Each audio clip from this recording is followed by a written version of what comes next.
Hello, y'all. How you doing? This background ambience is a little dramatic, isn't it? I guess I don't know. What the fuck? How y'all doing? You might have seen in the starting soon screen. It's my birthday today. We're doing a big old birthday stream with a lot of things on the docket. I'm just gonna pull up the before I get into any cards or whatever. I'm just gonna pull up the promo image I made the other day and just go over it. The three planned segments that I've, been talking about. First, we're gonna do Celeste, wherein I play through it, and all we need to do is get 33 strawberries, and we can pick and choose which strawberries we like. This doesn't have to be like as fast as humanly possible. That might be like I don't know how fast you can do 33 strawberries in Celeste. You can probably do it pretty fast. By the way, I see that Shag and Bowser have said hello and happy birthday. I appreciate that. Also appreciate everyone on like various Discords or whatever who have also said the same. I appreciate it. Thank you. Thank you very much. Anyway, so first thing, Celeste, we're gonna do 33 strawberries. Why 33? Well, that's the number of years I am. You know what? It even says that down there, don't it? I put together some UX, some HUD stuff for some of these segments, specifically this one and the watch party potentially. So there's that. Next, after that, we're going to do the the new Hitman stuff. They put out a new Hitman mode that I have literally not tried yet. It's been out for like half a year almost, probably like 3 or 4 months actually. Maybe a third of the year, more like. But I haven't tried it. I've heard it's really good. Let's give it a shot during this stream here. That is the plan. And the last thing, Tears of the Kingdom. It's the big game everyone's playing, and everyone loves it. I love it. Oh my god, I spent most of yesterday, like, besides setting up stuff like you see below you, the strawberry thing, the strawberry counter. Besides setting that up, I also and also the thing over there. We'll talk about that in a bit. And also, there's like one other thing I set up.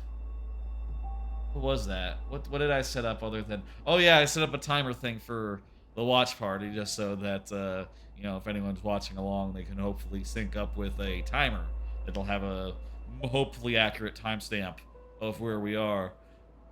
We'll see if we get that. Tears of the Kingdom, it's fantastic. I just want to play a good amount of it, and I thought because it's my birthday, I might as well play the game that I want to play. And we'll stick to mostly exploring, just exploring and trying to be like as non-spoilery as possible. I will say there is one dungeon reward. I have 2 of them that I am going to show because I find it just so indispensable now already, like just a few days after getting it. But other than that, gonna try to keep it spoiler free. It's the dungeon reward from like the one that it tells you to go do first, if you're wondering. So if you went and did that one first or did that one, you're good to go. It's the Rudo one. Don't worry, you know what it is if you know. And if not, you're gonna like what you see. It's cool. I don't know about the 2 that I don't know about, I'll say. Anyway, my plan is to do a little bit of exploring, just finding shrines and stuff and doing them. But I do want to have at the end of that Tears of the Kingdom, I do want to go a place that is extremely cool, and I guess Nintendo did tweet about it officially, like on their official Twitter, but that's post-release. It doesn't count. We're gonna go there and find out what's up, and like try to figure some shit out, do some exploring, maybe during the last half hour of Tears of the Kingdom, and that should be around 6 hours from now. I'll say if we hit the watch party, which is we're 3 subs away from, we hit the watch party, we'll start that around 11:30 p.m., maybe as late as midnight. That's the idea that I have right now. I don't want the watch party to go super, super late. Honestly, I don't want this to go as long as Monday's stream, which went really long because Pikmin 2 was really tough to beat all at once, it turns out. At least Wistful Wilds. There's 3 pits there that are all really long, and it took a while to get through all of them in one go. Maybe that was a silly idea to try to beat that in the same stream as the other two games, but I think it was worth it.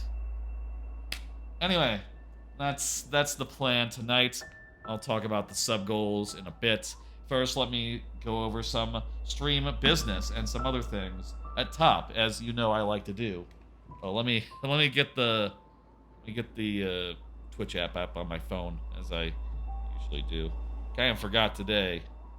You know, it's been a whole thing. Getting ready for the stream and such. Pikmin 1, 2, and 3 Deluxe are done. Finished playing them. 100%ed each one as far as the main campaign goes. Obviously, I didn't touch the challenge modes, the mission modes, the whatever. You know, we didn't touch all that shit. Hey, thank you for the 30 bits. That's nice, Lord Bowser. Hey, Paul. It's been a minute, Paul. How you doing? That's all the bits you have available. That's great. Anyway, those 3 games are done now. A Hat in Time will be the next full playthrough. And I'll say that I don't know when that's going to start. It's not going to be next Monday. Next Monday, there will be no stream. But maybe it could be as early as next Thursday. This Thursday, no stream either. But maybe next Thursday, maybe the Monday after that. Really need to think and figure out, like, you know, if I have another idea by next Thursday, maybe we'll do something else instead. But it will start, Hat in Time will start by the latest, Thursday, the Monday after next Monday. So that'll be fun. That'll be not too long. It's not that long a game. Haven't played it since it came out, DLC aside, and I'm looking forward to getting back into it. I remember it being a little bit mixed as far as, like, yeah, not every world is like works. I think the spooky world didn't really work for me, but the worlds that do hit hard, and I appreciate how they mix things up with every world and just have some really funny writing to boot.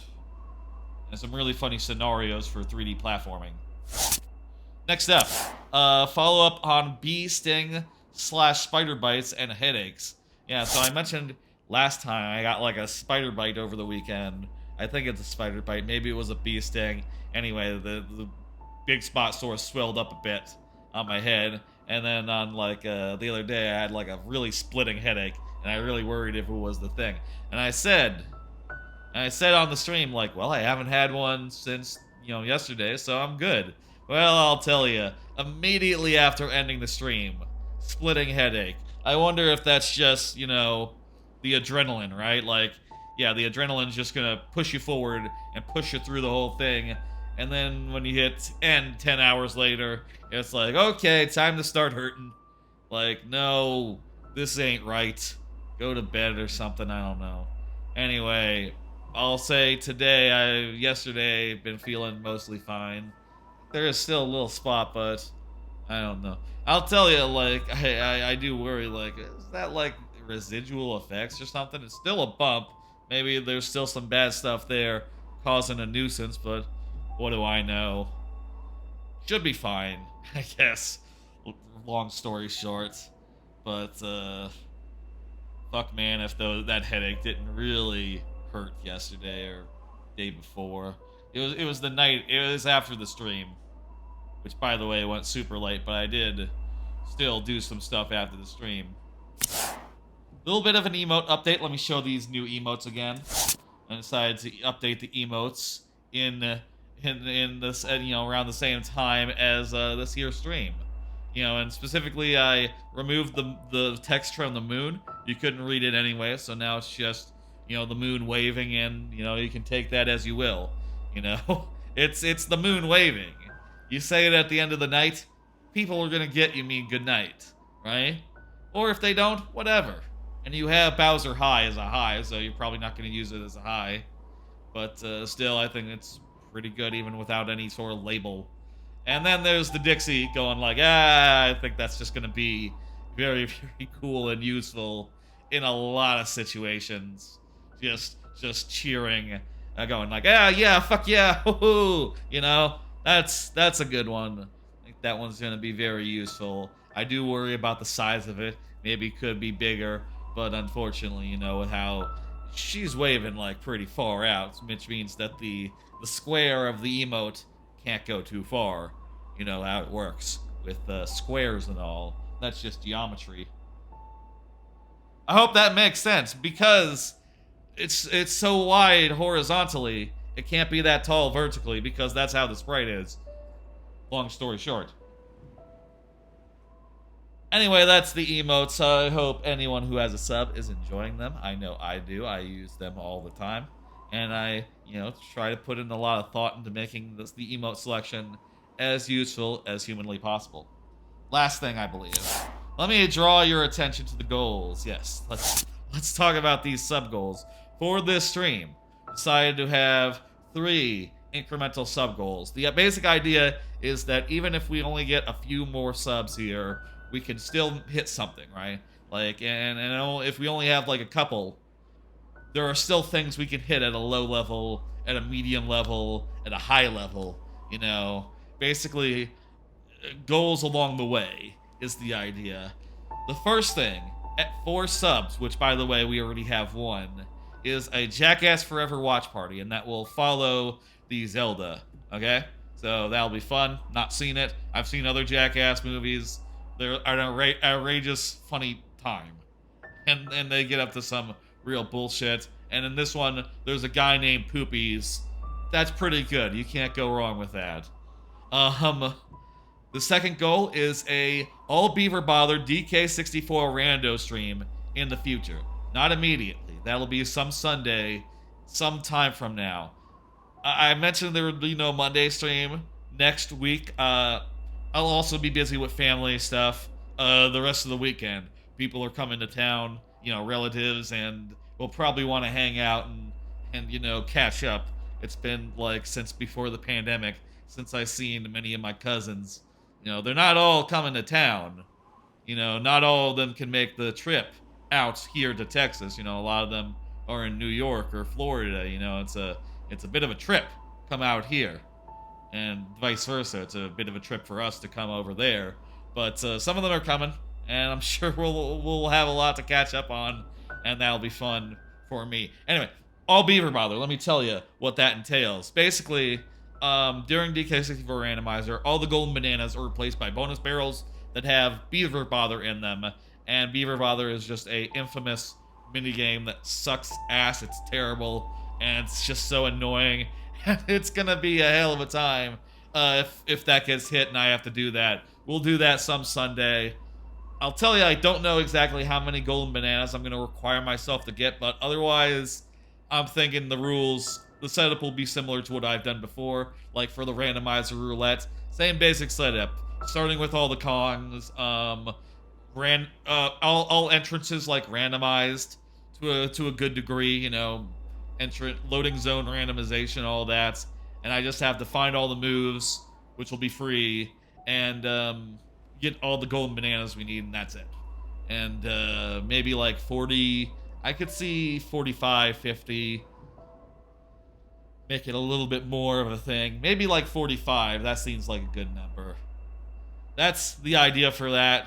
Should be good. Should be a little bit hellish in a fun way, which is, exactly what we should shoot for with these sub goals. The final one, 19 subs. This is a bit of a stretch, I think.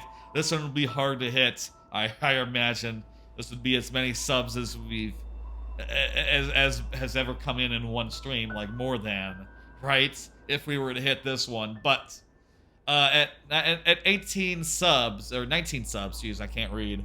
At 19 subs, we'll be doing full playthrough of Metal Gear Solid 1, 2, and 3. We're in free stream. The Metal Gear Solid I play is random. That is called Metal Gear Screwjob. That is the name of that feature. I've been kicking around it for a while. Offered it at other points as sub goals or donation incentives. Hasn't been hit yet. Got close during Extra Life, but just shy. Just shy. Maybe it could be hit tonight. And then after Hat in Time, that will be the playthrough series. It'll follow Hat in Time, and honestly, I don't know how long it would take us. Probably multiple months because it's 3 games.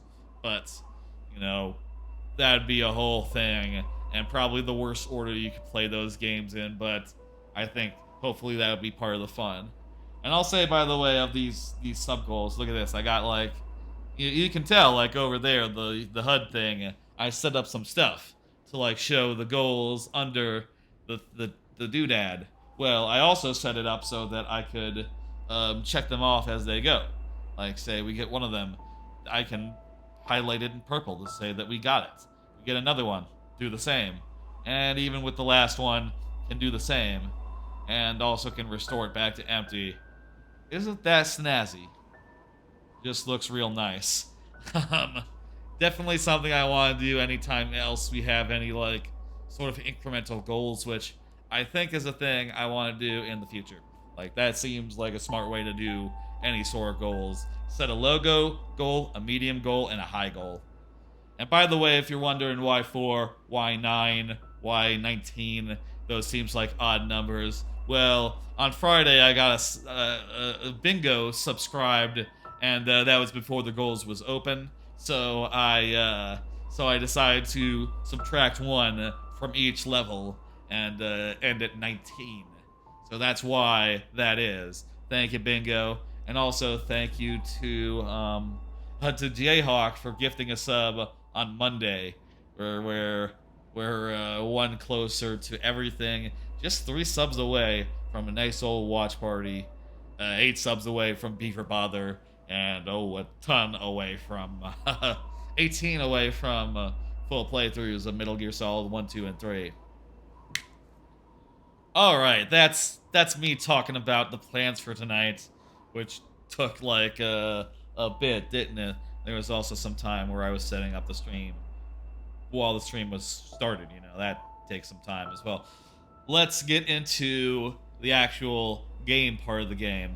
And I will say, by the way, I do have cards, as I often do, for these streams. I probably made too many, I'll say that. Any we don't use will be just for Friday, you know, for the regular Mario Maker stream. And that'll be fine. So let's go ahead and go. Celeste, Celeste, 33 strawberries. Now I'll say,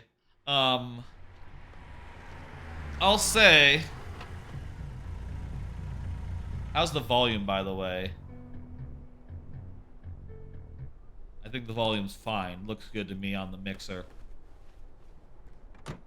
I'll say, for what it's worth, I did a similar segment the last time I had a birthday. I did 32 levels of DKC2. Random levels, in fact, so they were randomized each time. And turns out, 32 levels takes a while. It's not exactly the shortest thing in the world. You know, it takes maybe like an hour or two. You know, most of a game, really. So I decided on something a little less time-consuming, more 33 levels of this. I also considered like 33 strawberries in this, which will take a good deal less time. I also considered 33 like levels of Neon White, which would also take not too long, maybe like a half hour tops. And that's sort of what I expect from this. About a half hour tops. We don't have to get every strawberry we see, but we can. You know, that's fun. This game, you know, it's got the playing through it. Birthday stream, that's right. That's right, Joe Gamo. That's right. Joe, come on, that's an E, not an N.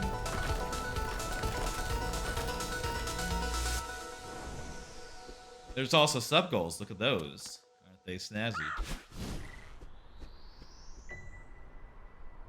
Happy birthday. Thank you. Thank you. I appreciate it. We can do this. That's right. I believe in ourselves. Now, I'm not going to... I'll say this. Last time I played Celeste, it was on stream, and we just went through a regular any percent route, basically. The last time I actually went after strawberries was probably, like, just the first time I played it. You know, probably haven't, like, tried to get a strawberry, like, other than for, like, fun or whatever. Hey, there's the first one. Since. Also, by the way, there's, like, a counter behind my head, but it's not important.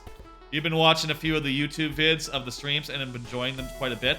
Fantastic, I'm happy to hear that. Which ones have caught your eye, Jogamo? I put a lot of work into making sure that the VODs, they all look nice and have good...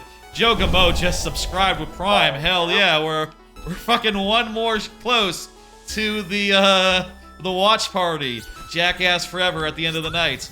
And also the Beaver Bother, also the Metal Gear Solid. God damn, I can't thank you enough.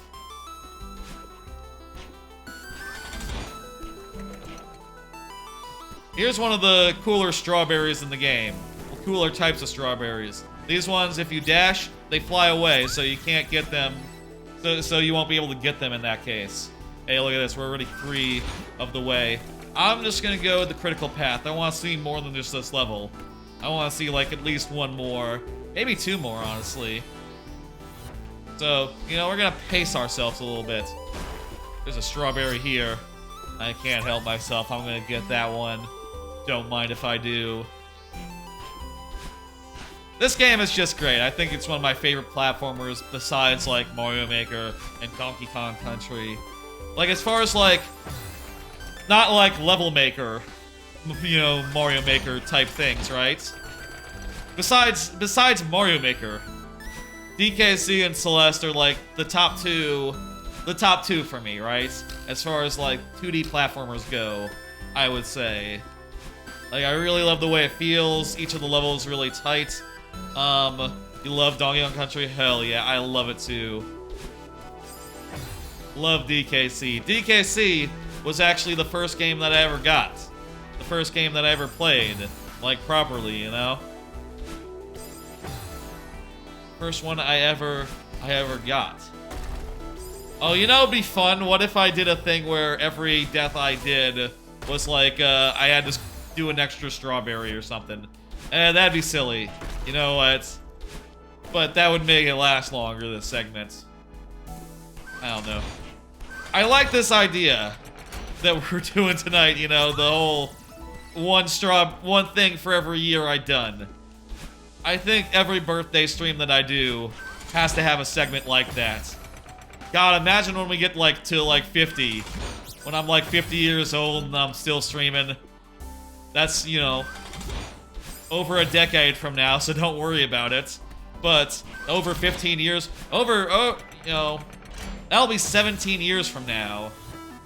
But, you know, hey, maybe that day will come. Imagine old me doing, like, 50 of something. That, we'll probably have to, like, I can't imagine being 50 and still being able to do, like, a full-length stream. Oh, I'm behind, Jesus. DKC was one of your first as well. Your Mario Maker Village was the one you were watching to answer your question. Gotcha. Those ones are the most popular, I'll say. I like this one. This strawberry here. That's a good strawberry. Would you look at that? I'm gonna get that one. Okay. Not like that, I'm not. You know what? Do like this. That's not it. I have some cards, by the way, for tonight. I might have made too many of them, if I'm being honest, but let's go ahead and do a couple. Follow up on next Mario Maker progress. Yeah, so I mentioned on the Monday stream, which went up on YouTube this morning, mentioned on that stream that I got halfway done with the level, and I can confirm nothing has changed since then. I'm still halfway done with the level. It's been coming along really fucking well. Posted some videos and stuff to the Discord and to Twitter, technically. You know, it's easier to post it to Twitter than to record a thing, like, separately with OBS and then upload that to YouTube or something. Maybe I should consider just, like, standalone, here's a level videos just for the YouTube rather than using Twitter, considering that Twitter is not something I use for stuff other than that these days. Really. God, I didn't even post the birthday thing to the Twitter. Other than the... You know what? I should reply to that tweet right now and go like, hey, we're going live. That'd be a smart thing to do. Didn't even think of that. Don't tweet anymore. Let me do that. I'm gonna quote tweet. Twitch.tv. Live now. Twitch.tv /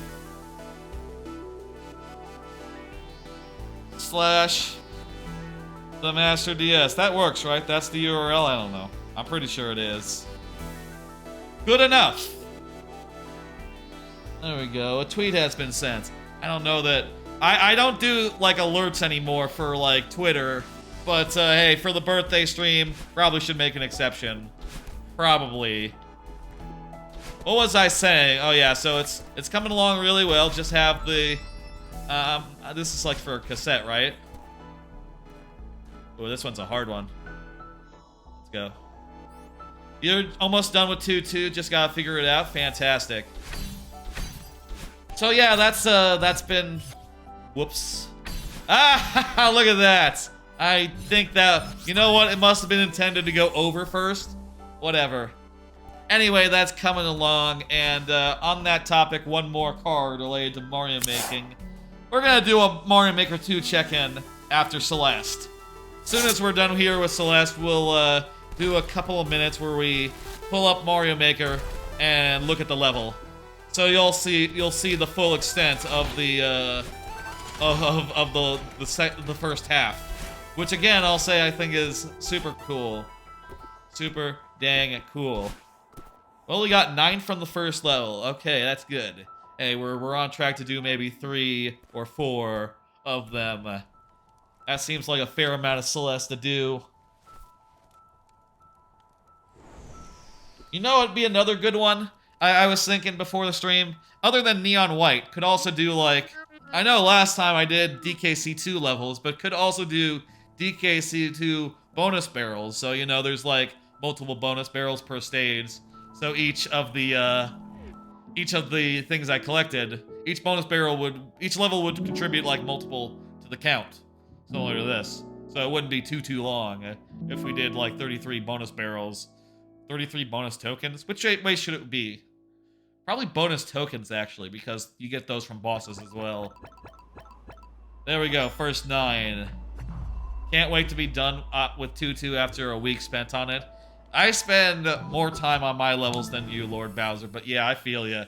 It's always good to finish a level off and be like, it's done. It's just done. Oh my god, it turned out so well, too. God damn.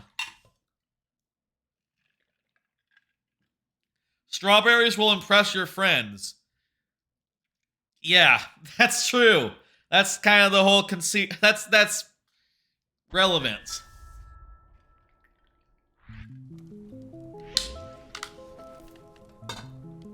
Yeah, you know, considering what we do. That's a funny thing, but it's not that funny. She says that every time, I'm sure. I mean, I know, right? What are we talking? So this one, there's a little bit of a mystery. You cannot collect anything right now, so, you know, might as well just... Well, actually, I don't know if you can't collect anything. Can you collect this right now? I don't think you can. Maybe with like a... Ooh. You can do some fancy tech, maybe. Can't wait to move on and make 2 tower, which you hope is going to be easier than 2-2. Good luck with that, man. I don't think he can do it. Maybe he can, actually. I don't know. Maybe if we jumped with, like, better timing. kind of hard with the screen transition and also pointless because things will open up as soon as we do a thing over here. Let's do a thing over here.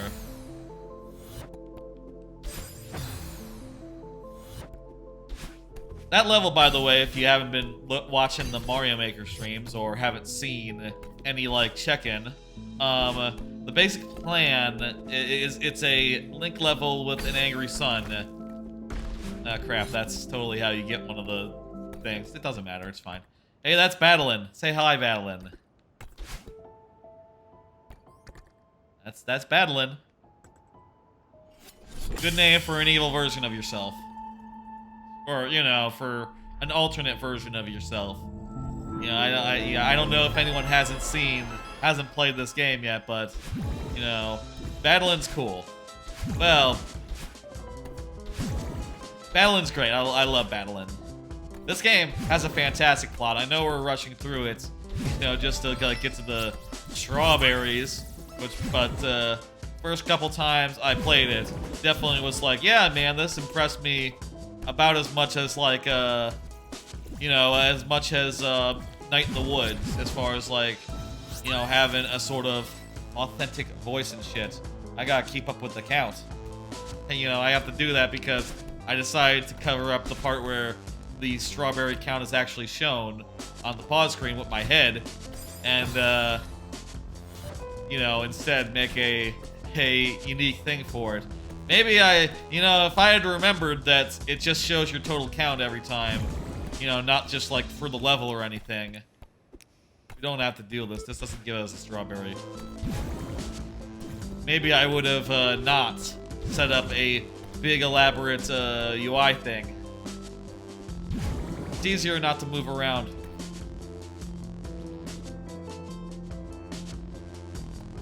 Okay, let's do this. Oh, right, these ones you have to, like... Also, this is how you get the... Oh, you can't get this one right now. It's not, like, blocked by anything. It wasn't blocked by anything, it turned out. It was, to finish my thought, Link level, Angry Sun, has some bouncy platform level stuff in the second half, but the first half is mostly a not a platform level. You'll see, it's cool. Oh, and by the way, if you're wondering, because we're playing Tears of the Kingdom, I'm not going to talk about that really until we actually are playing it. So, you know, I will say I've been playing a lot of it, but, you know, we'll hold that talk, we'll hold that thought until the appointed hour. I need to keep up with the goddamn thing.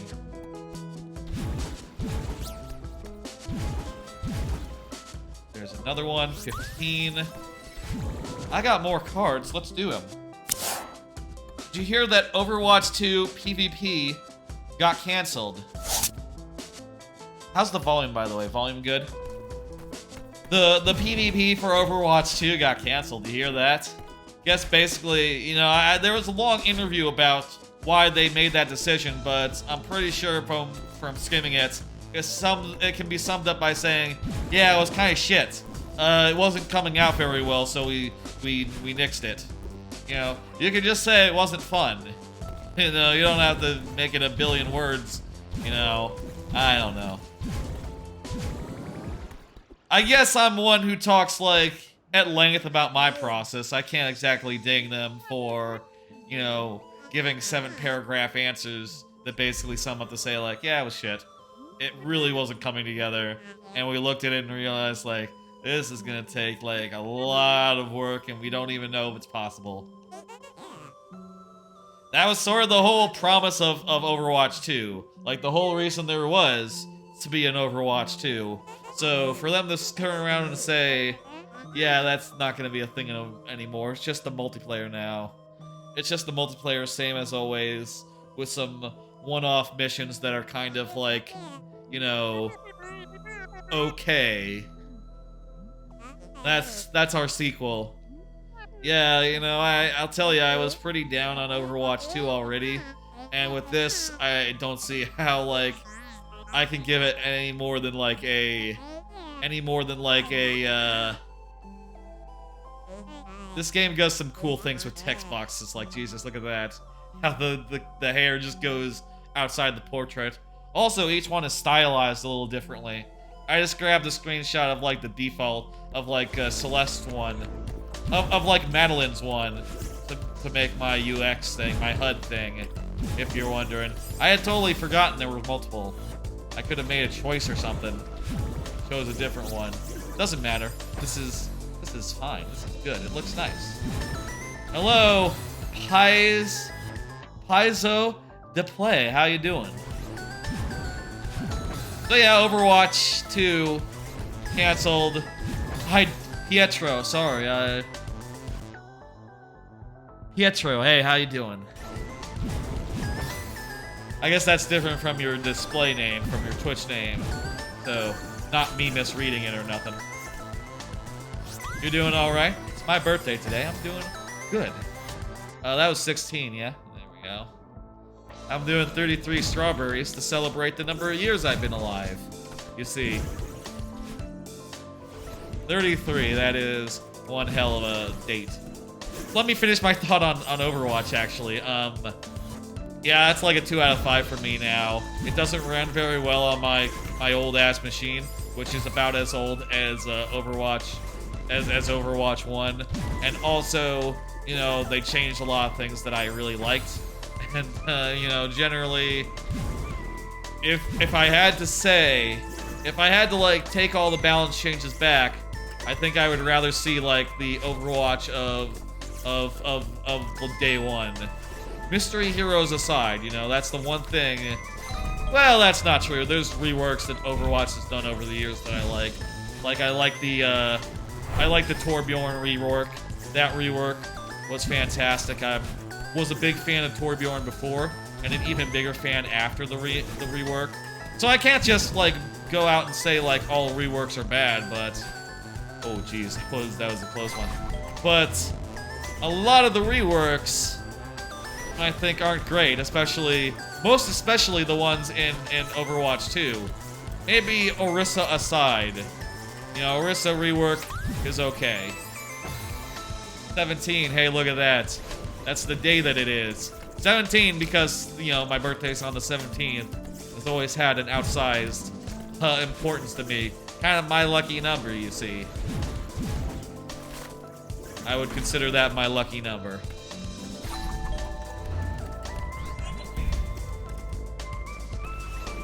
Anyway, what was I saying? Saying about the birthday. Let's talk about something else now. Good to know you're doing good. Thank you for the follow, by the way. I was caught up in my thought there. I appreciate it. I'm a Mario Maker streamer, if you're wondering. That's sort of my main thing. Fridays for that. But other streams, other days, playthroughs, variety stuff, whatever feels good, looks good. I just finished up a playthrough of Pikmin 1, 2, and 3 all at once, where I played through all of those games back-to-back, 3 in-game days at a time. That was a very high-concept thing that resulted in some very long streams, let me tell you. Like, oh wow, I didn't know that 3 in-game days would take like, you know, an hour at minimum and like 8 hours at maximum if you're talking Pikmin 2. Because, you know, those days can take whatever you like them to.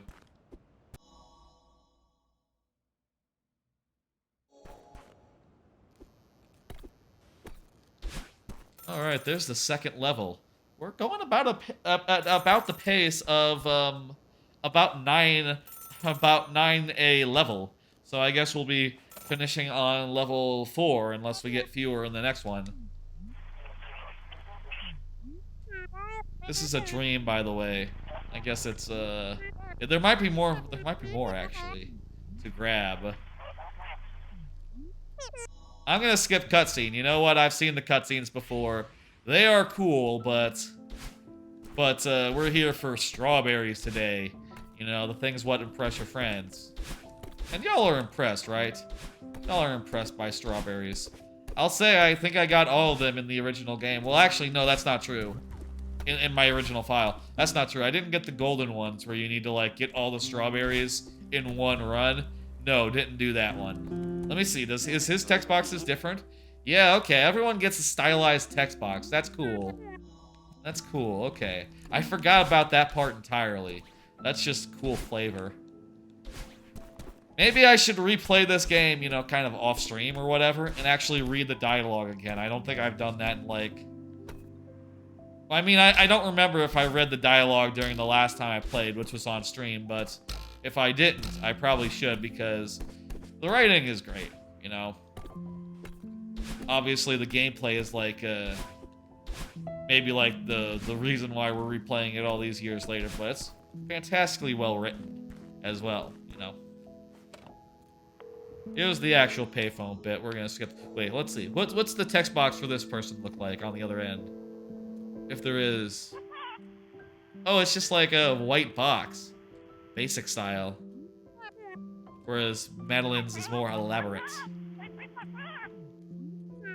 Or Ma, you know? Alright. Another level. Chapter complete. I say level, chapter, you know. 19. Let's do the next one. Celestial Resort. I'll do another card and talk about what's on it. Do people still call others Mr., Miss, Mrs., Miss? Last name, you know? I was wondering this the other day. I was watching an anime and thinking about, like, oh, you know, it's a significant thing in many anime when a character refers to them, you know, another character by first name, you know? It means they're intimate enough to use first names. In America, it's a lot less stringent, you know? The rules are... It's a little... Usually, kids start off more formal, but there's still, like, some amount of, like, yeah, use last names to be respectful stuff growing up. And I realized, like, thinking about that, like, I don't think I've done that in many years. Since, like, you know... Since, like, growing up, right? Here's a trick you can do. If you change screens, it refreshes your thing. That's how you get that one. Pretty sure that's how you're intended to do it. Haven't referred to anyone by Mr. or Mrs. or whatever in years. You know, since, like, maybe you had, like, teachers or whatever. And I can't even remember if I did that for, like, college professors. You know, maybe college professors and high school teachers. I mean, I can't remember, right? But I can't remember if I treated them any differently. But, like, I'll say, like, I have always called my boss by, you know, I have always called my bosses. I've had multiple of them, technically. I've always called them by their first names. And, you know, everyone does in my organization, my thing, so it's not unusual or nothing.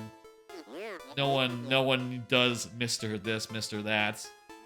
I wonder, is that still a thing in, like, certain, like, highfalutin places? Or, like, if you work, like, a job where everyone's a little less chummy, you know?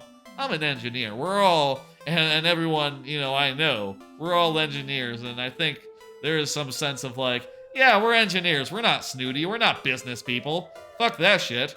You know?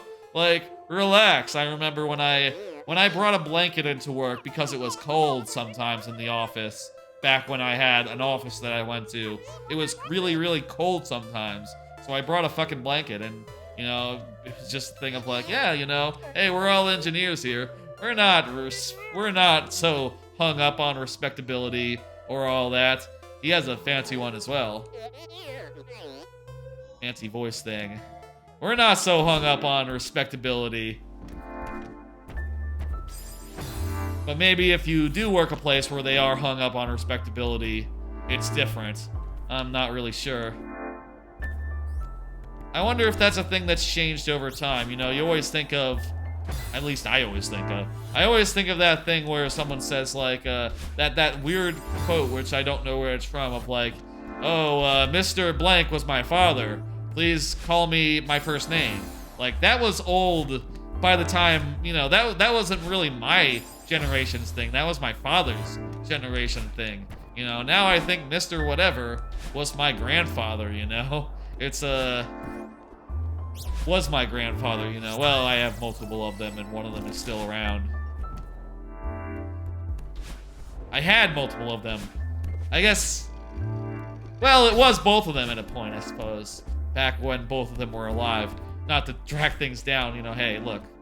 As you get older, you're gonna have fewer grandparents. That just goes with the territory. You know, something you don't realize when you're growing up is like, yeah, the state of like having a grandparents and having, you know, grandparents, parents, the whole nine. That's not something that you can like count on for your entire life. You know, pretty soon you're gonna be the middle generation, and your parents are gonna be the elders in the room. You know, the old guard. Just gonna have to get used to it. I feel that sometimes. It's just like, oh yeah, you know, God, you know, my parents are getting older, you know, tiring and shit. It's like, oh God, you know, pretty soon they're gonna be like the age I knew my grandma as, and that's just a hell of a thing to think about, you know. I was out on the count. I'll just update it. Hell of a thing to think about. Ah, that's time for you. So 33, is that middle? Is that mid 30s or still early 30s? I don't know. It's probably somewhere in between, I think. Let's try to get this one. Hell yeah, we got it. I think it's like I think we're approaching mid, but maybe not quite there. I don't know. 34 for sure will be mid 30s. Like, no question. I'm gonna leave that one. You know what? This one looks like a bit of a thing. I'll tell you, I've never been particularly partial to this level. The things, the moving stuff, it's just very hard for me to time and find my window. The B-side version of this level, forget about it. I just, no, I don't know I could do that. I don't know if I did. I might have, you know what? I might have eventually after a lot of effort. I think I did like every B-side actually, but this one was maybe the hardest. I will also say I couldn't do like the DLC, the last piece of DLC they did for this game. Now that was too hard for me. I just had to use the assist options to like just cheese my way through it, which didn't feel very good, but, and I'll say like as a result, I don't know that I loved that DLC, but you know, hey, I guess a lot of the player base is super skilled and stuff, so they probably did want some big challenge, you know. Whereas I'm just fine with like this level of challenge, and at most like a B-side. You know what? That wouldn't be a bad idea for another Celeste thing. You know, I've done a full playthrough. Well, it wasn't archived or nothing. You know, that was before I was doing YouTube archives. It wasn't archived or nothing, but that was just a regular full-ass playthrough. Could also do one where we just play some B-sides and to see if I can get through them. Oh, jeez. I like how this game... I know these levels, I've played them before. But they kind of indicate to you which way is the critical path so that you can, like, do other things first.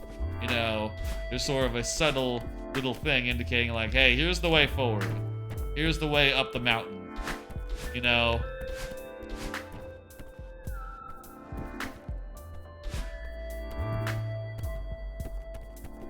That's really good design. Here, we have to talk to this guy before he'll open up like 3 different areas for us to go to. Which will go in whatever order we please. Let's do another card. Been watching. Kubo won't let me be invisible. Wait, is it B or stay? I might have mistyped that. So, Kubo is one of 2 animes that for a season ago, went off the air for a bit. It had some production issues and had to be delayed a season. And it is finally back, and, you know, it was the cutest thing in the season it got delayed from, and I'll tell you, it is still the goddamn cutest thing. I mean, look at this. I have it such that I can put an image on screen. Look at this. That's a GIF from Kubo. It is just extremely cute. Look at her there, sleeping. She has such a cute little look on her face. Oh my fucking god, that is just... The show is just full of little chibi drawings like that are just so adorable and good. Thank you, Jayhawk, for the birthday wishes. I'm talking about Kubo, Won't Let Me Stay Invisible. Basic premise is that the cute girl Kubo has a friend who people don't see, like literally, like almost not in a supernatural way, but practically in a supernatural way. Like, you know, he has just very little presence, and she can see him, she notices him, and it's clearly like a little bit romantic, but in a very cute, chibi, adorable way. I'm happy to see it back. You know, it is just cute as hell, and great, and fun as fuck. And I'm happy to see it finally be returning midway through the season of anime. It's a funny show. You know, I think that it's maybe gonna be... maybe not one of my favorites of the year. It might be a competitive year, but probably a favorite, honestly, just for how fucking cute it is, how fucking good the art is, and how hard they sell, like, yeah, this is just cute as hell, you know? We have to talk to the guy again, by the way, if you're wondering. Get a little bit of cutscene. We're gonna skip it. We're gonna go to the second room now.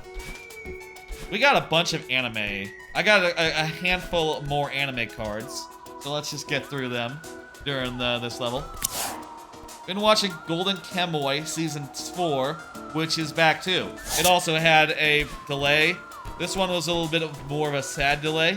It was longer ago. It was like 2 seasons ago, but a core member of the staff died, and you know, that's gonna fuck up production no matter what. Anyway, they're back now, and goddamn, I completely forgot where they left off. Right before a huge fucking showdown standoff, meeting of the ways, whatever. And goddamn if it didn't kick ass. And Golden Kamuy, that's just a really great shonen show. Like, goddamn, I almost wonder watching this, like, God, maybe I'm underranking this a bit. You know, it is just a shonen, but it's fun, and the action is good, and they talk about dicks a bit. You know, like, the basic premise is it's set there in, like, it's almost a period piece. I say it's almost a period piece. It's literally a period piece.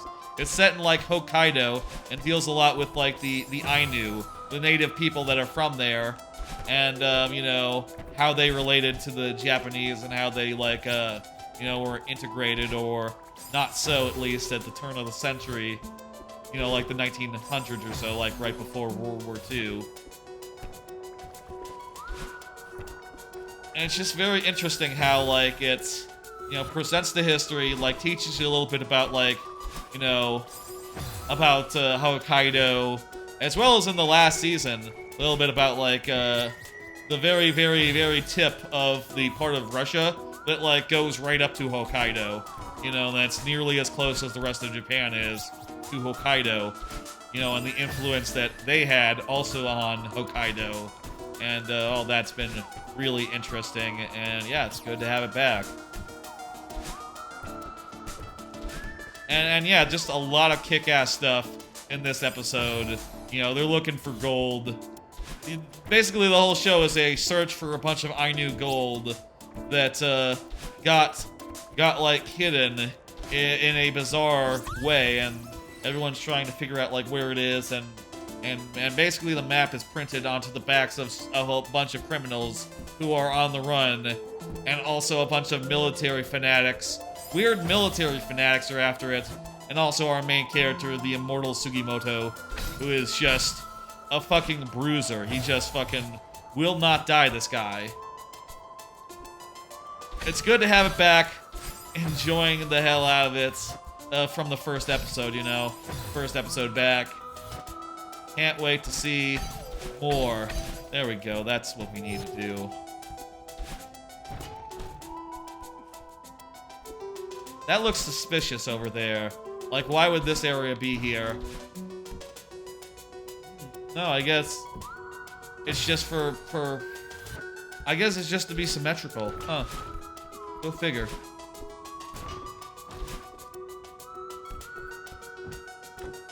Now that's one.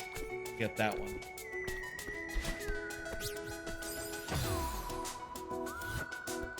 Ooh.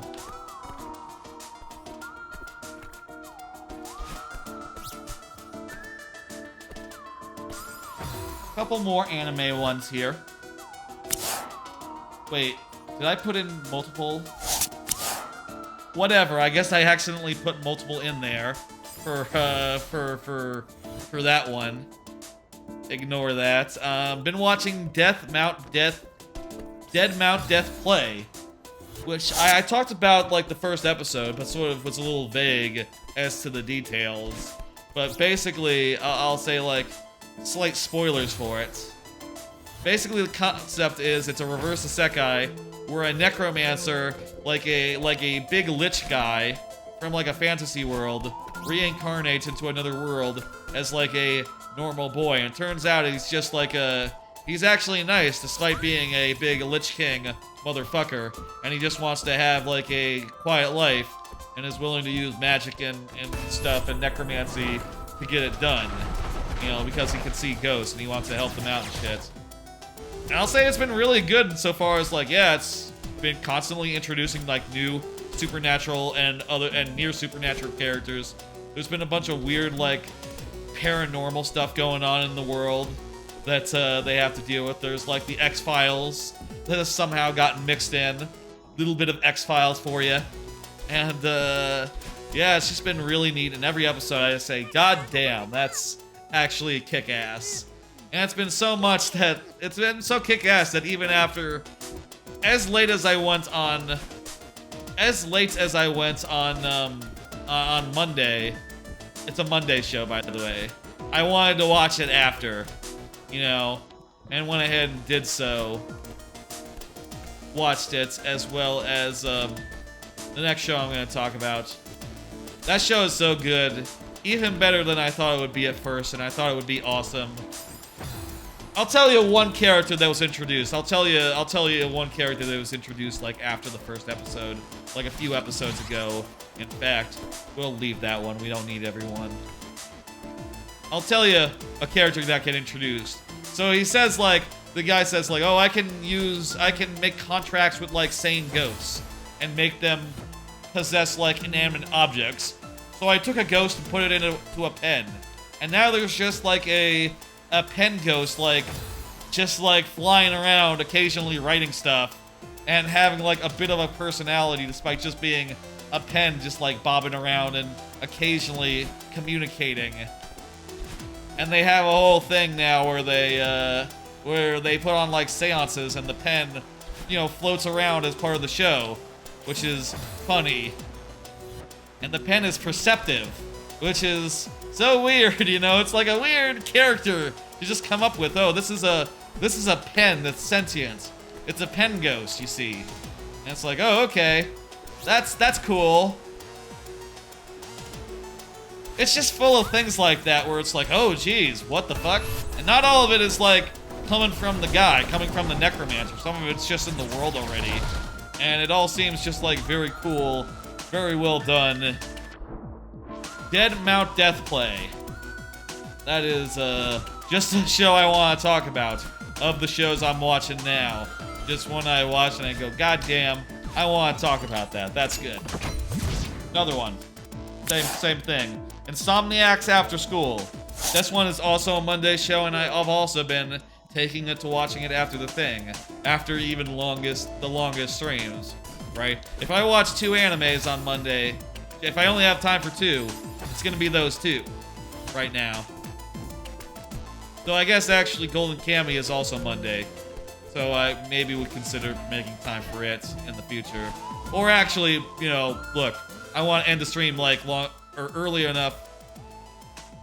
In the future, Monday streams are going to be starting at 8, so I actually have time before the stream to watch a couple of anime, but those two are like priority. Insomniacs After School. Well, actually, Insomniacs After School kind of makes sense to watch like late at night because it's about characters who cannot sleep. And it's just very like chill and good, and has a lot of like, the characters are really likable. It's cute. It has a little bit of like cozy vibes to it. Parts of like recent episodes have almost been a little bit laid back, campy, where they've been going outside and doing things at night, like, you know, camping and taking photographs and stuff. And it's like, oh shit, this is rules. This is great. This is like sweet, and the romance, the little bit of romance element in there is like so well handled. It's cute. It's makes you feel something. Insomniacs After School, that's just phenomenal. I've been really enjoying the hell out of it. The main characters in that, the main girl in that has such a fucking weird and cool like sense of fashion. In her free time, she just goes around wearing just like overalls and shit. And the first time that the boy sees that, he's like, "That's okay, shit. That's what you're wearing, okay? That's how you dress? What the fuck? Oh, okay. No, that's cool. I like it." It's just like, she's super good. She's just like a weird, she's just like a dork, like a fun dork. Maybe not so much. She's somewhat of a dork in a fun way, you know, a lovable dork. And he's sort of like a slightly grumpy misanthrope, and he's slightly grumpy and slightly misanthropic, but you can tell part of it is just that he's just tired all the time. You know, that's gonna make you grumpy, you know. He's actually kind of nice, you know, and I like him, is the other thing. Insomniacs After School, it's fucking good. One more anime from the season I want to shout about is Mashley Magic and Muscles. Mashley Magic and Muscles is a show about a guy who has no magic powers, and he's going to magic school. Got it? Has no magic powers, he's going to magic school. But he does have the most muscles you've ever seen. How the fuck do you get this one? You know what? We don't have to get everyone. I'm gonna leave that one. He has no magic powers to speak of, but he has been tasked with being like a valedictorian or whatever the fuck of the magic school. And, you know, just pulling it off through like just sheer acts of strength. You know, try to get both of these at once. No, actually, fuck that. No, that looks fucked. Both of those look like ones I don't want to fuck with, actually. So he's just like doing things like, okay, you know, good example, right? They're doing the classic Harry Potter thing. By the way, a lot of the show is just like the dumbest Harry Potter parody you've ever seen. Like, they have like all sorts of houses, you know, like there's a part where like a popular kid from a influential kid from another house comes by and is like doing some bullying and stuff. And what Mash does, his name is like Mash Burndead, by the way. Mash Burndead. What Mash does is he just like buries him into the ground. And then the teacher is like, "Hey man, you can't do that. This guy, he has connections. I'm his buddy. I'm gonna expel you." And what Mash says, and I swear to God, what Mash says is like, "You can expel me anytime, but look, I can bury you at any time, so keep that in mind." Just the coldest ass shit you've ever seen. It's just ridiculous and very funny. And Mash loves cream puffs. He loves cream puffs, Mash does. And that's just a little recurring joke.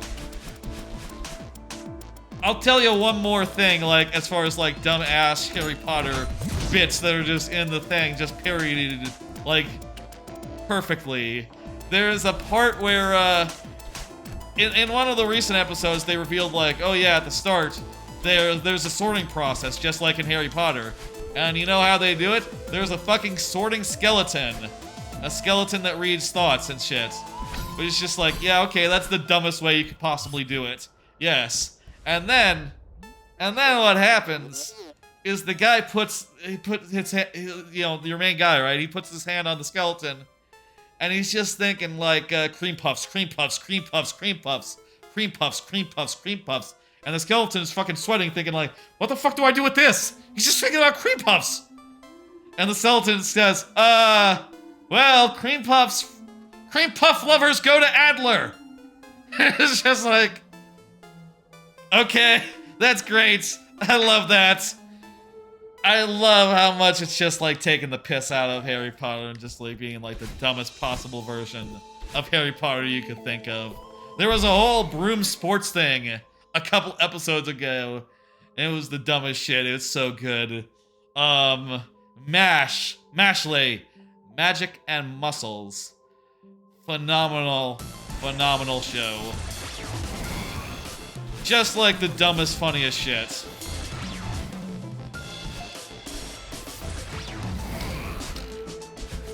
Alright, we just have to get through this survival bit. I say we have to.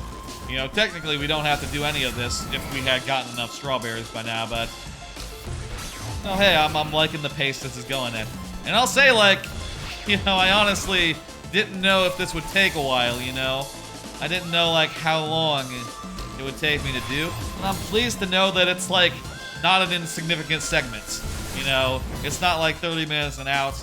More like an hour, which is probably just about right. Probably just about right for this segment, you know? Also gives me time to talk about other stuff. Talk about one more thing. One more anime-related thing, vaguely. Is it strange to think about top 10s too far ahead of time? I do wonder this sometimes, like, you know, at the end of the year, I always do, like, top 10 games, top 10 anime, that sort of thing. I don't know. You know what? Fuck that one. I don't know how to do it. We're gonna skip that one. I always spend a lot of the end of the year thinking about that stuff, so I guess it's only natural then that, like, as I do more and more, like, top 10 stuff, my focus becomes a lot more focused on like, you know, as I'm going through the year thinking like, okay, well, where is this standing? How is this ranking? And, honestly, I think that maybe that sort of thinking is a little bit detrimental. I always am of the opinion that you don't need to rank things as you enjoy them, right? Like, that's part of what makes Game of the Year at the end of the year magical, or Anime of the Year magical, is that, like, yeah, you know, through the rest of the year, here's all the 5-star animes. They're all the same. Here's all the ones that are my favorites. They're all equals in my eyes. And then the end of the year comes and it's like, okay, it's time to start comparing them, you know? That's just part of the fun of the season, is that, like, what before is, like, totally unnecessary. They're all games, and they're all good in their own ways. Suddenly becomes the thing for, like, a month at most. But more and more recently, I've been thinking more and more in terms of, like, well, okay, I gotta play enough video games to make a top 10 at the end of the year, so, you know, I gotta keep trying new video games and not, like, spend entire, like, halves of years without playing anything new, right? And also thinking things like, as far as anime goes, it's like, oh yeah, I think that Mashley should probably make the list. I think that Insomniacs After School should probably make the list. Oh, I would like it if, I don't know if it will, but I would like it if Dead Mouth Death Play makes the list. Oh, and I'll say, like, for sure, like, Oshi no Ko will make the list. It's probably the front runner right now, actually. And I'll say, like, you know, as far as, like, front runner goes, I think that that is okay. You know, thinking about, like, what's been my favorite thing so far this year, right? What of the games I've played so far is the best, you know? What's the current front runner? That's fine. The problem, I think, is when you end up thinking about, like, the down ticket entries, like, ooh, I think this one will be a pretty good number 8. Like, what is that? Stop that. Don't worry about it. just wait until the end of the year and try to remember which ones actually made an impression that sticks, and then, you know, sort of go from there, review the previous, like, you know, the tier lists that are, you know, unranked, review them and think about, like, oh, what about this one? What about that one? That's, I think, how you should do it, but, you know, I do worry that over time, more and more focus has been given to those low ranks more and more early, and, you know, we're not even halfway through. It's my birthday. It's in May. It's May now. It's far too early to be thinking about, like, what will and won't make a top 10 list for a year, you know? And definitely thinking things like, well, Dr. Stone's special was on the list last year. Dr. Stone is part of this season, but there's, like, a couple other animes that I'm pretty sure will get the list, so will Dr. Stone make the list? You're gonna go? See you later, Lord Bowser. You have a good one, okay? I don't know, man.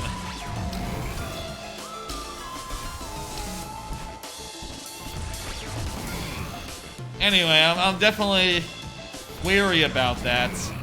And I'll say, by the way, I originally was gonna have a segment, a card for Oshinoko, you know. My original thought was like, why don't I just have a thing where I talk about all my favorites? You know, all of the ones that I think are like coming in at the favorite rank. And my thought then was like, well, I don't wanna, because I don't wanna play favorites among the favorites, right? But then I was like, well, let's not. I've done that before. We don't have to do that like every time we talk about one favorite anime, talk about the rest from the same season. That's silly. That is silly right there. Alright, Golden Ridge. If at the rate we're going, this is shaping up to be the last level. You know, the last, or soon to be. We just got 5 remaining. 5 remaining. I'll say of Oshinoko. It's fantastic and y'all should watch it. I thought about having a card for it and then realized, like, actually I can't talk about it without spoiling, like, the first episode, which is, like, so fucking good.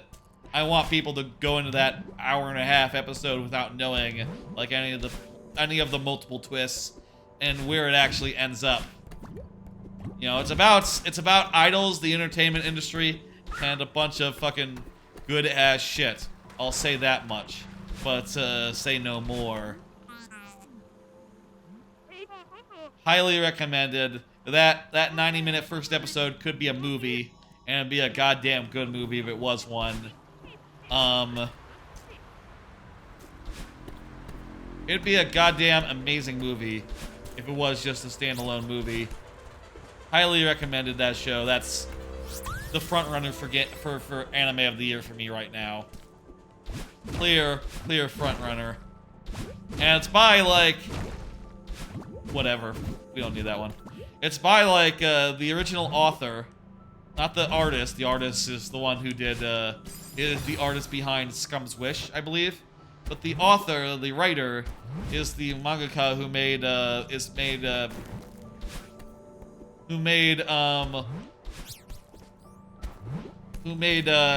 Love is War, Kaguya-sama Love is War, which was, you know, my anime of the year a couple years ago, and the runner-up, like, multiple other years. Just a remarkably good series, and yeah, I guess the movie of Kaguya-sama will have to settle for being runner-up again if there's nothing else that's, like, clearing away number 2. There could be another, you know, hey, never say never, you know, there could be another Bocchi the Rock situation where something just comes out of nowhere and it's like, holy gods, you know, holy hell, this is, the best shit. I don't know how you get this one. Let's just move on. We got only 3 left. We can pick our battles a little bit.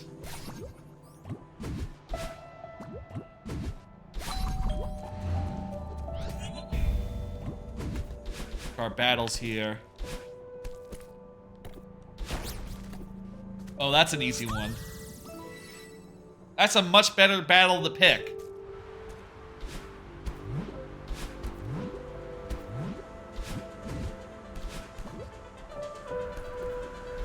This is the wind level, you know, hey, wind levels, that's always a good, I say it's always a good thing. I don't know if it's always a good thing, but I like it in this one. It's a good one. It's a good wind level. Right, this area has a lot of optional zones. Where like, you know, you can go into these various offshoot rooms and it's just here just for a strawberry. Why don't we have this one be the second last one and we'll do one. Why don't you grab 33 cupcakes instead? Bingo, I did. What do you mean? I honestly don't follow. You know what? We'll do this one maybe. Oh yeah, these ones you can like steer them. They're pretty cool. Maybe cupcakes. In what? What game has cupcakes as the collectible? The other things I'll say for this segment that I thought about were neon white levels, like doing the level rush but ending at 33. And let's do this one. You know, I haven't done a lot of these optional rooms since the game first came out, so you know that'll be fun. Go down from here.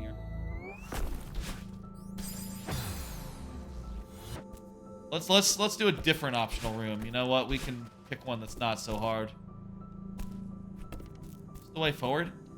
This might be the way forward because there's no exit. You know, this is. You know, you go in here, you can't come out until you do a thing. Nope, this is the first strawberry, and hey, this is the last one. 33 strawberries, alright, hey. That's the Celeste segment. Took about an hour or so, wow, okay. I kind of expected it to take like 30 minutes because you can kind of crank through strawberries. But, I guess they're challenging to get, and... You know, the game itself is challenging as well. I'm happy we didn't just spend all of our time on level 1, I'll say that. Like, this could have easily ended up... In my head, like, I could see this ending on level 1, but I guess... You know, technically, actually, that level doesn't have as many strawberries as you need.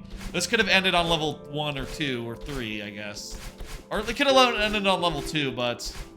I'm happy that we got all the way here. This is a good place to stop. You know, kind of a nice vista. Next, a little Mario Maker check-in. That's the next order of business. Let me go. We're done here with this view.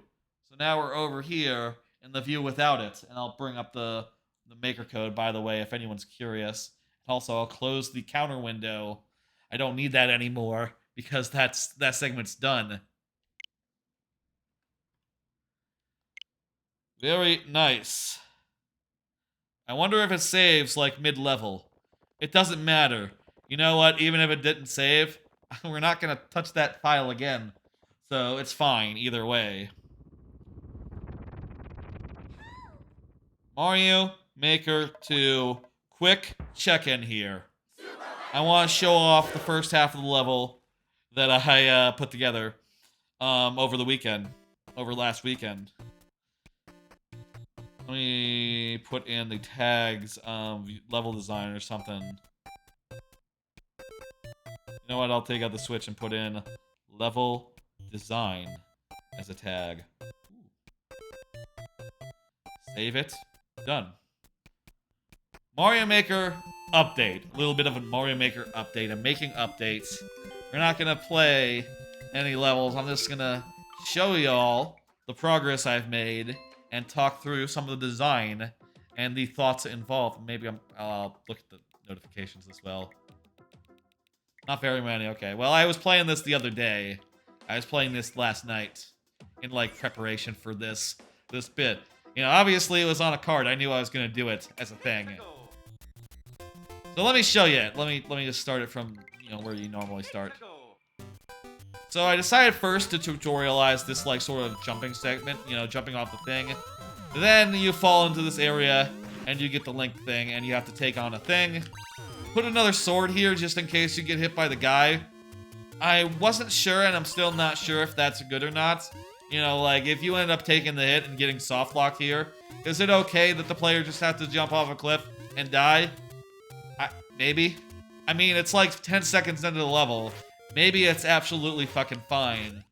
But, I don't know. What do y'all think? Do you think it's fine or what? If they miss it, they're soft locked, but it is like 5 seconds in. It is like 10 seconds in. I'll say of this design, of this start, I put a lot of thought into it. You know, the first screen I sometimes think is the hardest to get down and to make just right. But, you know, I was sort of inspired by playing Tears of the Kingdom. You know, that's a game all about, like, with a big focus on the sky and doing stuff in the clouds. So, you know, I decided to make it more of a sky level than just a castle level, and I added big fucking clouds, and that's ended up being like the first segment here, just like going across the top. Also, because the scroll lock is such, I can do some gameplay around like, you know, dropping from above, and because the scroll lock is vertical this time, you can still see where you need to fall.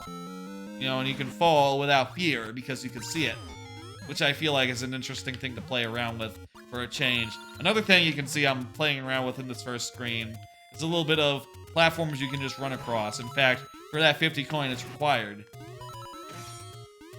I haven't really required to do that in any level, and I thought it was cool to do so here. Geez, there's a lot of little design things here that I'm just running past. Obviously, at the midpoint, the sun gets introduced, and, you know, it's a whole thing. You know, now the sun is going back and forth, and, you know, sort of making things scary so long as you're at a low altitude. And that's the first half right there. Did you like it? Seems pretty good, right? This will be the start of the second half. You'll have like a little starter area, so you'll have a chance to like view and realize that this is a moving platform level, and you know, release the thing. Also, I'm gonna put in a little hidden area here that has another shelmet for you, so you'll start the second half with a shelmet. Also have a little thing here where a thing is hidden with hidden blocks, and you have to spike at them. I don't know if I like this. This whole area I feel like is too big for just getting a power-up.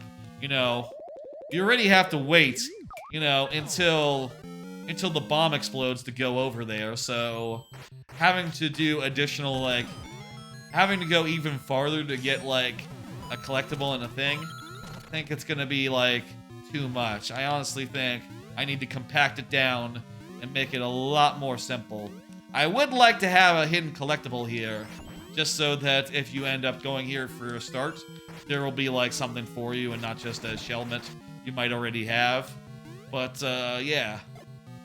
And I'll just show off the rest of the level. It's still very, very...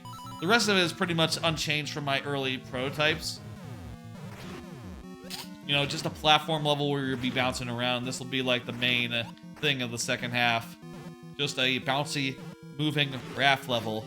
I need to figure out, like, how to balance some of the enemies that are coming at you. Things trying to board the raft. I do think this is kind of interesting here. I ended up setting it up such that the platform could end up keep on going. Originally, the idea was here that you would go forward and, you know, by the time, and just have the other one, like, despawn or something, and ride this one forward. But I realized if you just let it, like, you could just let it, like, go under a platform, under the platforms for, like, a pure platforming area, and then let you just rejoin at your pleasure, right? By, like, hitting it on-off and then falling onto the thing that's, like, stopped for you. Like, that would also work. That would also work perfectly good. You know, I just don't know right now, like, how I feel about that. Definitely something to think on, whether, you know, the current solution I have implemented would be good, or maybe something more where it's just a single platform and it keeps on moving under the stuff. The only thing about that is if it keeps on moving beyond platforms, one, I would still worry about it despawning, and two, I think the player would expect that they have to keep up with it, you know, and not let it get away. which I think will be weird, you know, considering that you don't have to. You know, that's not actually the case.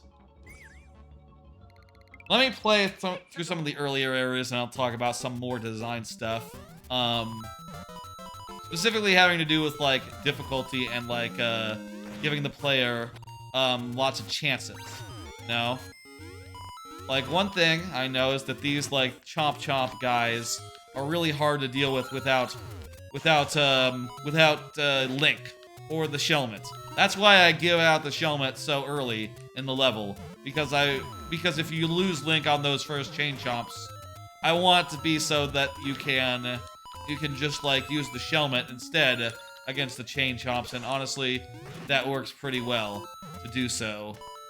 I also like this part, bouncing above the screen. I think is just a really fun little challenge, and, you know, let me just say, this is set up such that you cannot... But, okay, well, never mind. I was about to say you can't jump from over here, it's back over here, and get back from the checkpoint. But I guess you can. But, it might be really precise, and also, why would you want to? You know, the level's gonna give you a Link, and it's gonna give you a Shelmet right away. Like, that would be silly. I set this up to be a... I guess I could raise this by 1, you know what? No, actually I can't, because it has to be at the height it is, because that's where the sun is going to be most dangerous. Oh, by the way, I put wings on all the moving platforms. I thought that would be interesting. I thought that would be nice, and I think it works pretty good. Originally, they were just regular moving platforms, but wings make it a little different from the previous times I've done similar Springs-type stuff in the Super World. Anyway, wait a minute. I have this set up like this. Let me check. Something just occurred to me. Let's check for cheese right fast. Because Link can shoot an arrow, can't he do something like this? Will this work? Hang on.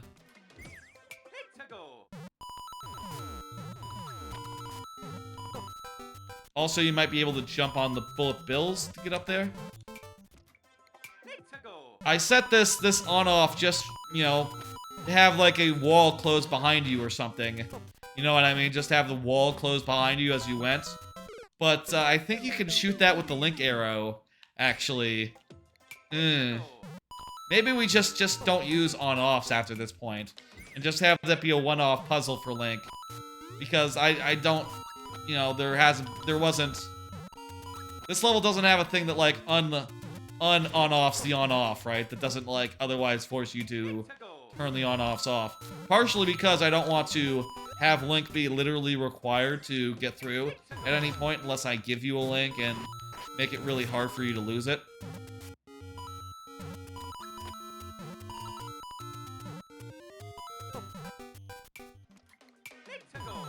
Let me start, like, right here.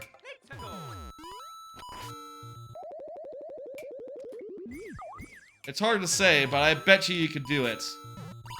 There you go, okay. Yeah, if you aim well enough, you can do it. Okay, let's get rid of this then, and you don't need the wall there. That's needless. It's a nice idea to, like, trap you in the area with the sun, but there's already a boo wall there that's just as good. In fact, speaking of boo walls, let's just put a boo wall. You know what we can do here? We'll put another boo wall right here. Between the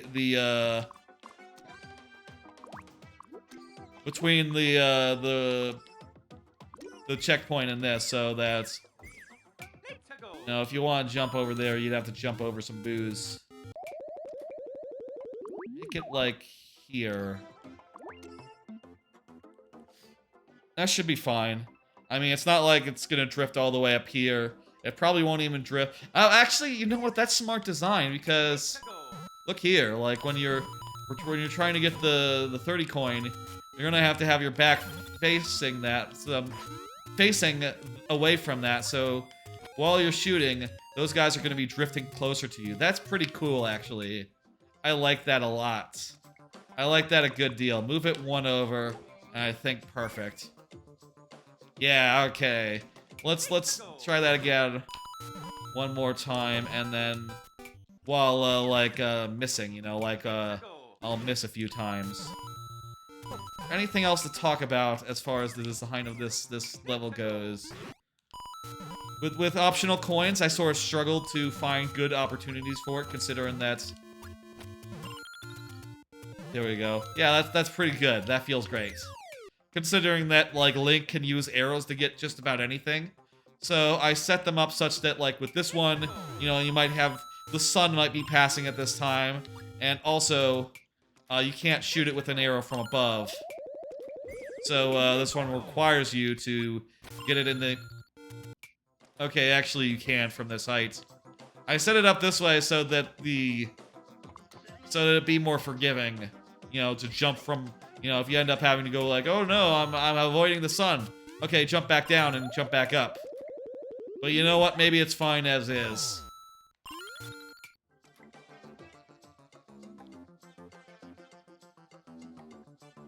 Design is a matter of, like, thinking through all of the options and, eliminating things. Any other things? I will say for coins, I'm playing around with just, like, big fields of coins. Big rectangles, big squares of coins. I usually do more like, most coin fields are more like, you know, every other in my super world, in my levels in general. And I'm thinking about giving this whole, like, bonus world a different sort of flavor by having them be bigger blocks of coins. You know, I think that sounds like a good idea. I like to give each world, each level, a little bit different coin personality. I don't know if that makes sense, but it does to me.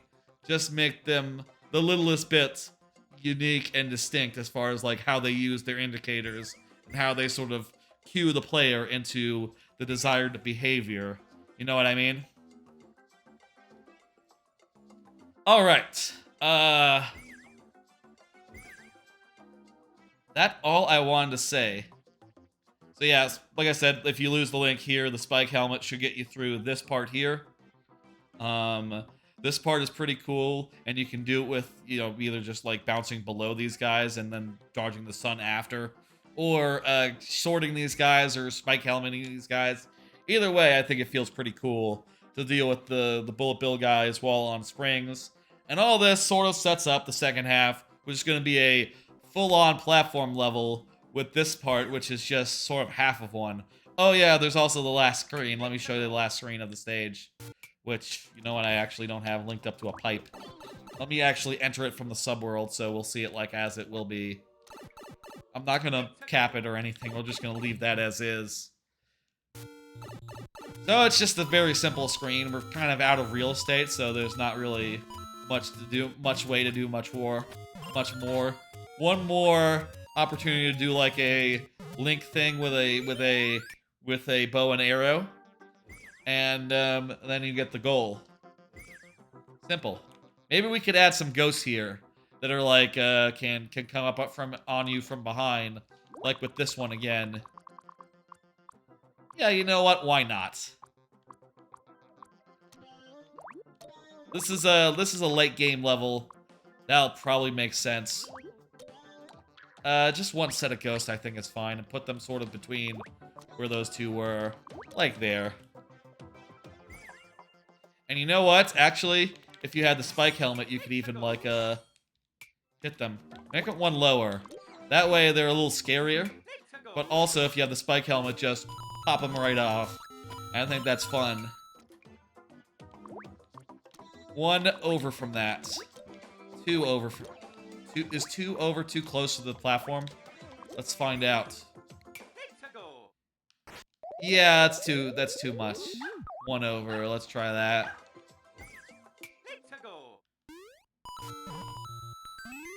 I kind of don't like how careful you have to be if they're 1 over. Let's do it like that. That way, if you don't have it, you can still like just jump off the platform, jump off the pipe, and be good. Like, it's not hard. Alright, that's a little bit of a Mario Maker update. As you can see, the level's coming along pretty well. It's pretty inspired. Oh yeah, for this, I didn't mention this 10 coin. This one's not difficult to get at all. I just wanted to encourage people a lot to just jump over the booze and use that as sort of a thing. And, you know, when they land, they're going to be faced with both a chain chomp immediately, a chain chomp tower immediately, and also the angry sun, which is, you know, terrifying. I will also say this, that also constrains a lot of this level, and a lot of the way it's designed is that for the sun to be dangerous, the play has to be in this specific zone. You know, 2 blocks up to 3 blocks up, or 2 to 3, yeah, 2 to 4 actually. This 2-block range is where a lot of the ground has to be for the sun to be dangerous, and you can see, if you look, a lot of the ground is.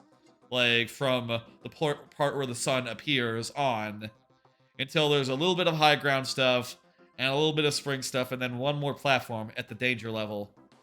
The sun actually passes through, like, between the pipe and the checkpoint here, which is, honestly, I didn't think of when I first put it down, but looks good and works. Really, really happy with the progress there. I'm excited to start making the second half in earnest and putting it together. A lot of ideas starting to formulate for that. And, you know, despite it being like a whole different type of level from the first half, knowing that how everything has come in for the first half is good. And also, by the way, one of the things I was experimenting with was like jumping off like Mecha Koopas that were over the lava or something. Yeah, I think it's gonna be actually just I think it's gonna be like these actually, just like blue flats instead. I think that's gonna be mostly as good, nearly as good, similar to this part in the first half, similar to the part where you're jumping over the boo stacks, similar to this part here where you're jumping over blues over boos, something like that for dismounting the platform.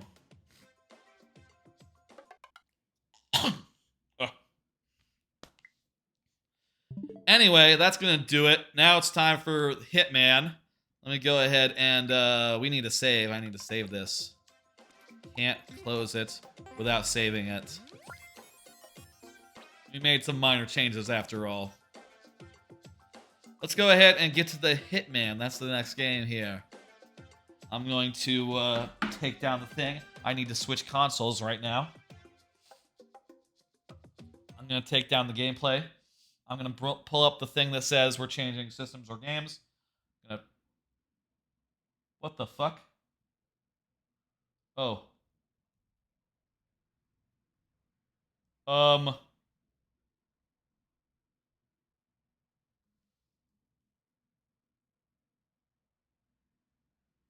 Okay.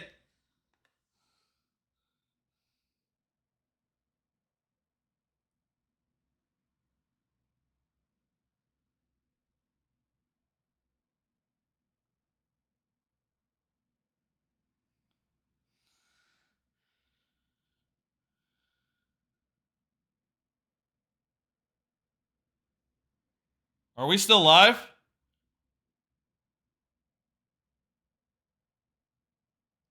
Are we still live? Hello? I think I hit a thing on my keyboard. Let me do Alt-Tab.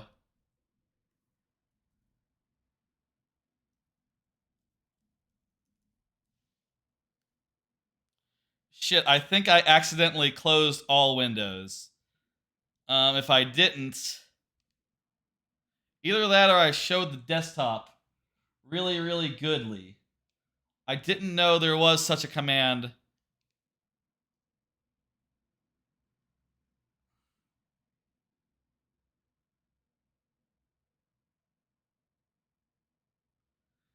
Yeah, it's all recently closed. Wait a minute.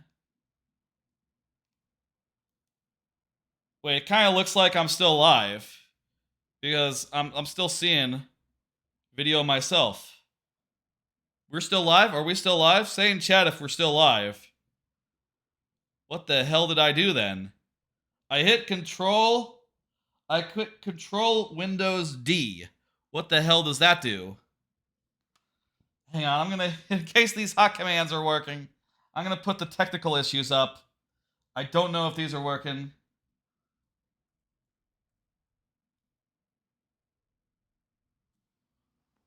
Maybe it changes desktops or something like. What does Control Windows D do? Okay, tell me how to undo it. Creates a new virtual desktop. Okay, that's the problem. Windows Control F4.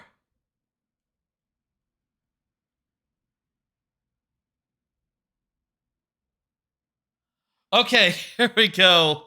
Okay, we're still live. Okay. I thought for a second I had closed all applications or something.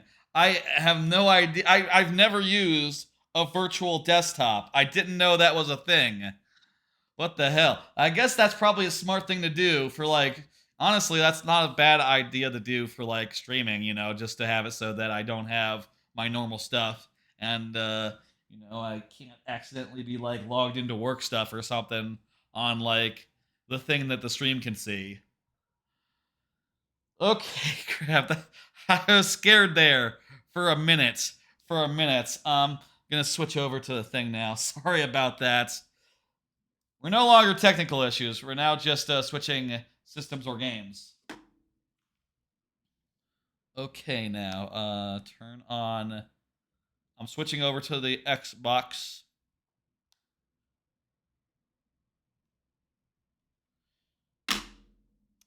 And this should be good. Looks like it's up. Perfect. I'm gonna grab my Xbox controller. I'm not sure how the audio is gonna be. Oh, you know what? I just realized the audio must have been really low for Mario Maker. Hope you don't mind. It usually is much higher, but I had it low for Celeste, you know. I had it pretty low for Celeste. Didn't stop to think about that. Need to make sure I do so, you know, when switching games. Not my bad. Hitman. We're doing Hitman? Oh crap, I didn't change the title to reflect what we're doing in Mario Maker. Whatever. Whatever. That was a Mario Maker update. It is now time for Hitman. That new mode. Let me pull up what it says here in the game so I can put in like the right name for it. I honestly don't know what it's called, the new mode. I feel like the volume might be a little hot when the music is really pumping. I'm gonna lower it just a tad. Higher than Celeste, but lower than usual.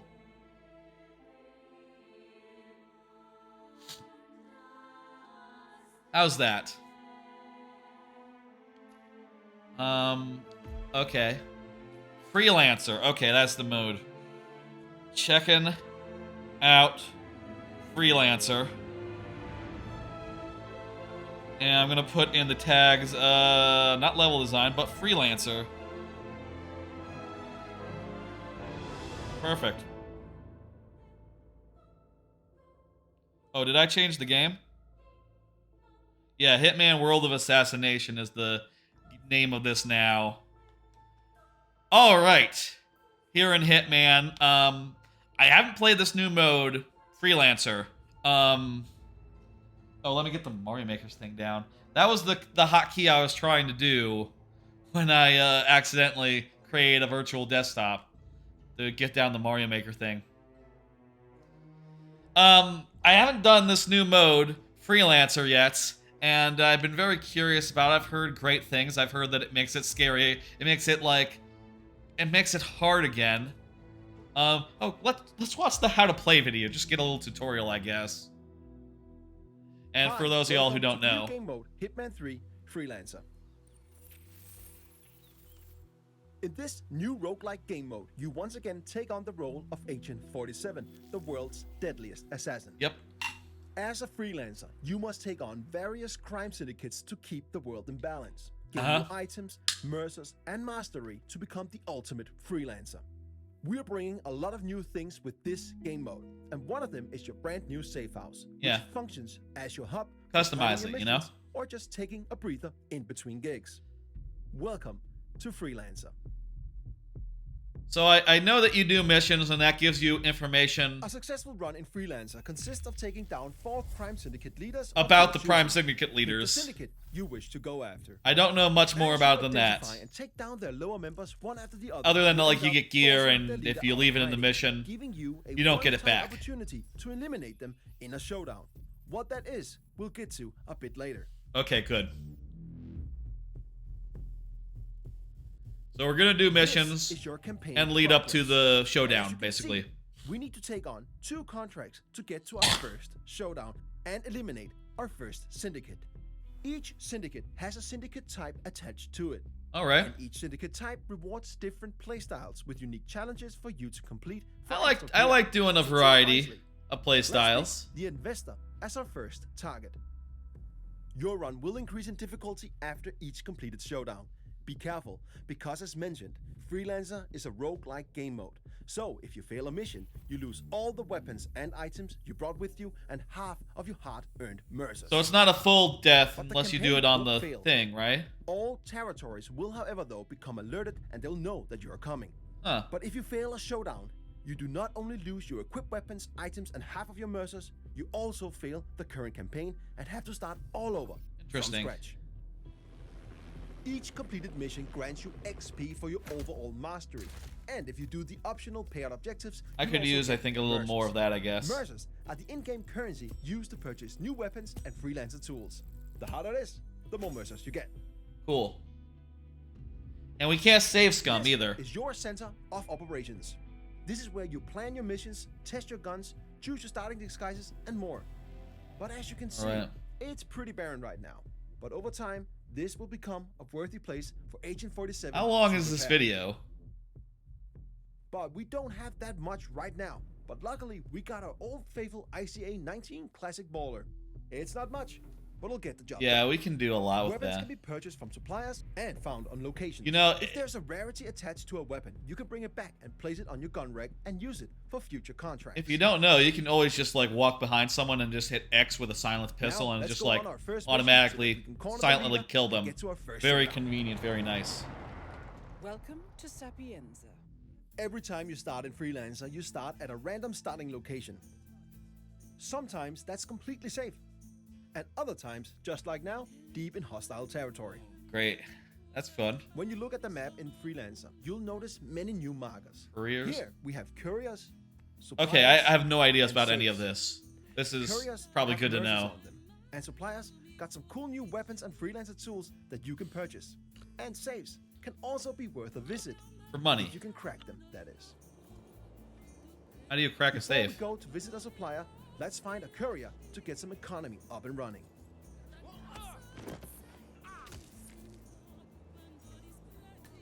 Now we got some mercers.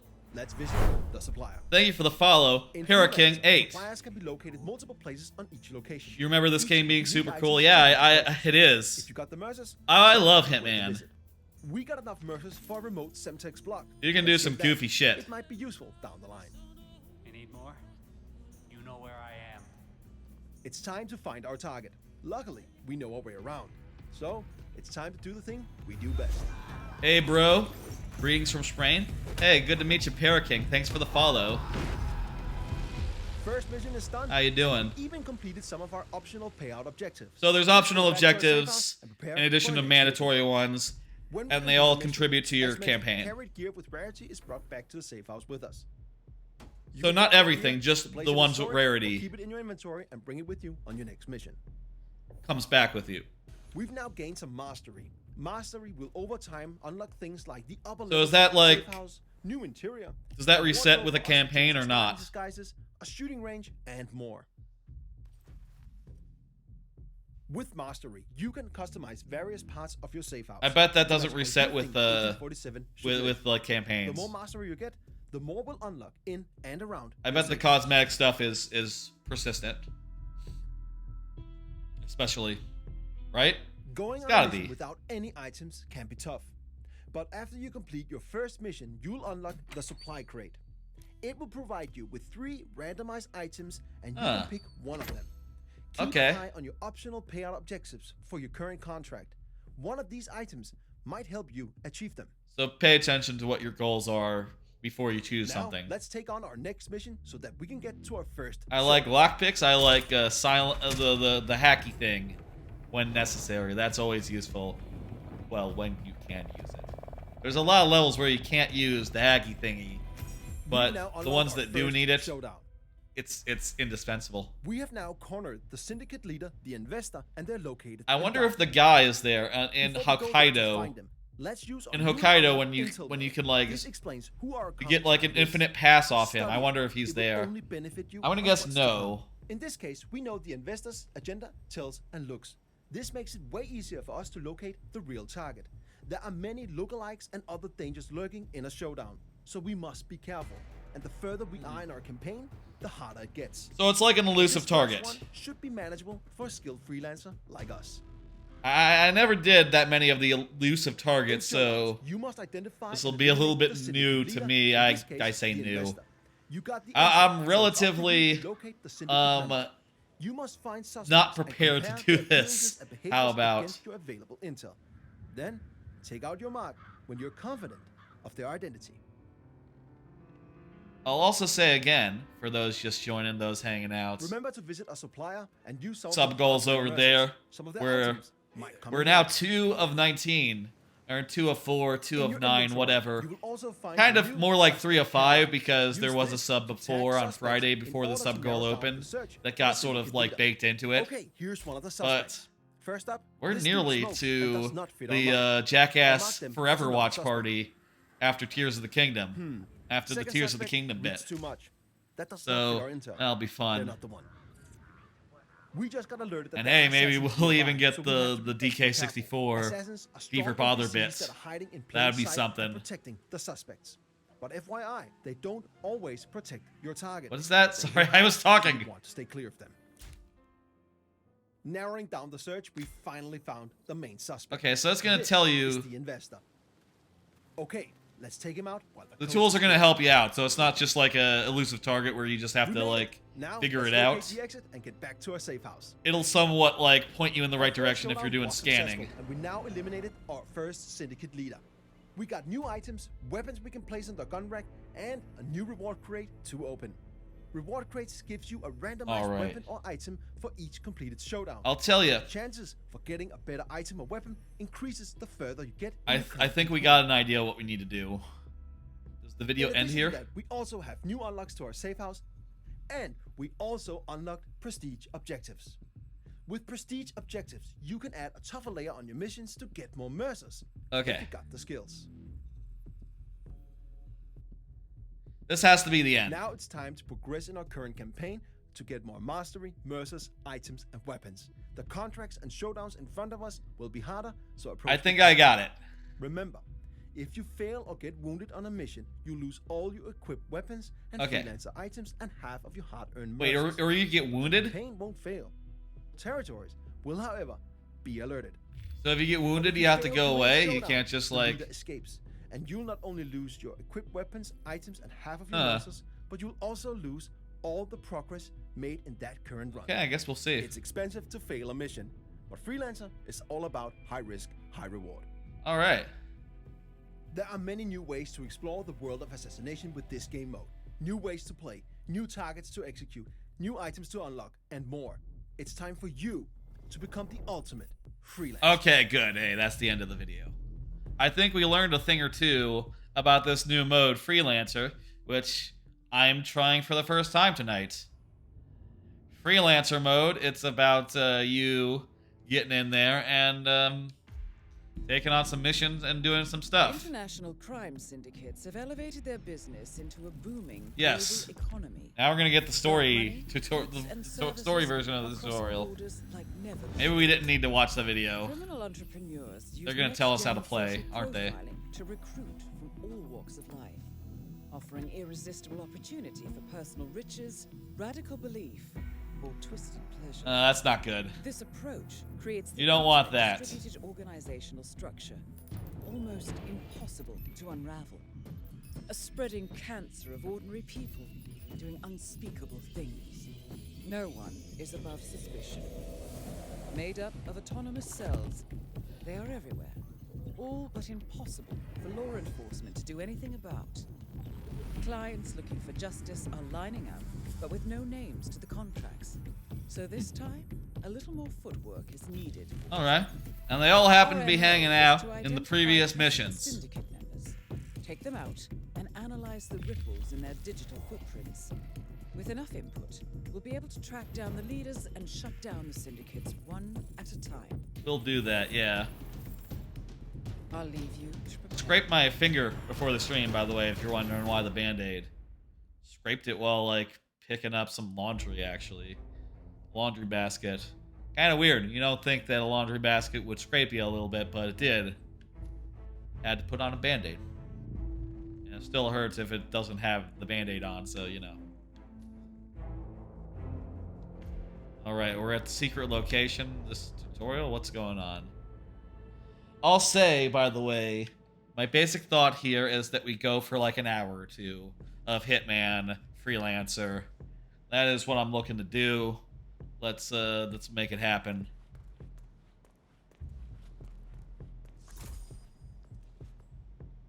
Welcome to your safe house, 47. Okay. A new center of operation Okay. where you can prepare More for your tutorial. freelance missions and collect yourself between assignments. I get the feeling we should have not watched the video. Because as a freelancer, They're gonna explain trust anything, is a everything. scarce resource. These assignments will prove to be amongst your most demanding yet. It will require skill, creativity, and luck to succeed, as even a single misstep can suddenly end a perfect run. And from what I hear, Blunt, it's okay sometimes to kill, like, innocents in this one. everything. You're not penalized so much for it. I know this It's is cool, personal, actually. but And in if some I cases, you have to do do it. the job, it's you. Which, you know, hey, it does mix up the gameplay a little bit and give you a reason to go wacky rather than go quiet with it. Which is also true, kind of 3. Like in 3, there were mission titles to get beyond just like oh hey, silent assassin, not so silent assassin. That's it. They were like, oh, melon baller, you shot a lot of people in the head. You know, stuff like that. So we take 4 of them. Who do we want to take out? What is our play here? Okay, so the quack poison is gonna be like really a big thing. Use a lot of poison to deal with your pharma guys. That makes sense. It's sort of like you know, what's the word? Karma. Appropriate way to kill someone. The driver. Just shoot them with explosives and big loud guns. The driver is gonna be our just go wild with it one. Let's not do that one first. That one seems like a hard one to do first before you get like any guns to go in with. You know, like a shotgun or something. It's probably not so easy to get like a silent shotgun, but if you ever find yourself like looking to play some Hitman and just want to go loud without going too loud, a silent shotgun will get the job done, and people will not. They won't know you're there for a bit until they actually see you shooting, and you'll be able to take out a bunch of them. Iceman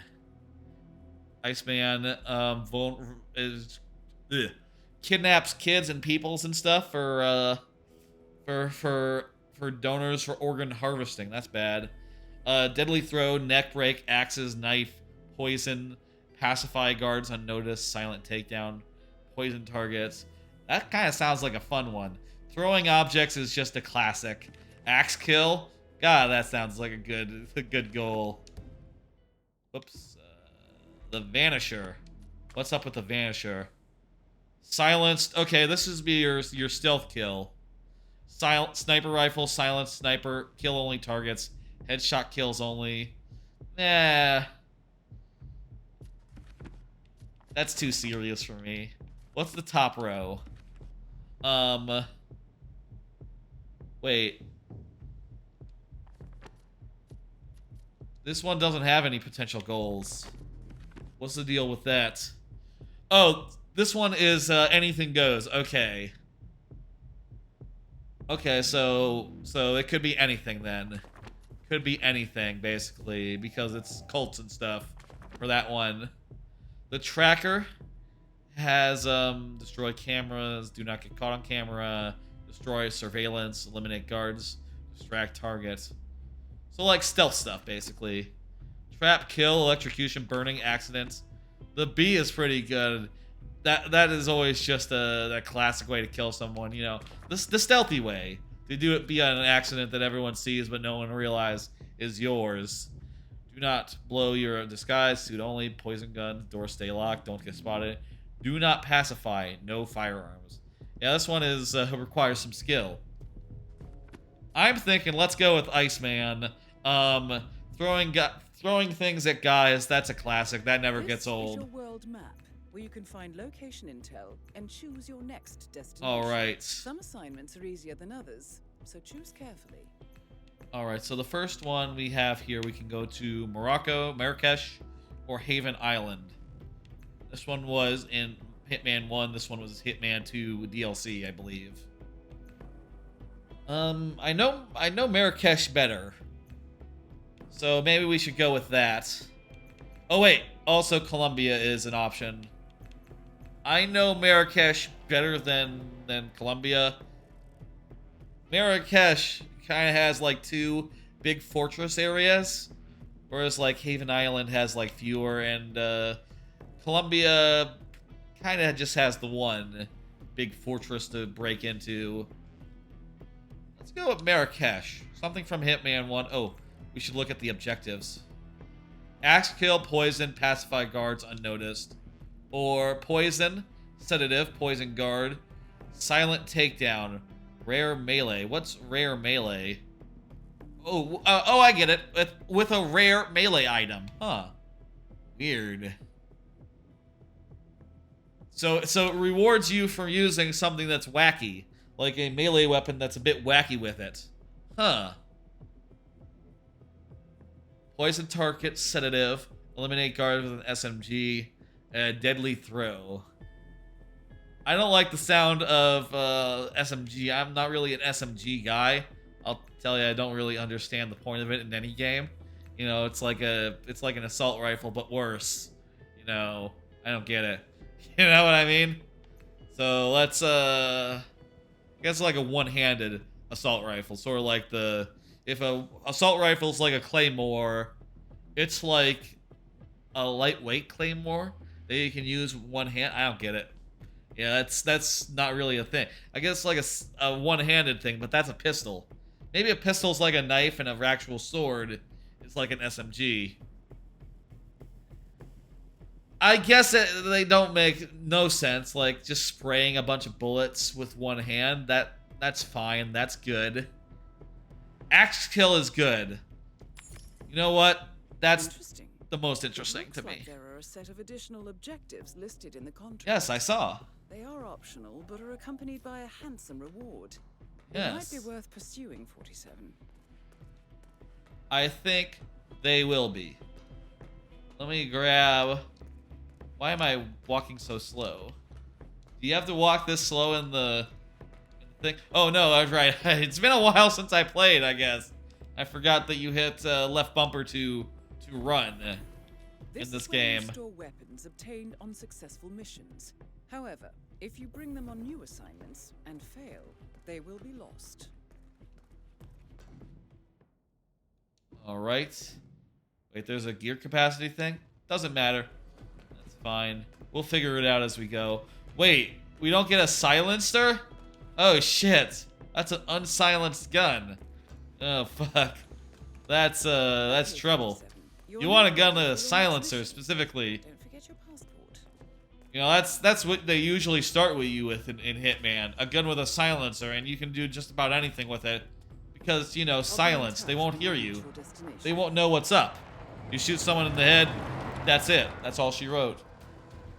And oftentimes, if you're like in a place where no one can see, you can just totally shoot the target in the head and run away without anyone being any the wiser as far as like where the shot come from, whether it was you, etc. We're heading to Colombia, so why?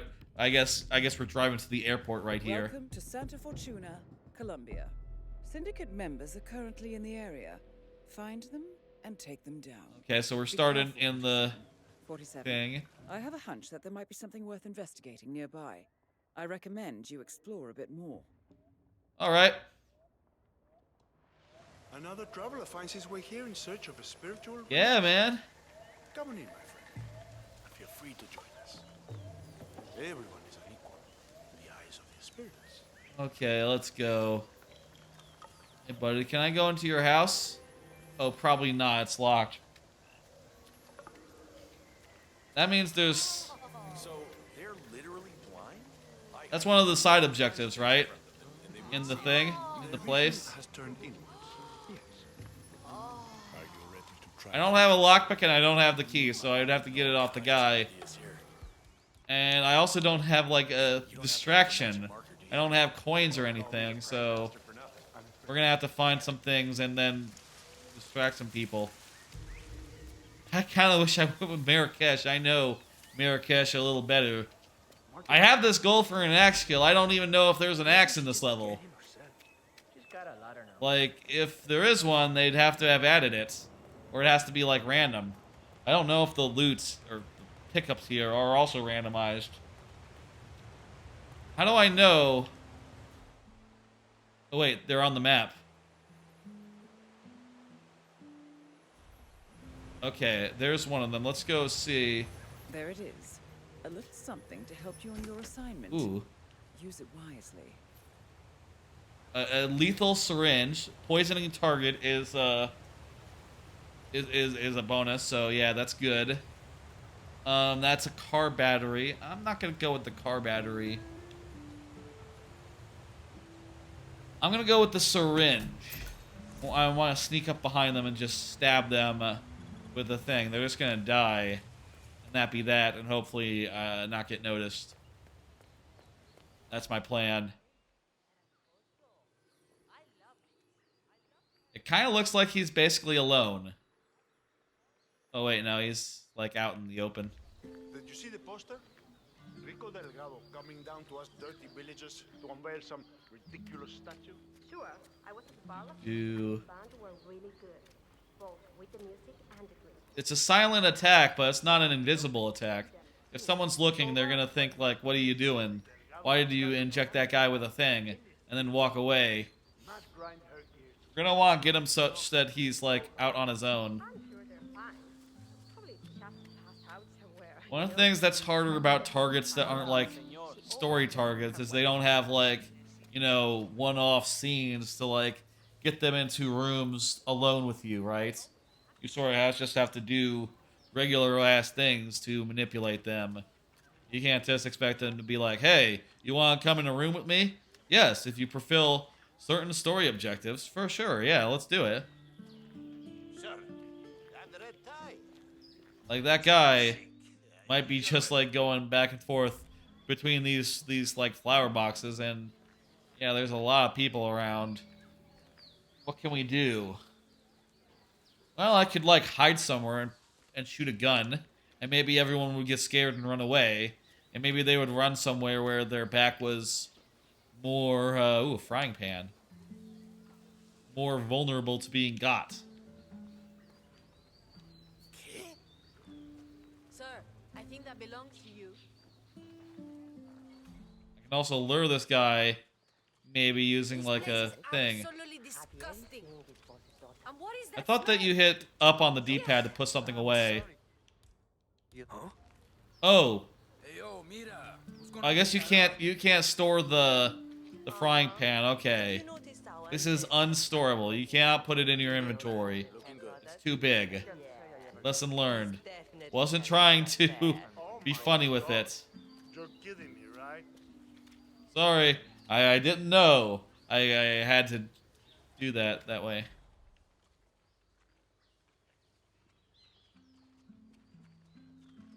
If we could get this guy in here, we could poison him with no one seeing. So I'm gonna drop it. Pick it up.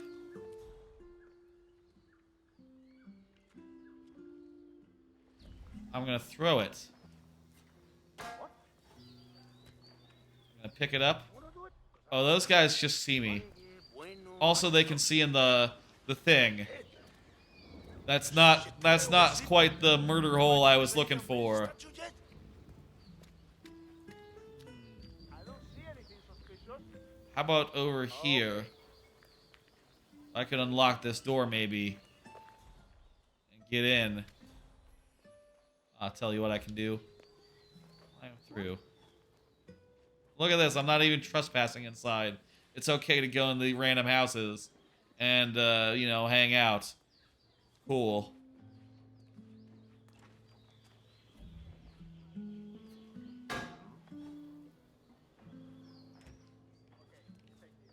Where's my thing?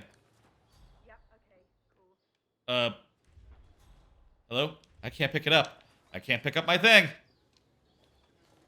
Por Dios, why is that happening? Okay, my pot is gone. My pan has been taken by the guards. Also, I'm just realizing I'm covering the objectives. Let me move myself real fast so that I'm my camera's not in the way. I'll move where should I move?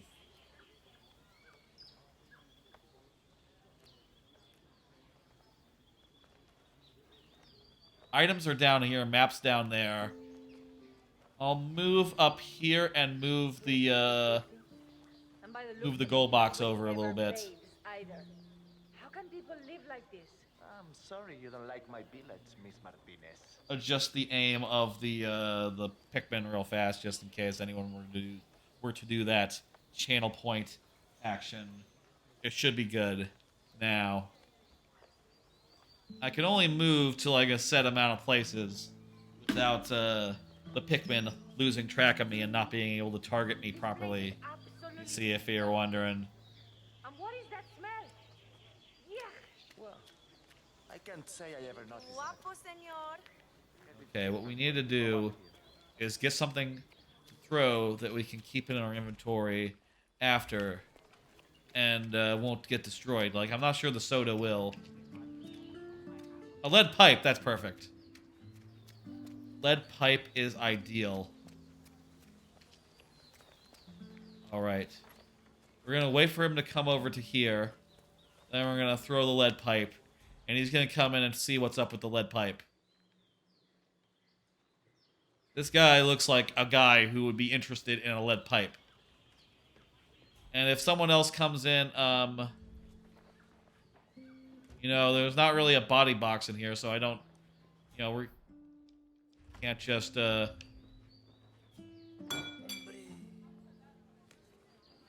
rid of all the guards or whatever. Perfect. Look at that, this guy is just in a... This just sucks. There you go, buddy. Excellent work, 47. Perfect. All right, first one Syndicate. done. That was simple enough, and we got an optional objective to boot. I can pacify some guards for additional money. I have to do it unnoticed, specifically. Okay, I think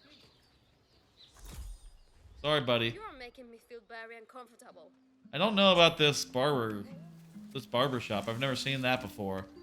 Never gone in there. I'll say I don't know maybe the Hitman 3 maps as well as I know the Hitman 1 and 2 maps. This place is the worst. I hate the mud. I hate the smell. Maybe there's nuances here that I'll have to figure out as I go.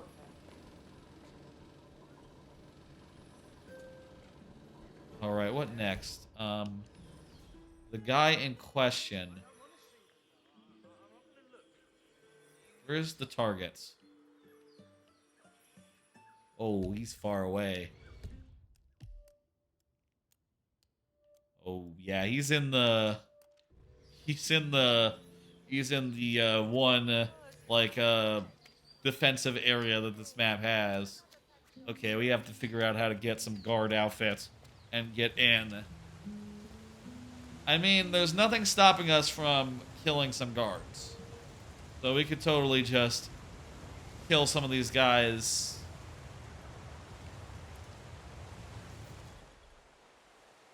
Is it not going to show where the camera lines are? Usually it shows like where the cameras are looking when you do go into the detective vision. Does it not show that? Huh. It doesn't show that in this mode. If I could lure a guard right here, I could clobber them and get an outfit from them. You know what? There's some guards in the jungle.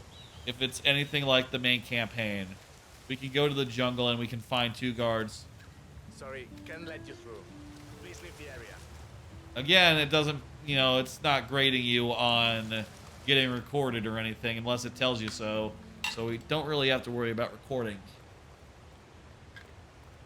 Or not unnecessary kills either.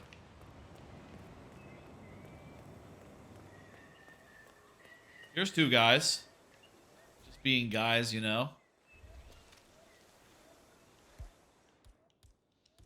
Boy, oh boy. What if you heard a lead pipe? What would that be like?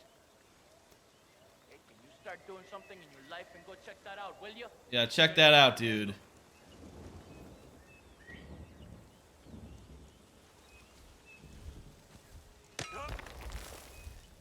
Yep, no lead pipes over here. That's 1 of 3, so that's nice. I'll also pick up the Baroli. I have no need to like, you know, kill him. But this guy here... Hey, buddy, how you doing? Whoops. Holy shit. Gunshot. Let's go. That was the wrong thing. I had the wrong weapon equipped. I meant to do the lead pipe. Let's get out of here while we're unnoticed. We still need to take out 2 guards without being noticed, but we'll manage. Oh wait, these aren't guys who can get into the house. These are just military guys. If you need anything specific, there should be a supplier located in the area. Hey, buddy. Thank you. Okay, I don't have... Don't hesitate to come back. We don't have any Mercer yet, so we can't buy anything. Mercer? I guess like short for mercenary. Let's do a card. A body was found, but... What are you gonna do? Maybe we should have killed the other guy before he gets found and wakes up and... What is he gonna say? I thought there was a pipe and there wasn't one. There's nothing he can really tell them that they don't already know.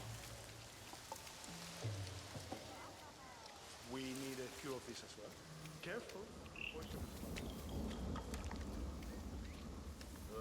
Scary plants. Do a card. Away there.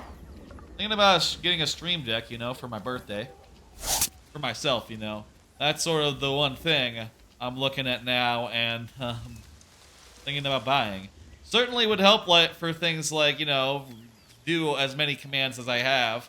I have to set up a lot of hotkeys. And, you know, with Windows, that usually just means like Control plus Alt plus some key, which means that there might be overlaps with some programs and things. And if you get them wrong, it can get even more screwier, I guess, which you saw earlier.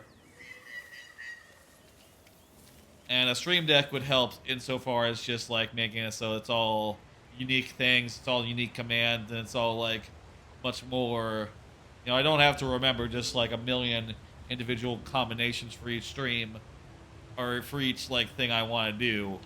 Why are you sneaking around like that? Oops, I'm sneaking around like that. You're right, it's weird.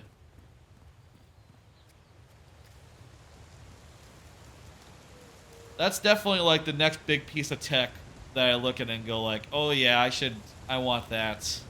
You know, I do so much stuff with hotkeys.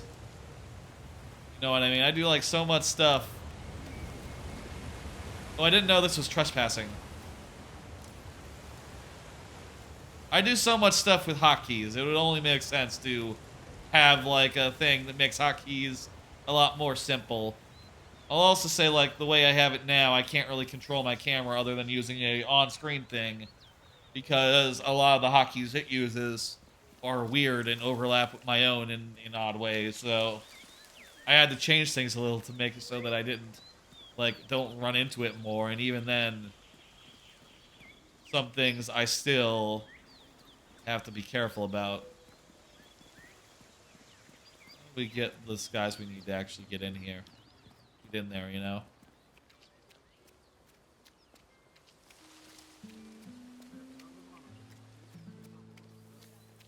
I'm planning on, if I get one, getting the bigger one, the biggest one they got. They got like a little one with like 6 buttons, a regular one with like five with like rows of 5 buttons each, and a big one with like rows of 7 or 8 or so. Because when we do viewer levels, there's 7 lives each time. I think the one with like 7 across would make sense for that especially. And also would just allow me to have like access to more stuff at any one time. You know, having more buttons. Of course, things can be nested. You know, we can have levels upon levels where I'm like going up a level and then going back. But the more stuff that can be available at any time, I think would be more convenient. I don't know. I have to think about it and figure out how that's all going to get set up and when I'm going to get it. Haven't pulled the trigger yet. Was planning to. Still planning to. And I suppose now's the time since it is my birthday. Again, birthday stream. But, yeah, that'll be coming together soon, hopefully. Coming in soon, coming together as well soon. And we'll see what happens. And yeah, no guarantee of like when that'll be. Like I've said before, for streaming, we'll be a little busy this next week. There'll be no stream on next Monday, for instance. And, therefore, like, between Friday and, like, the next Thursday stream will be a bit of a lull, I imagine. But, still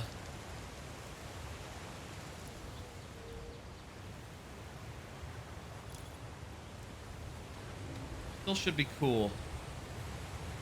Maybe we should, like, wander into the jungle, like, this way and try to find someone who's, like, a guard of this area. I think that's the way. I think that's the way to go. We can climb this wall as well. Fuck down.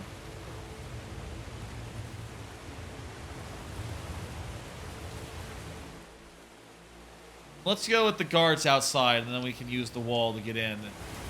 If we so please, if we decide that this is the way. Oh wait, there's... Okay, this wall...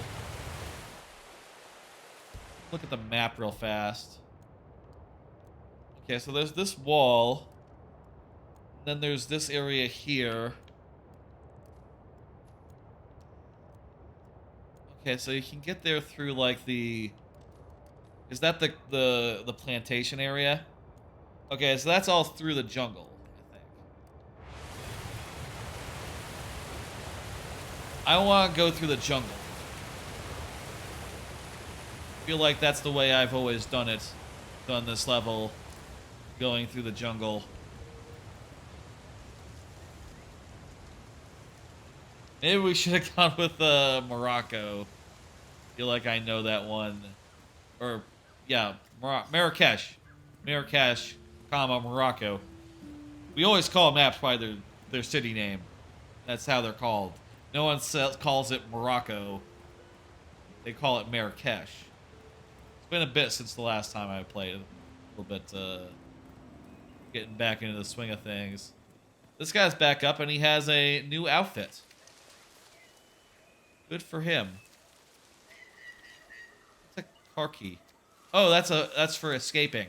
Perfect. I can escape in his car even though he's... Whoosh shit. Even though he's right there. He won't mind. Oh, right. There's a locked door, isn't there? Usually I would have the...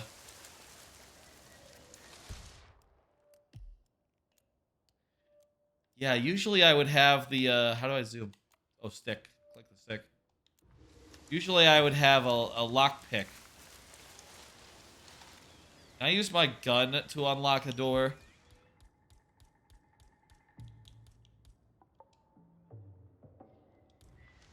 Sometimes you can, sometimes you can't.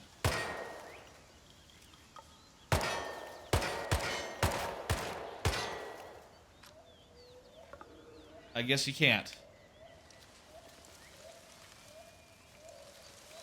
Okay, I guess we're going over the wall back there. We're going over the wall. It's gonna be a whole thing. Or we could get a disguise that, like, is allowed in there. And, like, just knock. I don't know where to find such a disguise. So let's go sneak in and steal something there using our stealth. And I'll do another card while we head that way. Looking forward to seeing Fast X tomorrow. The 10th Fast and the Furious movie. The first part of the 10th Fast and the Furious movie. The first part of 3 of the last Fast and the Furious movie. Of the 10th one and the last one. 1/3 of it, anyway. It's a 3-parter, apparently. I'm excited for it. I know the reviews have not been, like, glowing. It turns out people are saying that it's, not great. It sort of is, like, you know, it's the first one to not raise the stakes. Which, you know, the last one had space. Like, a little bit of space, so, you know, I kind of find it's hard to blame them. You know, they kind of had a tough act to follow with 9, even if people don't love, aren't like the biggest fans of 9 anyhow. Crap, this sucks. I can take out that guy and get a farmer's outfit, but I have no place to put the body. There's another guy nearby. Oh, no, there's a place. Okay. Lead pipe time.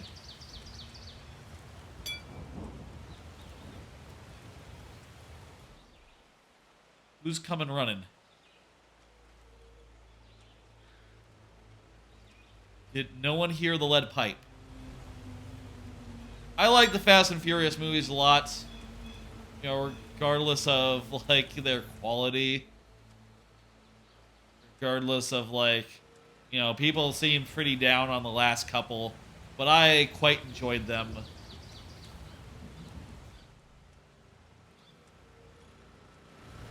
You know what? I'm going to turn off the air conditioner. And one of them is going to come out and do a thing. And we'll sneak up on him while he's, after he's done. I like hide. We'll hide right here. You know what? We can hide closer to it. Corner right here. That way. Oh, puta madre. Come on, not again. And we're on again.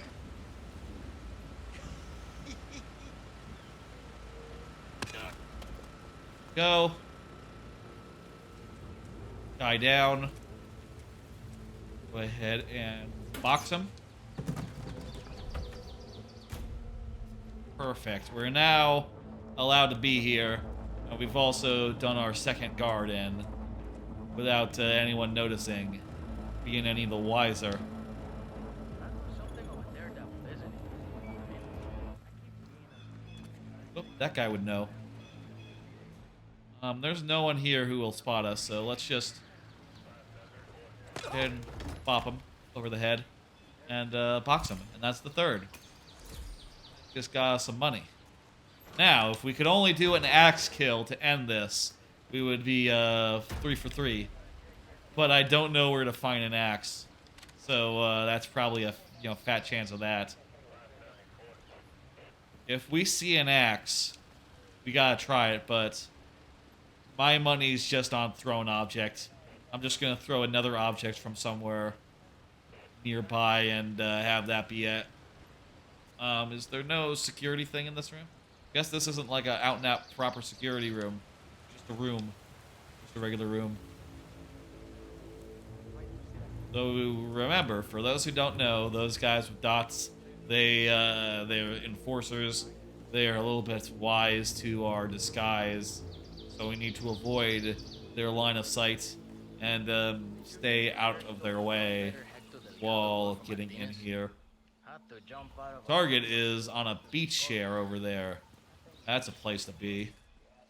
Just a NPC on a beach chair, hanging out. There they are. Is it a lady? What's a lady? This would be hard to do for an axe kill, actually. It's just a lady who's just, like, non-moving. You know? She's not moving from her location. She's static there. If we had an explosive, we could do it. There are people who can spot us. An explosive or, like, a silenced gun would be great. My money is on getting some sort of throwable that we can just throw at the enemy and have that be that. Yes, sometimes maids are enforcers. That just means that they can see through disguises, is what that means. They see through this particular disguise. They see you and think, hey, you're not one of the security guards. Who the fuck are you? I know the security guards. You're not one of them. You know, a lot of people, they don't think twice, you know, about a security guard walking around. But the enforcers, they do think twice, and they say, hey, what the fuck?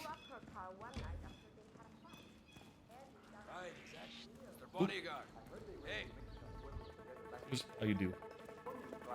Run away. Someone thinks you're suspicious, you just run like the Dickens.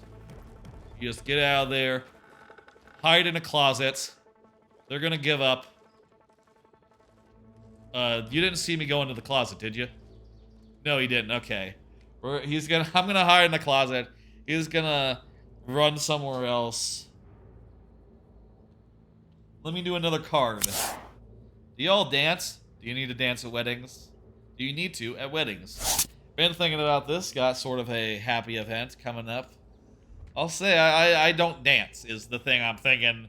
And I did hear on one podcast recently, people talking about like, oh, you have to dance at weddings. That just goes with the territory. That's, you have to. And I was like, I don't know if I'm going to. I don't plan on doing so. And I'm going to be wearing uncomfortable shoes that are like relatively more fancy than I usually wear. So like I won't be all that comfortable. So yeah, I don't imagine like being in the mood to dance, but you know, it will be a happy occasion, I guess. I don't know. Well, it will be. That part is for sure, but I don't know if like I have that dancing thing in me. I just don't do it. Not something I get into, you know? Definitely thinking about that going into that stuff, and you know, I haven't, like the last time I went to a wedding, didn't do any dancing there either. I think at the time it was mostly just like, you know, a fancy dinner almost. Like, yeah, you go there, you hang out, you see like a bunch of people that you might recognize or might not, depending on like how closely related you are or how well you know the friend group of the person in question. But you know, you just talk to some people who are at your table, and then you have some cake and some food, and then you leave after it's all over. Then you have just the regular day. I think that maybe for the last one I was at, maybe it was a little bit of a smaller affair, just the ceremony and whatnot and a dinner. I don't know, maybe this one is like, well, I bet they're comparable. It's not like a multi-day thing, it's just a reception stuff. I don't know about any of that. Not something I think of. Oh, a kitchen. There's gotta be something sharp in a kitchen for us to grab. A kitchen knife, perfect. That's just what we needed.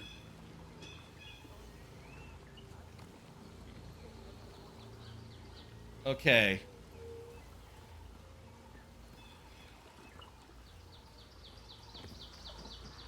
It's kind no one on this dock area here.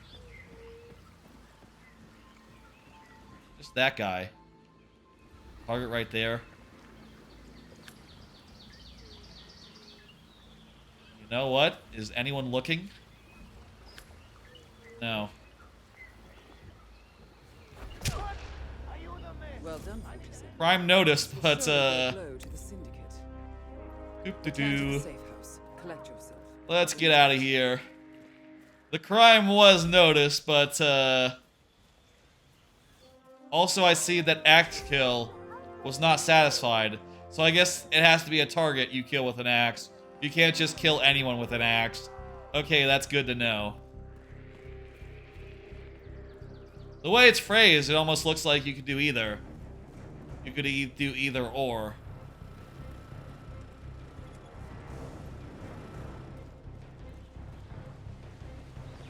Alright, let's get out of here.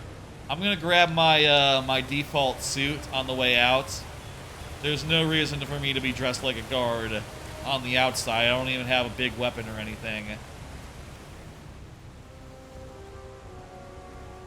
We're gonna make 2,000 simoleons, merc bucks. We could leave. We could actually leave via the bus there. But I got this car key. Let's go with the car. Even though the guy's back up and edit, you know, he's gonna think it's weird that I'm just gonna steal his car. But oh, that's fun. I want to steal his car.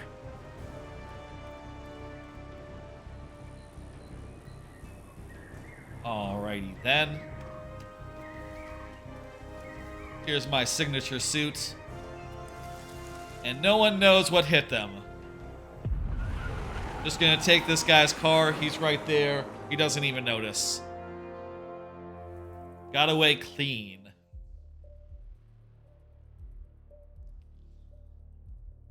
We can try to do like do up to the mission here that we're working towards. I think that sounds like a good idea for like this segment. Sounds like a good idea to me. Like if we could do one more, and then the final one, where we actually take out a syndicate guy, right? We just need to do So there's 3 here, 1, 2, and then 3. That's perfect. Let's do that. And it took us about a half hour for that first one. Just about right if it takes 2 half hours more to finish this up and go to the last thing of the night, which will be the Tears of the Excellent work Kingdom. back there, 47. Let me know when you're ready to continue. I'll be waiting. Alright, so can we buy stuff now?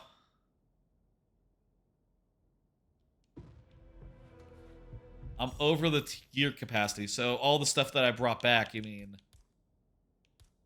Okay, so each thing has a weight. Well, I don't need this.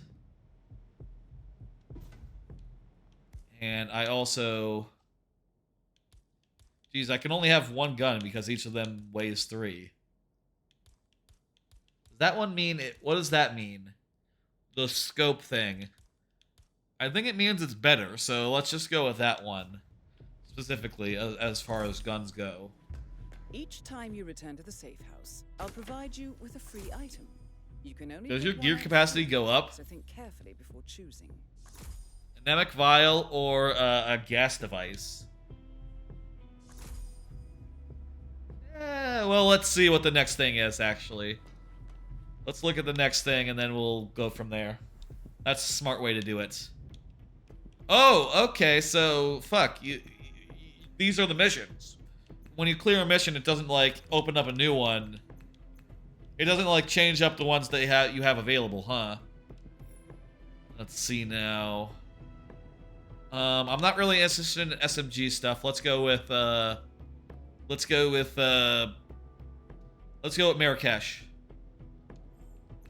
And for that, I need sedative, so let's go with the sedative vial then. The way that these work, did they like respawn after every mission? If you... I was about to say if you keep them on you, but that's not how sedatives work, you know? You don't keep the bottle. Shag just subscribed for a thing.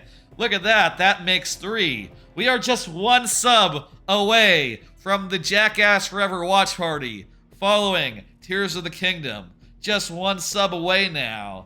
Thank you a ton, Shag. I appreciate it. Shout out to Shag. Does some other streaming. What are you playing right now, Shag? Tell me. I feel like I've seen it, but it's not coming to mind. I've been pretty busy putting together this stream. Coliseum, that's right. We did I forget if we did a raid, but I've definitely seen you play a little bit of it.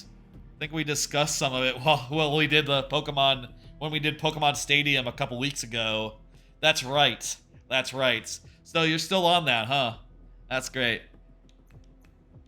Shout out to Shag. Let me do like the Twitch one and the non-Twitch one for you. Shout out Shag Alicious. Shout out was given to Shagalicious, and I'll do the other one that makes the thing appear. Is it gonna appear over me where I am? It might appear where I am. Yeah, it's kind of over where I am. What are you gonna do? Let's go to Marrakesh. That's what I want to go. I hope the last location is Hokkaido or somewhere. That'd be fun. I like Hokkaido. That's one of my favorite maps. Hope it's a good classic one that we all know and love. We have our sedative, we have our gun. That's all we need. Bon voyage, 47. The gear score thing is interesting. Makes you have to like choose what to bring in, what to bring in and what's worth it, you know? And make decisions based on that rather than just like, here's your 3 slots. You can put a gun and 2 side items, you know? You could have like 3 side items, you could have like multiple guns if you had like the space for it. I assume you get more as you go on. I wonder if that's over the course of a campaign or like in general, like oh shit, we're in a hostile area to start with. In no disguise. This is a bad place for us. And it's not even our target isn't here. What the fuck? Let's just beeline for the exit real fast. And is this still a hostile area? Yeah, it is, but there's this whole fence here where we can get over and we're out of the hostile area.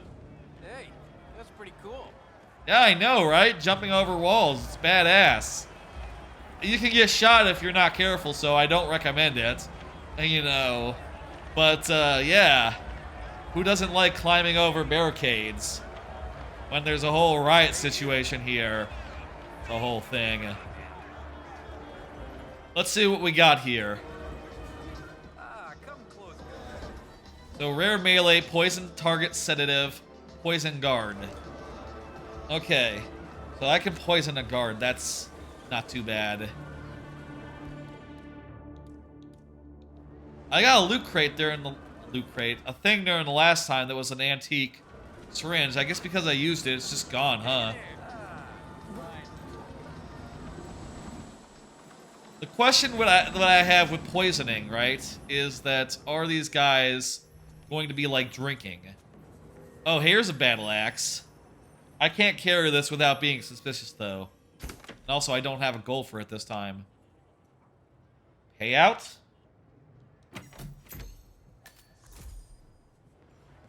Okay, that crate just had money in it. I can buy things. Need anything? Sure. Let's buy something. Okay, so we can afford a wrench, an explosive, and we can't explore. What gun is that? An anemic poison gun. Ooh, that'd be good for like poisoning the target, poisoning the guard, something like that. If we could afford it, which I don't think we can really. We don't have enough.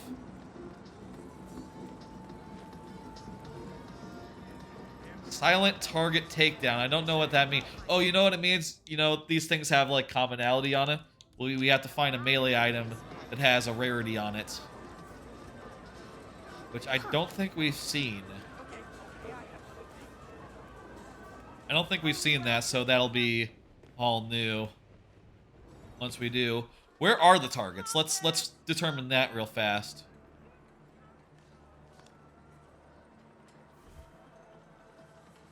I'm just gonna beeline towards that one. It looks like he's a guard with the way his hat is.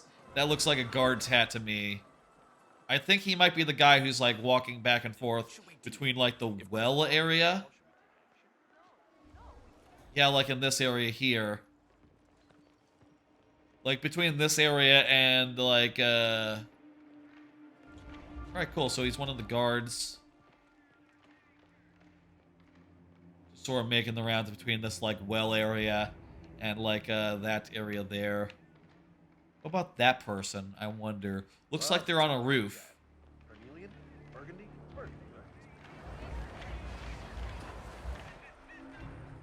See Daisy. That guy's... He's drinking. He's drinking. We can poison him. We can poison him. We just have to get a disguise that's appropriate, and then we can do it.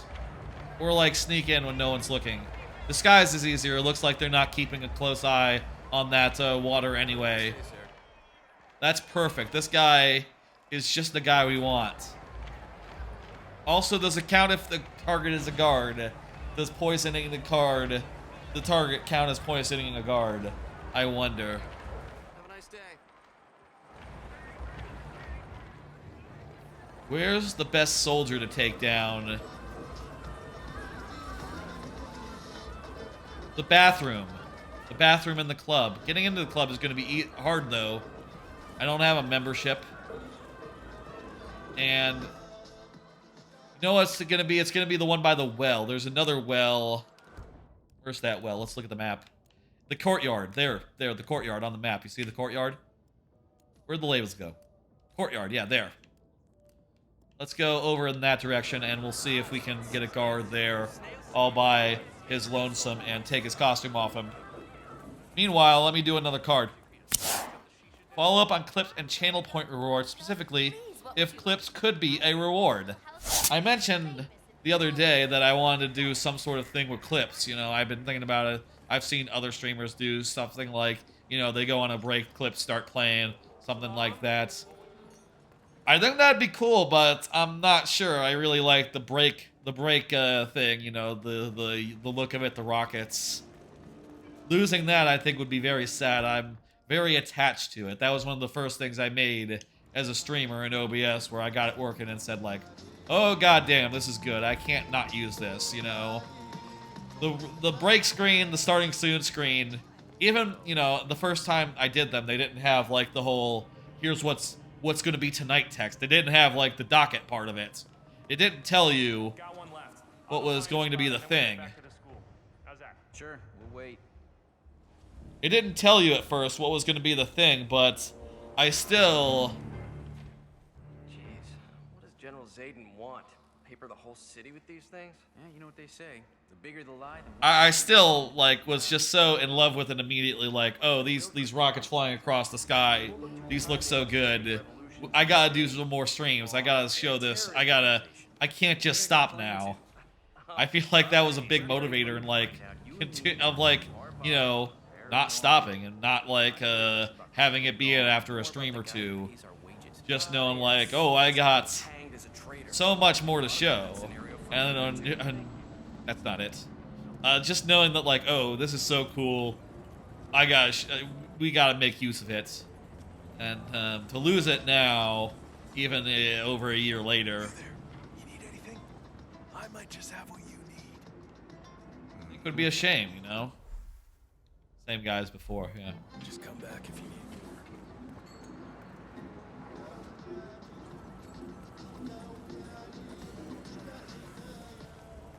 Now, the thing I didn't say during that last stream is that there are other things that streamers do with clips, right? Like, not just, like, show them during breaks. Also, sometimes people will have a channel point reward to play a clip, which would make sense. I've been looking for more channel point rewards. The only thing is that I've been kind of looking for ones that didn't require me to do additional things. Oh, this guy looks like he's the most vulnerable motherfucker. Hype right here. I need a pipe. I need a wrench. There it is.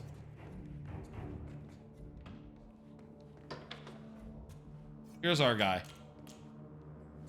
Oh, this is scissors. Just as good.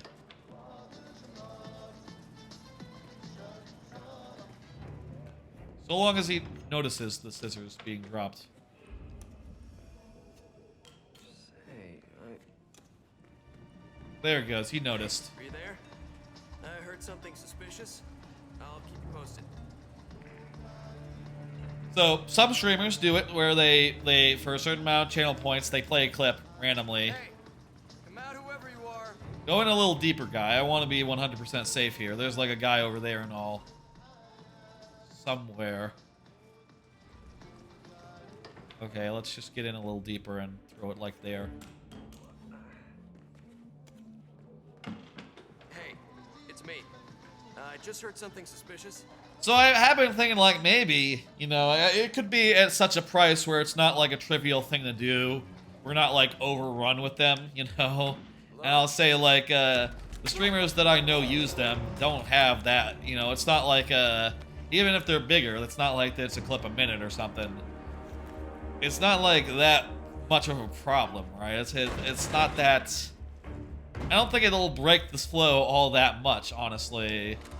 So maybe we should do it. I don't know. It's definitely a possibility now that I say. When I originally made that card, I was thinking like, the answer's probably no. But thinking about it, like, there's probably a price point as far as channel points where it makes sense to like stop what we're doing for a minute and look at a clip and say like, oh, that stream, that was back when we were doing, you know, this or that. That was during Pikmin. Pikmin was a great series. Y'all should check out the VODs. Or, you know, with a lot of cases I can always end with like, yeah, the VOD for that is on YouTube somewhere. You can go find it if you like. Well, though that's not the case with some of the earlier streams that were, you know, there's probably fewer clips of those on average than like the more recent ones. I'll say I haven't like been keeping up with clips recently. Since I got Tears of the Kingdom, I've been way too busy to just spend time clipping up old streams and picking out cool moments and stuff. But, you know, that would make them a lot more relevant and maybe make it the time I spend, like, clipping stuff up actually worthwhile beyond just making sure that when someone does a clip shout-out somewhere, it's a good clip.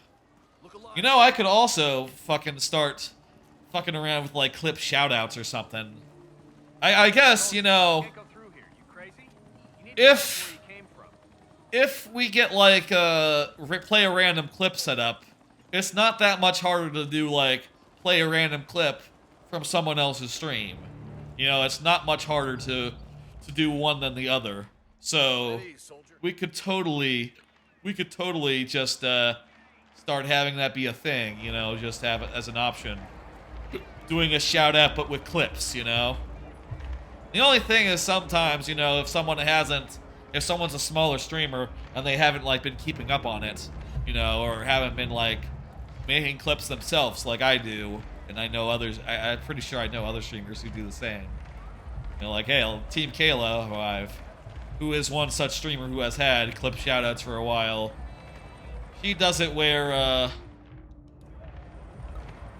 she has clip shoutouts and, you know, I've known her on occasion to be like, you know, to like write down a time code when something funny happens, and to presumably go back later, which I don't do that. I just scrub through the video manually to find clippable moments, and also I change the game name every time I do, so that you know it's going in under the right game or whatever, which is weird and something that only I can do as the streamer. You know, no one else can change the VOD's stream game live while they're making a clip in order to do a thing and then change it back after, as you know, so that no one notices. Not that the Twitch VODs matter all that much, you know, I consider the YouTube VODs to be the main ones these days. Hey, recruit. Gotta find another way. I'm not letting you through here. Why can't you go through here? Oh, he's like a different outfit, isn't he? I guess. Oh, we'll watch him and see where he goes. We really just have to, like, hang out by the bottle now. Or at the very least, make sure he doesn't go back to the bottle without us noticing. That would be bad. Should we just hang out by the thing? Now that I say these things, I am feeling more and more like clip shoutouts and play a random clip as like a channel point thing. That ought to be the direction we take things. I'm leaning in that direction. Maybe not doing like a break screen with clips or anything, but clip shoutouts. Yeah, pencil that in. That sounds like a good idea. That sounds like just a good idea. And you know what? Maybe even that could replace the, you know, follow them thing that pops across the screen. You know, we don't need to do... Well, actually, I would have to do multiple commands to make that happen. Still. But maybe we lose the one that's just like an image and just focus on the official Twitch one that gives you the access to like a, you know, a link to click and a thing pops up on the chat. And also maybe ones that do like a video optionally. That guy is pretty far away. We have to wait until he comes and drinks his potion. And well, you know, he drinks his sedative. So I'll do another card in the meantime. Y'all ever wish you could go back to previous YouTube recommendations?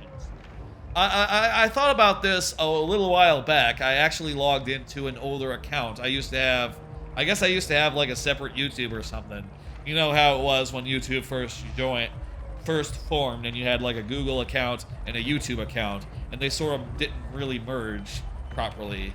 Well, somehow I switched accounts at some point, and later on I switched back and found like, oh shit, I have like all these weird recommendations that are way out of date. You know, stuff I haven't watched in years and years. And it's just interesting to look at that and go like, wow, huh, my algorithm was so much different back then. Cool, okay, he counts as a guard even though he's a target. Fantastic. That's sick. Oh, it's sedative. Okay, that's a sedative, not the poopy one. This poison doesn't get us poison target sedative. You know what? That's fine. I don't have sedatives, so I wouldn't have the option to do otherwise. I gotta be honest with you, that is the worst parking job I've... Huh? Let me help you, without touching you. Okay, these guys are fucking off. That's great. I have scissors. Let's just use scissors. I don't have rare melee yet. Also, does like a silent takedown count as a take? Of course it is. It's a silent takedown. It's not a takedown. Wondering if that. Oh, it does say silent as well. Silent target takedown. So it has to be silent. Cool. Oh, maybe takedown is different from eliminate. No, pacify is the one that's trying to eliminate. I think takedown is either or. Cool, we're done. By the way, I'll say I have a bunch of cards here tonight related to various YouTube things. I decided to just list out like a lot of things I'm watching right now and talk about them one by one. And I'll say maybe I did too many, honestly. I don't know. I think we're currently going through the cards at a pretty good pace considering the stream is going to go on for a bit, you know? It's going to be a long stream. It is a long stream already. We're 3 hours in. Still, I say it's a long stream. That's actually average for a stream. But there's 2 whole more segments, plus maybe potentially a watch party. So, you know, we just need one more sub for that watch party. Let me say that again. One more sub, and the watch party will be met. Now that that's done, let's figure out what's going on with this other person. Wait, was that gun a sedative gun? I don't remember if that gun we could buy is a sedative gun. Honestly, not that it matters. We don't have enough money for it. Hey, you need anything? I got some cool stuff. Let's just see for reference.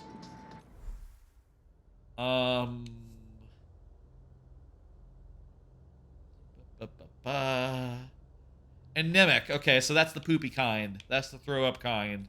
It doesn't do what we need. What about this, like...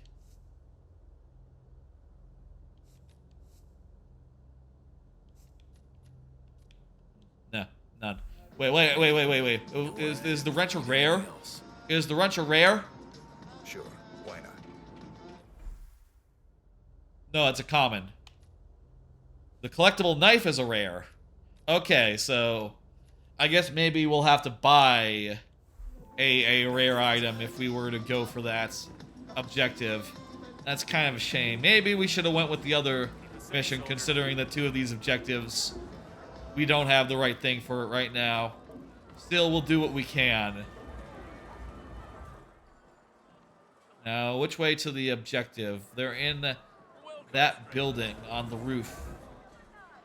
Where is that? Where are they? Is that just... That's... Yeah, okay, it's across the street from the bazaar. From the club. It's up through here. Do we have access to here right now? I think that's just up through here. Yes, looks like we do, as this disguise. Target is suspicious of me. So I got to be a little bit careful about it. What is he thinking? Keeping Strandberg under his protection. I can get a consulate keycard. For no reason. Rendezvous at the underground garage and take emergency tunnel B to a shop downtown where they'll remain and... Let's just throw scissors at her head and run away. Questions?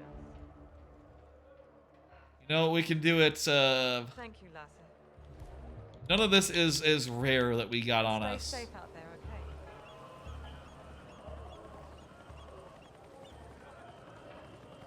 Carry on. Yeah, buddy, you too.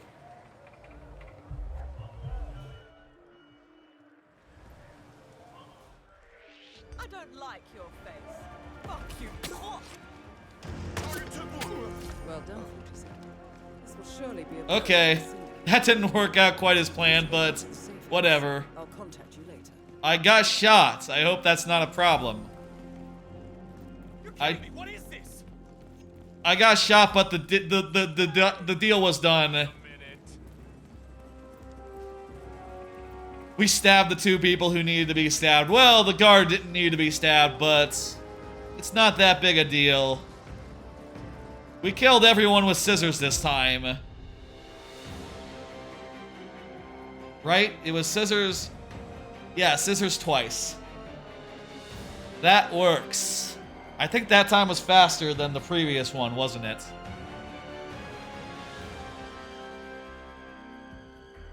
Good shit. It's fun how many limitations this has. You know. These are all like optional things. Yeah, we didn't have. Get a hold of rare legend from your gear wall or supplier. Right, so we don't have that. Remember to bring poison? I don't have the right poison, and I didn't have the right supplier. Yep. Yeah, so couldn't you know, do anything as far as those 2 went, but that was good. We did a good job there. We got some money. I don't know if it's enough to like get anything of note, but we got a warehouse and we also got our gear cap up. Okay, so the mastery, I think, which is the ongoing one, is going to give us extra gear cap. Fantastic. Fantastic, very Excellent good. work back there, 47. Let me know when you're ready to continue. All right.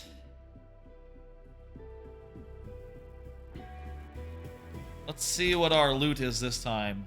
Water canister? What? What the fuck you use that for? Set a trap by pouring out the contents of this canister and creating a conductive water puddle? Fuck, that's brand new. I don't think that was in the game. I don't think... was this a thing before? I don't remember a water canister ever being a thing I ever found or picked up or brought in. I thought that the previous way that it was is just like, yeah, there's some water or a hose near every, like, single place where you can do electricity stuff. You know, not really cases where you can just make your own water. You know, I say make... A hose is kind of making your own water. But, you know, you can't really, like, place where the hose is, you know? I guess that's also kind of a silly contrivance, right? Like, Agent 47, you know, he can turn on the hose, but he cannot pick up the end and, like, you know, spray it like a human would. He just has to let it build a puddle exactly where it sits. You know, and he can't, like, move it with his foot or something. I guess that, too, is silly. There's some silly stuff in Hitman, just, like, mechanically, but, you know, it's a sandbox. It's a puzzle box. Sometimes puzzle box needs to have, like, weird edges, you know, and weird, like, suspension of disbelief. Like, yes, I do believe if someone heard a wrench 5 times, they would come a little further into a vulnerable area. That's something that people would do. Yes, I hear a wrench over there. I'm gonna go check it out. And whoops, I got hit over the head. Oh, the next guy hears it and goes like, what is that wrench noise? My friend went over there and never came back. I'm gonna go over there and find out. That's something that guards do in this game, and probably wouldn't do that in real life. A lethal syringe and a proximity explosive. Proximity explosives aren't nearly as good as you know, as like the ones you have a charge for, you know, the ones you hit a button for, because you don't know if the right person is gonna get it, right? I'm leaning towards the syringe, but let me see what the missions are for the Iceman. Oh. Okay, so the last one, the last location that you leave is going to be the one where the Iceman shows up. Do we have optional missions for this, or what? Okay, actually, you know what? It's still the same optional missions as before. Sedative, deadly throw. Okay, we can probably eliminate guards with an SMG, though that's going to be a little bit scary, honestly. That's going to be a little bit scary, considering that we won't be able to hide after. You know, we're going to go loud if we go for that. And wait, guards? Like, multiple guards? How many guards? Maybe it's like 1,000 each. Not sure. Or just for the first one? Or for the second one? Oh, you know what I just noticed? I'm not quite in the corner, am I? Hang on, let me just... Yeah, if you look at, like, the Xbox where it's red, you can see there's a little red over me. Let me move myself a little farther into the corner here. There we go. That's more like it. Excuse me. Oh, and by the way, I'm covering the part where my money is. It says I have 5,000 buckaroos, if you're wondering. We now know the location of the syndicate leader. He was in the last place we looked. With an intel wall to help you keep track of their uncovered identity. You know, the syndicate leader, he's always in the last place you look, isn't he? Isn't he? Isn't that always the case? This is a lethal syringe. That doesn't do anything for us. Electricity doesn't do anything extra for us. Explosives doesn't either. Let's just go with a syringe. Can't go wrong with a syringe, lethal or otherwise. Is this an SMG? Should be able to, like, inspect items or something. If that was an SMG, we kind of need it. Oh no, that's an SMG right there. We'll take that one, because we do have the SMG goal. And also, it's not like these guns are silenced anyway. They're not really all that good. You know. What do we have unlocked right now? There's a shooting range that we can unlock. We got a new area, right? A wardrobe. An area in the safe house has now been unlocked. Enjoy, 47. Move. He's just fucking getting unpacked and shit. That's good. That's a good touch. This mode has good touches. Let's go with Crimson Red. Actually, the white suits aren't bad either. The Requiem suits, all black. Snow. We're going to the Maldives, actually. Let's think about this. It's tropical. there, so we should probably go with a tropical look. Or be a clown or Santa Claus or something. Or a cowboy. No, cowboy's alright. We just need to be like a summer cowboy. What's the Lynch suit? What the fuck? Like Kane and Lynch? Never played it. Don't know it. Heard that Kane and Lynch 2 got, and famously got bad reviews. We'll go with this one. What the hell? Why aren't my sunglasses? Oh. Look at that. That's weird. In the mirror, you can't see the shading effect. Little bug report there. The sunglasses are transparent in the mirror. I can't be the only one who's noticed that. That must be... That's pretty obvious, considering that the first time you see it in this mode is going to be in the mirror. A little bit of a... What does a stethoscope do? Oh, it's a fiber wire. I don't really need a fiber wire. I never use the things. Just seems silly to have a whole weapon that just does a choke effect. I mean, it does do things that other weapons can't. Specifically, it can be used to, like, drag people around and, like, drag them somewhere good as they are being choked to death. That's... I don't need to tell you. Being able to move someone and kill them at the same time is actually kind of handy. But it's only kind of handy. And, I think that when you're playing a game, you're playing Hitman, you want a weapon, a means of death that isn't just kind of handy. You want something that's also a little bit funny. Let's go. Let's do it. The final of this syndicate. And if we win this, we take down the syndicate and we'll move on to the next one, which, I'll say I'll do off stream if I end up doing it. I'll say this. This mode has been pretty cool so far. I don't know if I see myself, like, actually playing a ton of this on my own time. Maybe it'd be fun as a podcast game, actually, when I don't have... When I don't have one of those to play, right?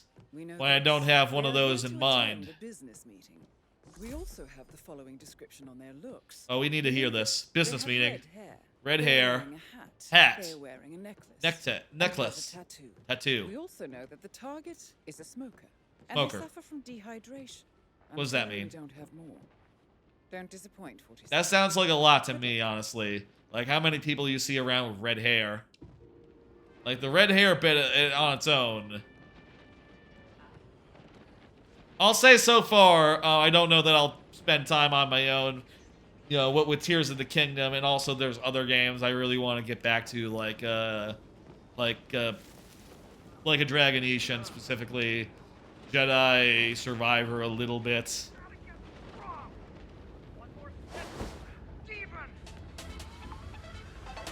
Does this area look desaturated somehow? I feel like it's usually more saturated.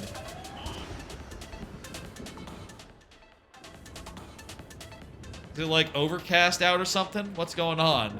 I guess it is overcast, so maybe they're just... It's like a gloomier mood for this level right now.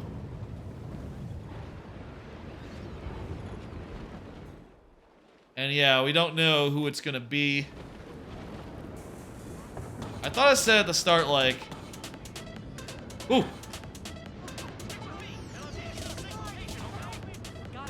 Don't worry about it, guys. I accidentally pulled out a gun for a second. Suspect camera. This is what I wanted. Okay. I was kind of expecting it to hit up on the D-pad. Okay, no one made me during that, so it's okay.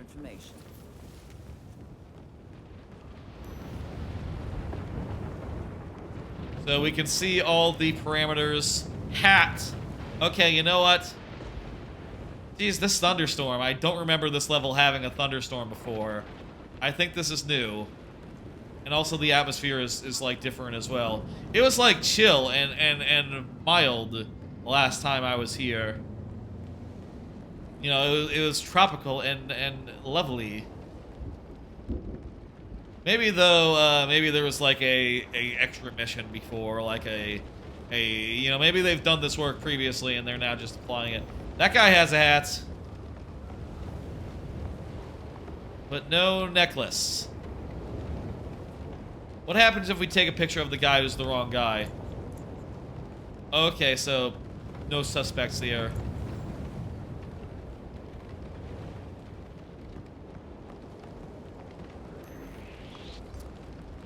Oh, sorry, I didn't know this was trespassing.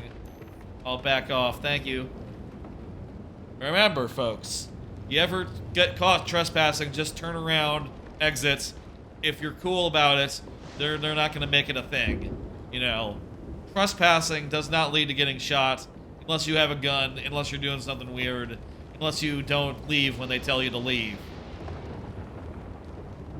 That's how it is in real life, too. People don't just shoot you for being in areas. Usually. It's weirdly dark, so it's hard to see hair color right now. No hat. Wait, what was it doing? No, there was nothing. I wonder if we'll have to go to an area of the map that's like off limits. It hurts so bad. You need to give me mouth to mouth before I die of cardiac arrest. Sorry, man. There's a guy out there. Or... oh, we can zoom. We can zoom, right? How do I zoom? Oh, D-pad, left, right. Well, that guy's a smoker, but he doesn't have a hat. Can't be our guy. You guess who? Mystery. Oh, wait a minute. The suspects are on the map. The suspects are on the map. There's 4 of them. Okay. So it's not just looking at everyone. There's 4 specific people we need to check. And, let me see if any of them are in trouble areas. 2 of them are in, like, the behind the mansion, or, like, the villa. So we will have to just get a disguise if it's not one of these 2, who are in, like, the outside areas that are, like, for normal people to hang out at. Hopefully, I say hopefully, maybe it's more interesting if it's more complicated, you know. Oh, I'm sorry, I didn't know. I didn't know I wasn't allowed in there. I'm sorry. I'm just looking for the bathroom. There's one. Let's see now. I guess it doesn't say if it's a lady or a guy. Well, for one, the hair... the hair is not red. I don't feel comfortable here. Oh, God. Oh, no, that's just a person of interest, not a... What does that mean? Person worth investigating.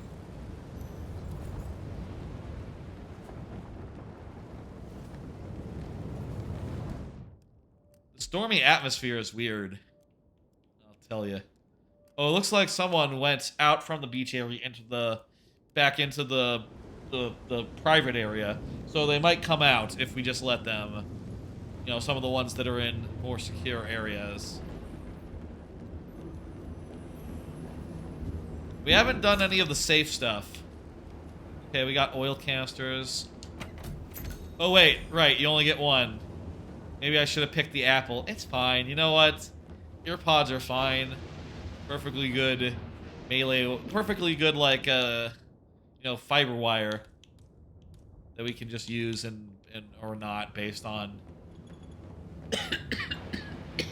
as needed.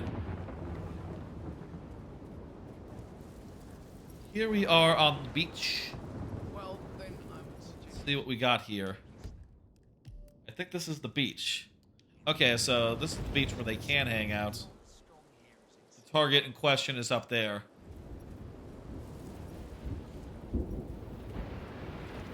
Okay, that's not like a private thing. We're allowed up here. Good day. Let's see about this target. That person seems suspicious. Some of the tells fit the description. Red hair, I would hat, go further if I were you. drinking. Okay, I took a picture.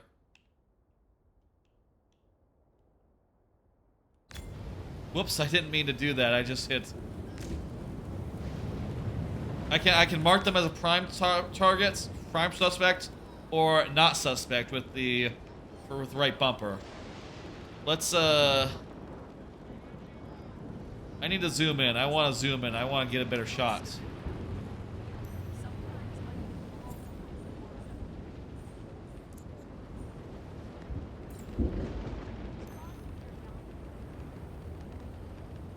Okay, smoker, yes. Smokes. Hat, yes.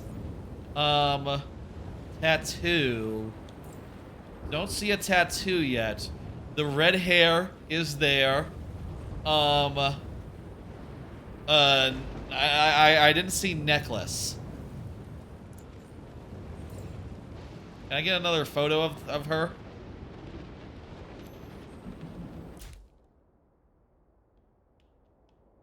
So can I like zoom in or anything on the photo? No, I guess not. Get another photo from here.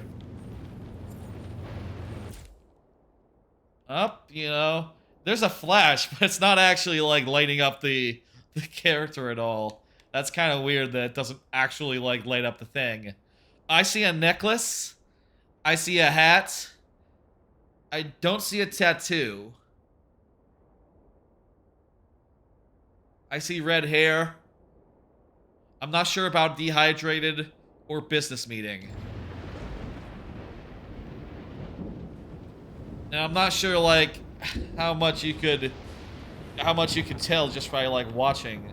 You know, you can tell if she meets the criteria, but you know, if she doesn't take a drink, then what does that tell you? I'm not sure. Let's leave her for now. I'll say there's no way I can eliminate her yet. Undercover assassins may be present. Wait, undercover assassins might be present? No necklace. No necklace on this one. That is, not a suspect. Did they say undercover assassins? So there might be guys who just come and kill me, without any, like, warning, huh? That's neat. You know, I'm gonna say I hope that doesn't happen, but if it did happen, I think that'd be neat. Let me see if I can... Hey, love the suit. Classic cut. Yeah, right? Restricted area. Okay. I'll see you later. I was just hoping to see if I could, like, get a picture of any of your guests through the thing. Maybe we can, like, go around. I mean, this isn't a trespassing area over here, so maybe we could get, like, a view in and use our photo. Ooh, hey, another loot box. Anemic. That's not important. We already have a thing. The only thing we really need to get is something that we can use to do a deadly throw. A deadly throw item would be good. Ooh, I think we can maybe...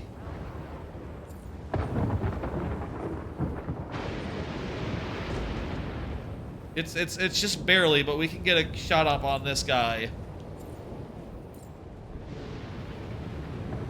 Oh, this is a hostile area, so we should not be seen here.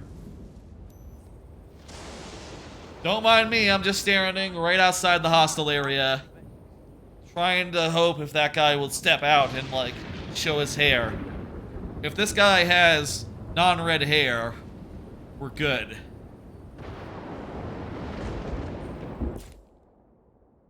Now, I don't know about y'all, but that to me, it looks like this guy has no hair. No hair, not red hair, no hair at all. No hair. Probably a tattoo. You know what, if it's saying that we I'm not going to eliminate him yet because I'm not... You know what? I want to get a better view on him. I want to get further in and, like, actually eyeball him. So let's find a disguise that can go inside and do that. There's also the other target that's in there. The other suspect that's in there. Nice suit, sir. Really. But I'm sorry, I can't let you through. There's something up here. Oh, there's a way in. Yeah, we can easily just get in this way if we want. Yeah, let's just break in and find a disguise in there. Fortune favors the bold. It's a hostile area, so if they see us, they'll shoot. But, we can manage it. We got an SMG.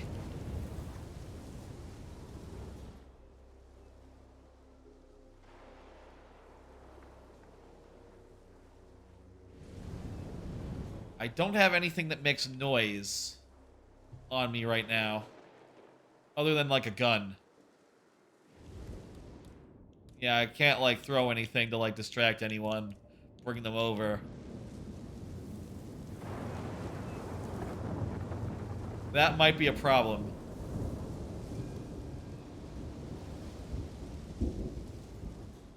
Still, maybe we can get another better view of the guy from over here. Oh, look, I got some poisonous stuff. Poisonous plants.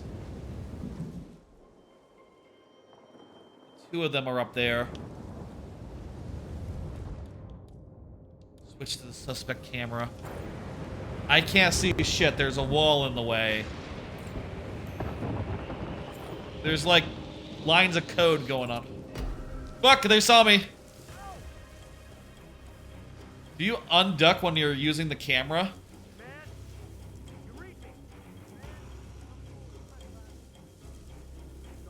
Okay, let's bust out of here. Can you not get over this wall the other way?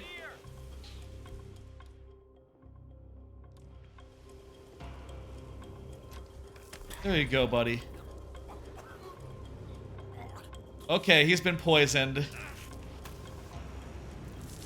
And I got his disguise. Perfect. Okay, that worked out. I've been compromised, so I have to be a Villa Guard now. I'm gonna leave my nice suit behind. I can buy another one. I bet. Okay, beautiful. Also, let's check that. Do you unduck when using the suspect camera? Yes, you do. Okay. Important to know. You unduck when using the suspect camera. Can't just use it from the bushes. I guess it'd be... You know, I'm pretty sure that, like, perverts with cameras are able to duck, but, you know, go figure. You know, that's not experience that, like, you know... He's not a detective. He's not a detective, Agent 47. Though he can, like, double as one if he really needed to. It's just the worst. Yeah, I don't know. Williams is a tough guy, but I don't think a regular fever would do much to him. Hope the doc figures it out. Oh, look at you. Okay. Worried about the boss. Shut up. I want to go upstairs and get a good shot of the one that's not the thing. The problem is there's enforcers everywhere, so I need to be pretty careful. Like, there's a guy right there I can't go by. Some money from this, okay. There's a guy over there I can't go by. You know what, we can... The door's locked. We can't go through there.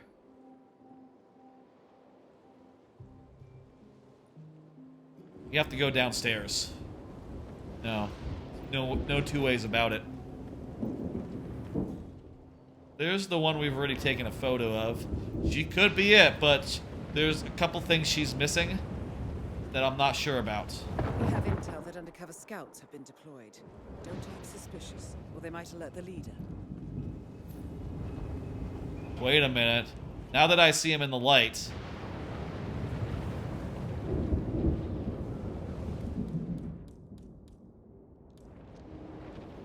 Now that I see him in the light, up close, he does have red hair.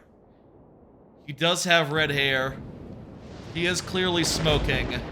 Okay, this guy, he's not bald. That's red hair that he's got. It's just hard to tell with the lighting. Let's see, anything else we can discern? He has a necklace, okay. He has a hat. He's a smoker. Any tattoos? He has a tattoo.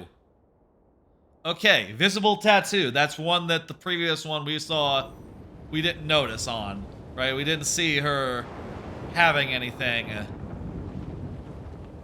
That was the one thing she was missing, and, you know, who knows, right? Well, probably in this game it's not that complicated, but in real life, if you say someone has a tattoo, it could be on their head, or like, you know, it could be like a tramp stamp or something. You know, it could be on a place that no one, that doesn't see the light of day. But I bet if it tells you it has a tattoo... Whoa! Oh, shit!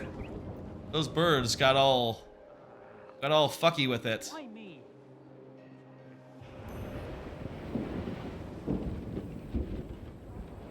That looks businessy. This guy's business. I'm gonna say this guy is the prime suspect right now. Now, where's the next one? How are you, sir? Next one's over there. They're coming back to the base. Ah, you're the one that, Let me see. Can we see a tattoo on her arms? Not on her arms, not on her face, nothing. Nowhere I can see stuff. It looks like she's meeting. She's meeting this one. Okay, so this is maybe the business meeting? She has a necklace, has a hat, red hair. That's red, right? No tattoo. All right, let's do this quick. The possible suspect appears to be engaged in a business deal. Yeah, they are businessing. God damn it, you guys. Every time.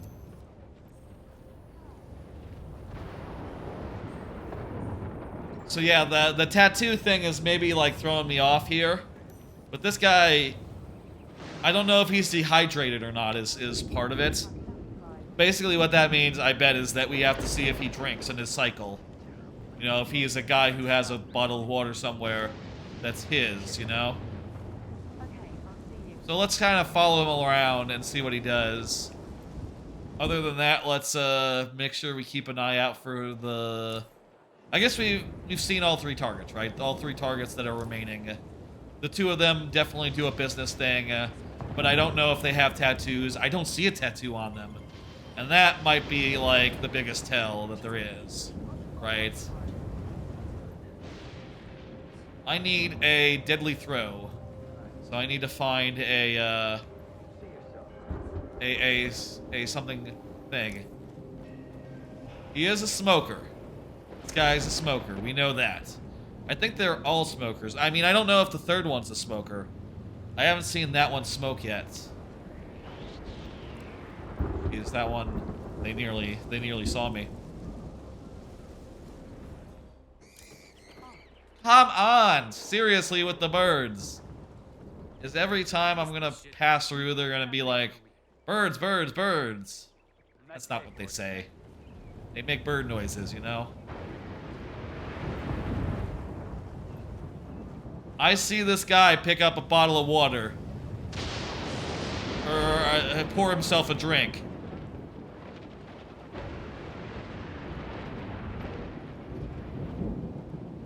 He's dead to me.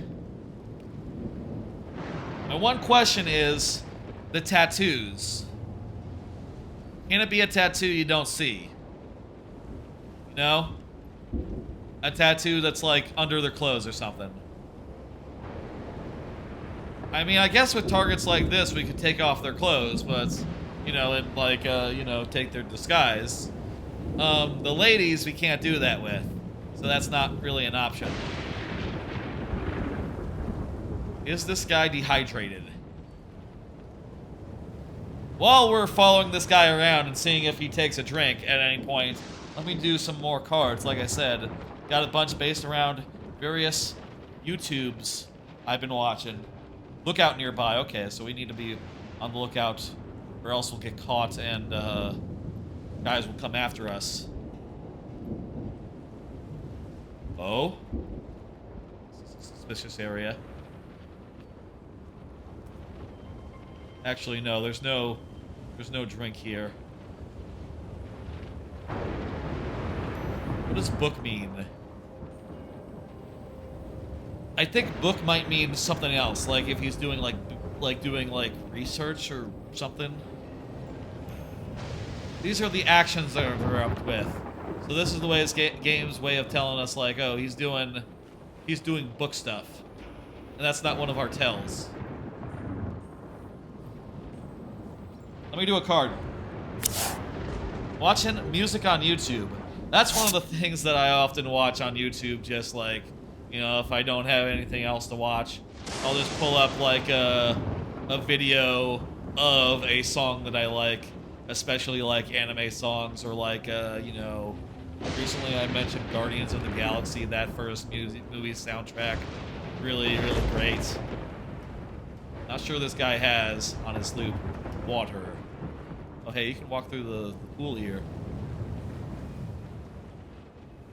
That first Guardians movie has a great soundtrack, and also just like songs I know. I'll tell you, I'm not really that big of a music guy, but it's just easiest, you know, sometimes just pull up a YouTube. You don't need to think, do I own it or not? And, you know, plays perfectly good in the background. I will say the one thing about that is when autoplay is on, it doesn't have a perfect hit rate, you know? Oftentimes, it'll just, like, play the next thing, and it'll be like, nope, good guess, but no. I know that I listen to a lot of, like,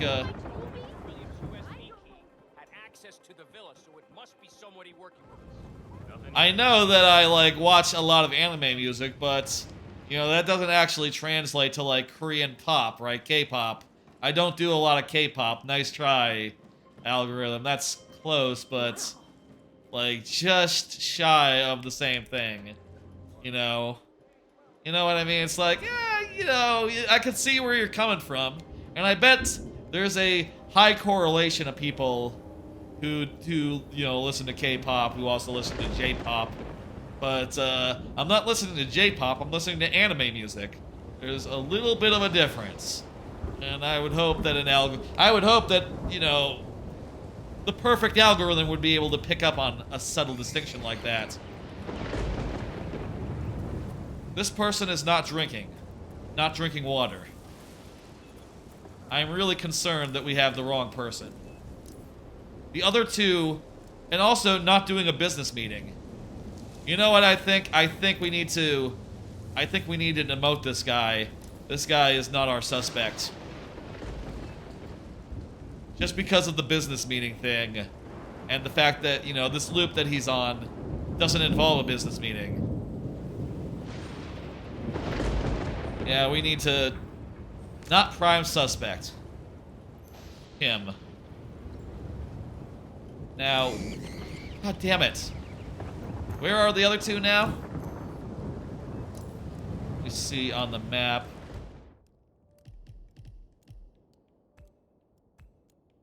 Not a suspect is there. Wait, why is there... Is it just me or is there one fewer on the map here? There's not a suspect. There's the suspect, the one that we were following around. And there's... Why is there only 3? Just me or there are only 3? Did one of them vamoose? Can they do that? Yeah. Hey. Right, that one... To confirm... Yeah, that one, no necklace. Has a tattoo, though. No necklace on that one.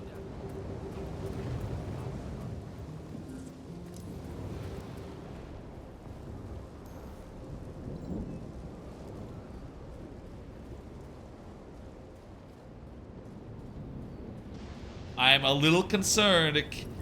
Can that happen? Has anyone played this mode? Does anyone know if they can just leave if you take too long or something? That's trouble, if so. Also, can you eliminate 2 people? Can you just eliminate all the suspects if you want? Like, is that an option? We could just do that. Though, come to think of it, it's possible if one of them goes down, the other one might just run. Is that a tattoo on the hand? Hang on, hang on. Lighting here is terrible. That's a watch on that hand, but what about on that hand?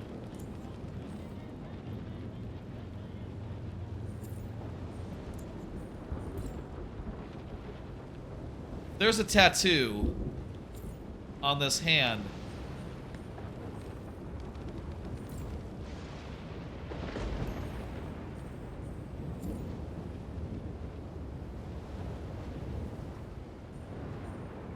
I do not see a tattoo. How are you today, sir? Good, I'm just looking for tattoos on you. Hope you don't mind. I'm not seeing any, so you might be good. Okay, good, I see 4 targets again. Whatever the case, the last target is back. Whatever happened there. I swear it's weird. There's a flash, but it's not actually like lighting up the picture at all. It just lights up the thing. That's kind of weird. Like, why even have the flash if you're not going to give me the good lighting?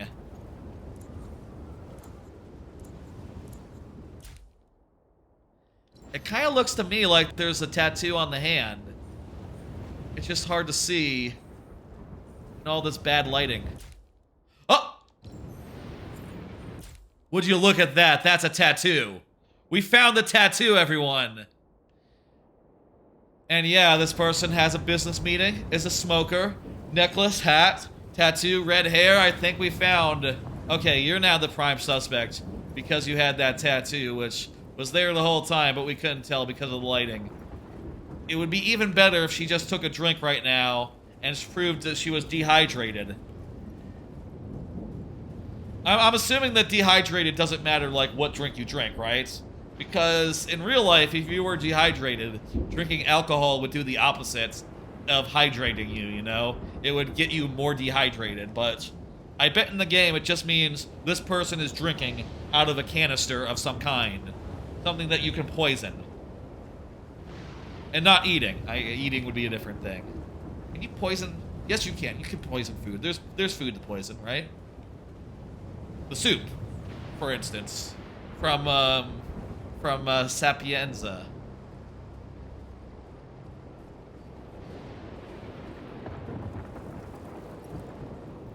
The other one I did not see a tattoo on, the other girl, the other woman. But also, you know, with the lighting, maybe if I got a better look at her. Hey, pal, put it in the holster. Assassin nearby. I'm just gonna walk away. Someone said put it in the holster.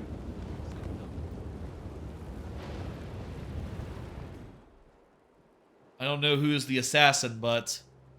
Yee.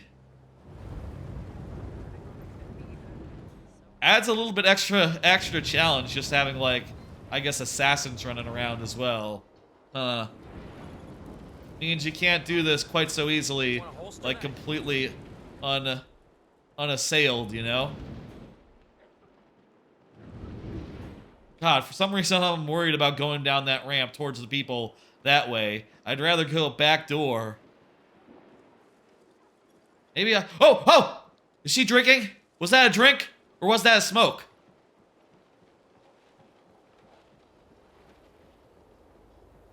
Let me see. She was over, like, here, right? There's a glass of whiskey over here. Was she drinking that, or... I think she was more like this. I think that was smoking. Is that assassin? That just means someone's caught... Oh, she's one of the targets. That's right.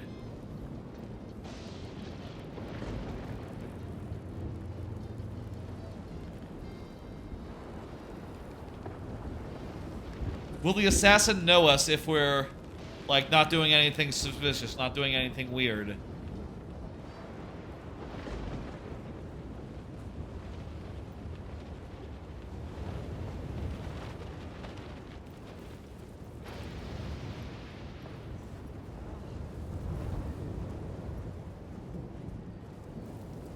I'm going to...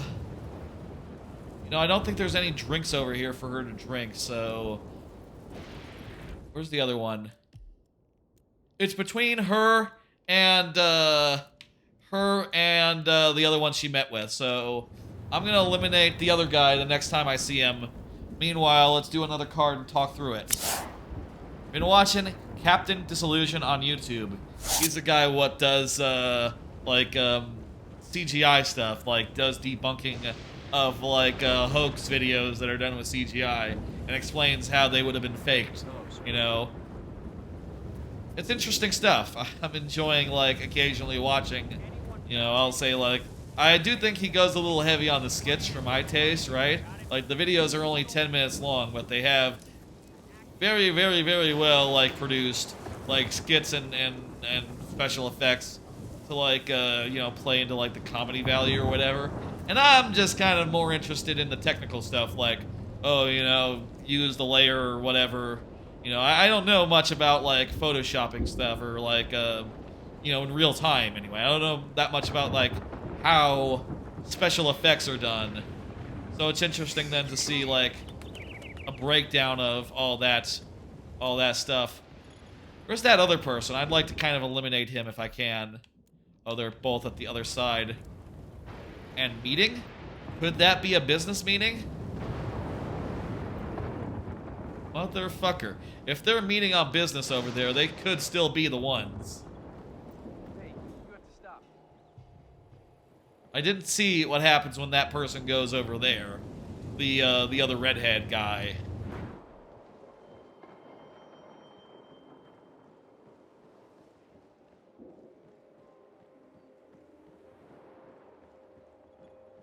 Mr. Williams isn't looking too great. Let's see now. We all got shots before coming here. You got the shot, right? Yeah, sure, I got the shot. No, I mean he's... Don't see a tattoo on her, looking at her hand. Yeah, that's a pretty good shot of her arms and hands, no tattoo. The guy's probably just running a fever. I only just found, like, started watching his stuff, though, so I don't know... I don't know that much of him, you know, I haven't seen all that many videos, so... Right now, I'm in the place where, you know, I've just found the guy, and it's like, oh, I'll watch another one. Okay, I'll watch another one. With YouTube guys, tends to be, you know, you can watch their stuff for a while, and then eventually you run out of stuff if they're like, you know, not a long streamer or something. You know, they just do like short stuff. In that case, it's very easy to be like, okay, well, I'm all out now. You know, there's no more for me to watch, or it's hard to find if there is any. At which point, you know, what do? You just find someone else to watch their streams of, you know?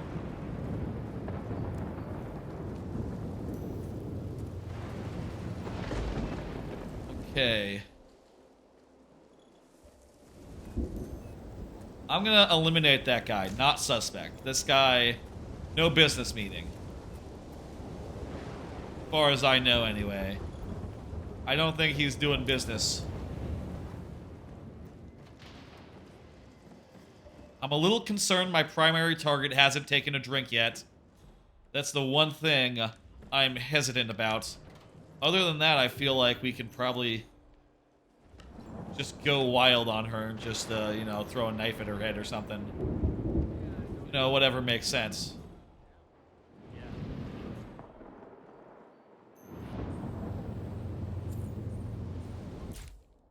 Alright, let's see. No tattoos yet. I'm not seeing any tattoos on her. I'd like another shot of her face real fast before we, like, you know, pull the trigger on the other one. Just to be 100% sure she doesn't have any tattoos. He's not doing any business. And also, I would like a knife. I would like a knife. I would like a sharp object with which to throw, with which to... Ooh, letter opener. That'll do the trick. Perfect. We found the thing we're gonna throw. To get the money, you know.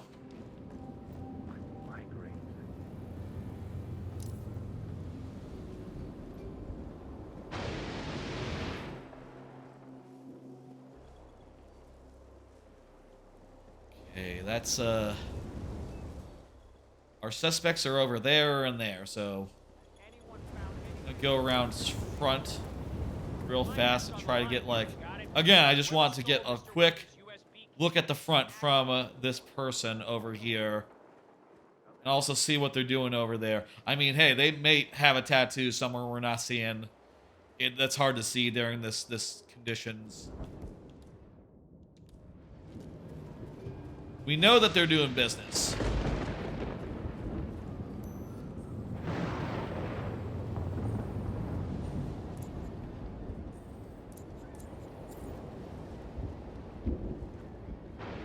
No tattoos on the hand. And looking at, we're getting a good look at the face. Definitely no tattoos there. Nope. Nope. Well, we gotta look.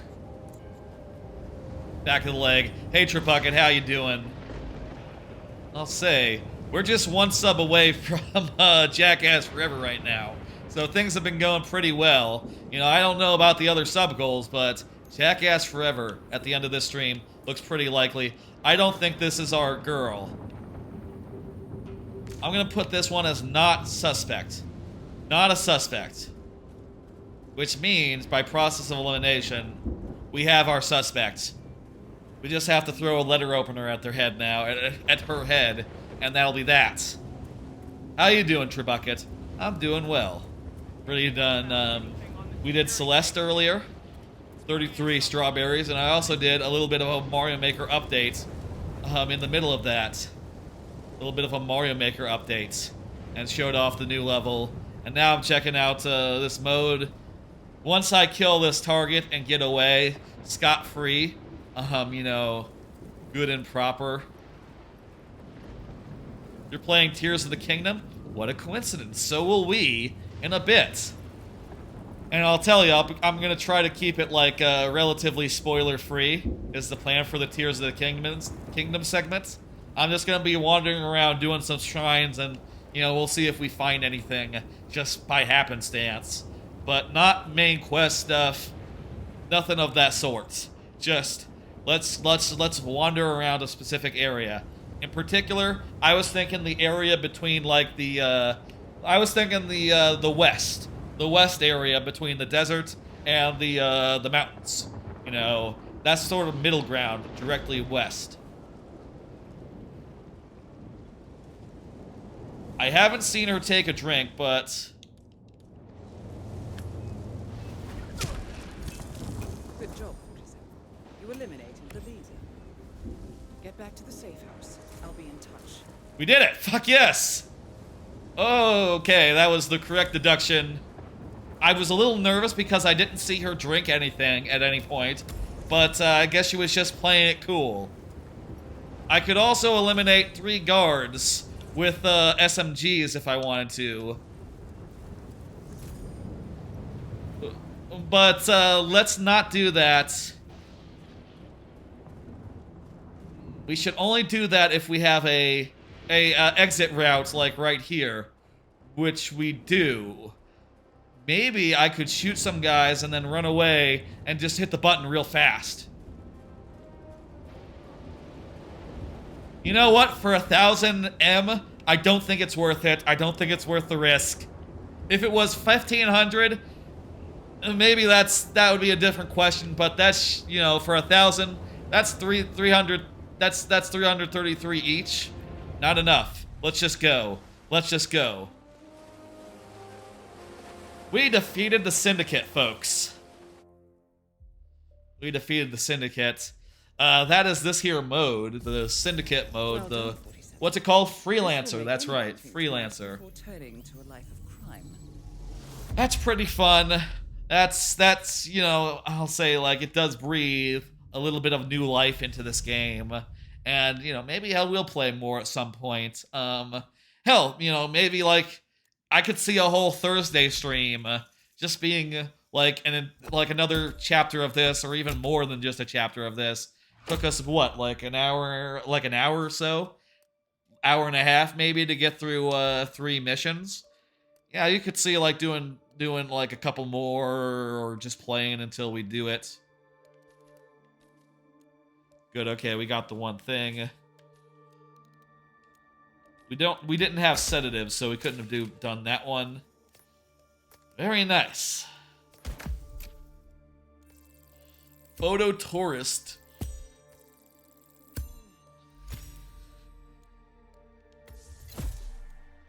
Motivational posters. Oh, well, we gotta do that. We gotta put up some motivational posters before we end here. Before we end the Hitman section, we got Tears of the Kingdom still to come.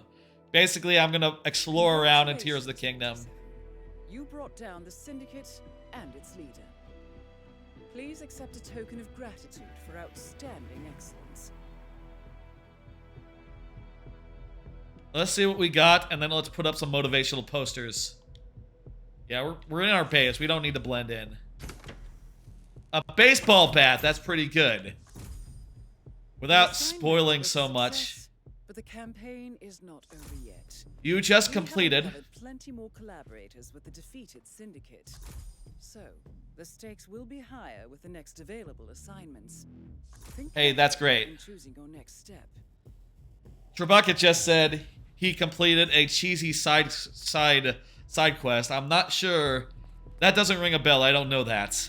I'll say. These are your freelancer tools. Nice. Highly useful for adapting to on-the-fly Ducks. opportunities. I love these briefcases. Just have like rooms for bombs, wrenches, crowbars, ducks. So many ducks. Yeah, ducks are explosives that no one is suspicious of because they're fucking ducks, basically. It'd be cool if you could just have like a regular rubber duck also as like a fun thing. Fucking rubber duck briefcase. Hell yeah. That's great. That's just the best way to store your rubber ducks. So if I were to continue, I would choose like, ooh, hey. Oh, a crowbar, that's really good. That would help me open doors in a way that is loud, but is still pretty fucking good. So if I were continuing, I would continue with the campaign. I would pick out another target. Oh wait, are these now different ones? Oh shit. So yeah, now it's a different set of them. Okay, shit. I thought they would all be the same, and you would just like narrow it down, like just choose from an increasingly small set. But I think the vote pusher is new. No, actually, this one. I think we saw those objectives before. I don't think I registered the name though. Lightbringer. It wasn't Lightbringer before. I think it was the Firebringer or something, or Firestarter, or Phoenix or something on this one before. The Meat Broker. This one has Deadly Throat. I think these must be like somewhat randomized actually. These must be like somewhat randomized. Oh, you know what it must be? You can see like the top thing: psyops, assassination, sick games, organ transferring. That's the grouping. That's like the set of objectives, like what goes with this. And the name is randomized. The name is just like the name of the actual target, which will be, you know, which will be different every time. Perfect. Let's put out put up a motivational poster, and then we'll go over the Zelda. How's that sound?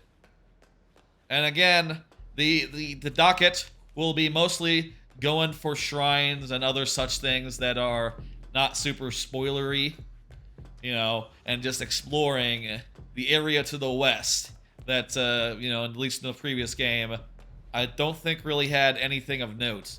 You know, no story stuff there. Maybe that's changed, I don't know. You know, I'll say I've done 2 dungeons, and I found the area. You know, I found... I can't not say... I have to say it, right? I have found the depths. And, oh boy, they are cool. And I'll say we will steer clear of the depths. We will still steer clear of them for most of the Zelda visit. But in the last half hour or so... Okay, here we go. Here's the thing. In the last half hour or so, we will do a little bit of depths deeping. So if you don't want to see that, just, you know, tune out, and I'll post in the Discord if we end up doing the watch party when that'll be starting. What motivational posters do we want? Sometimes all you need is a little push in the right direction.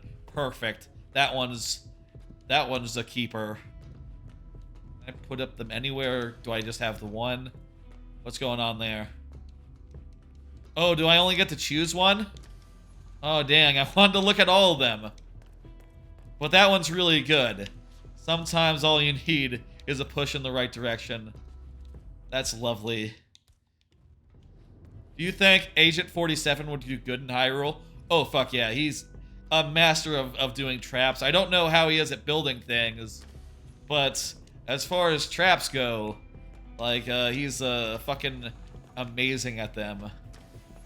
Maybe you only get one motivational poster per syndicate you take down. I think we chose well, in any case. Alright, I'm gonna go to the bathroom real quick. And then, when I'm back, we're gonna switch over to Zelda, okay? And I'm gonna switch games as I'm on break, so when we come back, it'll be Zelda. It'll be the Switch. Sound good? Alright, y'all. Break time.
Hello, everyone.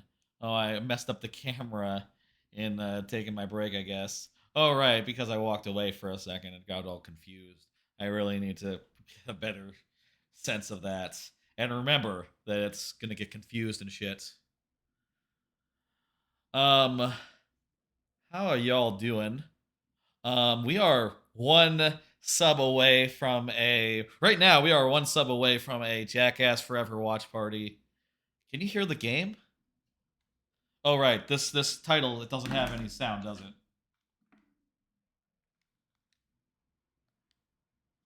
Or it's very quiet. Are we not getting game audio? Oh wait a minute, we're not getting game play. 1 second. Oh, the HDMI does the capture card does this sometimes. I'll just give me 2 seconds and I'll fix it. When I come back from a break, sometimes the capture card gets all wonky. I think it's just OBS being weird. It's just OBS being weird. I don't think it's on the capture card so much. Don't blame it, folks. Okay, where the fuck? Windowed projector source, and that'll force it to appear. Small spoiler, I'm gonna show the thing you get from, I should have given a spoiler warning there, but I was distracted for technical reasons. So, I will say that I've only done 2 dungeons. I was thinking about disabling these guys altogether, all that considered, but goddamn if this guy isn't indispensable, and I love what he do. If y'all haven't seen this, if you don't mind me showing you, and this guy is gonna run around behind me, and you can just hit a button to cause him to just blow you really far forward.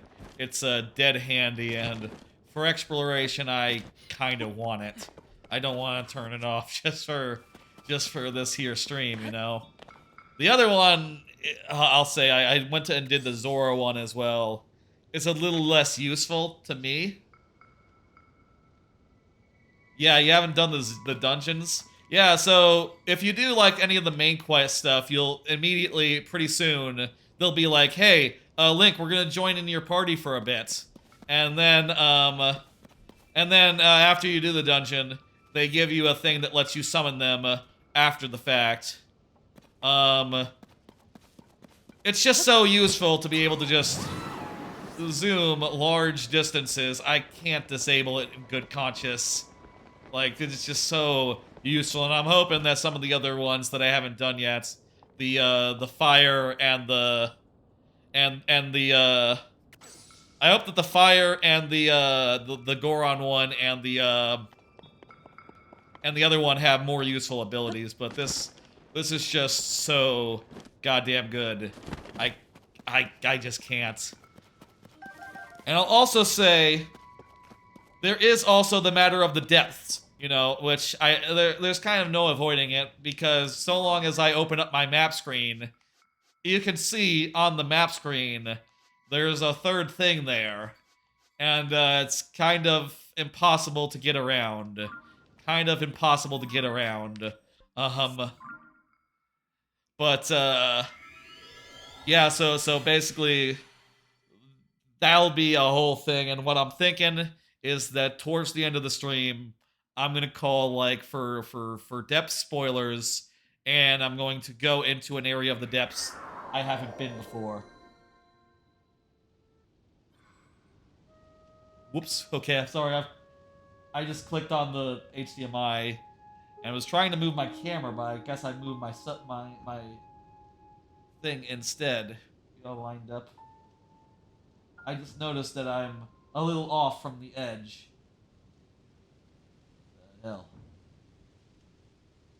Moving yourself is hard on stream, you know, on OBS. I guess I could just have like 4 specifically positioned versions of myself that I could just like hide and unhide with a hotkey. That's probably the smart way to do that. I should implement that at some point. The only thing is that requires more hotkeys, which, you know, are already at a premium. Is it Is it not in the corner? Hang on. There we go. Okay. I think it was just short. I think it was just short of there. Okay, folks, so let me tell you what I plan to do tonight. I plan to do some exploring of this area here. That area down there. Which is to say, you look on the map, it's the Tabantha Frontier and the Hyrule Ridge. This is where we're going to be looking for shrines and doing stuff. Maybe as far as the Gerudo Highlands. And maybe like a half hour before the end of the stream, or before the watch party, I will give a spoiler warning, and we'll go down to the depths and find out. And I'll say specifically, I'm thinking the depths in this area, which I haven't been to yet, so it'll be new for me as well as for you. Does that sound good? Does that sound fun? Have you found the depths, Trebucket? It was kind of unavoidable for me because a lot of the spoiler chats that I was like looking at, the word depth kept appearing next to spoilers, and you only see that like 100 times before you think to yourself like, that probably means something. That probably means something, actually.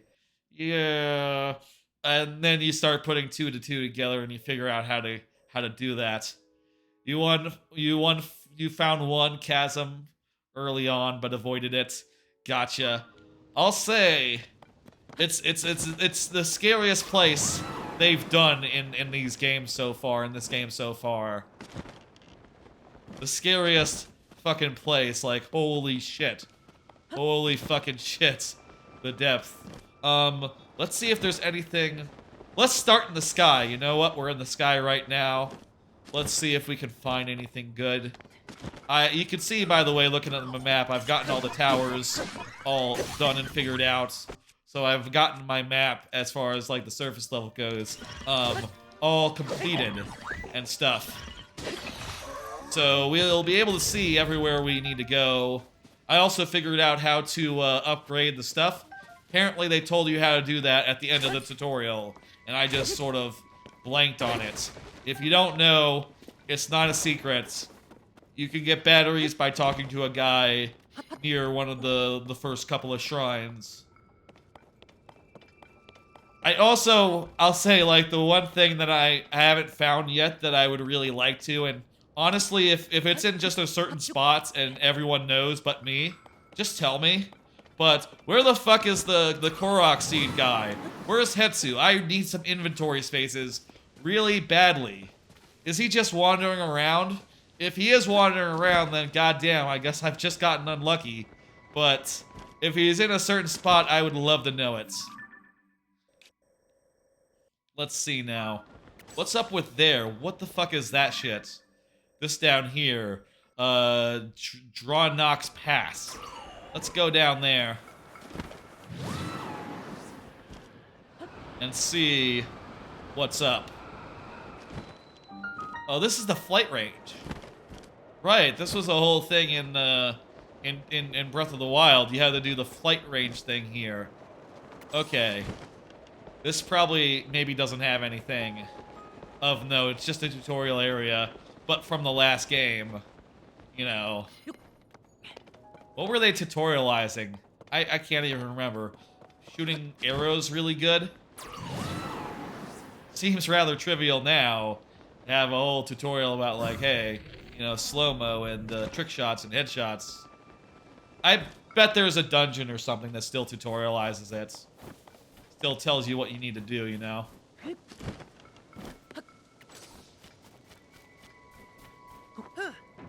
I also got this minecart, this minecart shield. That's pretty cool. Who's this guy? Painting? This guy's a painter? What? What are you talking about? He's a painter. He's gonna paint a small island. What small island? Oh yeah? That one's exquisite. Let's hang on. That I kind of like the idea of going and seeing what's up with that. Let's go see what's up with that. That sounds like a good idea. I'm gonna go back up to the sky. And how far away is that? Wait, where the fuck is it? Oh, did it do it on the ground level? Where the fuck's my marker? No, it's pretty close to the place that we have. To here. You can actually get to there from the place we were before, where we started the stream. So let's do that. I also have a number more cards for the ones that are upcoming. There are a lot of like other YouTube channels that I'm watching. Let's just pop one of those again. Been watching a lot of science YouTube, specifically like SciShow Eons. Those are like PBS shows that are pretty good. Talk about like, you know, space time is another one. Mostly I've been like on a paleo kick, you know, as far as like paleology. How do you say that? Paleontology? Paleontology? I don't know. I've been on a paleontological kick recently. A lot of like ancient life stuff and stuff. As well as stuff like Tier Zoo, which is a fun channel that sort of makes biology into like a Smash Brothers type game. And he talks about things in terms of like what tier level they are. You know, which is kind of silly and fun in a good way. And recently, the one I've been watching, like, that's new, Octopus Lady, who talks specifically about the ocean. You know, she has a series called Unknown Ocean, where she just talks about the biology of, like, weird sea creatures. That's really neat. Oh, hey, it's just gonna put my map onto the depths. Okay. I can't not show that. Though, you know, there is an X in the area we're gonna go to. I haven't actually checked any of these spots yet. We should find out what that is. Not the one that we just got, like the one that's in the area that we're gonna go later in the stream. But yeah, so Octopus Lady, she seems really cool. Really just like learning about animals and stuff, and hearing about all the weird biology stuff that exists. Tangentially related to that is another thing, which is... Well, that's not true. Okay, I have another card that's tangentially related. This is not that. I guess I did not think too much about the order when putting together these cards. Theme Park YouTube. Heard Pipeline is fun. I watch a lot of theme park YouTube. You know, I like hearing about roller coasters, about theme parks. It started, as a matter of fact, with just a single streamer, Rickflix, who is like specifically a Universal Studios and like Orlando area guy who does you know, live streams of that park and also sometimes Disney and also sometimes SeaWorld because, you know, they're in the same area. This looks like a thing. I can lower the water level if I do a thing here, I bet. And it's actually a weird story on that one because I wasn't the one who found him. My ma actually, you know, in preparations for a Universal trip, ended up finding him to begin with, and that ended up being like, you know, a good place to look for just like, you know, what's going on at the park, updates, and you know, if you're ever planning a trip, just take it from me. Good idea. A good idea in general is to like find a streamer you like and just watch what they have to offer. You know, watch what they do. To see what's up at the park. I say that, I don't know if they're all as good as Rick's Flicks, but I like Rick's Flicks a good deal. Oh, I needed to stop doing the rewind so that the... Okay, third time's the charm here.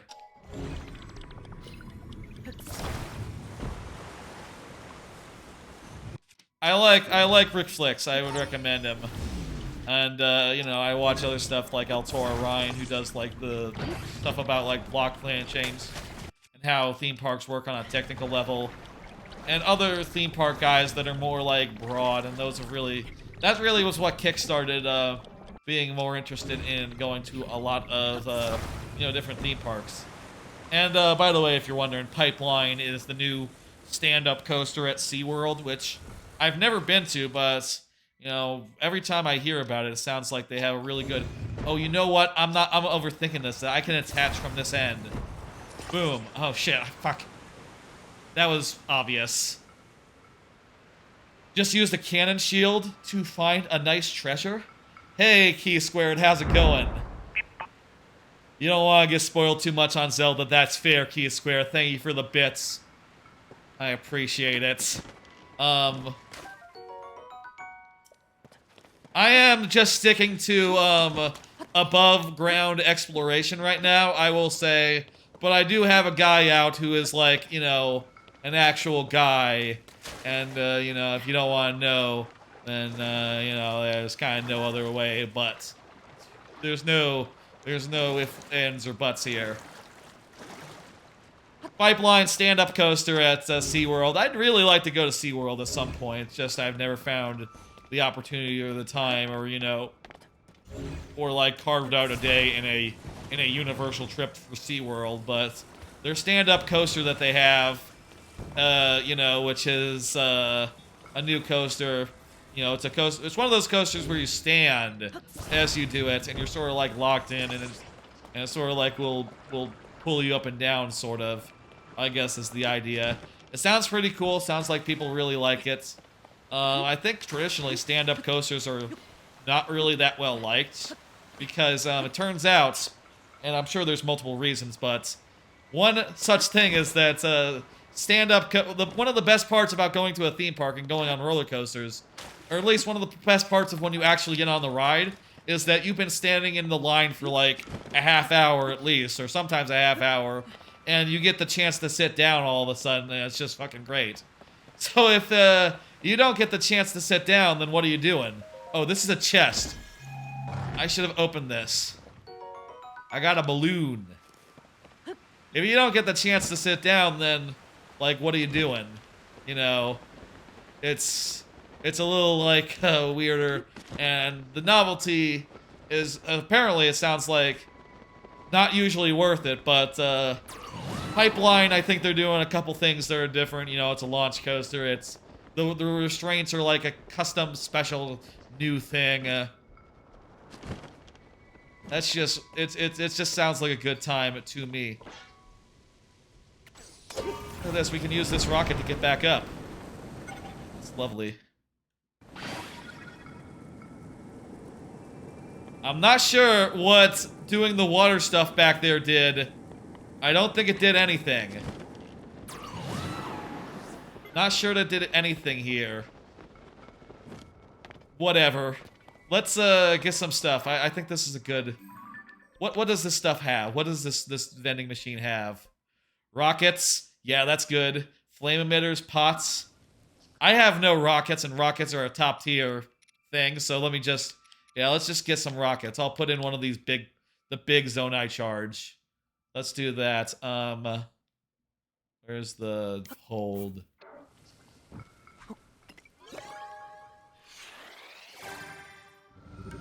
Let's see what's up.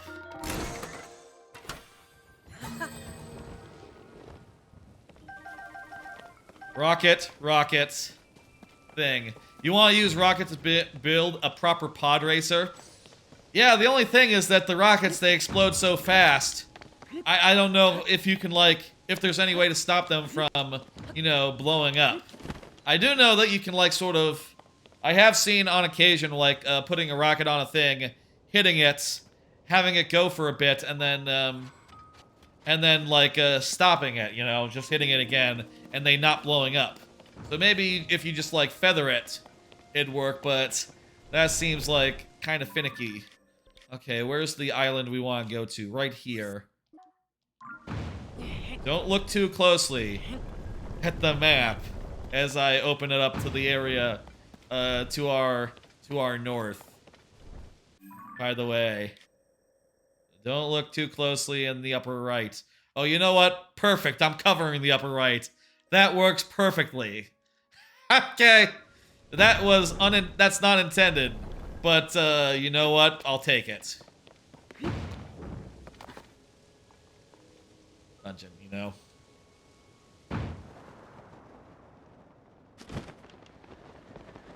Where's that thing? we're heading towards it, right? No, we're a little off. There it is. I can see it. God, this game is gorgeous, you know? I've seen some people complaining about the graphics, and I just gotta go like, what the fuck? This game looks great. It's got like great color choices. The world is so like detailed and like engrossing, and like just so vast and so good.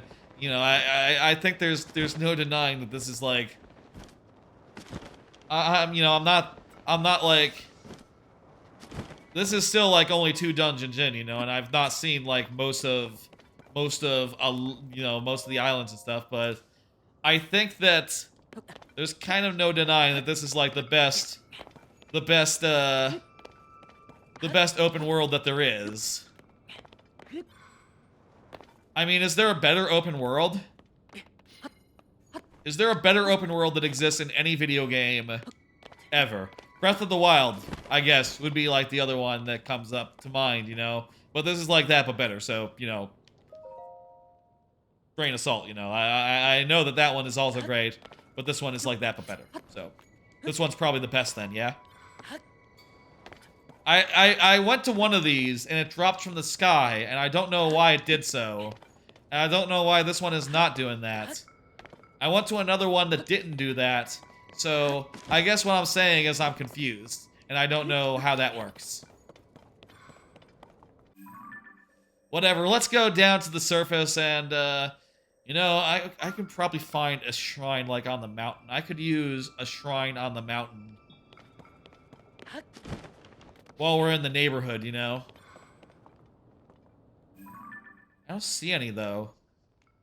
Let's look. Looking for the telltale green, you know? Oh, by the way, you like my wrestling mask? I thought it literally glowed when I bought it. I saw it was like a glow-in-the-dark thing, and I thought, oh, good, I'm looking for a glowing thing to handle the darkness, you know? And, and I bought it, and then I realized, oh shit, it's cosmetic. Well, at least it's cool. It's a cool thing. Yeah, it's like a wrestling mask. I got it from, ooh, there's a Korok seed, I'm pretty sure. That's not a shrine, but it's better than, nothing. It's from, like, one of the towns, you know, one of the main ones.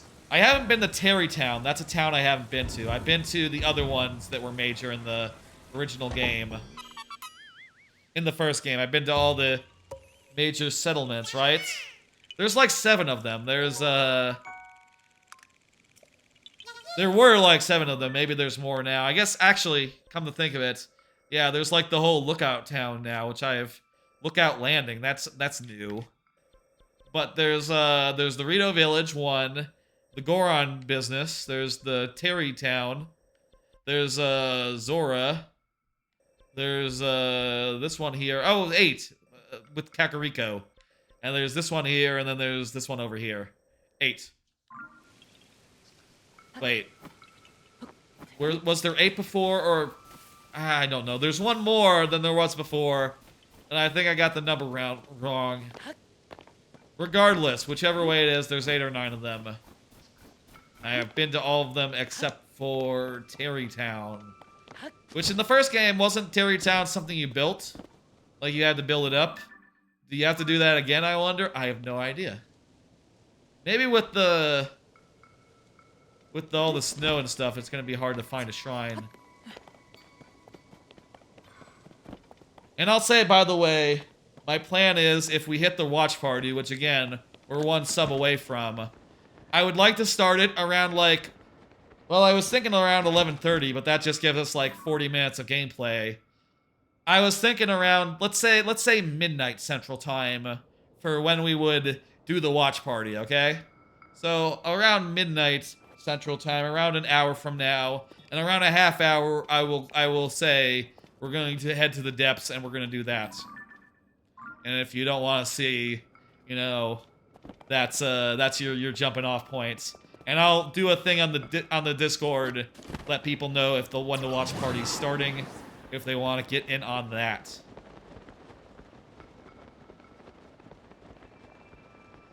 you might drop off. I understand, Trebucket. I'll put a thing in the Discord when we're starting, if we end up starting Jackass, which again, we're just one sub away from. It seems to me very, very possible. Wait, this looks suspicious. What was that? Did that gate just light up as we went through it?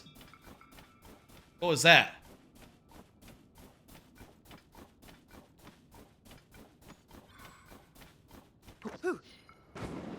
I'll say this is an area of the thing I have not been, so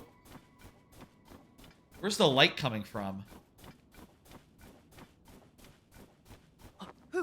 I'll say this is an area I have not been, so it'll be, you know, the natural experience of it, but, you know, I have figured out a thing or two about how those areas work, so I'll be able to, like, you know, it won't be as scary and such as it might be if you don't know what's up. And I do really value, I did really find that figuring that stuff out was a ton of fun to, like, put all together, right? Like, the terror the first time you go is just, like, so wonderful. And the slow process is just like, okay, that leads you to being more comfortable with it is like immaculate, and I just appreciate how much they are willing to just let you just be in the dark when you go down there, you know? They don't tell you what's up. They just, like, leave you to your own devices and, you know, have at you. You know, do as you will. You know? And that is just so goddamn good. I will give fair warning. And that'll be around, like, 11:30, I think. So, like, a little over a half hour from now. I'll tell you, I wanted to do a specific area. Instead, I'm looking around the chasms of another area, looking for a shrine that I don't know where is. There's gotta be a shrine somewhere near here, right? What about that? It could be underground. That looks like a Korok seed. I mean, it could be, like, in a regular cave, I mean, not like... Well, I'll say no further.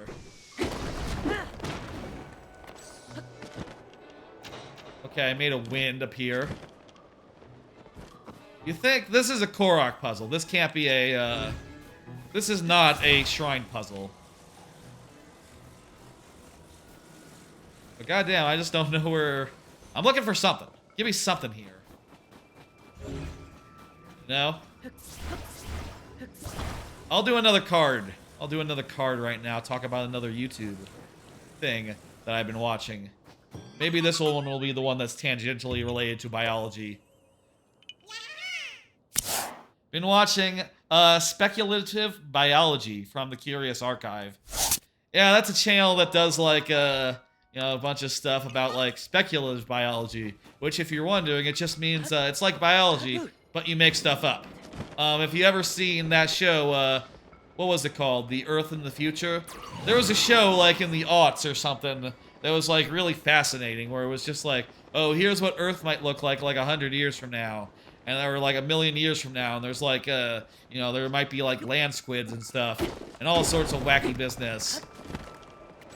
And all that is just always very interesting to hear. I think the first time I heard it, you know, like the first time I watched that show, I forget what it's called, The Earth in the Future. I saw a YouTube video about it.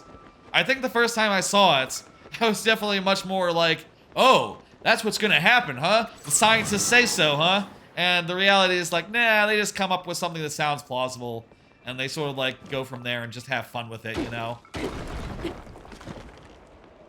Like, the reality is there's no telling, and anything could happen, right? You know, especially if you consider, like...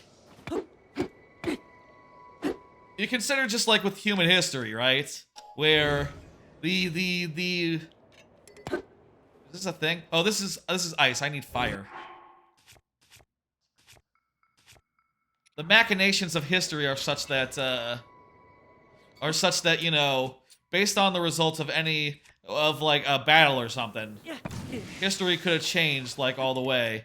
Now imagine that, but for like every biological thing that happened ever. Like, there's gotta be totally like just as many pivotal moments in world history in like history of creatures that determines like whether things go one way or the other. It's not so obvious, and you're not gonna know.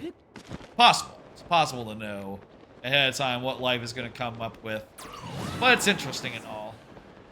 I watched a couple of them. I found like the most interesting series that they did, that Curious Archive did, was a whole series about like, oh, there's a cave right here. I bet you in this cave is the shrine, because otherwise I don't know where it will be. I bet you there's a shrine here. Here in the Hebrew Mountains. The most interesting series I saw was one where they were going over like, this guy came up with a speculative biology idea of like, okay, what if you took a planet and just populated it with like a couple of seed species, right? Like just like finches and like a couple of fish and a couple of bugs. What would happen then? You know, how would life develop? Feathered edge. A Rito sword with a... Okay, that's an interesting one. We'll drop the broadsword.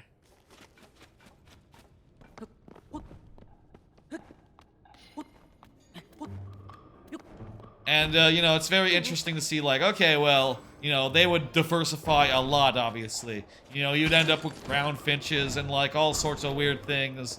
And things that weren't even, like, finches. Probably fish would, like, become, like, over, like, millions of years, there'd be fishes that would become land dwellers again.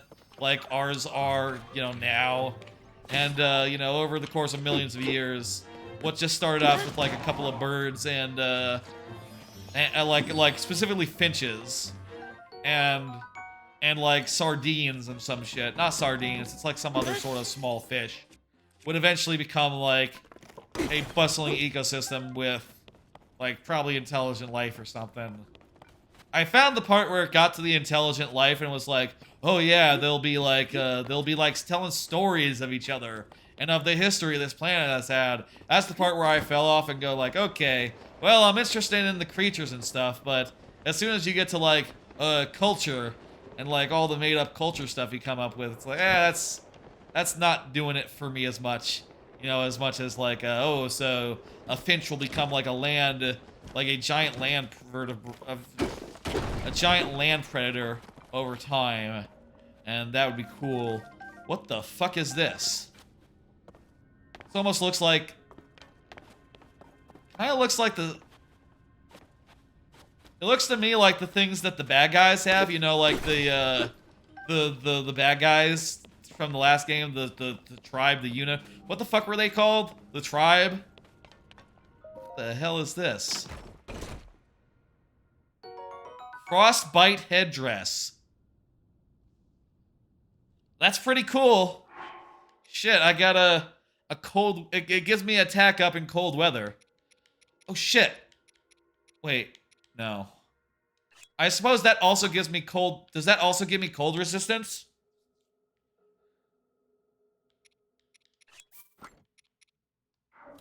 Let me see. Let me try equipping it and unequipping it. I'm curious. No, it doesn't have anything to do with resistance. It's just literally while you're in the cold, you get extra attack. Well, we should probably use that while we're in the cold here. That just makes sense. Oh, this guy's kind of strong. I should use this an attack that has more than... has like some power to it. It's almost too good. Not worth it, you know? It's cool in this game how you can just... You know how... Oh, this is the outside. I ended up back at the outside. It's cool in this game how you can just attach enemy horns to your weapon. You know, you wouldn't think that, like... You know, these were just usually just garbage-ass loot items, right? But now that you can attach it to your weapons, it just... You can turn anything into like a bootleg sword. It's Cool. I think we might have seen everything in this cave. Yeah, this is the first place we went. I guess no shrine here. God, it's almost a shame to leave an area before you get a shrine, right? Because you'll have to travel all the way out, back out to, like, you know, fast travel, but I think, you know, at a certain point, let's cut our losses and go look somewhere else, right? You're gonna drop off? Thank you for the bits. You have a good one, for Bucket. Thanks for the birthday wishes and the bits. Have a lovely rest of your evening. And again, one sub away from Jackass Forever, which I haven't seen yet. I think that'd be a fun way to end the stream. I have some stuff prepared for that, should we hit it, such that, you know, such that, I'll be able to put a timestamp on the screen, which will make it make more sense in the VOD, because I'll tell you, I do not intend to, like, edit out the part where it becomes a watch party. Don't intend to edit that out. Just intend to, like, keep it as is, and, you know, go from there. So the timestamp will like, show it. We'll hopefully be able to, like, help anyone find the times, find where in the video to put it if they don't have Amazon Prime, or if they end up trying to watch it later. Which, you know, hey, it'll be in the VOD, so you'd be able to if you wanted to. Is this a different cave? There's a seed here. No, this is the same cave. There's just something we missed on the way in. This isn't something, is it? Let's go to the top of the mountain. You know what? Let's use Ascend. Let's do the smart thing here. Use this, the fancy ability we got to ascend all the way up the thing. I like how Ascend is up on the wheel. That's just natural. That's where it should be. I'll tell you, I still haven't gotten one of the things. You know, you can see on the when I open the wheel, there's one thing I haven't gotten, and I don't know what it is. If it's a camera. I thought the thing could do a camera, but I don't know how you do that. Thought the camera was previously a rune, but it might be, might not be, you know. Feature not available. There's a whole page here that I don't have, actually, come to mention it. Maybe if I, like, actually went down some of these side quests, like, or some of these main quests, right? Like, not like the regional ones, but like the other ones that you do for, like, what's her face or whatever. You know, for, like, Impa or whatever the fuck. Maybe.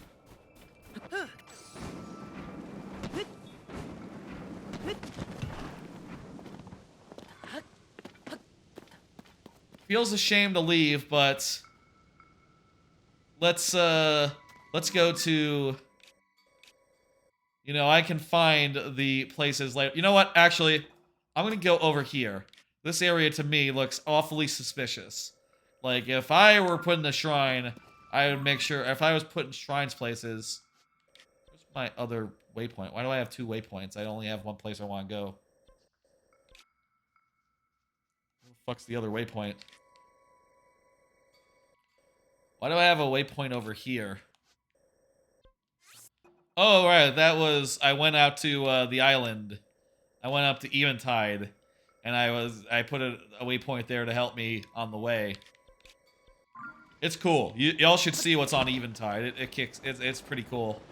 I mean, it's not, I guess it's not as cool as what it was in the original game. At least, you know, that shrine was like one of a kind thing.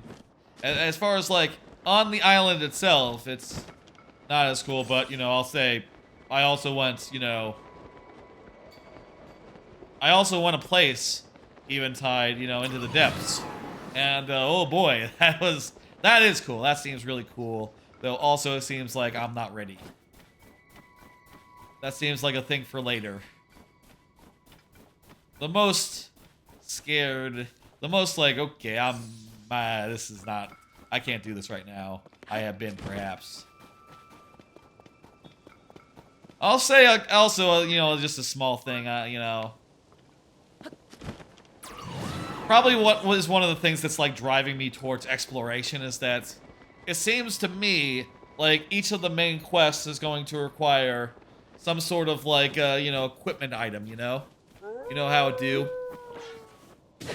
Just, not really I don't think that's really much of a spoiler to say, just that, you know, if you want to do the volcano stuff, you need hot gear. If you want to do the desert stuff, you need desert gear. And I don't really have all that much money right now. Just like 200, which is behind my portrait, but don't worry about it. It's honestly not that interesting. Money is kind of... I don't know if it's really that useful in this game, honestly. Aside from, like, the handful of things you actually want to buy. Which I guess is what makes it useful. But you barely get any of it other than by selling things, which means that you hardly gain any of it. Ever. That's a bear.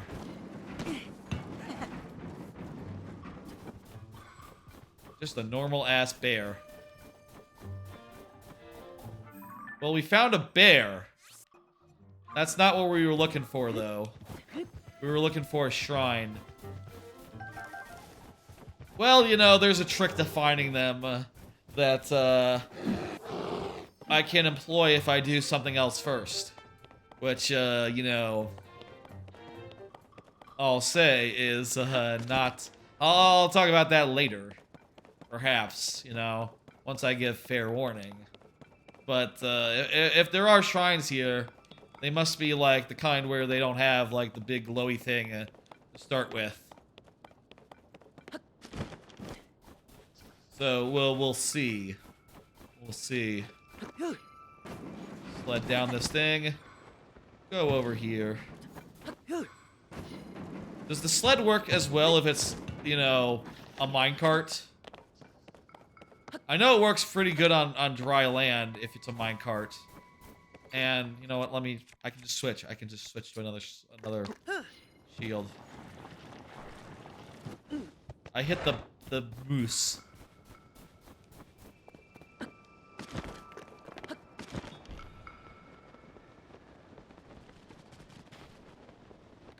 Free elevator, let's take it. Another thing about this, which is like funny, is that because when you're like rewinding, everything's black and white, you can't really tell. It's hard to see shrines when you're rewinding, so you kind of have to wait until you're at the top of the arc if you want to like find shrines this way.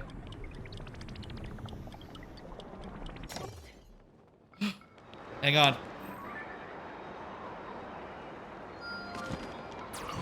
I see one. I see one.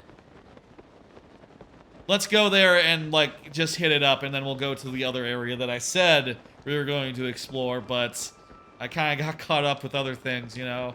That's sort of how I like to play this game. I like to wander, I like to go places, I like to find shrines, and, you know, wherever the wind takes me is where I go. I hope that that marker was close enough. Close enough to it, you know? Feel like we were just catching it as it went like right beyond the horizon. We can stop at this mountain, which looks like it has something on top, actually. What is that? Let's find out. Maybe that's like a Korok seed or something. We need another card. Little Marvel Snap YouTube. Obviously, I play a lot of Marvel Snap. I watch a little bit of Marvel Snap YouTube. There's a guy, there's a guy called Cozy Snap. Like watching his podcast and hearing his analysis. I'll tell you, I don't really like go that much for like people playing the game so much, you know, like actual matches and stuff. I'm more just interested in hearing like, okay, here's a cool deck, here's something you should know about, that sort of thing. There it is. Let me just see if I got it right. I'm more interested in that sort of thing when I'm watching that sort of, you know, very specific YouTube. And I'll say, like, I've said before, I don't really net deck. I don't like to copy a deck wholesale, but it's still useful to hear someone say, like, okay, this card's actually good. You should actually try to take advantage of this card. This is a busted combo, you know. At the very least, if not, like, a whole deck, I can at least get ideas for, like, where I should take a deck or so. Where I should take my deck. And such. Okay, let's get to that shrine and do it. Sometimes I don't, like, end up ultimately doing shrines, which I'll say, let me see, do I have any shrines that I haven't actually done? I haven't done this one here, and actually there's a couple in this area that I also haven't done. And this one near Eldin. And this one still. You know what? Let's warp around to some of these shrines. Let's warp around to some of these shrines and just do them. And then we'll do a little more exploration in that actual area that I totally intended on exploring. You know, no plan survives contact with the enemy.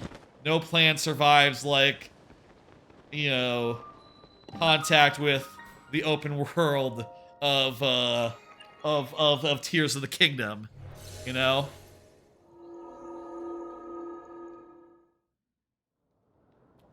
Honestly, what I'm thinking right now is I could keep going, you know? We could go late, and I'll tell you, if we hit the sub goal, at that point, we will start looking to wind down immediately, because the, you know, well, I don't want to go too late on the watch party, but until that sub goal is not met, I'm going to, like, you know, continue messing around. And by the way, when I say when we will wind down, specifically I will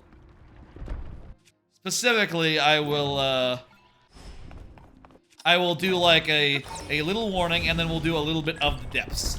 Like, maybe a half hour's worth, you know? Going to a place and exploring a bit.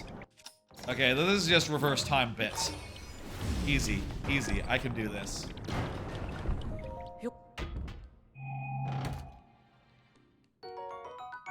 I think I already have. Nope. Okay, I guess I broke a bow or two along the way.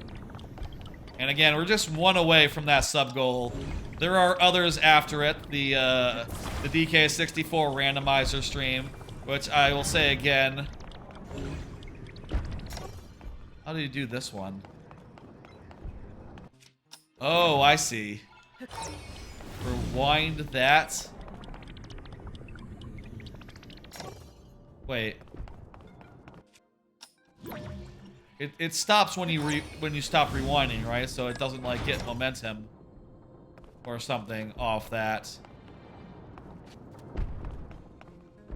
Wait a minute. Oh, I know. Close the gate. Pick up this one. Put it behind the thing. Do not attach it. Whoops, whoops, whoops. And let it all fall into the void. That's not right. Don't. Stay standing on the thing. Rewind now. Recall this thing here.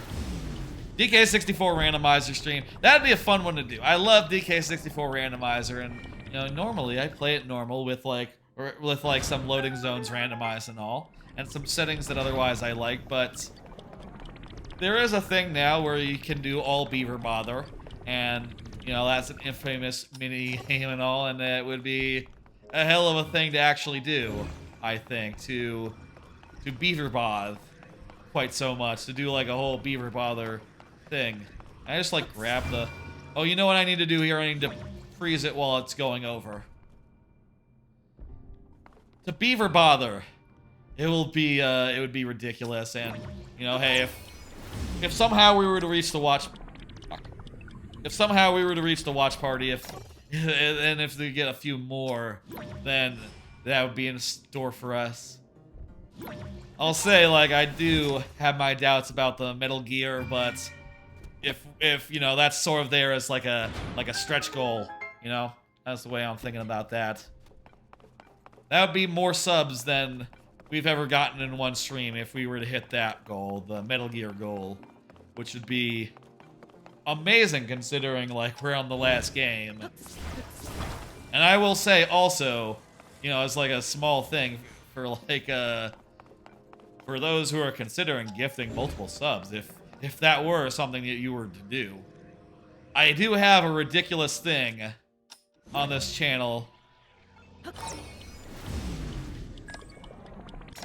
where when multiple subs are gifted, instead of just one rocket flies by, multiple of them do. Up to, you know, as many as subs as you can gift at once. Basically, there's a maximum of 100, and I have set it up so that's, you know, up to 100, it works, you know, 1 for 1. So, you know, eventually, if anyone were to do a multi-sub gift, you'd see something cool that hasn't been seen since the time where I demoed it, you know, and showed it off, you know, in the moment, which I guess you could probably find the VOD of that. Who remembers when that was? Oh, I have enough for a blessing. I should go cash that in.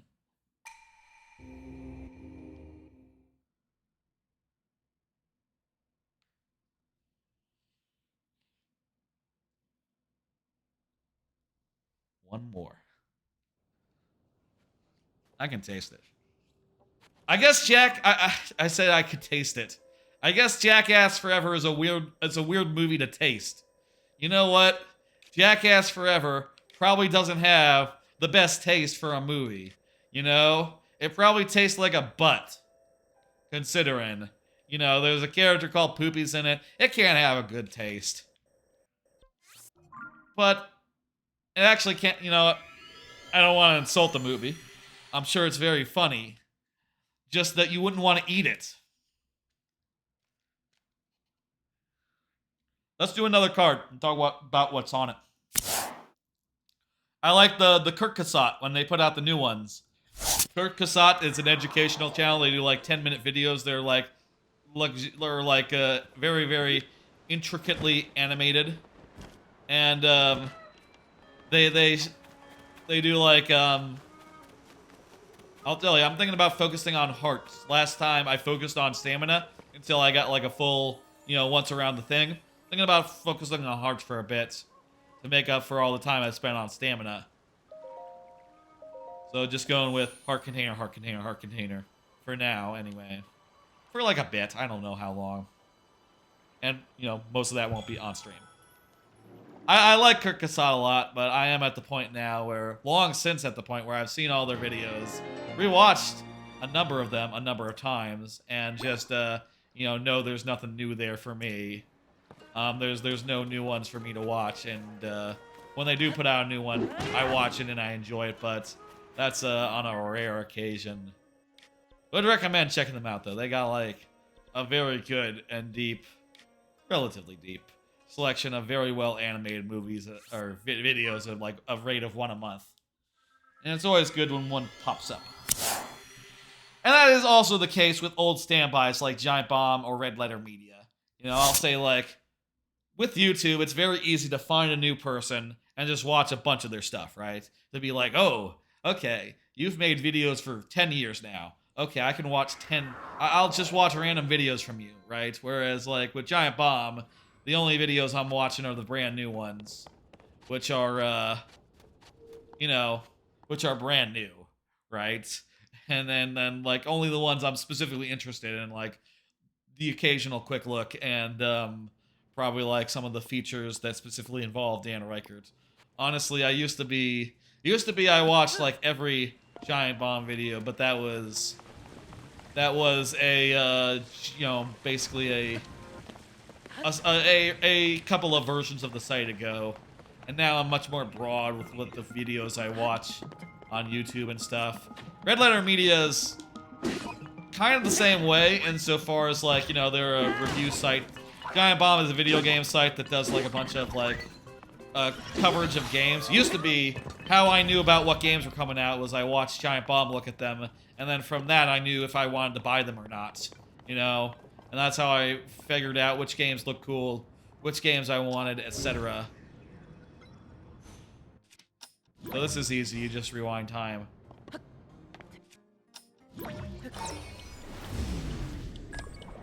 But, you know, in more recent times, I've not really had that, and I've just had to sort of like, you know, just guess at what shows, what games are worth playing, etc. It hasn't been, like, quite so obvious to me in some time, like, what resource I can use to figure that out. You know what I mean? What... Oh, that's cool. It's producing the water from a thing.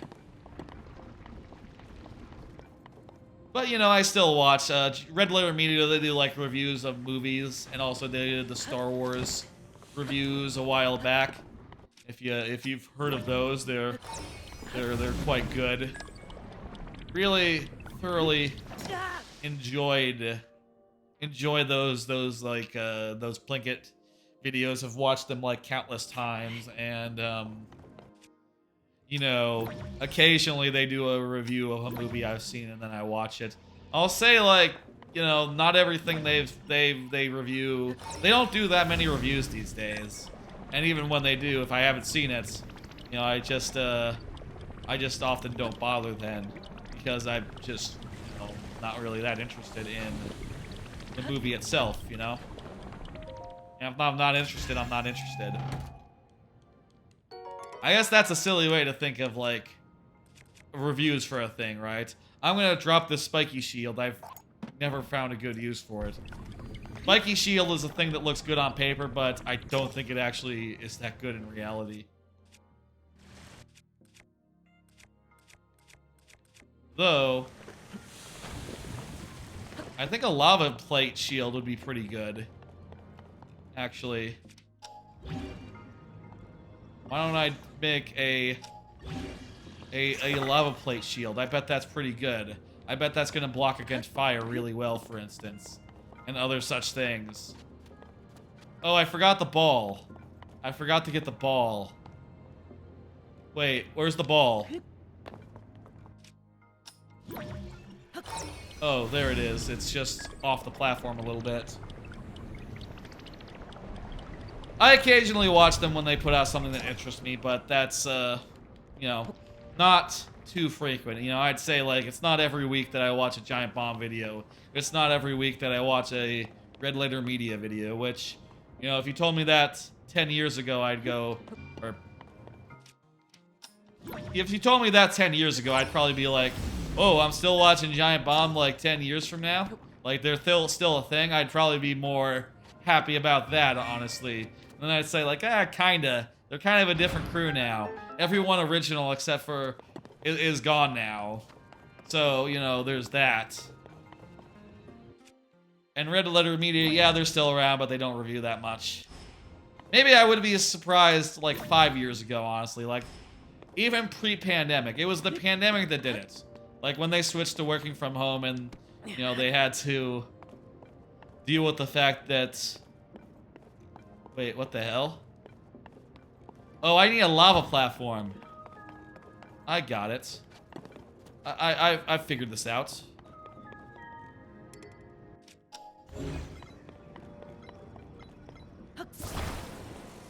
Even, you know, pre-pandemic, I was a little bit falling out of step with them. Not really, you know, really actively watching every quick look that came.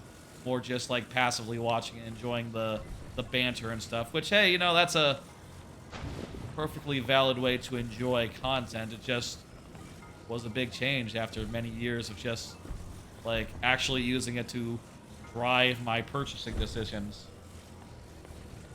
Here we go. I got it through the door. Oh crap, there's things over there which I could use to make a raft, to make a platform. Whatever.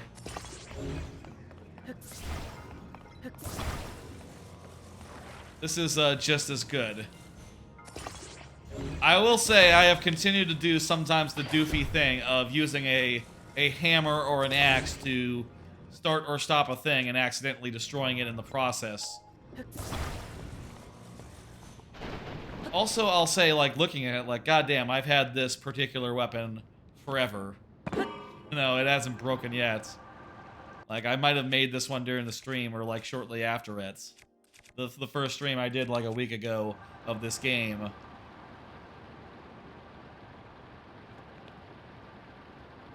I will say, sleep schedule-wise, I got a fairly decent night of sleep last night. I say fairly decent. I spent way too much time playing the game and also doing the thing, but I woke up at a regular time. I stayed up, like, through the day, and feel pretty good about that. You know, in the morning anyway.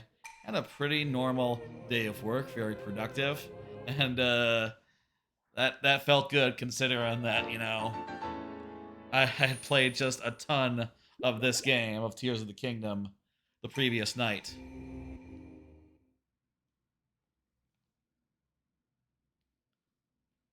Now, it is 11:30 now, but I am not in the mood to start winding down. I think we can go for maybe another hour, and then we'll do the depth stuff. I still want to do some exploration here in this, like, middle ground, in addition to doing these shrines that I haven't done. Still want to do that, but you know, let's do things in order. Also, I'll talk about things, you know, as I pull these cards. But hey, here's another one.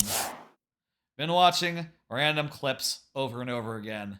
That's just a standby on YouTube. Just, it's always good to watch the same clips of whatever show again and again. You know, show, podcast, whatever. You know, I like recently I've been doing a lot of like, you know, a lot of like watching Norm clips, Norm Macdonald clips. Just a very funny comedian who's, you know, passed away since then. You know, he does have a couple of routines that are, like, offensive and shit, but he did it in a way that was funny. You know, and, like, really, you know, I don't know if forgiveness or whatever, but, you know, it worked the way that he did it. Whenever that would be the case. And also, yeah, just incredibly funny. Lots of good, like, I specifically watch a lot of his, like, talk show bits. And like, his, maybe a little bit of his stuff on, like, Weekend Update, Saturday Night Live. This is stealth? Wait, you can do a dash? Since when can you do a dash when you're ducked? Is this new? Could you always do a dash? Was this in Breath of the Wild? This dodge, this, like, ducked dodge. He spotted me.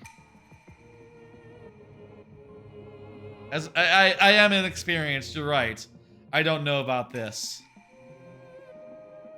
Last night I watched one clip from Norm where it was him hosting Saturday Night Live, where after he got fired from Saturday Night Live, they asked him back to be the host for an episode, and he really, like, gave them a fucking mouthful. You know, doing a whole bit about how, you know, like, it's kind of weird to get fired from a show for not being funny, and then, you know, how do you go from being not funny enough to be on the show to you know, funny enough to host it? And his conclusion was, it's not that, you know, like a year and a half, that's not enough time for a guy to become funny. But it's not that he's become funnier. It's just that the show blows now. It's gotten really awful. So, you know, that's the problem. And he ended the bit with just, like, a really good, like, little bit. He says, okay, folks, we got a bad show for you tonight. Which, I appreciate the honesty. That's just, God damn it. That's just, you know, Oh, maybe we should throw the sword. Do we need to do a shadow strike or what?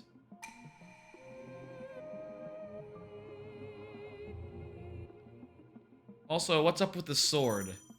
Does it have a ruby on it? Oh, it's a rusty broadsword. I thought it was a ruby broadsword. I misread.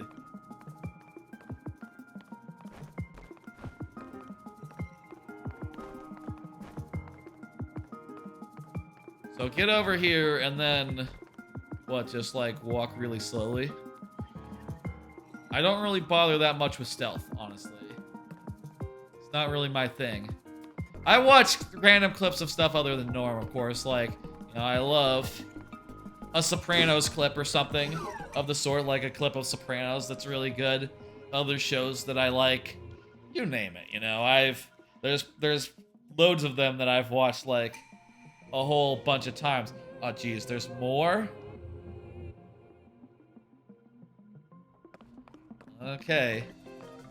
This one is one of the ones that's like right near a town, right near a town. So I guess the idea is that it's basically these ones must be more likely to be tutorials, versus like ones that are just out in the middle of nowhere.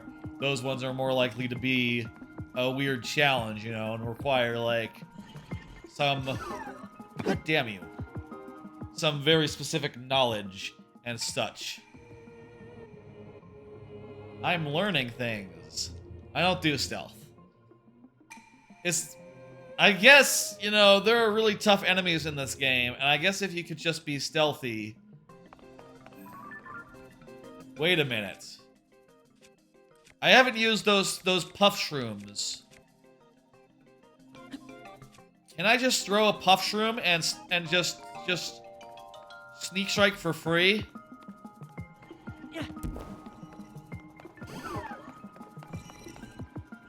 Yes! That works!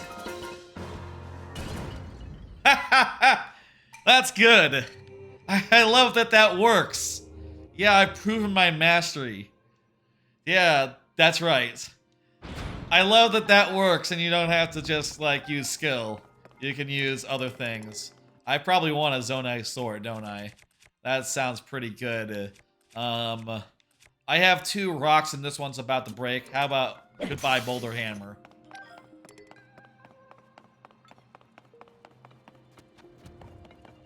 Oh, and it comes with a chest as well. Lovely. I think that's it for the YouTube-related cards. Just a number of cards related to various YouTube things that I watch. Let me do one more and see what comes up. Yeah, thinking about redoing the docket. Yep, we're done with the YouTube block. So, as you might know, if you've watched this channel, if you know what I do here, which, hey, if you don't, I will still don't mind it, but oftentimes I have these information panels that have things like the schedule or something, and there's just sort of, text on a background, and I'll tell you this background where it comes from. It's based on some Minish Cap sprites, like the Minish Cap cloud area, and my thinking at the time was like, well, I like Minish Cap. My starting soon screen has like a clouds and skies thing and like a rocket going through the skies. So why don't I make my docket the clouds? And I've been doing some thinking just the other day, and maybe it looks a little bit crappy. Maybe it doesn't look as cool as perhaps. Maybe it doesn't look especially cool, which I can see it. I know it doesn't look super cool. I think this one's a super hard one. Let's not do that one. I think that one I need to actually be. Well, actually, I tried that once and I didn't have very many hearts at the time. Maybe we can do that one now, actually. Let's do that one. Yeah, let's do it. I have been thinking, like, just the other day, since I was putting together these cards, actually, I haven't really thought about the docket that much and how it looks, and if we could do better. Something that's more like the Mario Maker UI, which, I'll bring that up just for sake of example, is based on the UX that's in the game. It's kind of snazzy looking. Something more like that would be cool for the docket, it has to be like relatively simple, maybe just like a, you know, like a brushed steel sort of look or something. I don't know. I really need to workshop it and figure out like what would be cool, but I think part of the thing that I'm unsure about is that, you know, you got the whole part where it's pixelated, right? Because it comes from a pixel game. But the text is just a text thing. You know, it's just pure text. Just regular Verdana, which is sort of the font I use for all the stuff that are on my stream, you know, on my channel. I use the same font in 99% of cases, except when I use the Mario Maker font for very specific reasons. But, you know, it's not pixelated. It doesn't really match. The only thing you could say about it is that it's, color-wise, you can read it. It's very readable. It's very functional. And I'm beginning to think I can do better. I'll start looking into that and thinking about it at some point. Like I've said, I'm pretty busy right now, so it won't be, like, immediate or nothing. This is like a, like an island, you know, like the island. You have to beat this without any of your stuff. You get your hearts, though, you know? Someone just hit me with a rock as I was jumping off the thing. I think they did. They hit me with a rock as I pulled my bow out. Hell of a shot.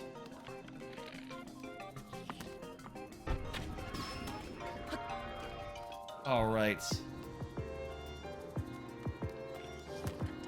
Let's kill this one and get the arrows. Oh shit, there's like rockets over there. You know what? Now that I try this again a second time, it's not that bad. Not that bad at all. In fact, it seems to be like very, very, very doable, I would say.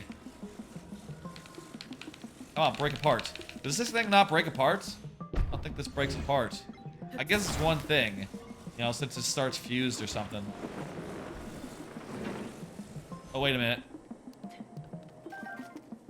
I want the torch, I want the wind stick. Oh! I guess the idea is use the torch to heat up the thing. Well, I can do that.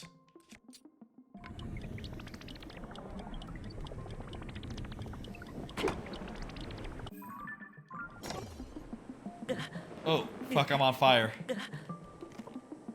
That's not good. I want the torch to be on fire. I do not want to be on fire.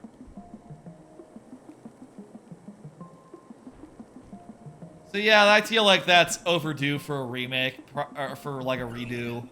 I've never really considered it because, you know, it was just sort of one of the first things that got done.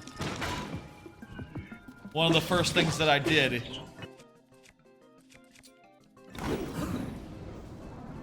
I'm on fire, but it's fine. Or my shield's on fire. I'm not on fire.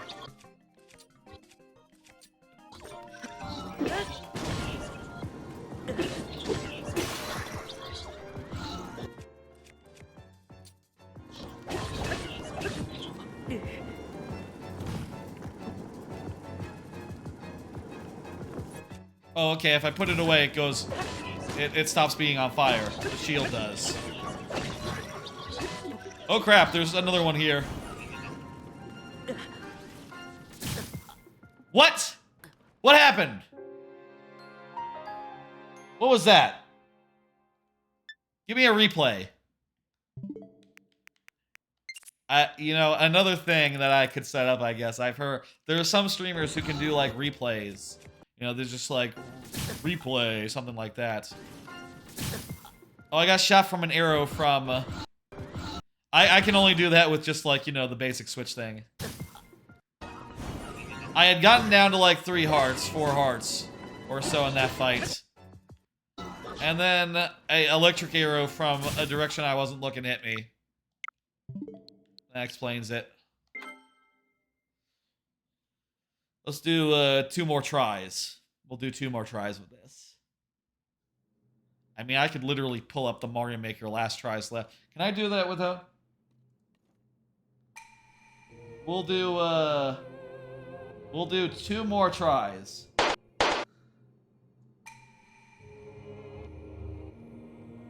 You know what? Actually, Fuck it, do full lightning round. We'll do 5 tries. Why mess with the format? That's the format. 5. That's my format, you know. If I had thought about this ahead of time... Oh, crap. And actually, like, planned to do it. And, like, you know, planned to do it and shit. I would have probably made, like, link heads or something. It's not a bad idea to have a Zelda stream with, like, a limited tries mechanic. Actually. Really, though, I don't have any such plans.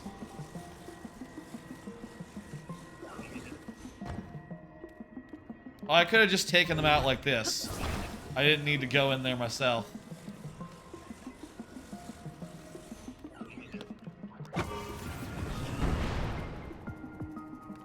Dang it! Okay, second time's the charm. I think it either exploded or turned off. Oh wait, I'm not sure. They don't have, like, resources in this. Yeah, so they just explode, no matter what. And it's probably not a range thing either. I'm not even sure if that would really hurt the guy if it hit. Honestly. It's possible it would just have done nothing.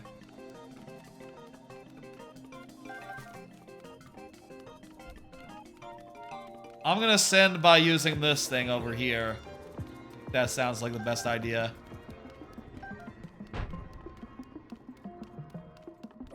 The rail, you know?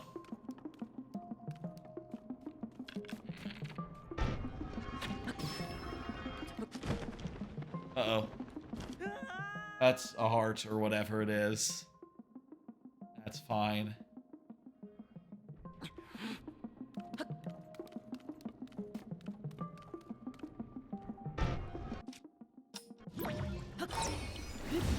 Okay, we rewind before it gets to us.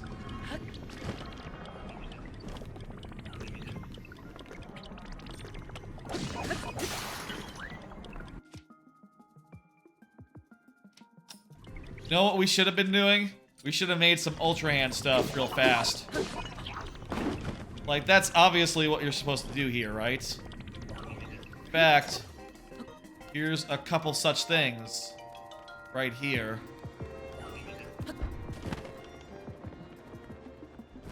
You know what? Can we? Do you think we can do this? Hang on. Hang on. Can we just put that onto a sword?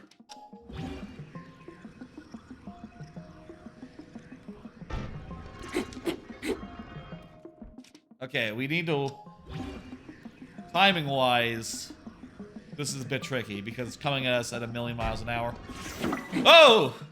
Yes, we can! That's pretty good. I hope it's strong.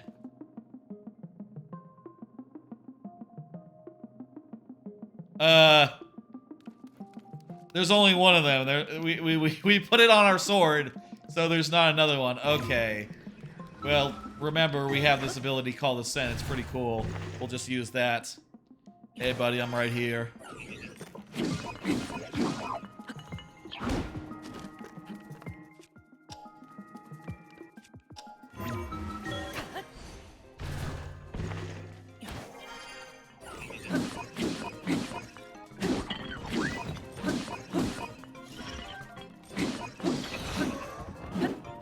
This is a cool thing to have on a sword. I mean, I kind of miss the moving platform, but... No, I guess it'll always be with me. Now. I want these. You know what? Now we have a bow. Actually, we have multiple bows. We could use this to shoot some stuff at the guys. Sounds like a good idea.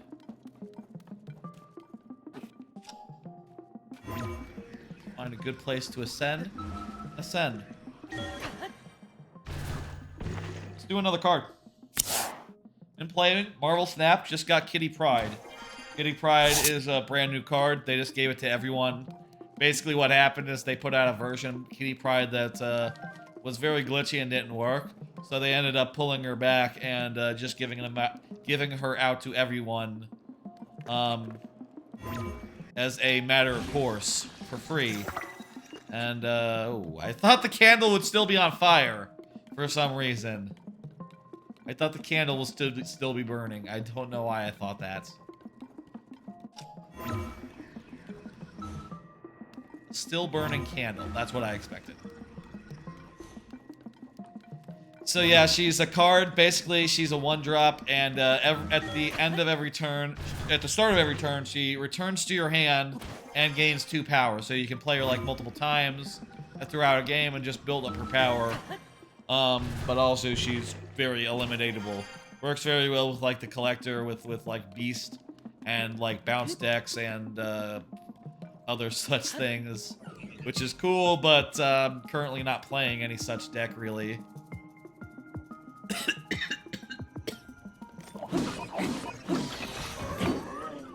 Not really playing any such deck, so what I did instead was just put her into my my Guardians deck, which I've shown before. I just took out Rocket Raccoon and put her in, and just played enough to get enough boosters where I could get her up to 3D, which is kind of what I aim to do with any new card, just as like to start with. I'm sure that I'll see like some really powerful application of it in the coming days and actually make a go of using it. I don't know, it's kind of, everyone has it, so like I'm sure it'll be fine, but I'm not really feeling that much like messing with it, honestly. How about this? Spike shield.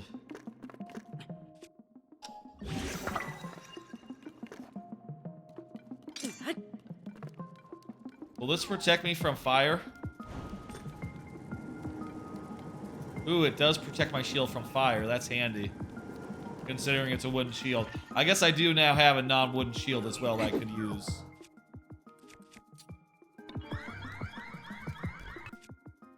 What happens if you fuse a... Oh, fuck. Oh, God. I have, like a fraction of a life left now. How the fuck did that happen so fast? I'll eat a few... These... I don't even have a full heart. That's not good. Okay. Fuck.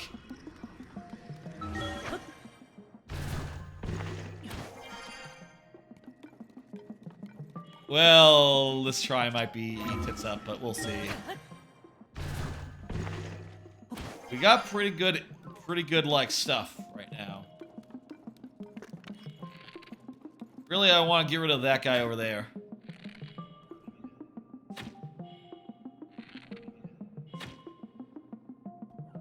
This bow just doesn't have the reach. And I don't have that much to attach to it. That would make it go farther.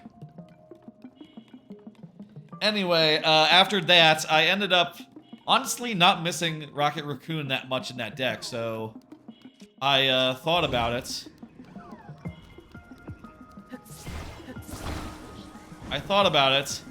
And decided to, ooh, oh jeez. Decided to just leave Rocket Raccoon out of the deck, and instead, there was just a lightning arrow just in my face. Still, this is gonna do buku damage. A little bit of flamethrower. You just have to avoid the lightning.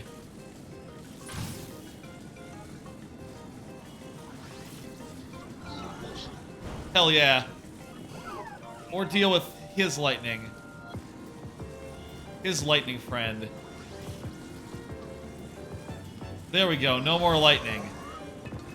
The lightning is taken care of.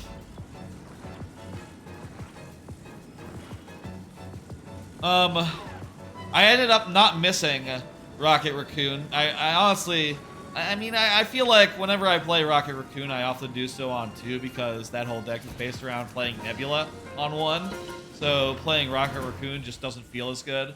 And also, if I play it later, it doesn't work as good. So do I get to keep this equipment? Or what?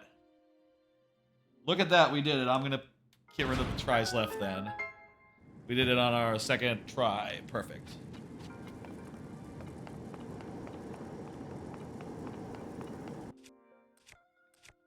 I think we just... Honestly, I wouldn't mind, like, Spike Shield was working pretty well. In fact, I'm gonna go make that right now. Spike Shield. Hell yeah. That's great. I ended up rethinking the deck a little bit and thinking, like, what else can I put in that slot? Ooh, that's nice.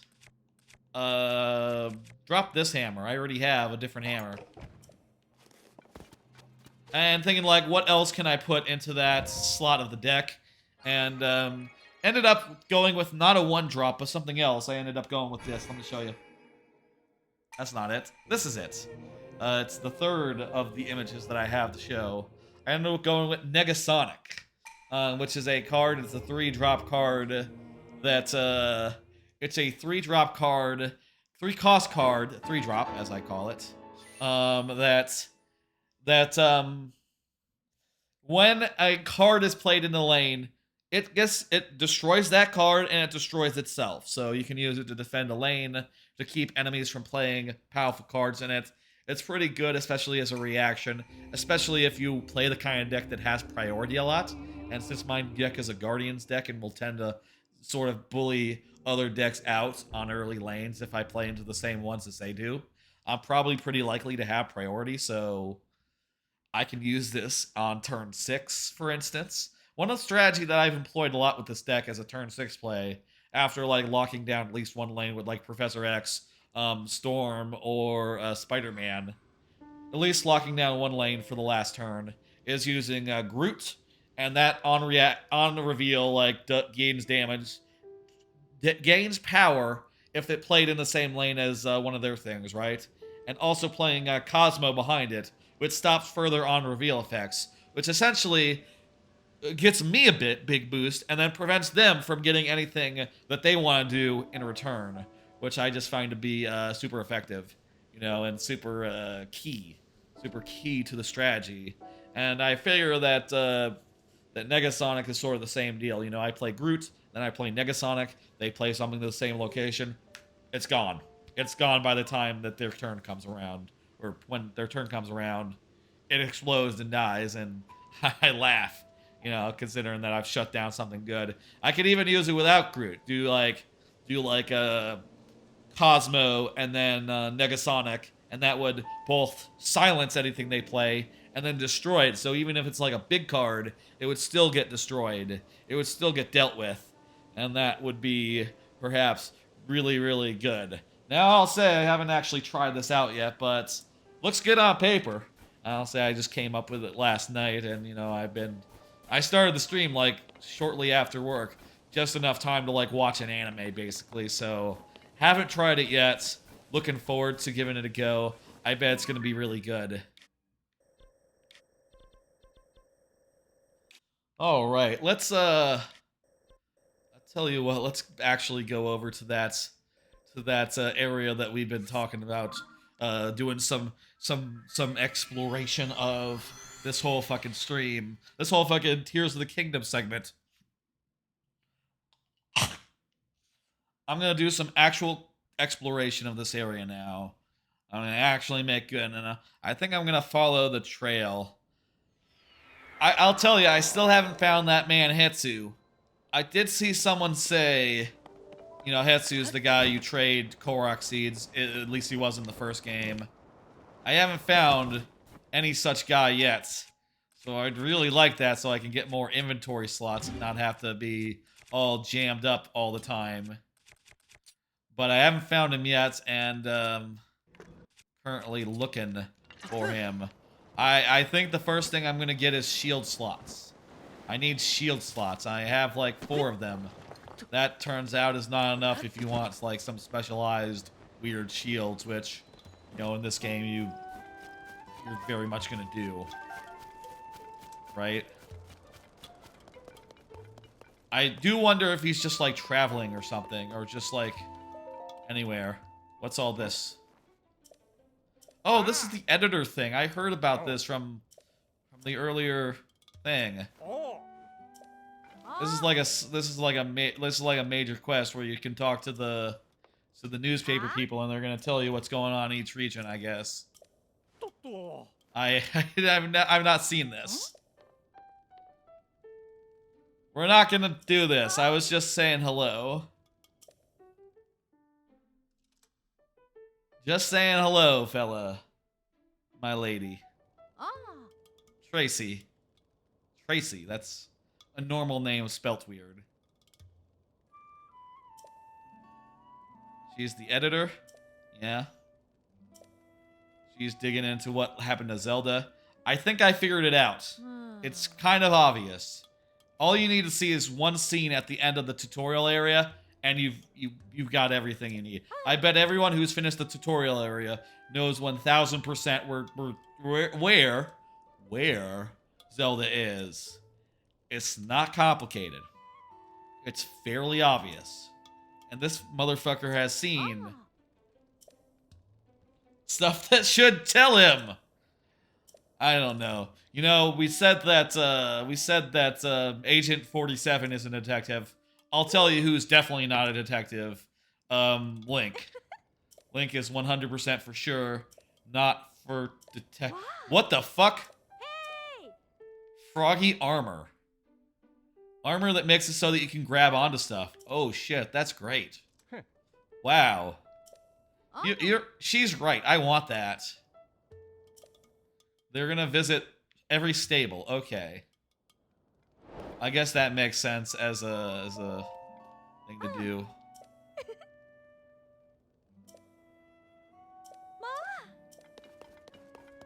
Yeah, shit. Yeah, that's good stuff. I like it when quest rewards, they're like long and elaborate, have like a good reward. Smart of them to just show that up front and be like, hey, check this shit out. You probably want this. Even if you're gonna find a way to like avoid doing climbing a lot of the time, you probably want to have a thing for when it's raining. Oh shit, a thing to rebuild the bridge. That sounds neat. That's a good thing to get. I'm not going to inquire.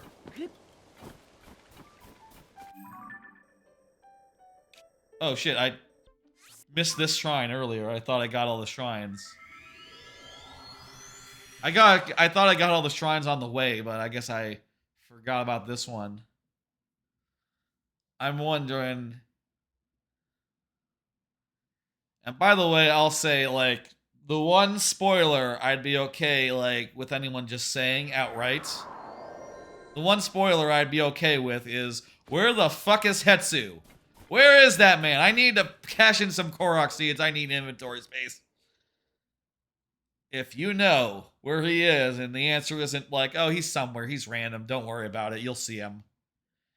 Which, I think that might be the answer, unfortunately. If that's not the answer, then I don't know. Then y'all lay it on me. I'm okay with that. 1000%. What is this? Courage to fall.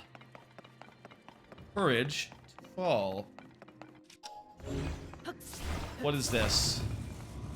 Gates? Gates and stealth things. And, okay,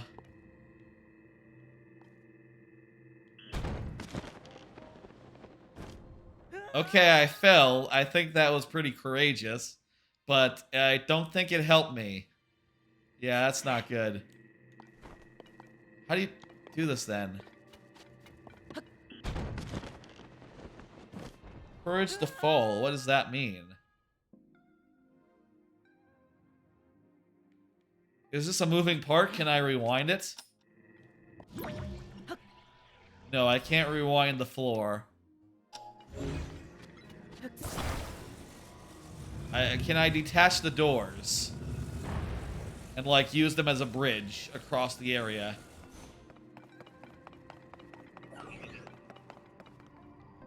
Maybe I can get like a thing off this guy's body and use that to... No, that's not gonna work. Oh, I can ascend up here. That'll be key to it.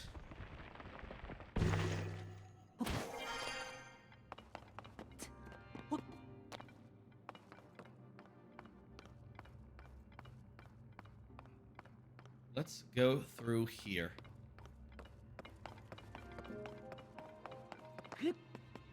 All right. What? Huh? Okay, not sure. Oh, there's a plane over there. That'll be part of it.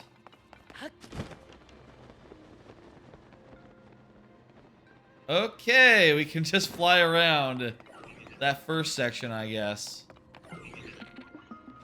That's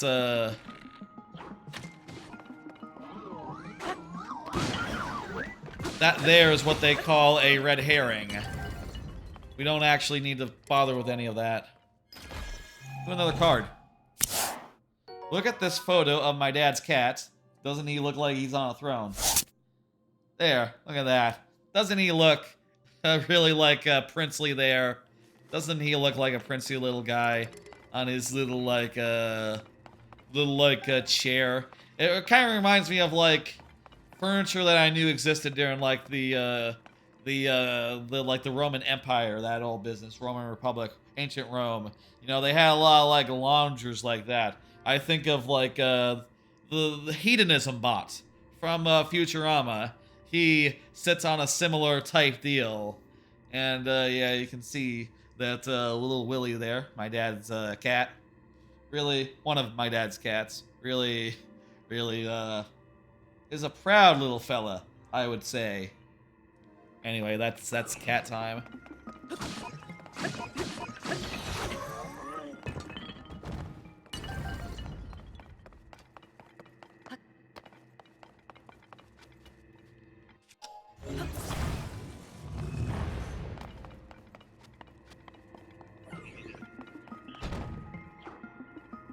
Ah, that kind of looked like the way forward, actually. Didn't look like death awaited down there. Or maybe it's like a bonus area or something. We need a small key for this one. Whenever I walk in this game, I hear the clink, clank, clink, clank, clink, clank of stuff on my person. I don't know what that is. If that's just a thing with every single piece of armor, every single piece of equipment. I don't know. I think it's a little weird, though. I think it's a little bit much. You know, I would say, like, tone it down a bit. Clank, clank, clank, clank. Why have it be, like, that realistic? You got some goofy stuff on you. Just have it, like, sound, like, a little less prominent. I don't know. Maybe I'm the only one that notices that. Maybe y'all don't catch it so much.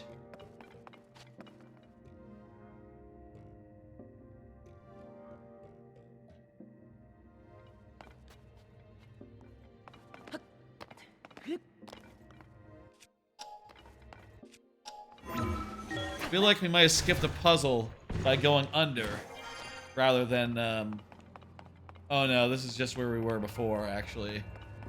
No puzzles skipped or nothing. Speaking of little things you can do, maybe not so much, but this is a perfect place to ascend. Fuck that platform. Oh, I need to get a ball over here. Oh, and I have a key, too, and that key is required, so I guess that area was required. Shit. Not a cheese at all. Do another card. Update on my various backlogs, and that is the final card for tonight. I guess I did make enough of them to cover a whole 6-hour stream, huh? I made a lot more of them for today's stream than for the Monday stream, which actually went much longer, went like hours and hours longer without running out of cards. But I guess I went through them very slowly. And also each level of that Pikmin dungeon was just full of dangers and stuff. So the various backlogs, I'll say, like, I haven't made much progress on them. I've been, you know, probably like a lot of people, caught up with Zelda. You know, I haven't written any reviews of any further games in my collection, which I like to do.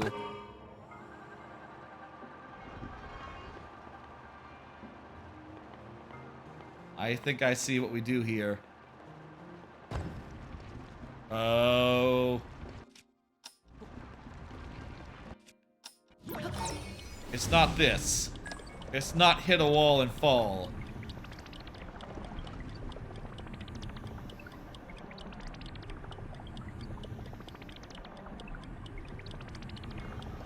I guess I don't know what we're doing here.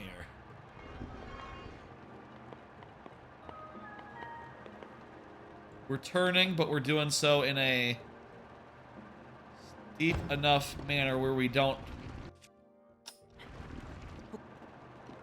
Oh, geez, we somehow pulled out of that. But we might be too low now to, like, go wherever we need to go. Which is, I don't know where. Well, at least it's gonna respawn us, like, near where we were.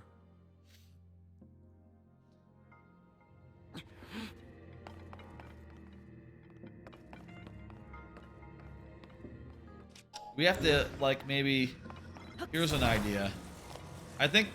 I've seen one thing where you had to, like, hit the thing on the top, the big glowing green thing on the ceiling, with, like, a thing. So maybe... The idea is...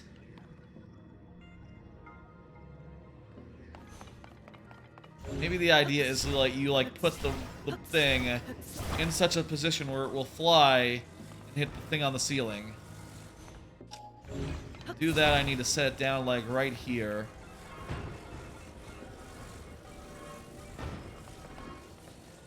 So yeah, I haven't really been working on it that much. I still want to get up to date with it. I think that would be... That'd be cool, that'd be fun. I just haven't found the time to do so of late with all the Zelda I've been playing, with all the, you know, some prep for the stream. A lot of these segments and things I got going this time needed some fancy stuff to be worked out before they could function, you know?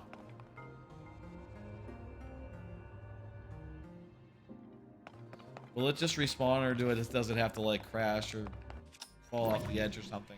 It has to, like, actually crash, fall off the edge or something. We'll get on it when it's, like, right here or so. I'll get on it now, but we'll wait. Release till here-ish. And we'll weight it down so it's hopefully going up. That's nowhere near close enough to hitting that. I feel like we got the wrong idea.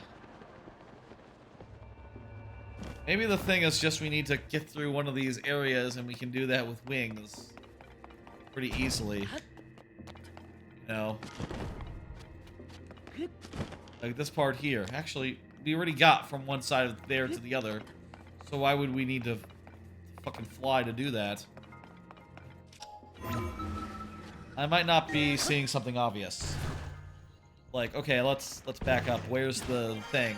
Where's the exit? As for clips, I'm also behind on those. Again, with the thing, you know, with the Zelda. It's just, you know, I haven't had the time, haven't found the time, etc., etc.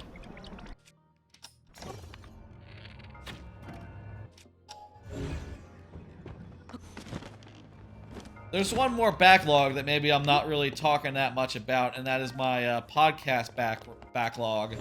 I've been going through, like, the...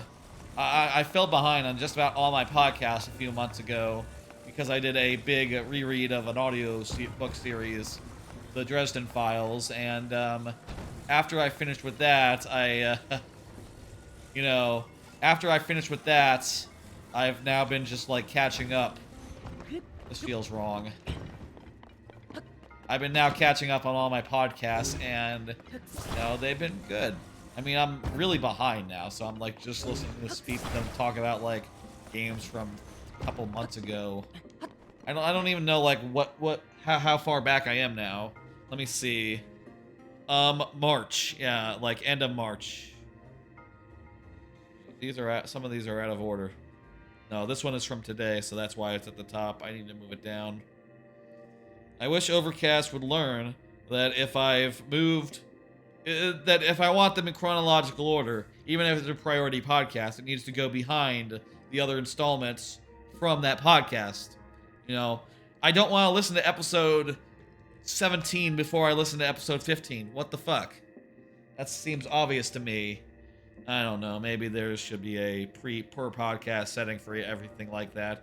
Some pods you'd like to listen to the most recent one first. Others not so much.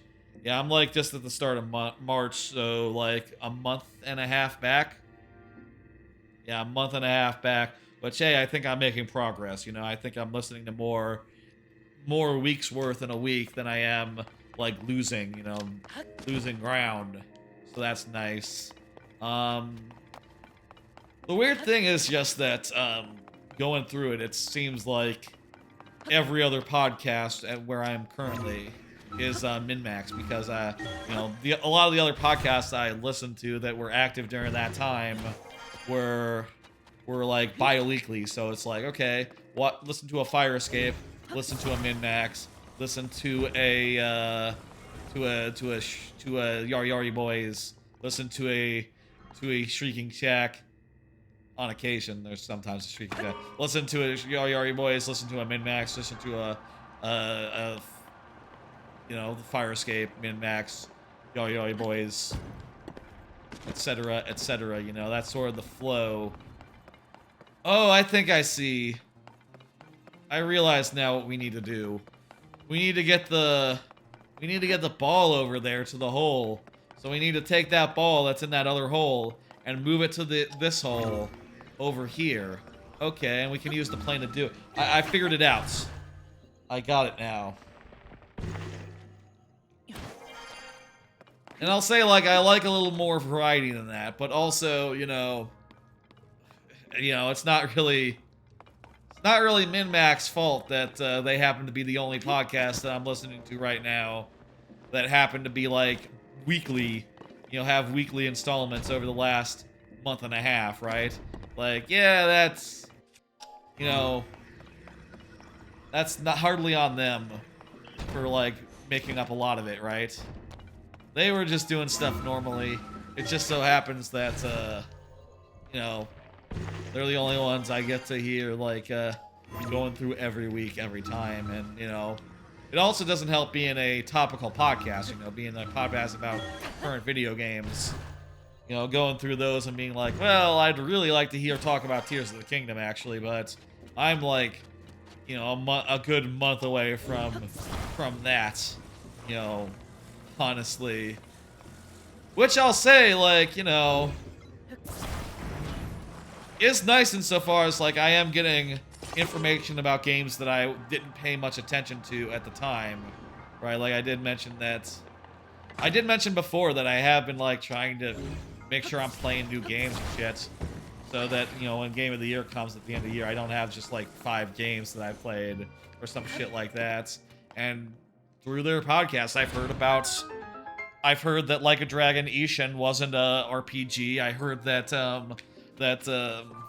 A Space for the Unbound is fantastic. I heard about that and bought it as a result. I'll say I'm very happy having listened to all that stuff. And heard that and realized, like, oh, this is a game that I missed. I should probably go buy it. Which, yeah, that's what I did. Bought some games that I would have otherwise missed, and yeah, pretty good. Pretty good thing. Whew. At some point soon, we ought to go into the depths, as I said, and give, like, the half-hour warning. And I'll say we'll do it, like, immediately, should one more sub go in, and the watch party were to be locked in, which again, we're one sub away from the watch party, just one more. And by the way, let me show you all the lovely emotes you get if you sub. They're in front of me, but don't mind that. They are very, very lovely. There's a couple of updated and new ones recently. The moon guy lost a word that was over it, but was illegible at the resolution that Twitch renders it at, honestly, so it wasn't really that good, unless it appeared as part of like an extension or something. You know, some people, they have extensions, you use an emote in chat, it appears on screen, something like that.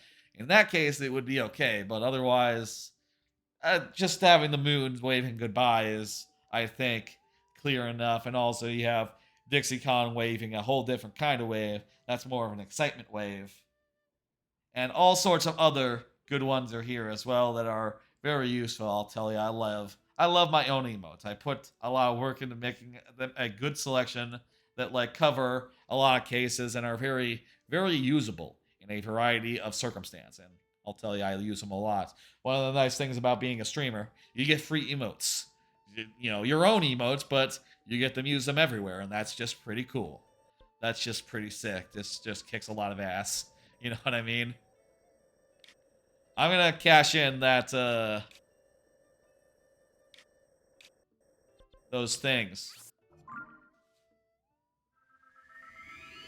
Either there's like thunder outside or someone's doing something with a dumpster. It's not Jayhawk.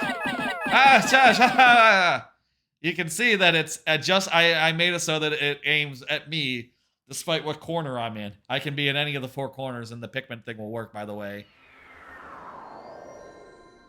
We are goddamn close to that watch party, and I will say again, we hit it by the end of the night, by the end of the thing. If we were to hit it, we would wrap up faster because I want it to be at a good hour. But until such time, I'm going to just do a little bit more and just keep going. Also, by the way, I guess it's technically not my birthday anymore. It's now the 18th. It's still the night of the 17th. Yes. It's your favorite channel point reward in any channel. It's pretty good. I like it a lot. I'm really glad I put it together. I have been thinking about, like, you know, especially now that Pikmin is over. I finished Pikmin 1, 2, and 3, like, on Monday. All 3 of them, all at once. It was a whole 10-hour stream, let me tell you. Now that those games are over,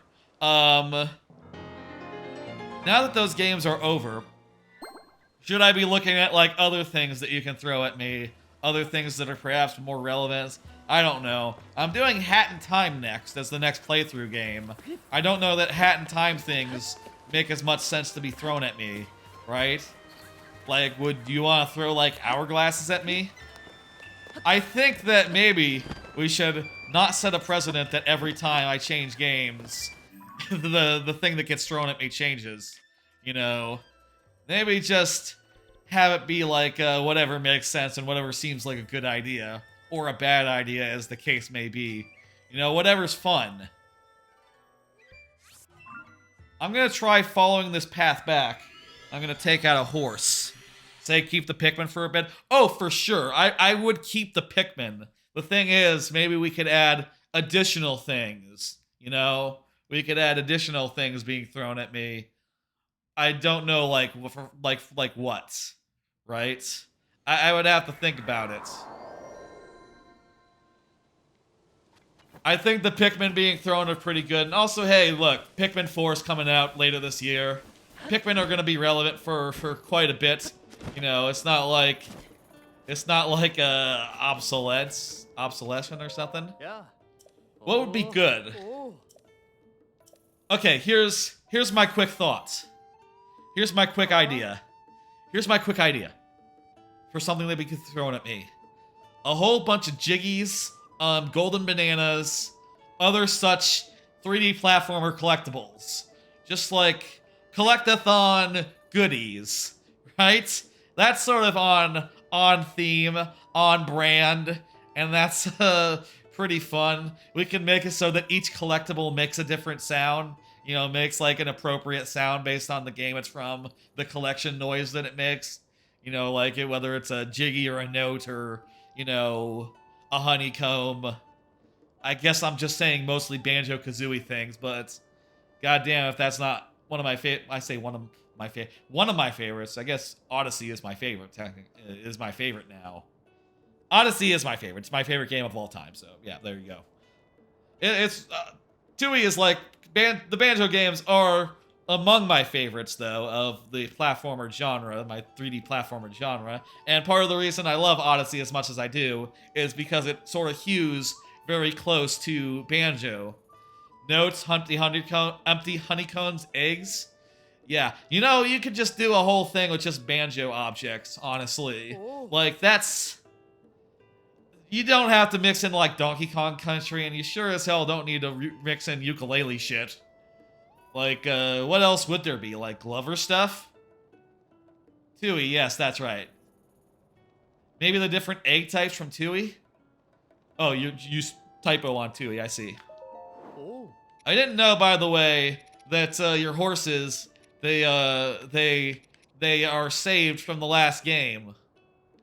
So I have all the horses here from the last game, such as Butternut, Glenson, Mess, and D. Graff. I also caught another one, Drummer. I guess we'll take out Drummer.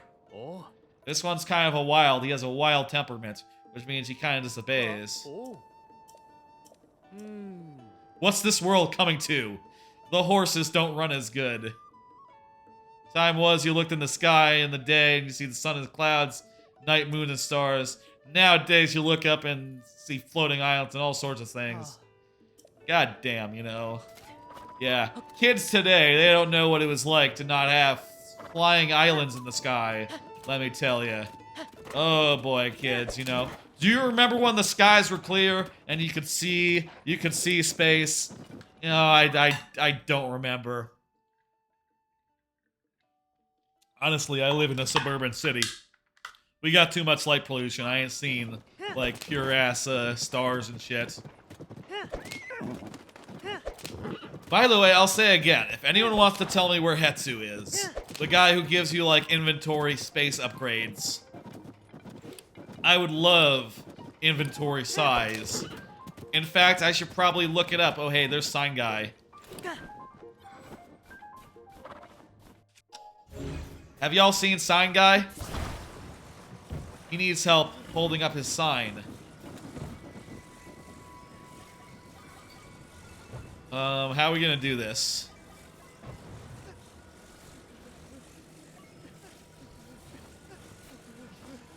Oh, you know what? It has a bunch of things at the back you're probably supposed to, like, plug into. Just put the guy onto, like that. Okay, we need, like, a... I'm gonna set down a base to start with. You know what? I've never done a base before. I've always just, started propping up, like, a tripod. But you know what? Base? Thing on top of the base. Stand it right here. Put the log, put the thing through the brackets. Do that. Am I aligned right? That'd be a good one, the Banjo-Kazooie jiggy idea. That should be the next one. You know what? Here's what I'll say for sure. You know what I'll say just apropos of nothing, I shouldn't say empty promises. Making promises at midnight. I'll say this.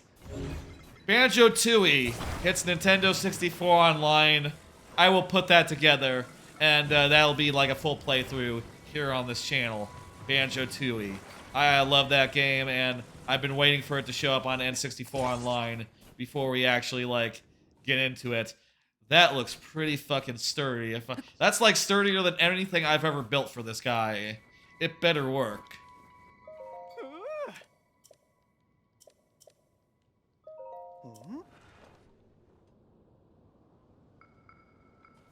Yes! That's a good little challenge that they do.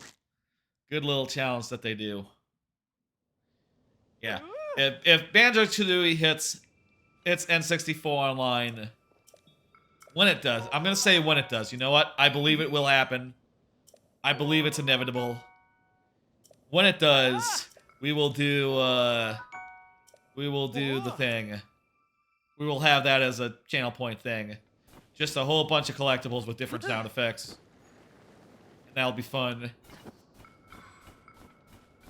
Other than that, I really just want to have, like, more channel point rewards that are more, like, of a greater variety, you know? No. More like, of, different things. I'm really happy with that one, and I'm happy, like, how well it's been received, but I want to have at least, like, one or two other things. I'll say one that I was thinking earlier. I was thinking maybe we could do, like, I see some streamers have it where you can have it so that, for a certain amount of channel points, they'll play a clip, like a random clip from their channel. And also, if we set that up, I can also do clip highlights or clip shoutouts where I show a clip from another streamer randomly as part of a shoutout process. And I've enjoyed watching people's clips, and I think that'd be cool to do. But you know, that'd be a thing. I guess how I would do it is I would have like a fun overlay. That looks suspicious right there, but I'm gonna keep going. I would have like a fun overlay that was like of a TV or something. Maybe the Lord of Games from Banjo-Kazooie Nuts and Bolts. Maybe something like that or another such TV. Have that as like the thing that like frames it, right? And it would have like a small, like the clip play within that on a subset of the screen. You know, it wouldn't be as big as my face, for instance. Or like, it wouldn't be full screen, the clip highlights, so you could still see me and see what game I'm playing behind it. But maybe that would be around like 1,000, 2,000 maybe. I don't want it to be used so often that it's you know, that you're seeing clips every stream all the time, right? I feel like that would be a tiny bit disruptive, you know, to the flow. Oh, and I also think that, like, if we're in the middle of, like, a Mario Maker thing where we're timing ourselves, right? The hell are those guys doing there?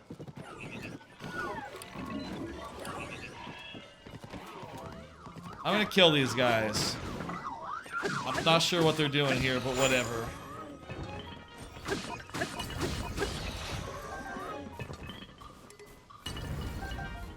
I guess they just fell with the rock.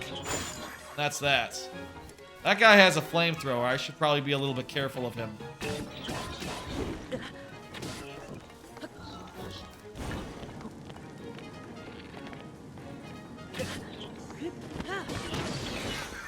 That works.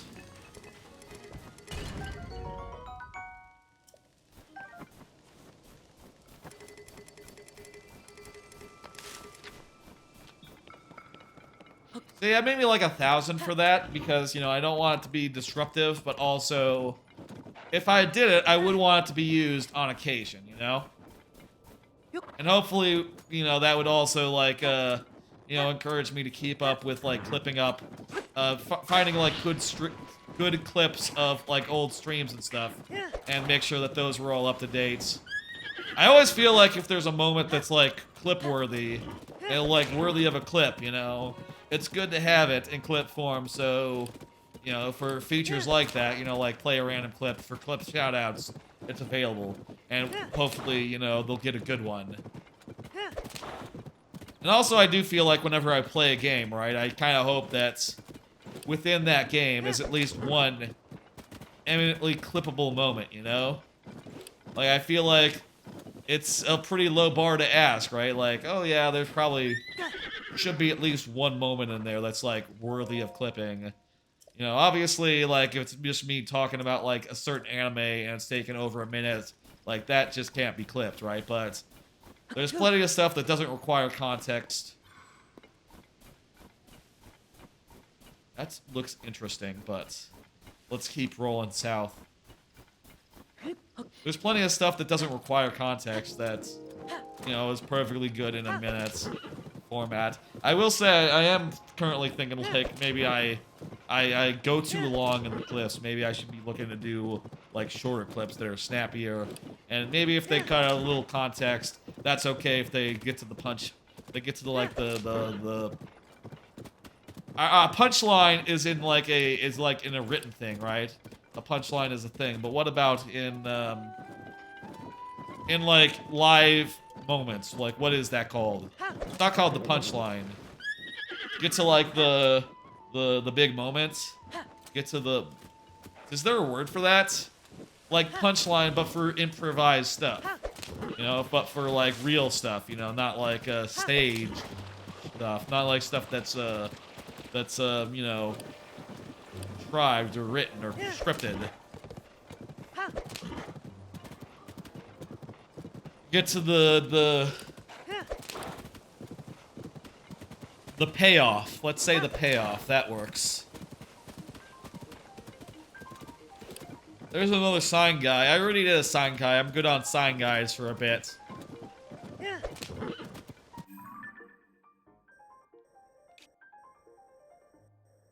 Okay, so...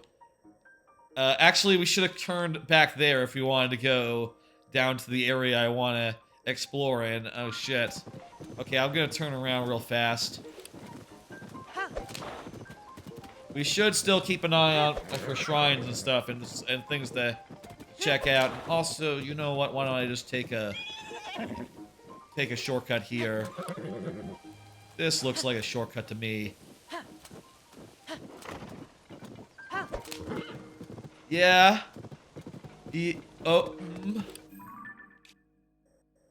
Okay, this is looking less and less like a shortcut as I go along. I don't think my horse will be able to do this. You know what? See you later, horse. What the fuck is this? Why is there a waterfall come? Okay, you know what? We need to check this out right now. I have, by the way, the Zora armor. You know, if you remember, y'all know it's the same as in it's the same as in the first game, except now there's waterfalls that lead up to the sky, so, which is pretty damn cool whenever you see it. Wait, have I been up here earlier? No, okay. We were over here earlier. We weren't over here. This is a completely different little island chain. I wonder if there's a shrine here. It's really cold, so I need to wear, like, I need to layer up. I'm glad I invested in all the cold weather gear. Like, that was very clearly, like, the right, you know, like, the right, ooh, fairies. That was very clearly, like, the right choice, right? Like, oh, you know, even over, like, desert gear and, like, hot mountain gear, going up into the clouds and into the mountains, you're gonna find a lot of, like, cold areas sometimes, you know, intermittently, and whereas, like, burning areas and, like, desert areas, I feel like that's just gonna be a whole lot less common on the whole. You know what I mean? And a lot more situational, a lot more just, yeah, you need us to do these, like, main story stuff, which I'll tell you, I do want to do. I'll probably, I mean, tomorrow I'm gonna see Fast and the Furious 10, but I'll probably also find time to, what the fuck? Oh, okay, I'm still on the thing. I thought I got flung off there, but it was just like, somehow we jumped from track to track too. We were just hurtling there. Holy hell, that worked out, I guess. Maybe one rocket would have been good enough. And maybe even we could have saved the second rocket for like a second boost after the fact. In fact, if we had a second rocket, we could have used it on a plane or something.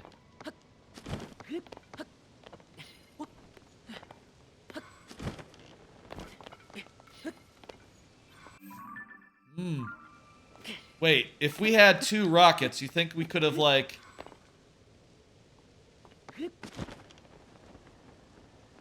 blasted off? You put a glider on minecart tracks. Does that work? It's kind of looking like that's working. I'm gonna bust out a fan if I have one. I only have 3. That's not good. These things are probably like the best item in the game. At least I would say so. Probably like the thing I use most. Wait, the thing.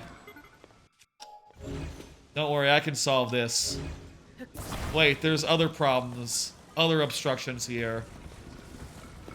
It can only go right here. That's good enough.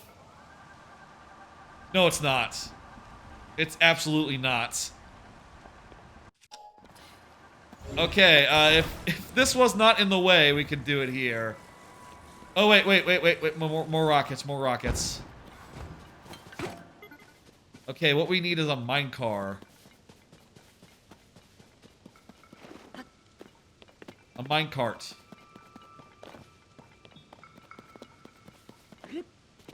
Tell you what, let's take the plane. Fly it over to the place where the minecarts were. Get another one. And just use the blower to get it to here. Then we'll strap on a couple more rockets and go from there.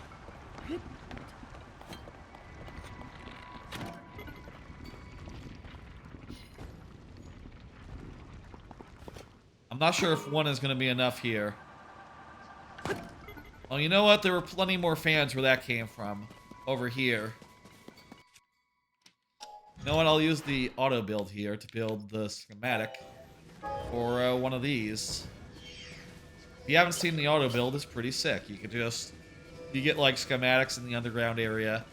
You'll see. Fuck. I shouldn't have said that! I shouldn't have said that. You get schematics from a place, and then you can do stuff with them. And also you can make some favorites as well. I haven't made that many favorites, honestly. I just don't know like which ones are going to be the most valuable, and also because I don't want to spend my zonite on it so much. I could have just flew there, actually. I don't have to use the rockets. The minecart rockets, but you know what? Goddamn, if that doesn't seem like more fun to me. You know what? We're gonna leave this here. And if this doesn't work, we can give it another try. If this doesn't work, if the rocket minecart doesn't work, we can give the plane another try.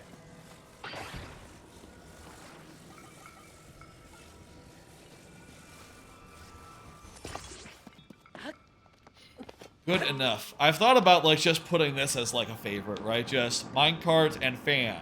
You know, can't go wrong with that layout. You see a minecart, you want to put a fan on it to make it so you can go places easily.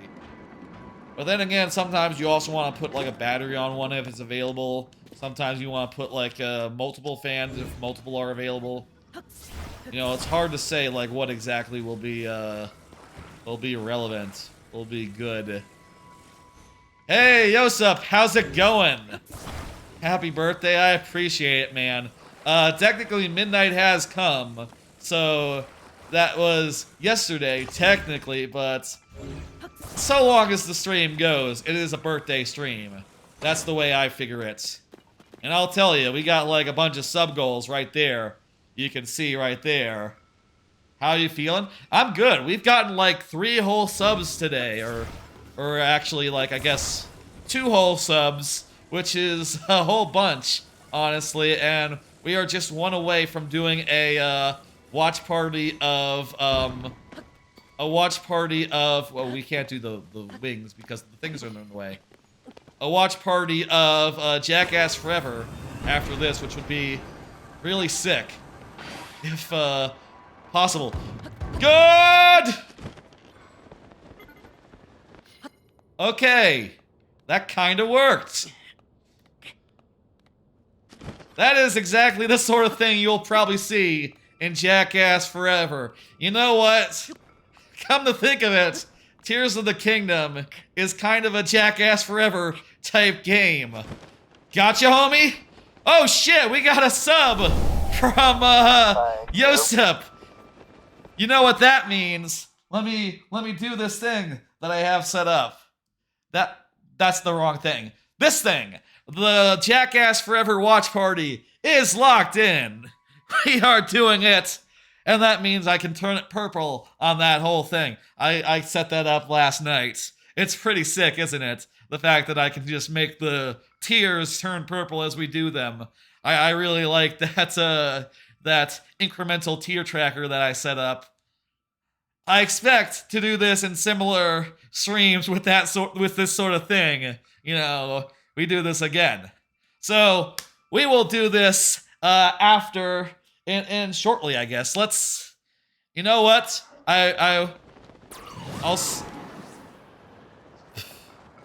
want to see what's in the Sky Island that I just spent so long trying to get to. So, if I don't die here. Oh, no, I'm dead. I can't get to water, I'm dead. Oh, wait, fairy. Okay, cool. I'm gonna go back up now. Unless there's no waterfall anymore. Where's my waterfall? There was a waterfall here that I used to get up previously. Does it vary based on the time of day? Huh. Well, I'm gonna mark that on the map, let's say. I'm gonna mark that on the map as, I don't know. Treasure chest, that's probably a thing. I'm gonna figure out how we go there later, because I want to do one last thing before we go and do some Jackass Forever. And watch it, which, by the way, I haven't seen. I've seen other Jackass movies, a number of them, not all of them, all that were available on streaming in the last year or so. You know, on, like, Amazon, on, like, Netflix, etc. But, and I think we're gonna do... Yeah, let's jump into this hole here. We're gonna do one more thing in Tears of the Kingdom here. I'm going to jump into the depths in an area I haven't been before, and we're gonna see what happens. I'm gonna do a little bit of exploring down there, and we're gonna talk about, like, how cool it is, and also how scary and weird and like, my thought process and, like, figuring out all of how you do down there. And, I will say in the Discord when we are doing the watch party, if, you know, people want to bow out for a minute or like, look away. You already first got into the depths, you were quaking in your boots? Yeah, man, totally. I don't know if you did, like... I met, like, a weird statue. I went to the plateau, and I talked to a statue, and my statue said, "Help me, I'm underwater." And I said, "What the fuck?" And I followed that through, and found, like, a weird god who said, like, "Yo, I need you to go find my eyes, and bring it to me in the depths." And I did that whole first quest line without realizing, like, how to, like, even use, like, I didn't know how to use Bright Bloom Seed, so I was just wandering around in darkness, holding an eyeball and, like, various torches, and just making my way. And just, like, struggling. But, the other day I did figure out how you do the thing. Like, how to light things up, and then what you do other than that. This is actually really well lit for an area in the depths, actually. Like, you could see, this is how it sort of is. Also, you know, I guess we are inches from a thing. You did a whole quest without seeds? Yeah, man. I did a whole quest. 4 whole things in the fucking dark, and I'll say, like, oh, hey, there's a guy. I bet he's friendly. Let's talk with him. Here you go, buddy. You seem really nice.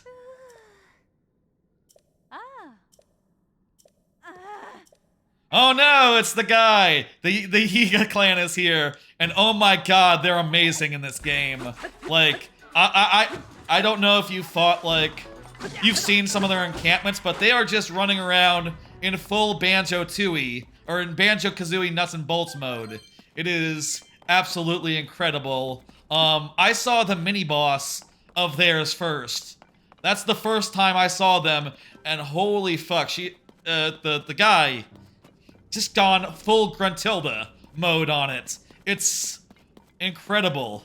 You could not believe it. Yeah, man, it's just full on Gruntilda ass shit. Just like, yo, this is the boss fight from Nuts and Bolts. Like, everyone else is just like in full on like, yeah, dude, this is Banjo-Tooie. This is not Banjo-Tooie, jeez, what am I saying? This is just Breath of the Wild with like, you know, some optional vehicles for puzzles and shit. And the Yiga clan is like, nope, we're making wild vehicles, we're making things that you cannot believe. And trust me when I say, you know, you'll see them running around in vehicles and be like, oh fuck, I bet I could make that if I really wanted to. That'd be, oh, I bet that's rad. It took me a while until after I did Blooms, it took me a while until I actually interacted with one of these. And if you don't know what these are, if it sounds like Yosep does know what these are, but these are the light roots. Yeah, it took me a while to like actually go to one. I saw them and I thought, you know, glowing in the darkness, and I thought, oh, that looks scary. That looks like a bad thing.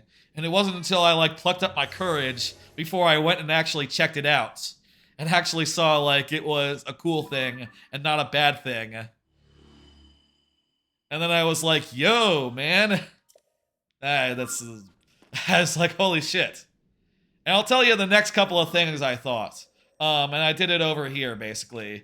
I thought, like, this is interesting. They have, like, weird names and stuff. And started, like, finding a bunch of them. And I realized, like, one thing, first off. I said, wait a minute. I actually was just checking to see, like, does this name have any relation to the name above? And I went up and I realized, like, oh, wait. It has the same name as a shrine that's in the same place. And then I found this one. I found the second one. Where is it? I found the second one, and I realized, like, oh, same deal. And I was like, wait. I have this one, right? But no shrine here. And I am wondering, like, there must be a shrine here that I need to go get. There must be a shrine here. This is... I figured out, like, right away, after the third one, that these things are linked to the shrines above. Both in, like, a reverse name sense. Because I was just checking to see, like, oh, is this, like, the Cold Yacht area or something? You know, is this, like, the Noogie Yacht area? And the next thing I realized was after, like, revealing a few more, like, light nodes and, like, exposing out the map. Specifically this area here, which has this big, like, hole in it. I realized, like, going back and forth real quick, wait, these are the bodies of water. The bodies of water are just, like, unpassable spaces here, which really helps you to understand the space you're in and how to navigate in the underground, you know, just so you know, like, you know, if you're trying to get to where you know a shrine is and therefore where you know that a thing must be, you gotta, like, look and see, like if there's anything that would obstruct that. It's really useful. Yeah, man. Oh, this game. That's, like, going through the process of, like, not even knowing that you have to light up the underground to finding a thing, finding the light route and go like, oh, here's the map. And I was actually, you know, I'll say, like, I went over here. I, like, dropped into a random hole and I navigated to here. I found this abandoned Terry mine and I couldn't find a fast travel point in here. The first only fast travel point I found was actually the one exception, which is in, like, the central mine. And I don't know if there's any other fast travel points like it that aren't linked to the light routes. But that was the first one I found, so I kind of thought that was typical. So when I found this one and it didn't have a fast travel point, I was really confused. But, you know, I eventually went back and I actually, you know, got the light routes. to go through all that process, this game is just fantastic, and it's just amazing to me how they squeezed in a second entire new map, you know? I was worried when they said that, like, oh, you know, we're using the old map again. I was kind of worried. But then, you know, it's like, okay, you got the whole Sky Islands, which, you know, you get in and it's like, oh shit, this is great. And then you realize, like, yeah, they're not really that expansive.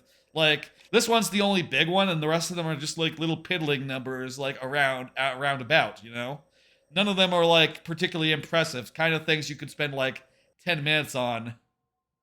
Have you encountered a phantom boss yet? I haven't. I don't know what that is.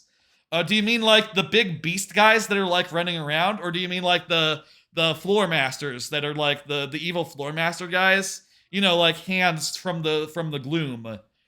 Do you mean those guys? It's a different thing? Okay, I don't know it. Oh, I'm sure I got a lot in store for me. I've heard a thing about I've gotten spoiled about a thing that can happen randomly in the world, which I'm sure will be very scary when it happens. I'm not going to say it here, because I think that that's beyond the pale. I don't want to rob that of anyone the way I got robbed, just by clicking on a spoiler that I really shouldn't have. It's the hands from the gloom, the only ones I've ever seen are on the other. Oh, yeah, I've seen those. I've seen those. They are horrifying, yeah. Sort of like floor masters. I've sort of thought of them as just like, you know, similar to the floor masters. You know what I mean? I've just assumed they were like that. The thing I want to do in the underground is I want to find out what this thing is. This thing I found on a map. So I'm going to set a waypoint over there, and let's wander in that direction, and we'll see what things we get along the way. Now, because we went through this whole fucking stream without finding any, like, waypoints or anything, without finding any fucking shrines in this area, my original idea was to find shrines in this area, and instead I did shrines elsewhere and, like, found shrines elsewhere. That's this game for you, man. You kill those? Oh, wait, you're saying that there's some cool reward for killing those? I guess that makes sense. They're a big boss guy. I wonder. There is stuff that I have no idea how to get, like specifically the Sage's Wills. I have no idea where to get those. I thought those were how you did batteries for a while, but I eventually found out that that's not it at all, and you do those through, like, the triangle things. And I don't know then what these will be for. Like, but that would be my guess as for what could be the reward for killing those guys, if there is such a reward.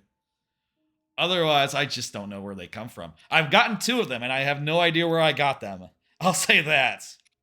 Also, I don't know how to make the fabric into gliders, but also this glider is, like, perfectly good. I don't really need to, like, accessorize. Let's go. Let's see now. Now I know there's gonna be, like, a little bit of a gap here, so we're gonna want to head here first. I'm gonna put a pin. That's the only shrine we know, but I think it's, like, halfway between where we're going and where we want to end up. Right, so let's just go. And you can see here pretty quickly, it gets fucking dark. You know, and I'm just, like, really impressed with how much they are willing to just let you be in the fucking dark here. Anyway, what I was saying is that, you know, you see, that looks like a bad guy. You see the sky world and you realize it's not quite as full as you wanted it to be. But then you go to the downstairs and it seems like, holy crap, this is a world. They basically made a second open world. You gotta they made a second open world here, in addition to the normal one, but this one is, like, spooky and scary. It's like, you know, if they had made a dark world, you know, that's also something that they could have done, you know, for this game. They could have done a dark world, they could have done Minish World to get, like, a second open world in, and I think they chose a really interesting one that's, like, very unique. You know, like, you look around and you don't know what the fuck to expect. There's, like, weird moss trees everywhere. There's, like, all sorts of weird monsters and enemies and stuff, and it's all covered in, like, cliffs you can't see. You know, this is how I explored it at first. Just, like, trying to see, like, okay, where's a beacon? I should probably stay near the beacons. I could probably, you know, here's a minecart track. I can go down the minecart track. Okay, I hope that the minecart track leads me where I want to go. and just sort of otherwise just being in darkness and not knowing what to do. Until I realized that you can throw your seeds and that'll light up a thing. I actually saw a tips and tricks video that had like 10 tricks for this game, and one of the things they included was the seeds thing, throwing the seeds. So it's possible I wouldn't have figured that out if I hadn't have seen it in the things. You think it's for upgrading the powers?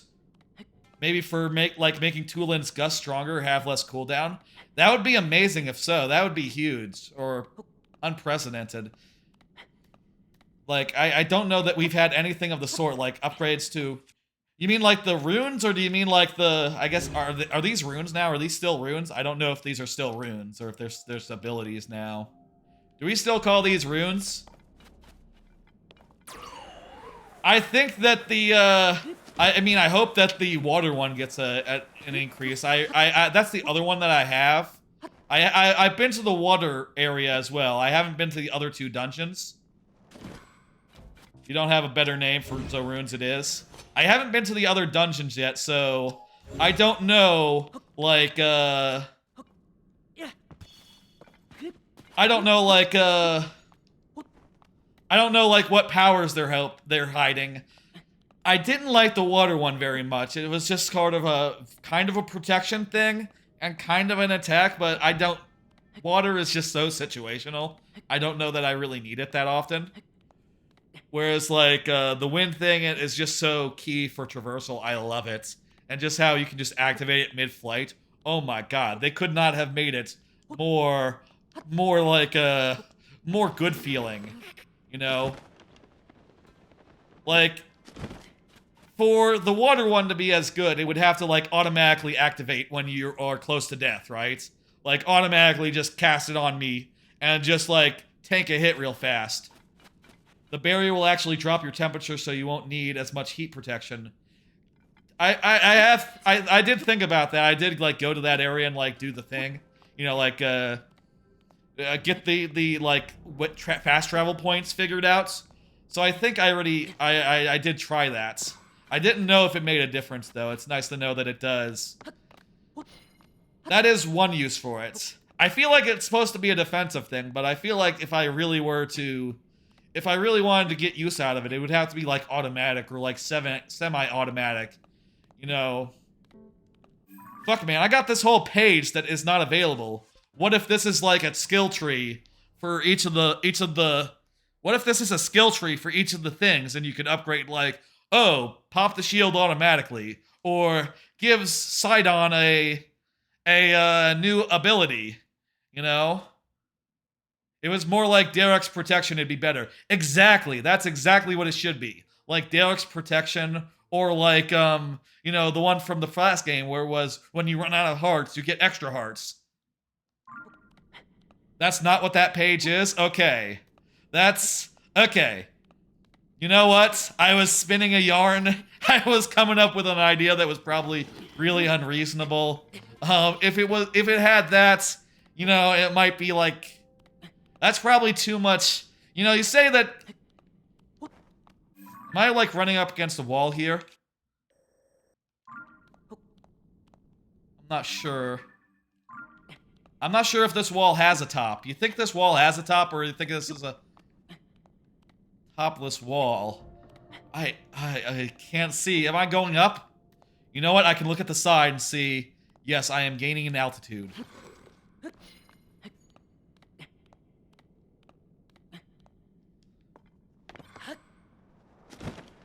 It might be like photos or something. Do I have... Oh, the album is right there. Okay, it's not photos. It might be something more like, I already have recipes, so it can't be recipes, you know. That's somewhere, just in the interface. Do I have a great bloom that I can throw? Get, like, a little more light?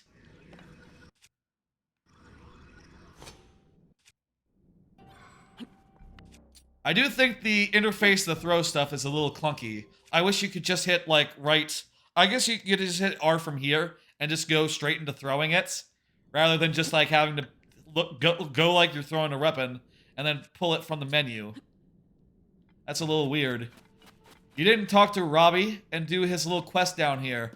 Oh, you know, I haven't talked that much to Robbie yet. No, that's... I have no idea what he's up to, other than he was upset about the Pure Pad being called the Pure Pad. You know what, I have rockets. Let's use a rocket here. I got a couple of rockets, right? 2 of them, okay. Should we use a shield rocket or should we use some other sort of construction? I'm not sure, like, what's the best way, what's the most efficient way to use a rocket and get to the highest you possibly can. Shield rocket is just a tried and true classic, and if you haven't seen it, you know, it was in trailers. It's fucking great. And I'll say for... Okay, I think I can see the top, too, so that's perfect. It's basically like the move that brought you up, but it's, you know, that brought you up all the way in the previous game, but it's on a limited resource. It's so good, yeah. The only problem is I run out of rockets so often. You know, I don't usually have them on hand. Like, rockets are like... As far as, like, a tier list... That'll be a fascinating thing to do, actually. Like, a tier list of the parts in this game. Once I've seen them all, and, you know, like, I'm confident that I'm not gonna look at a tier list and go like, oh, I haven't seen that one. There's ones I haven't gotten yet. Like, I haven't gotten the seat one yet. I haven't got the actual orb that's, like, put that one out. But I have seen seats in the world, so, you know, it's... I'm not worried about, like, that in particular, but... But yeah, it's just... killer. This game, I'll tell you, it's gonna be fucking amazing as far as the speedruns go. I mean, there's some fucking broken stuff you can do with vehicles, and a lot of that is just knowledge base. Man, goddamn, you know, as a speed game, I was a little not so into... I sort of fell off, like, watching Breath of the Wild as a speed game, because I feel like every run was just so much like, I cut down a tree and I hit it. I cut down a tree and then I hit it again. I ride a tree. I ride a tree again. Just riding a tree a million times. And in this game, you know, there's just so much more broken things you can do. So many more wacky combinations. And I think it's just going to be fascinating to see, like, all the myriad of broken things that speedrunners are going to find to, like, throughout the game. Oh my god. Like, when I see it at a GDQ, I'm going to fucking be so happy. I wonder if it's too soon for, like, next GDQ, you know? For, like, the SGDQ in, like, when is the schedule for SGDQ, like, already set in stone? It might be. It might be. And anyway, it's probably too soon anyhow for it, but yeah. And honestly, it's... That slate of games is probably already... like, lined up. I would hazard a guess. Oh, I think I see the top of it. Oh my god. That was a mountain. Okay, good. And now we got a bunch of gloom and shit. That's not great. Let's throw another light seed. And the cool thing about these light seeds is they stay in place. I have, on occasion, like, gone to an area where I did not activate the thing and came back a ways later. What the fuck is that? What the fuck is that? I've come back a ways later and found out, like, oh, my seeds are still there. Is that the thing? No, that's not where the X is. That's something else. I want to get that. I feel like if I go down, it's gonna be harder to go back up. So let's find out what that is, and then let's go to the light tree. And by the way, I'll say, like, for the end of this segment, we'll go to the X and have that be it, basically. So, you know, however longer that takes, and then we'll do the watch party. What the fuck is this? It's a statue? Oh, it's just some pose. Some really high-value pose, I guess. Oh, and a Yiga. Probably a Yiga. I'm pretty sure every human down here is a Yiga, which I think is very funny. Oh, for some reason there's a light shroom here already. Okay, that's what the bright light was, I guess. And is this a dead end? Yeah, it's because the water is here. Wait, how are we gonna get to this one? How are we gonna get to, like, the equivalent shrine over here? Is there equivalent? I wonder. I have no idea. I can't say.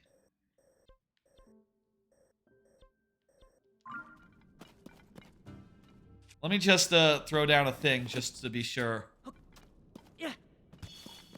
Oh yeah, that's just a statue. That's just a statue. Very normal. Okay. Okay.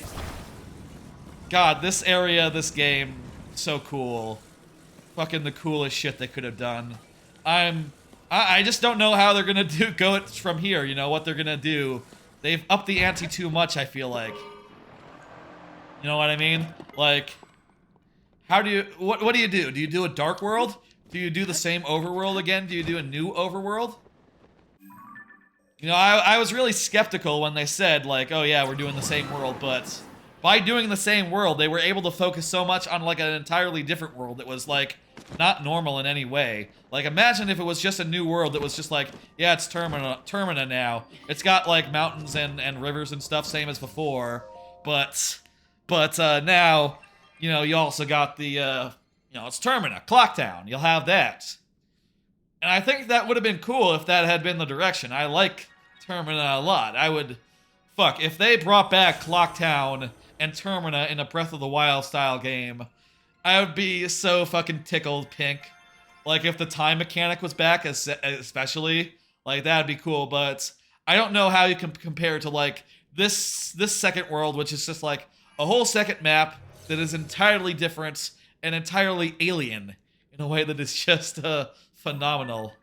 Water-based instead of sky-based? I did think about that.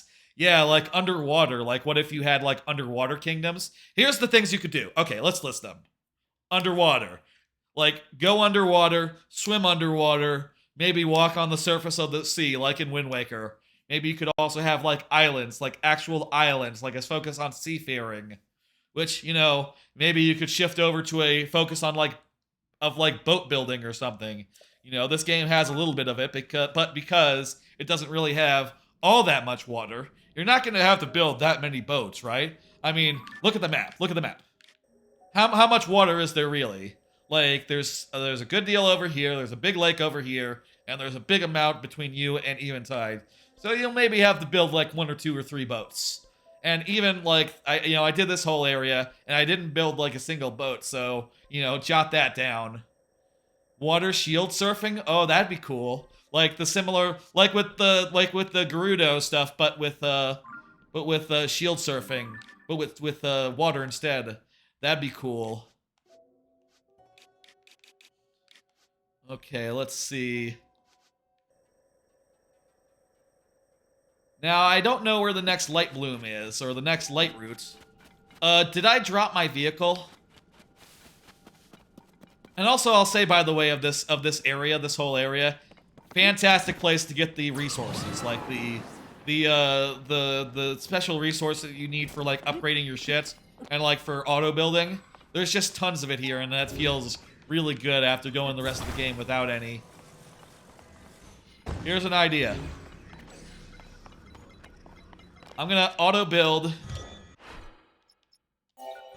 this one. Oh, by the way, can I show you a cool thing? You know what? We'll find an ore deposit, and I'll show you it then, if we find an ore deposit. Okay, I need to fly around here, and then we'll go to there, and we'll try to fly there through the darkness. And you know what we'll do? You could throw a light bloom onto your vehicles. Oh, does that... Oh, no, okay. I gotta show you. I got one other schematic. I only have one other schematic than the one that it gives you to start with, which is this one right here. But it's a pretty cool schematic, so really, I cannot wait to explore this area more, this cave system more, find more bases. It'd be fantastic if we could find one, honestly, and get a new schematic. Honestly, that would be phenomenal. Hey, maybe that's what the X is. Maybe that's what the X is here. Maybe the X is like an old abandoned mine, and you know, we'll find it, and it'll be similar to the ones I found. I'm gonna rocket upwards really fast, and then I'm going to fly from there. That's my plan here. Let's see if this works. Yeah, the auto build is like so choice, and I can't wait to have like more opportunities to use it, and like more resources in order to use it with. Ah! Pull up, pull up! Also, we're headed the wrong way! Fuck me! And also, we're out of battery. Okay, that didn't work.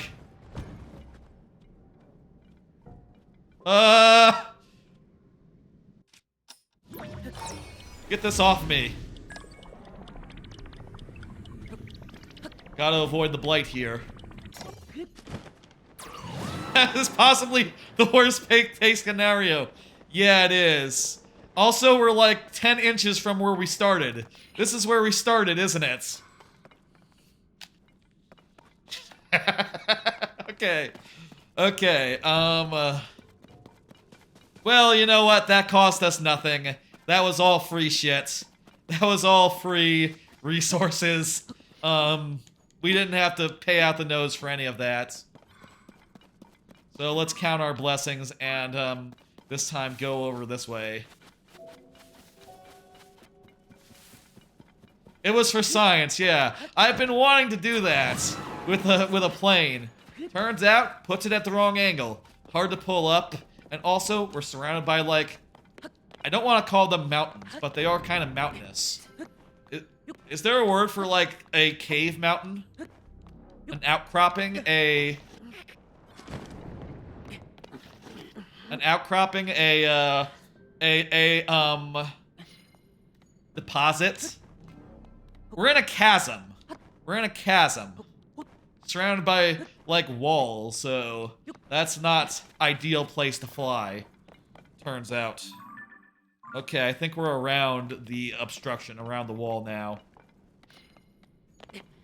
Why do I still have a blue marked? I guess that was just our way of, like, finding our way here. Man. This is gonna be hard to top, and I think that a lot of people are gonna come away, especially anyone who was like, baby, when you feel that good falling vibration in your show, yeah, man. I'll say, like, hey, plastic bags, how's it going? I'll say, you know, a lot of people, this is like their favorites. This is, or Breath of the Wild is like their favorite game, you know? For me, it wasn't that high. It was, like, number 4 in its year. Odyssey is my number 1. But, like, I feel like a lot of people are gonna come out of this going, like, actually, no, this is the best game of all time. And, you know, I am inclined to be like, I can see that, yeah.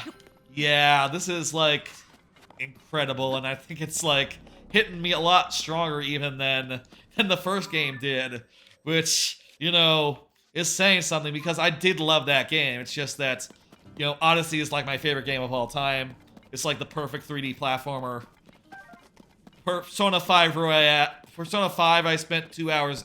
I spent 200 hours with in that year that it came out, and then I played it again this year as well, and it's still a good time, you know. So that's like, you know, that's like S tier quality, you know. It came out in a year with a lot of like absolute bangers of games where it's just like all-time favorites, right? Like, and maybe if I hadn't been like trying to compare it to like my literal favorite game of all time, maybe it would be in my top 5. Maybe it'd be in my top 10.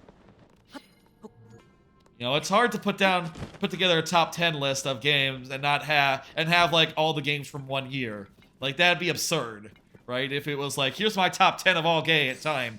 Mario Odyssey. Mario Odyssey, number 1. Number 2, DKZ2. Number 3,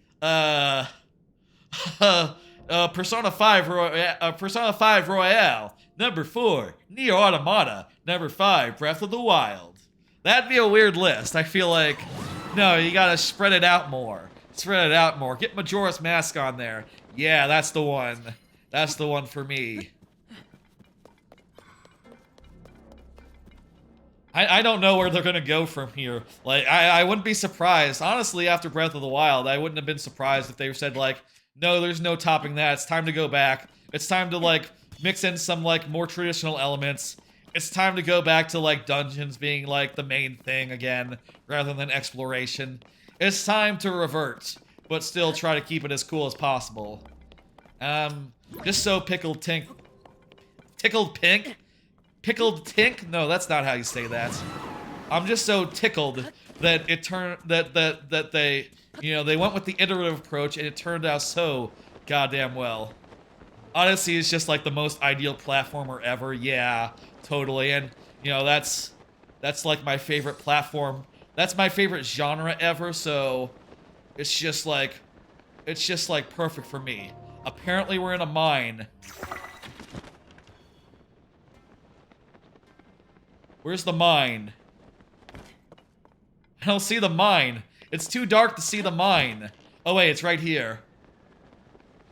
Let me see if I can do some mining real fast just to show you the thing. The blueprint I have. The one other blueprint.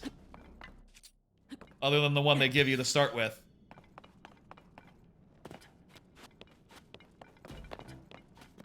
Happy birthday, thank you, plastic bags. It's technically past midnight, but the birthday stream continues until the night is over. Okay, this is the perfect spot for it. Look at this, this is schematic. This is amazing. I found this in the area. I found this in I showed you that I went to like the northeast, right? Found it there if you're looking to where to get it. Oh wait, it's right here. This is the instant cannon. Look at this, it's sick. It's just a blaster with a thing. And you can like set it into the wall like this. And it's just such a simple design and yet like so much like, oh, that's how you use this effectively. And you can just use it to just blow open some. Wait, oh, that's what happened last time. I was wondering. One time I did the blast and then I continued to blast and I ended up with no zonite. I guess it just got blown clear. Huh. It didn't get all of it, but it got like a lot of it. And what more can you ask? Looking. Yeah. We're nearly to the thing that we were looking to get. We're looking to get to this underground section. And once we get and find out what it is, we will go over to the watch party, which, by the way, if anyone's watching the VOD, watching the VOD at a later... I know no one's watching the VOD right now because it doesn't exist. But if anyone's watching the VOD later and is wondering like, oh, watch party, that sounds fun. The watch party will be in the VOD. Obviously, you will have to sync it up with a copy of the thing. I'm going to do some stuff so that you should be able to manage it. I'm gonna put down a timestamp, and hopefully I'll be able to sync that timestamp up properly. I should use a bomb flower here. That's also a good thing to just clear out these deposits. Yeah, Zonite is how you upgrade your stuff. In addition to being able to build things like this, you need it to do the batteries. And goddamn, I want more batteries. I want all the batteries. I want at least 3 batteries worth. I probably can't take this where we're going, but let's at least get it out of this hole. God, just exploring this world and like running in this underground area and just finding like deposits of stuff that's gonna convert into batteries, that alone is like worth it. Like, even if there's like, I don't know if there's like anything that's like shrines in here, anything like puzzles in here. This might just be like just pure exploration for exploration's sake, but the things I've found have been really cool, and... Oh, hey, this is where the X is. So was this the X all along? It's just this treasure chest that we haven't gotten yet. Is this the treasure chest? Tunic of the Wind! Legend says this armor was once cherished by a hero who sailed the Great Sea. It's said to have been a gift from his grandmother. Holy okay. Oh, that's cool. Okay, I can see why that's marked on the map. Holy shit. Okay. I'll also say, like, I did buy a Dark Link tunic, which I also thought was pretty cool. But you know, we got a good look going. Here's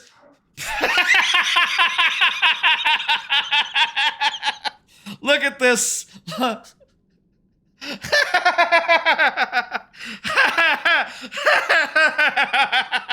Oh fuck! Look at this. I got my mole man boots with the lights and the toe shoes. I got my tunic and I got my wrestling mask. And to top it all off, my weapon has a boulder on the end of it. That is a look, Link. I love it. Let's finish the stream like this. Okay. Let me get that light tower. I passed the light tower to get to this mine, even not knowing that was the thing. Where's that light tower? I don't see it. Fuck. I didn't mark it on my map, and I don't know where the equivalent is, so I can't just like look at the regular thing to see like what's up. Was it over there? Not sure. Okay, tell you what, I don't know where the light thing is. We got the tunic. I think there's no topping that. Let's save. That's Tears of the Kingdom. I've been having a great time with this game. You were working till midnight, Plastic Bag said a while ago. Sorry, I was distracted by the Tears of the Kingdom. This game is so good. I'm enjoying the hell out of it. I feel like I've barely scratched the surface, let alone the deeps. And, phenomenal. Having such a time with it. Let's go ahead and switch over to the watch party. Let me go to the bathroom first. I'm gonna go to the bathroom, and then we're gonna switch over to the watch party. Okay, but that is a wrap for Tears of the Kingdom. I don't know if I'll play this again on stream. You know, if I did, it would be another time where I would be coming back after, like, making whatever progress I make off stream and, like, just doing some exploring or something. I could see that as a chill Thursday stream, honestly, if I had no other ideas and if y'all were down for it. But I'll say this, I have no plans at present to for sure play more of it live. It's just, you know, considering it's my birthday and this is the game I want to play, like, more than anything in the world right now, I had to play it, right? I had to do it. Because it's just so... I can't resist its call. And when I do play it, time slips away from me and I get carried away and I keep exploring. And, you know, I do, like, 6 hours of it in a row without thinking. And holy hell.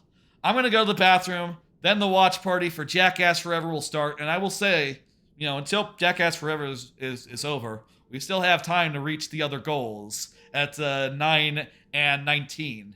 I'll say, like, the 19 is probably not going to happen. I put it on there knowing full well it probably wouldn't, to be clear.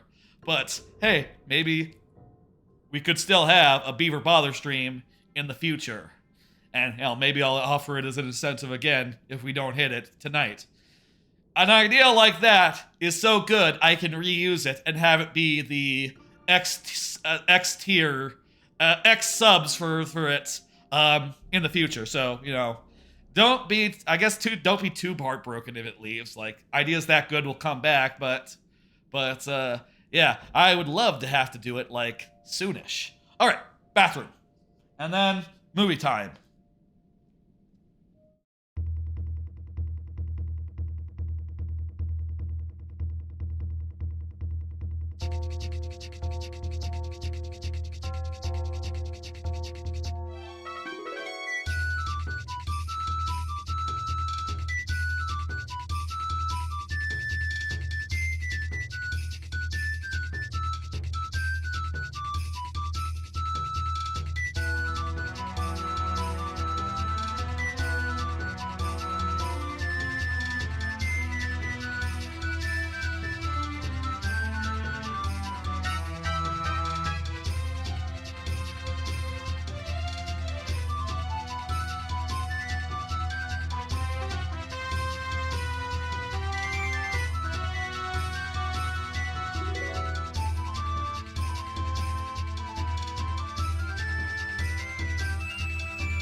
everyone, how is it going? We're here with the watch party segment of the stream. I didn't turn on more lights, did I? We are regularly lit. Okay, no, the camera just needs a second to get everything together. We got the watch party. Shag, by the way, in chat with the support saying you're an awesome guy. Don't think you get the credit you deserve. I'm happy to hear that. You're going to sleep. Yeah, it's late. I'll tell you, I just realized while I was in the bathroom that it's, did you notice it's 1:30? What in the hell was that? Sounds like something just fell back there. It's 1:30 p.m. Central in the AM. I totally intended this to start like 11:30, 12 at max, and maybe like delay for like an hour or longer for another sub to come in. But does it look like there's a lot of lag for the thing? I'm seeing like a noticeable lag on like more lag than I'm used to seeing from OBS. That looks wrong to me. Let me reset it a bit. Yeah, I'm going to shut down, deactivate the camera for a second, and reactivate it. Hopefully that helped. There's some delay. That looks pretty bad, don't it? Was it that bad for the whole stream? I don't know about that. What the hell? I'm looking, it's just like, it looks bad to me live. Because it looks like I'm saying, it's good? Okay, maybe it's just me. Yeah, maybe like the stream is just a few seconds ahead, like what I see, like real time anyway. So it's not actually a problem. It's just normal processing time for the stuff. Jayhawk is here. Hey, Jayhawk. So I'm gonna tell y'all how this is gonna work. This is gonna be a Twitch watch party. As you probably know, I'm gonna hit a button in Twitch, and if you have Amazon Prime and you're all logged in and such, you should be able to watch along with me in real time. Now, for those at home that don't have Twitch, don't have Amazon Prime, or watching the VOD later, which I'm just going to keep this in as is, by the way, if you're wondering. I'm going to keep this in the YouTube VOD. I have put this down here. To let people know what's up, and also to give them, hopefully, what will be an accurate time code. I'm going to hit start on that right before I hit start on the movie, and then I'm going to try to sync it as best I can. I got Live Split here to handle that. That's what's doing the timer. So hopefully that works out. Let me go ahead and I'm going to pull up the Twitch dashboard. Okay, first off, I'm going to pull up the stream page so I have a page that'll have the video in it for myself. I'm not capturing that audio, yeah, so I'll just be able to hear that. I'm going to pause the video so I don't hear myself. That'd be ridiculous. I'm going to check my email because I have emails that are unread and I am compulsive about that sort of thing. Oh, it's Multiversus. They want to know what I thought of it. Let me tell you. Let me tell you, Multiversus. I didn't like it very much. Maybe you could tell by the way I didn't play it that often. New York Times wants me to buy them. I never will. Reddit has a thing. Patreon. Yeah, those are cool. I'll listen to those podcasts later. Important information about Pac-Man 99. I heard that's ending. Maybe they're going to refund it for it.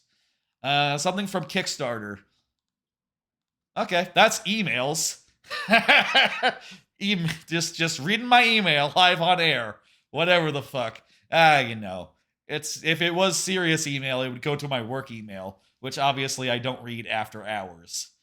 Obviously. I try not to, That's just good work etiquette, Stick with business hours for business, non-business hours for non-business stuff. Let's go ahead and start the watch party. Where is it in the producer? Let me find it. Stream stickers, sub-only chat. No, we don't want that. Clip, no. Edit stream info. Is it? Oh, here it is. It's a crown. Why is it represented by a crown? That's a weird... Oh, it's because it's Amazon Prime. Is Amazon Prime's icon a crown? Okay. Here's featured titles: Air, Zarna Grorg, Lansky. I've never heard of Lansky. House. Okay, well that's a show people liked. Dead Ringers, Rummer in the Bronx, Beyond Beliefs, To Tomorrow War, Citadel, Kung Fu Hustle, English subs, Ghost Stories. Yeah, we're gonna watch. You know what we're gonna watch? I checked the mixture, by the way, yesterday. That it was still on. It only went on like a month ago, so Jackass Forever. There it is. All right. When I hit select title, does it go? Does it go when I hit select title, or does it go when I hit like go? I'm gonna start it and I'm gonna hit set timer. Okay, no, that doesn't. Okay, I'm gonna hit start watch party. Ready? Ready? And everyone has no idea. Okay, cool. Start watch party. I hit the button. I'm going to try to adjust the timer, and basically I'm going to pause and wait until it's like on the right second, right? So, okay, so actually, it's not started yet. Wait, are you kidding me? Are you fucking... It did... God. It should appear on your thing. The timer is a little off. It's like 4 seconds off.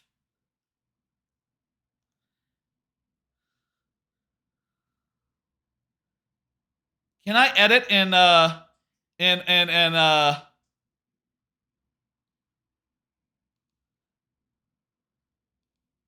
can't... Hang on. We're gonna restart. I'm gonna restart the watch party. Let me try that again. This time we'll get it right with the thing. My bad. Let me try this again. Okay, take 2. Jackass Forever. We know how to do this now. We're gonna get it right. And this time I'm gonna just let it time out. I'm just gonna let it go to 20 seconds. And when 20 seconds get hit, I'm going to hit the thing. And that'll give us enough wiggle room to like time us up just correct, okay? Okay? So very simple here. Select title, start watch party, 20 seconds. Okay. You should see a thing. It should pop up big. If you have your Amazon Prime set up, it should say, hit a snack, grab a snack and hit the lights. Watch party begins in 1 second. Okay. It's at 3 seconds, 4 seconds, 5 seconds, 6 seconds. I am getting ready on hitting the button. I am making sure to hover over so the timestamp doesn't disappear. 15 seconds. 20. There we go. It's pretty much timed up. It's pretty much timed up. I think we're good. Beautiful. Beautiful. All right, now I'm going to just full screen the thing. And, Dick House. You should be seeing Dick House.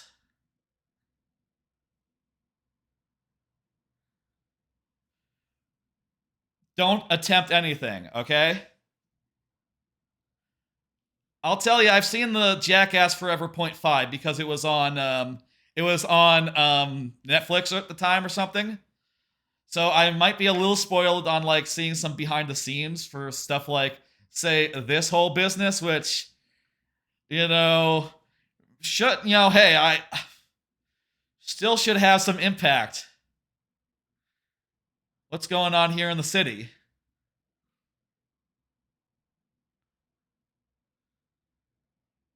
There was some behind the scenes of this on Jackass Forever .5, which, if they had put Jackass Forever up first before Jackass Forever .5 was available, I would have watched it. I only had what I had access to watch. Still, this is a good bit.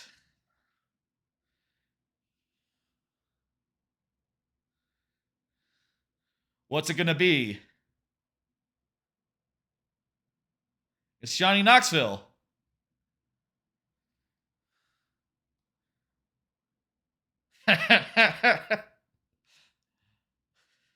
There's Steve-O.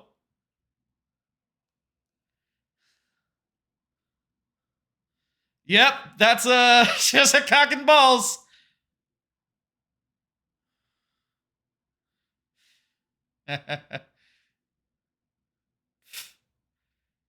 Oh yeah, that's real shit.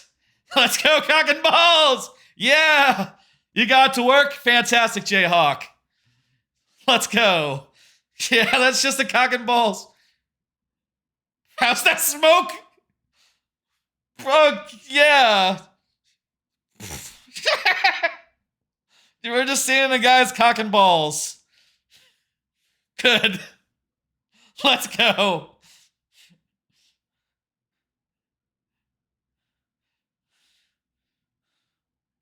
Wee Man. Dave England. There's Wee Man. He's listening to music. I should have redone my bandage. It's starting to fall off a little bit while I was on break. Oh well. I'll live with it. Hey, these are good effects. Practical, I'm sure. You know, a lot of them. Any stunt. I don't know that footballer. Danger Aaron?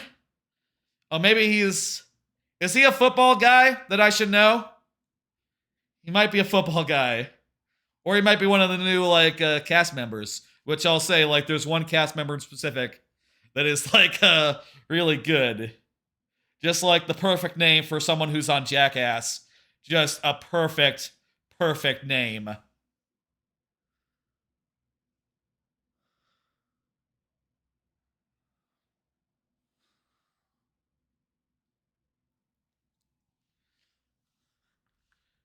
What was in the other direction? I didn't see.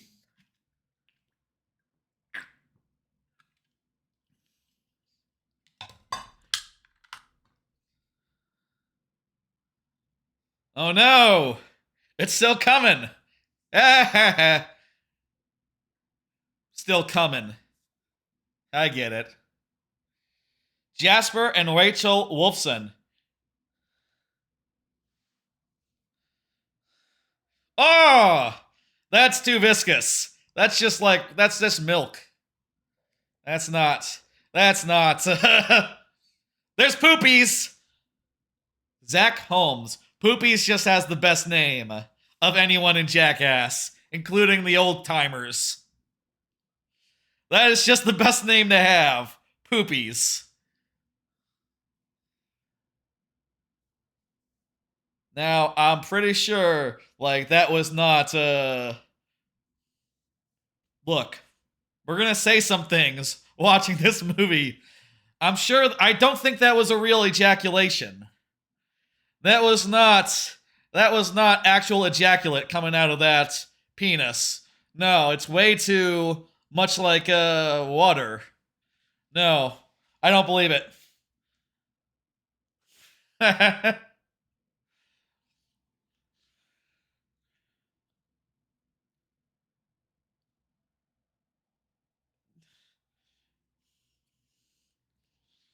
Poopies is just the best name. Shout out to Poopies. Oh god! Oh! Oh no! Oh! That must hurt! Oh! No! Oh! Oh! Yeah, it's clearly... that's Jackass for you. Oh. Oh.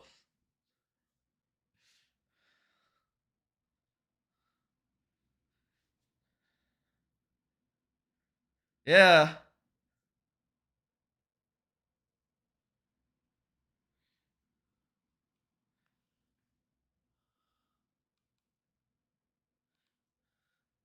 Yeah, he looks good. He looks pretty good. What are they doing? They're doing something.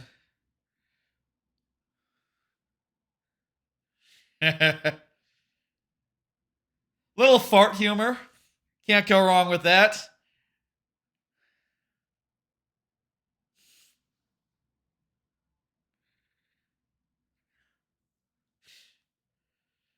This looks like a bad idea.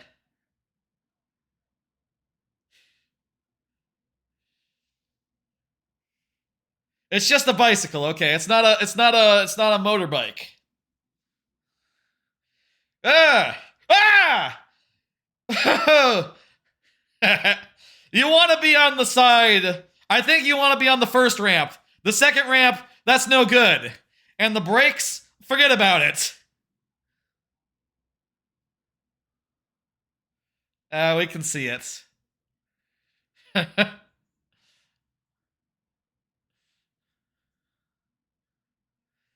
I don't know how long this movie is, by the way. It's an hour and a half. Perfect. That's perfect length. That's great.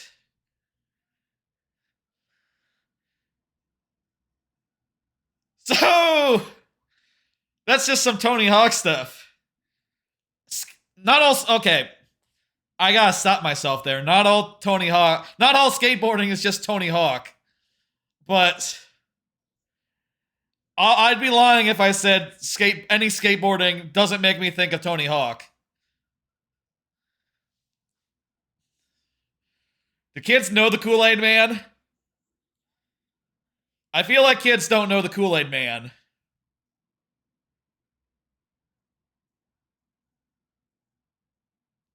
That's just a motorbike now.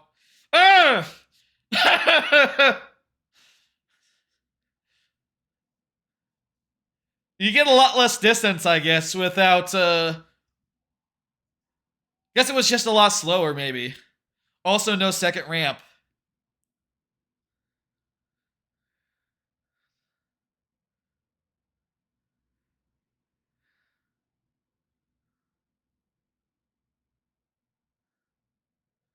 Poopies is gonna be the new face.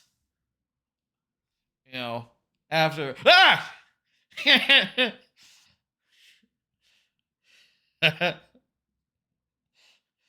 You know, sometimes it's just funny when someone gets hit in the taint, okay?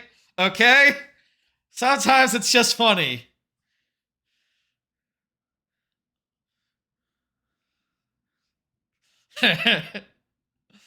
Yeah, it was unexpected. Groin shot jump scare. Yeah.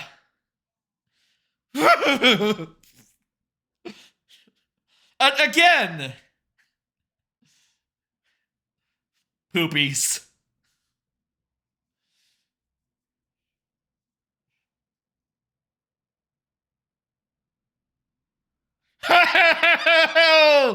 What was the answer? Every time they say poopies, I'm gonna laugh. I'm sorry. Poopies. There, yeah. Just a good name.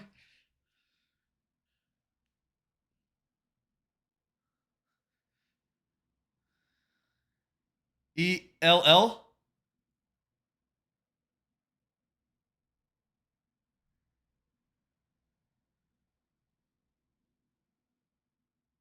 Did you say two B's? Not two B's.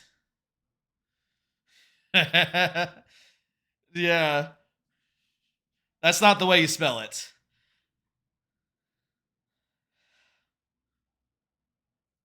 Elton John. It's gotta be Elton John, right?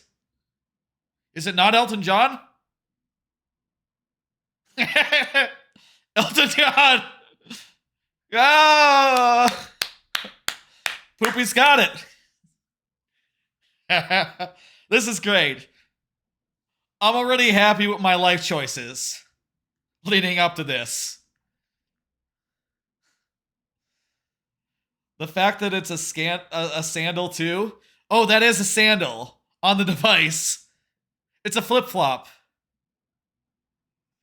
Whoa!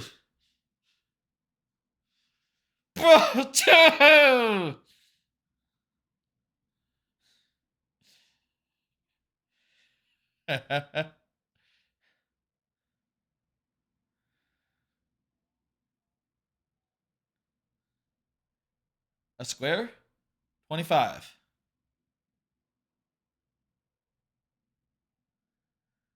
No. Wrong one! You hit the wrong one.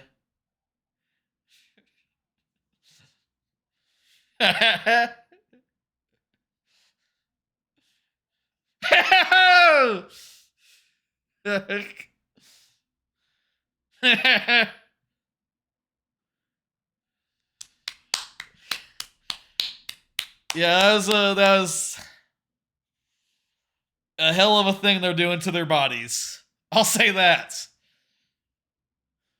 God. I wouldn't want that to be me. I mean, that's going to be like the refrain for a lot of this movie, I bet. That's a cool machine to have. Just launch a volleyball into someone's head. That's just, like I said earlier, this is some Tears of the Kingdom type shit. You'll do that in Tears of the Kingdom. You will absolutely fire a puzzle ball into the head of some moboblin or something.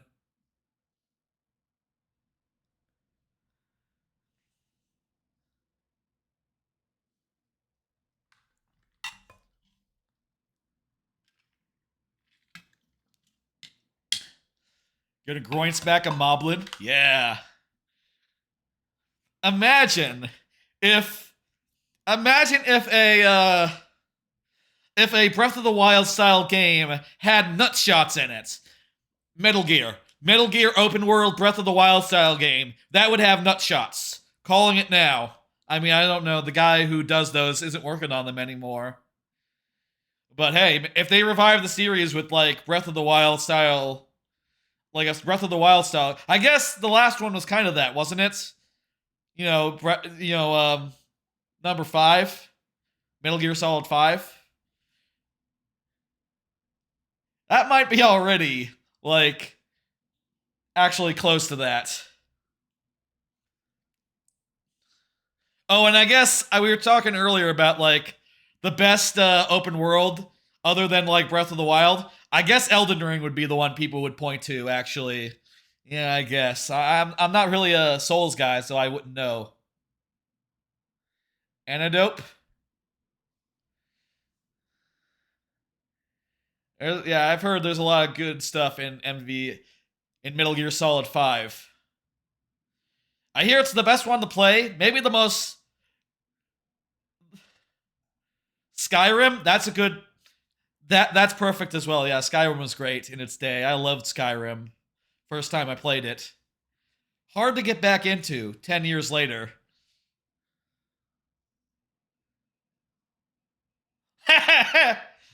It's just hell.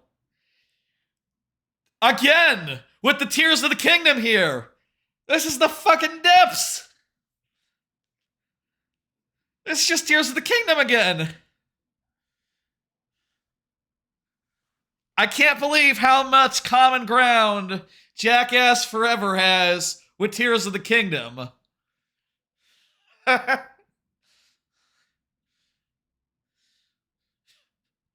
must be fun. That must be really fun to do that.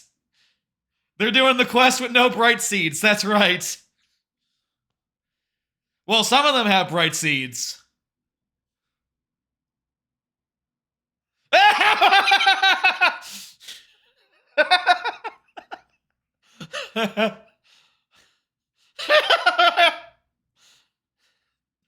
Oh, fuck.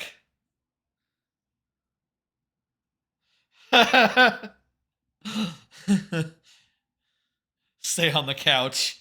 The trash... Yeah, that's what got me. The trash can lid.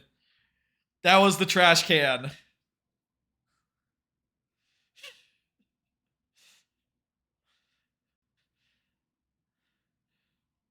You gotta get a bright seed. Throw it... I'm not gonna say any further in case, you know... This segment is spoiler free.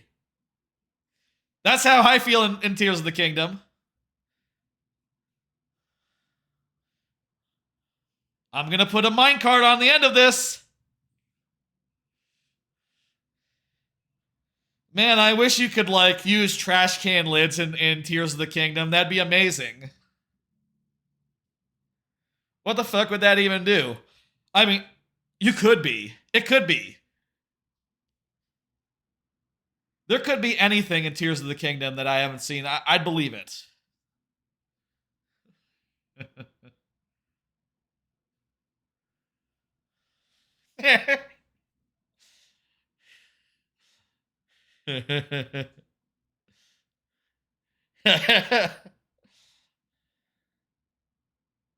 Oh! Don't think that's a real one.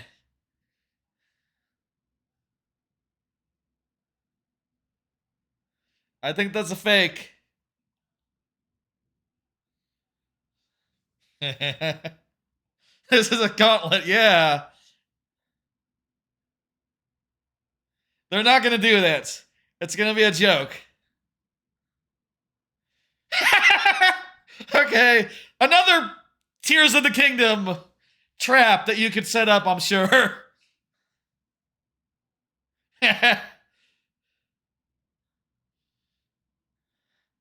This is also MacGruber. Also MacGruber, this part here. The push was unnecessary. Oh! Mouse traps! Oh!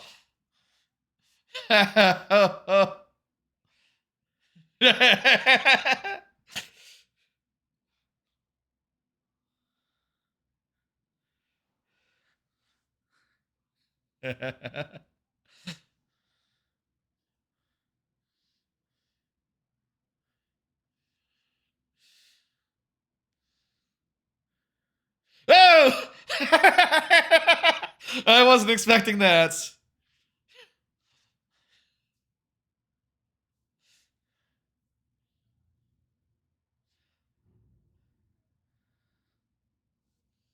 Lightning outside? Or is someone doing garbage stuff at 2 a.m.? Oh, it's probably just a car. I think it's just a car. Don't worry about it. Whenever I hear things outside, I think, what is that? What is that? Really should not worry about it. I think that's just water.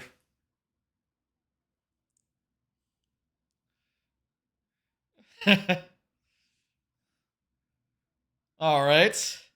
This one seems pretty normal. Okay, that's a sleep. That's a hill. Again, this is shield surfing. Except with people. You know what this would be? This is like Korok surfing. This is Korok surfing. Yeah, Jackass is fun. I'll say I never watched Jackass as a kid. I am regretting that now because, you know, I've seen a couple of them in the last year and they're amazing. I also did a Bad Grandpa watch party like last year, which was fun. This is more fun than that. This is more consistently outrageous than Bad Grandpa, I think. Okay, again with the Zelda. There's horses now. This is what happened to my horse! I had a horse this happened to in Zelda. I reloaded the save because, I actually reloaded the save because I was like, oh, that can't happen to Butternut. No, Butternut. I love Butternut. But I totally had a horse go off a cliff earlier in Tears of the Kingdom. Not on stream. That was in my own time. It was the plateau cliff. The plateau cliff specifically.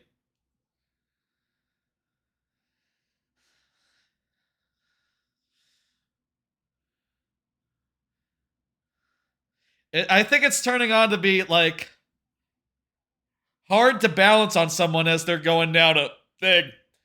Not really that much surfing, more tumbling. You would die. Oh yeah, there's just dick stuff again.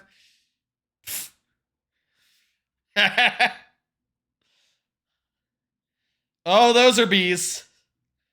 Nope. Yeah, I had like a bee sting or a bug or like a spider bite the other day, and like it really swelled up right here.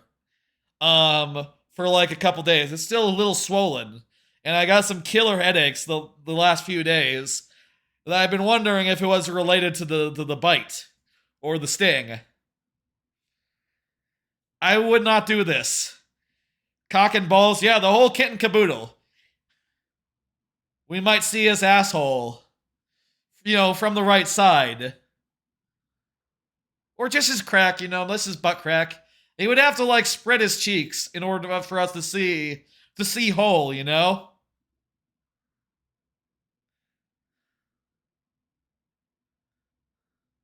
Gently put him up. Yeah. Oh! Right into the balls. It's... Oh! Oh, that sucks. Oh! Oh! How are those genitals okay after this? That's a way to get a vasectomy. You know, oh god, we got the butt cam. We got the butt cam here. A little bit of... No, that's not the butt. That's the gooch cam. The gooch is a fun word. There aren't enough opportunities to say gooch, I think.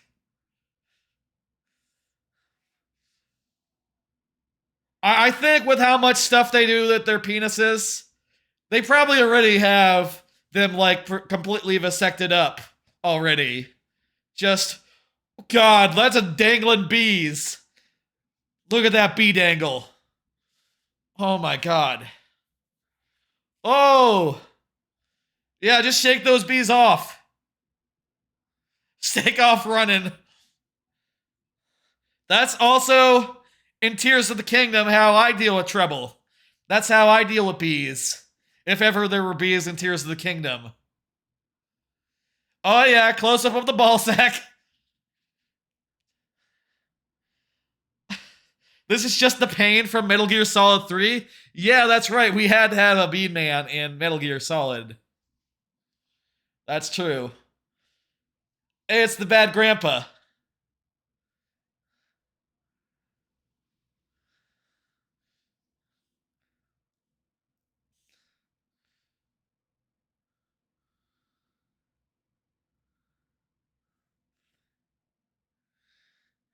They're gonna get grievously injured by this.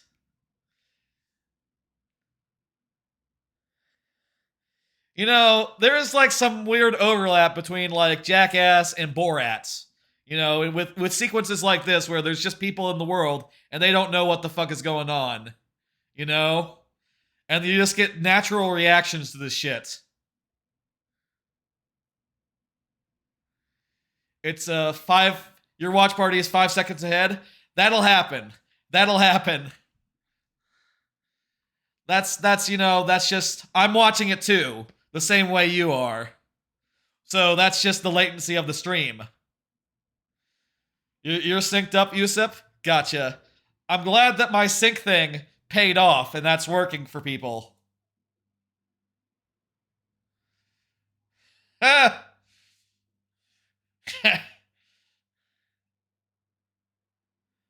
I'm sorry, I looked away from the big moments.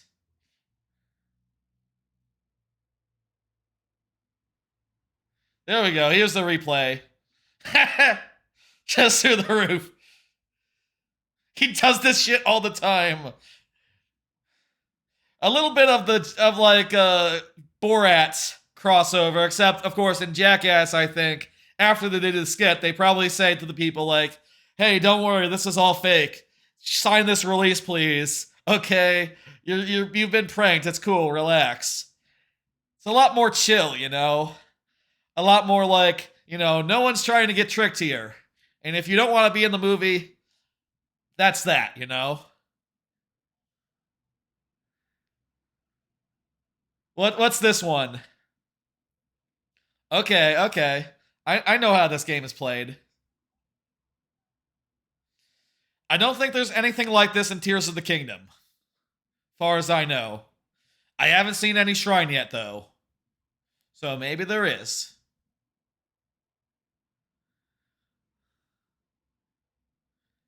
Did one of the chairs have like poop on it or something? I wonder. Well, what's the deal? There's kind of enough of them.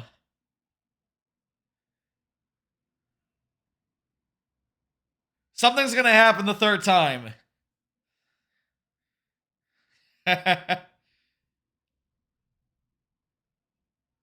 I don't dance, so there's a wedding I'm going to attend over the weekend. After the week. Oh, there we go! I'm wondering if I should dance, if I should just do it, even though if I don't know how. What's the worst that can happen? This will not happen to me. I'm sure of that at least. I'm 99% sure. That's not going to happen to me. Imagine if you did have a wedding though, and you had some booby-trapped chairs, you know, and you just had that happen. Now that would be a memorable wedding. God, if the Jackass guys ever got married, like, I could see them doing that. That'd be funny if they did. If you went to a Jackass wedding, I think you'd be expecting it.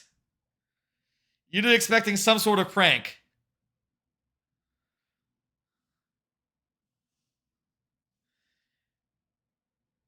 Someone's balls gotta get hit at the wedding.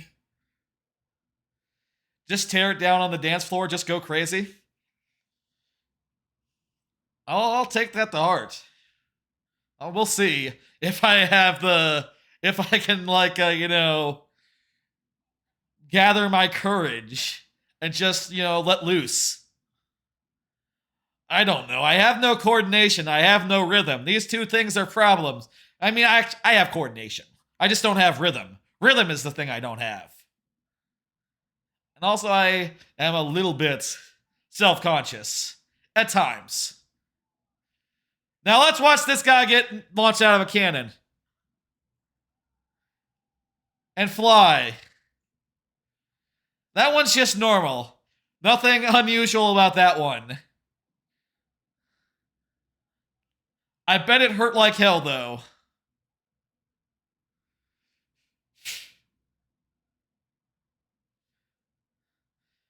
Again! You know what? This is Tears of the Kingdom! This happens in Tears of the Kingdom. You launch yourself into the air, and then just paraglide. Using, like, weird devices to just, like, punch you into the air. You know? Same thing. I can't believe, how much Tears of the Kingdom is in this movie. I wasn't expecting this to be a coherent choice, or to sync up half as well as it does. But goddamn if it does. I just wanted to see this movie and I thought it would be fun.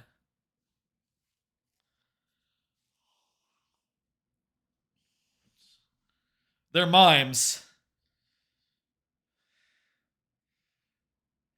Tears of the Kingdom is Jackass of video games? Hell yeah it is. That's a put it on the box. That's a ringing endorsement if I ever heard one. God, I feel like we're going to have some clips from this watch party, even though I'm going to clip out some stuff from this watch party, even though the movie won't be here. Just me saying things and laughing is probably good enough for a Twitch clip. Oh my God. I can't imagine watching this whole thing, just watching me laugh and react and say things out of context. I would recommend with the movie. Okay? Poopies is not feeling well. Clip that. Clip me just saying Poopies is not feeling well.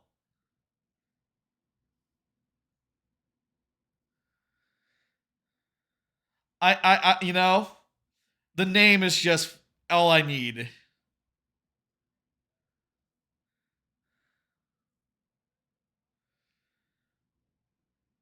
Ooh!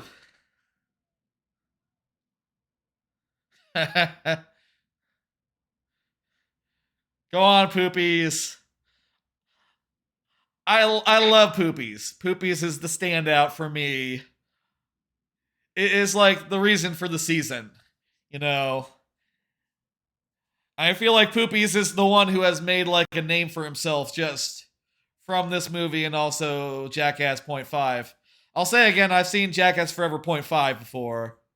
So I know Poopies, and I know like some of the anything they've shown like behind the scenes stuff. I guess I have seen before, but it's still getting me. It's still getting me good.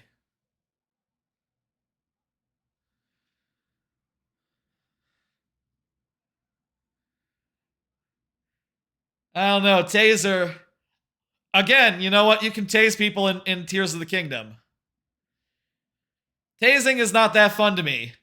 Getting hit by electricity doesn't make me laugh. There are games that some people do where they do like whoever hits the button first gets, or hits the button last gets shocked.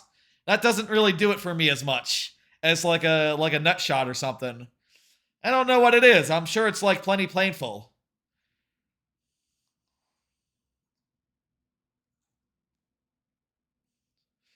That look, the look on his face.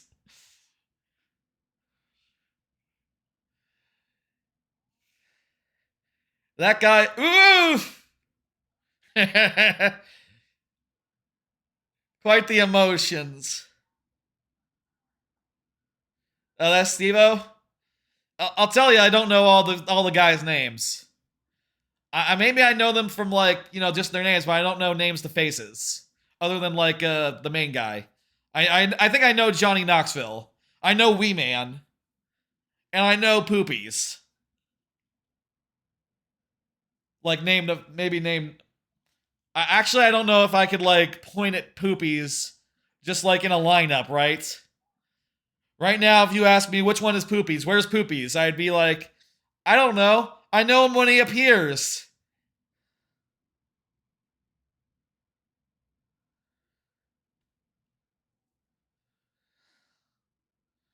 God damn, says Yusuf.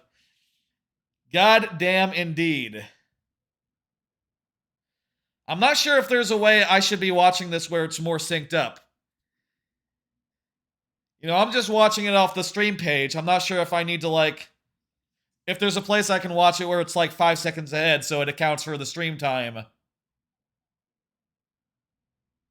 Francis, Canau? I don't know him. Oh, is he like a, clearly he's a boxing guy. I don't know wrestling. I like the Rocky movies a lot, but I don't know real wrestling. Was it like Tyson or something? No, it's just kids. You know, it was a different time. It isn't a boxing guy. Who is it? It's the hardest hitter in the world. Okay, MMA. Oh, yeah.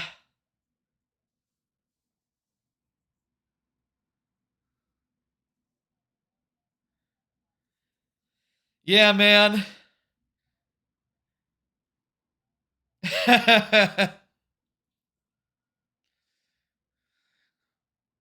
in the balls specifically, in the penis.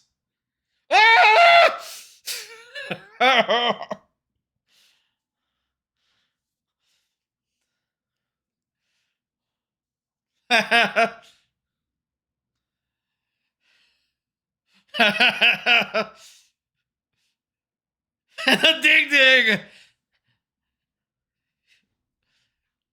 Ding ding. Yeah, that's a. Oh, I seen this guy. He's like on. He's from that GIF. You know, who killed him? You know, that one. Who did this? That one. You know the one. Blam blam blam. Who did this? Eric Andre. Yeah, that's his name.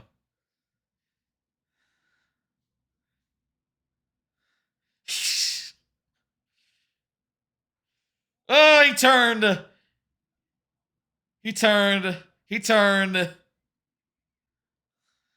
Who killed Hannibal? Yeah, that's it. That's the one. That's the meme. Again with the ding ding. It is. That was thigh. That was thigh. Thigh again. Why does he have a head guard? What's the point of that? It keeps slipping around.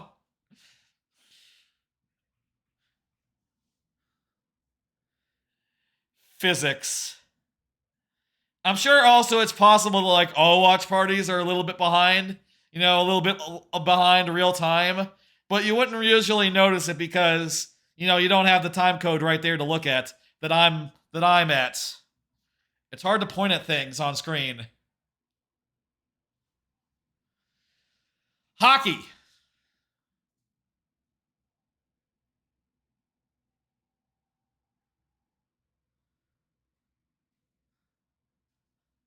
You know what? Hockey's a small puck, but also hockey players are more violent.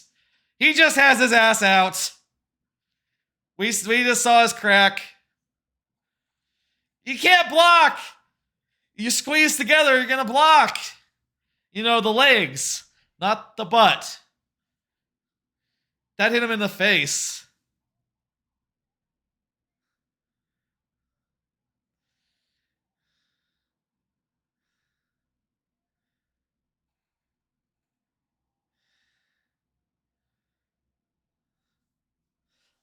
What other sports can they do like this? Tennis? Tennis would... I'll say...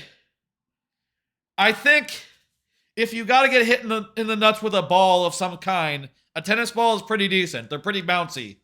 They're pretty bouncy and relatively small. I think a golf ball might be a little harder. I think a tennis ball might be better than a golf ball. Size-wise, golf ball wins, but it's a hard ball for a tennis, and they hit it pretty fast. They hit it pretty far. Pogo stick? Oh, man, fuck that. You're gonna get your dick perforated. But, you know... Yeah, blood, yeah.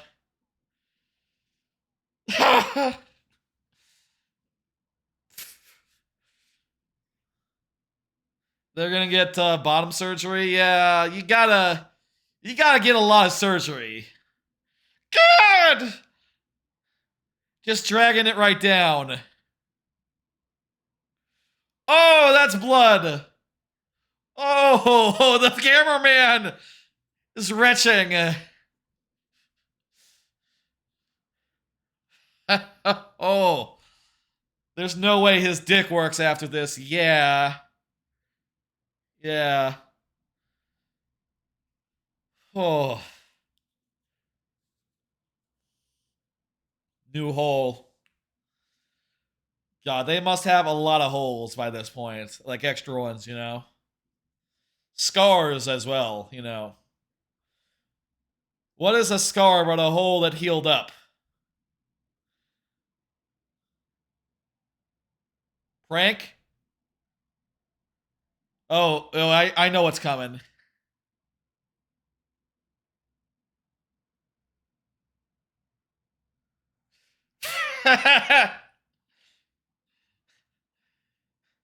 This is exactly the sort of thing I would expect at like a Jackass wedding. Just something will explode randomly on someone.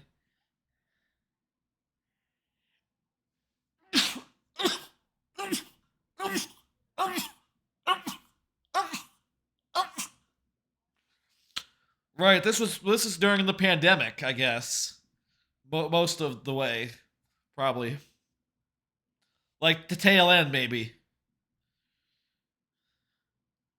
They're gonna do something with farting. Oh. I don't know if you can light a fart underwater. You need air for that.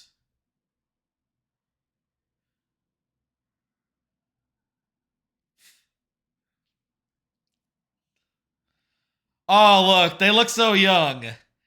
Bless you, bless you, bless you. I'm bad at sneezing. I'm bad at sneezing. I say it every time I sneeze. I sneeze multiple times in a row. It's a whole thing. To be young. To be young.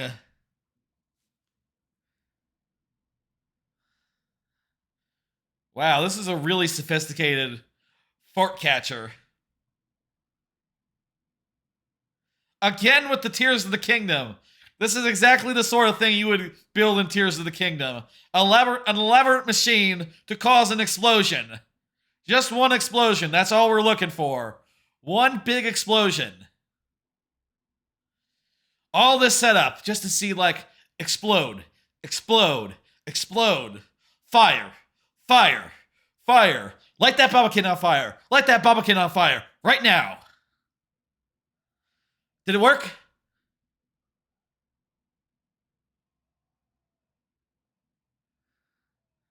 I'll see.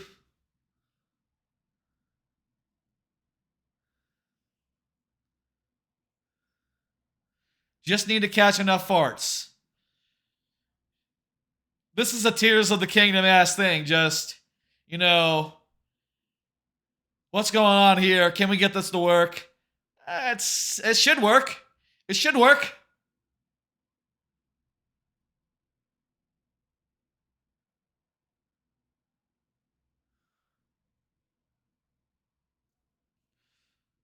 Is that fire underwater? No, it's just like spraying stuff. Oh! Alright, it blew up! It's going right in the hole? Yeah. It do that. No, farts come out of the hole. It's the other way. Other way, other way. Good. I think that must be the first time anyone has ever put together a fart catcher.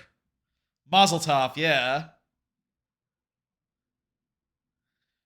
Why else would you catch farts? Well, there must be some sort of research. That is a thing to do. There must be some sort of research where you need to capture a fart and do some science on it or something. You know what? I can't say that no one's ever captured a fart before. I bet researchers do it all the time. You know, fart researchers. They must do, right?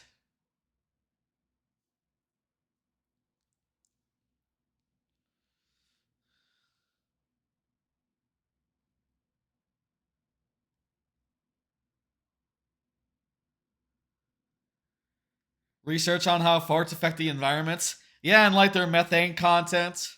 How food affects it. I'm sure there's a ton of stuff to do. Like reducing the smelliness of farts. I bet there's like a ton of fart research going on.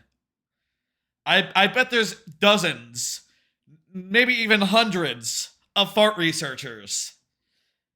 Maybe even upwards of like, maybe even like 1,000 fart researchers. I don't know.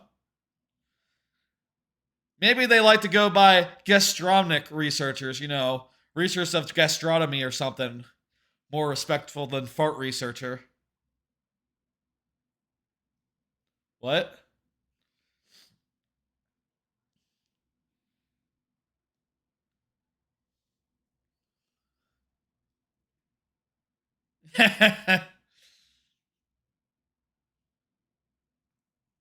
Go the other way. Go the other way. Oh no. God. Which one is Dark Shark? Oh, that one. He's Dark Shark. That's a perfectly good name. You know, I think I might have, when I was like a 10-year-old, I might have gone by Dark Shark on the internet before I came up with the Master DS. When I was like 10. Maybe I might have made I might have made a Nintendo official forums or something by that name when I was like 10. It was like 2014 that I came up with Master DS and then added a few years later. Just to make it more unique. I guess it's an obvious pair of words to put together, you know, they rhyme. Sharks are cool, and it's cool to be dark. You know? That's a Dragon Ball ass struggle. Yeah, totally. Wait, who's the winner?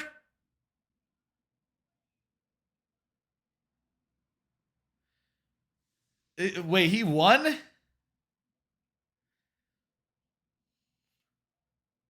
I don't know about that. Pretty sure it went in his thing.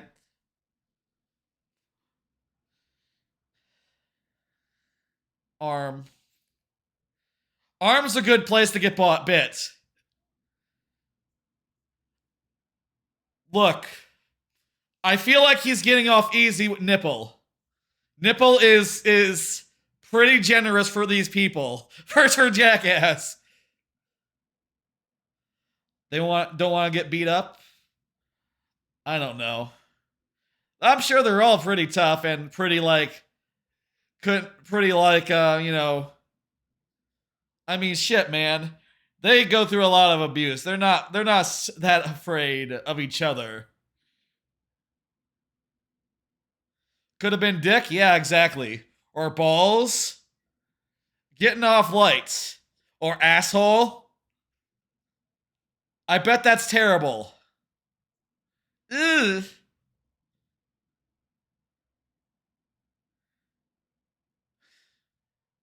That one was fake. I think I got bit by a spider. Like one I didn't even notice. Unlike Saturday, so... Yeah, I feel that. You're gonna have some swelling. That one was huge, too. Jesus. Alright, this is another man on the street one. Feel like you're on National Geographic. Yeah, we're seeing a lot of cock and balls. Hit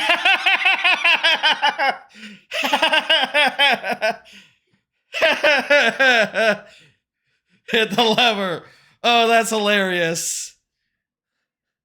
The blue. There's no blue.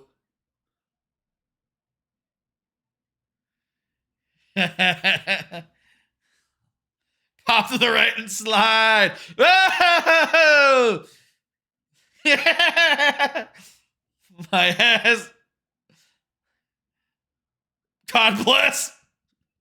God bless.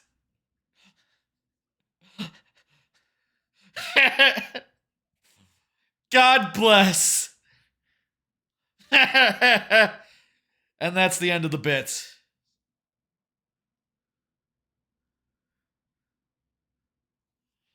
Oh.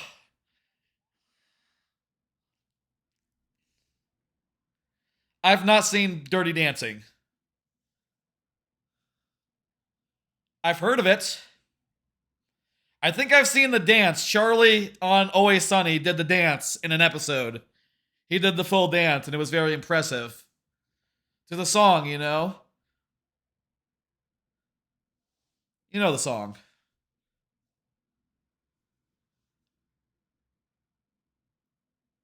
Is it Take My Breath Away in that movie? Or am I thinking of Top Gun? I think I'm thinking of Top Gun. But maybe it's the same song.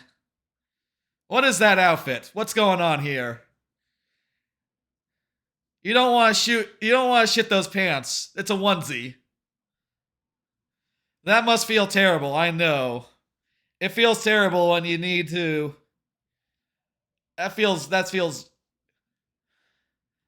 It must feel terrible to just go, okay. We gotta do something back there. Something has to get done. But, oh! This was not the bit. I'm pretty sure. That's a hell of a mark. Did he get hit by something at the start of it? I must have looked away for a second as something funny happened. Yeah, I always prepare before a stream. You know, I always go to the bathroom before a stream so, you know, we can make through as far as we can. Always prepare. Movies as well, same deal. You pregame it. Oh, buddy. Someone's gonna get hit by Okay, I know what's happening. Okay, that's good. They know what they're doing. They know what's happening. He just shat his pants. There was no bits. We don't know what the costume was for. You know, sometimes you get it live. Sometimes something that happens and, you know, that becomes the thing. And you just know.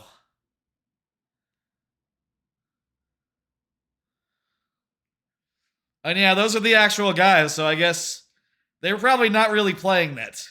You know, I wouldn't know how to do instrument stuff. Drums. Drums I would know how to do. You just hit the drums on rhythm. That's probably... I'm probably giving drummers too little credit. Actually. It's probably really hard. But it's certainly more obvious how to do that versus like other harder instruments. You know, where you have to worry about like pitch. Notes, you know? It's all rhythm, which coincidentally I don't have with drums. I always thought the xylophone was very cool. It's used great in the banjo games. But I didn't have any rhythm, so I didn't get into the class where you get to do xylophone stuff. I instead got the, it was like the clarinet or some shit. I was terrible at it.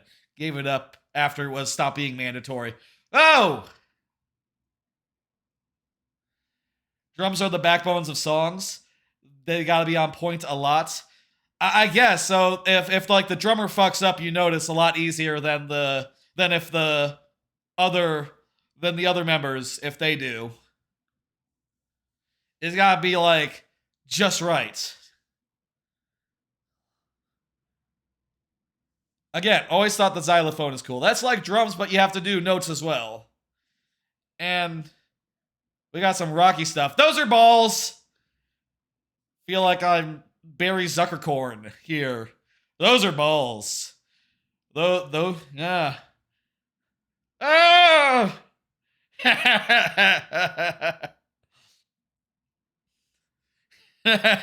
Speed bag balls, yeah.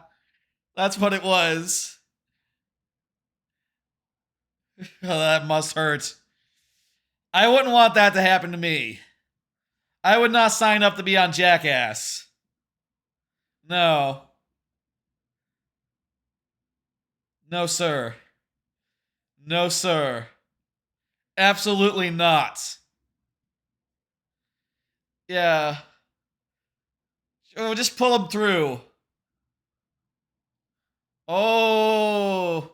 Where's the other one? You gotta do it again. He looks so unhappy.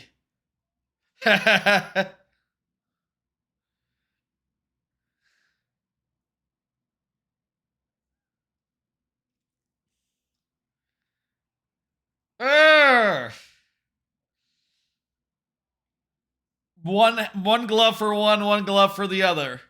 Terrible. Who's this? I've heard the name before. Who's what does Machine Gun Kelly do? Singer? Biker?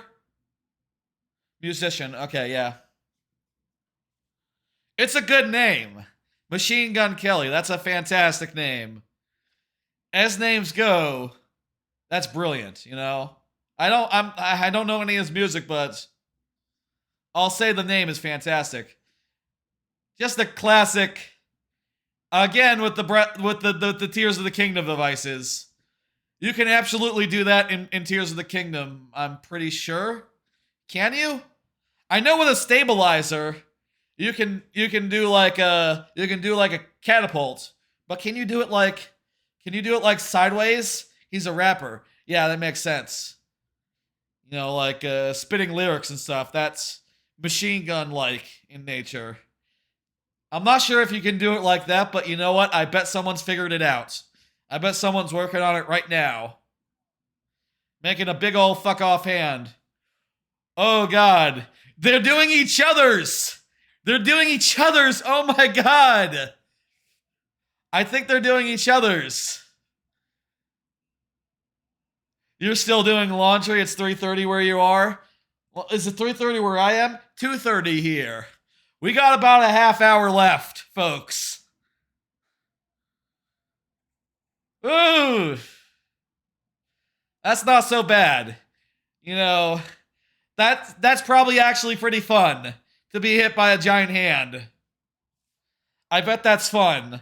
I bet that's more fun than anything to be hit by a giant hand into a pool.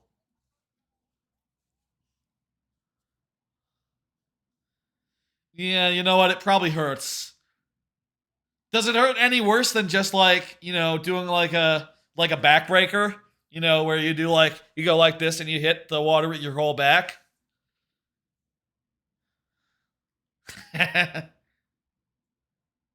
Yeah, okay, the hand's the bad part. That's the backbreaker right there. Sometimes I do laundry. I obviously don't run the laundry at night if you're in an apartment or cohabitating or something. But if you're like in a house or somewhere where you have privacy, that's fine. Sometimes I'm folding laundry at that time, you know. I just sort of leave it until really, really late and put it away at night. Usually I just let it wait. I don't usually jump on it, unfortunately. Used to do. A lot of procrastinating with laundry for me. They're all gonna get wedgied? Ah, okay. Wedgies to me seem like an antiquated thing, you know? It seems like a thing that stopped existing like in the 80s, you know?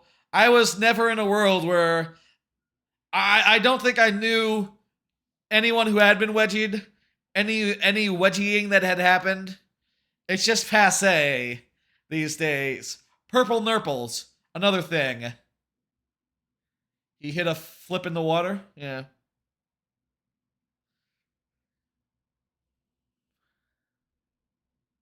And Eric Andre.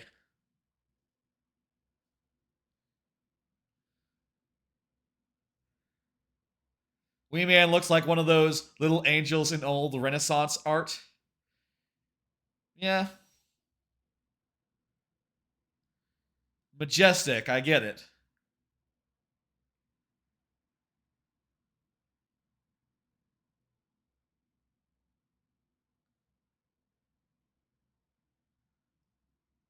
I don't think this works.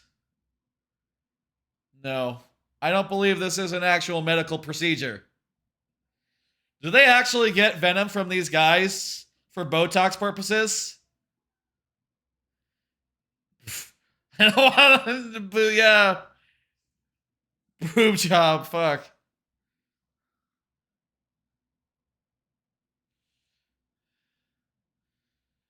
Wedgies did more with, died out with more comfortable underwear. Oh, that makes sense. Better underwear probably was less prone to getting wedged up there, you know? I guess. You know, oh, there you go. I don't know that much about underwear trends, I'll say.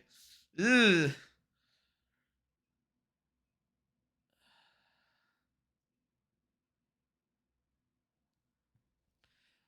I think you can catch and cook scorpions in Tears of the Kingdom, probably, and like cook them into elixirs. So I think it counts. I think this is another commonality.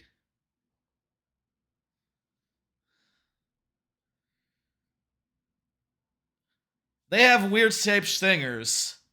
You know, it's kind of like shaped like you know, Saki Mitama from Persona. Or like the stones in Tears of the Kingdom.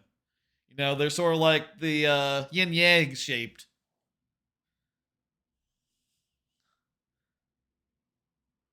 It counts. Yes, I agree. We got another man on the street thing. He's gonna take a shit.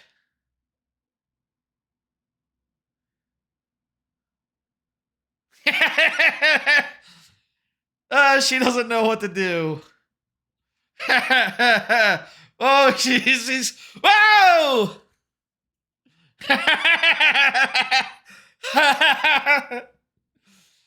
Oh, it's a double whammy. You think it's just a... I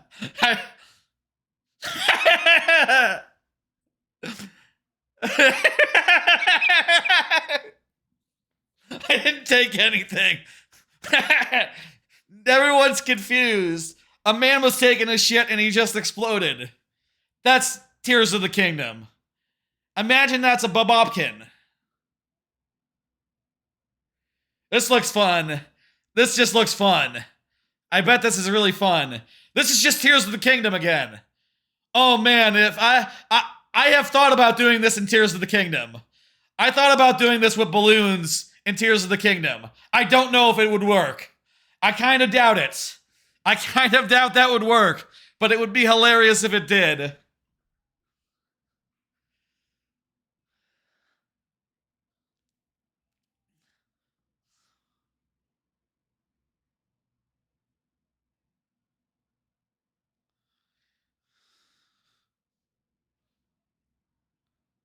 Shitwater skiing? Oh no.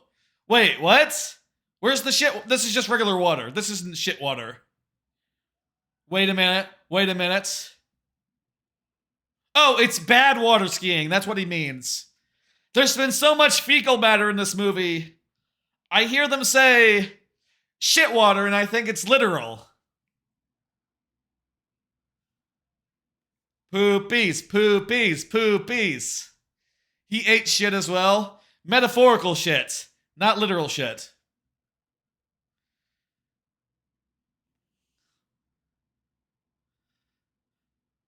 I like the man on the street stuff.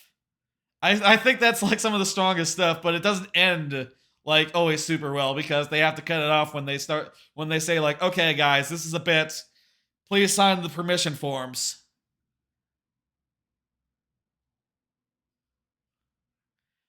Suddenly spooky.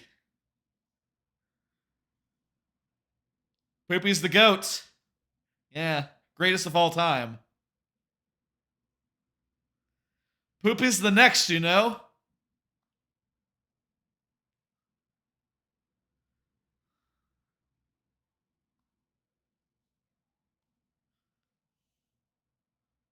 This is something else. Okay.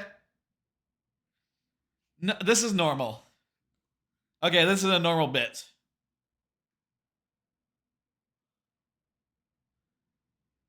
Okay. His penis is erect. Or he has something in him. That's not just him. That's not Dick. It is him! That's his dick! It's just erect. I didn't believe him. You know, I'm glad they confirmed it. I would have been wondering. Didn't know he was freaky like that. Yeah, he's into it. The cherry on top. Oh, that's a vulture. You know, I don't think I've seen a vulture before. I don't know if I have. I don't think I've ever been to the zoo. I'm not sure. Maybe as a kid or something. But that's not like a destination I've ever like gone to. I don't even know like where are zoos? Are they only in the biggest cities? Is there a zoo in like suburban cities somewhere? There could be. I wouldn't know. I went to an aquarium once in Osaka. I went to the Osaka aquarium. Massive aquarium. Very cool. Lots of fish, you know?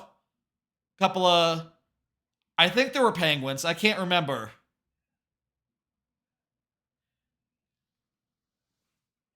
Yeah, they're in cartoons. I've seen them in cartoons and in video games, like Neckies. Neckies are vultures, but like in the level vulture culture, Donkey Kong Country.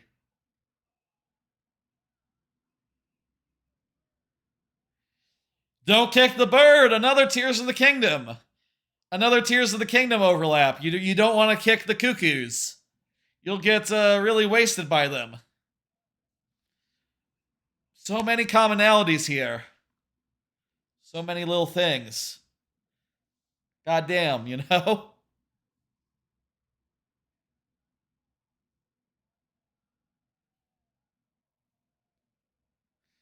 Dark Shark, Dark Shark, Dark Shark. Go for it, man. Yeah.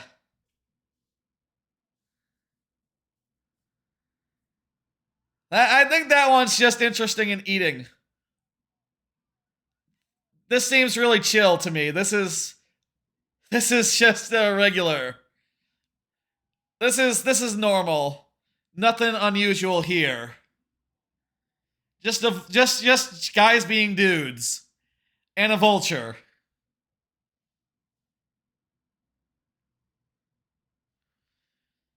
Man, it must be cool to be a falconer.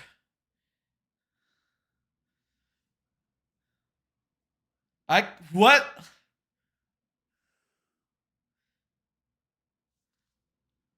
Okay.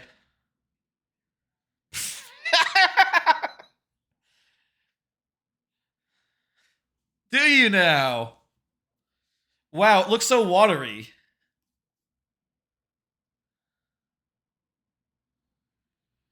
Oh no. Jasper is Dark Shark's son. Oh, that's cool. Was Dark Shark in like the previous Jackass? I'll tell you, I only got into Jackass like in the last year or so. So I don't know if Dark Shark is like is an old timer. You know, in the original ones. That's nasty. I would not drink pig semen. No.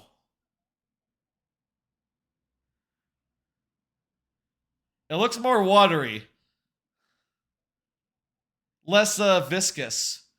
Where's the prank? What happened to the prank? I guess the prank didn't work out. Don't quote me on it, but yeah, maybe.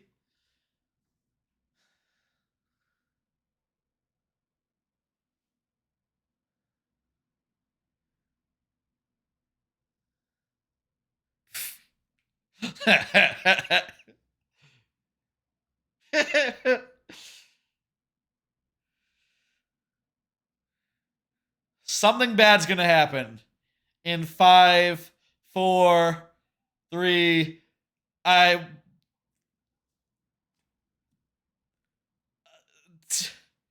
much sooner.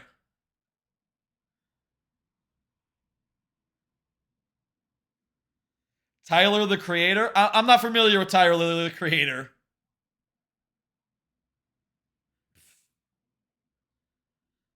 What does Tyler do? I might have heard the name before.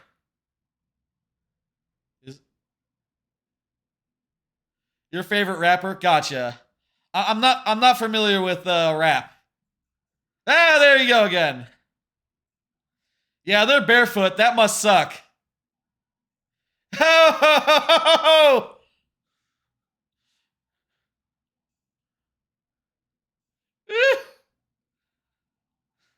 Oh, ho, ho, ho.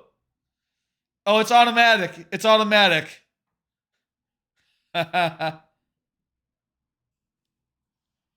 Oh, I'm looking away for a second. Oh, that must hurt like hell. Yeah, good show.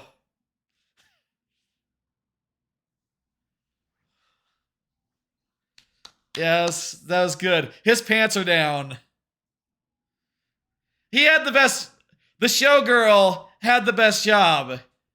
All he had to do was cross-dress and be on a piano. Not get shocking. not get electrocuted. That was the best job here to have. Your favorite rapper specifically. That's nice. Happy to hear you. Yeah, hey, it's great to see people you recognize in things,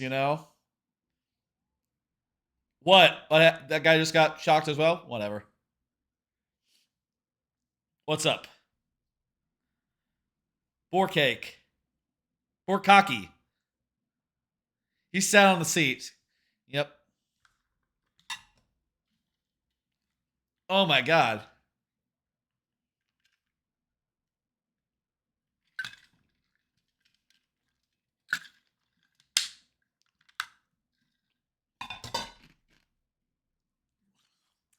That Poopies again?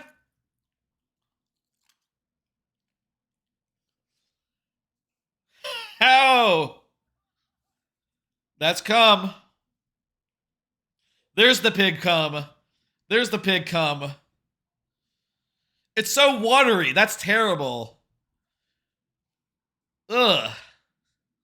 I mean, I guess it's better if it's not too viscous.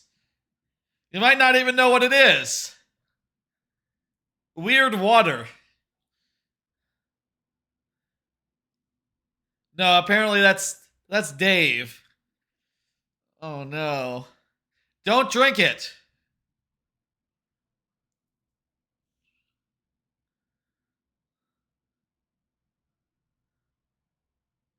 Some got in there.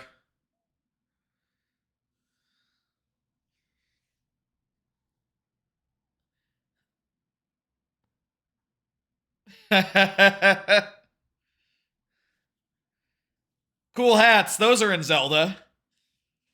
There are cool hats in Zelda.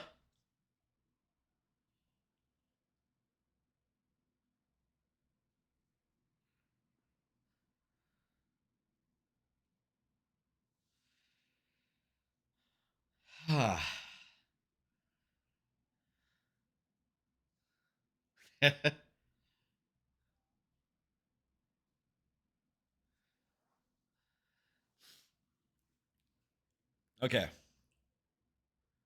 This is easy.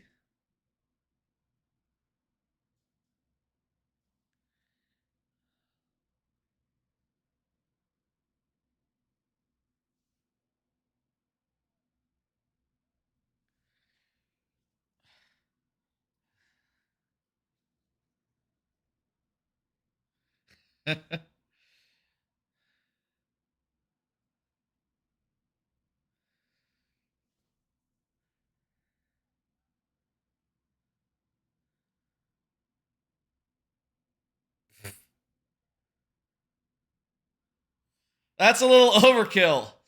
Bear! Bear's coming! Bear! This is bear stuff.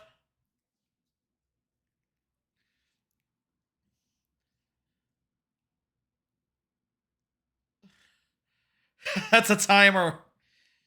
Yeah. That's a bear. That's a black bear.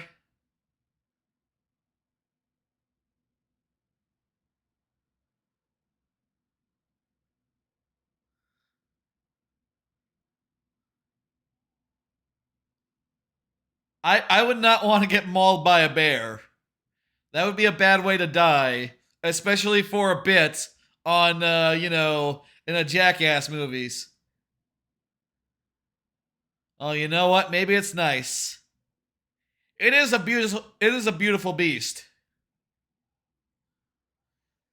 It is beautiful. You're right, Yosep. You know what? Bears are in Tears of the Kingdom. I wonder if you can lure bears to places with honey or with like fish or stuff. I wonder if they're interested in that. If they were, they probably were in Breath of the Wild as well, so it wouldn't be new. But horses like apples in those games. Maybe bears like salmon and fishes and Hyrule trouts.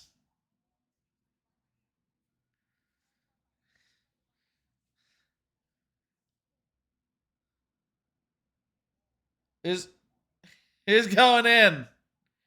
He or she or whatever. Oh, you don't want that. The bear handler's coming in. Okay, good.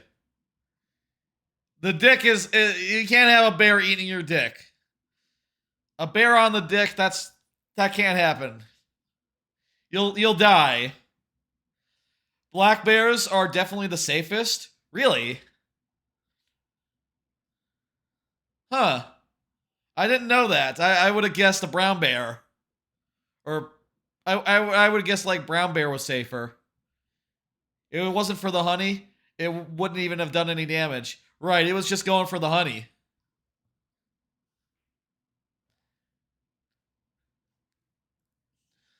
What are we doing here? Oh, is it flattened? Oh, dick flattening. Black bear, brown bear, polar bear. Safest to most dangerous. Are there other types of bears? I feel like they're... Well, panda bears are different. They're not really bears.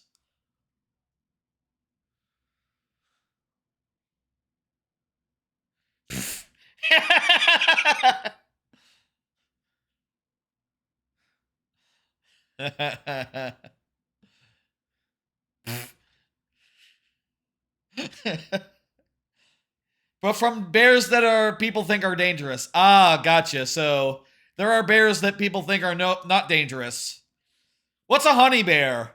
What's a honey bear? Is a honey bear a black bear or a brown bear? Or is that just the generic name for a bear that likes honey? Or is a honey bear not a real thing and just something that, like, Pooh Bear invented?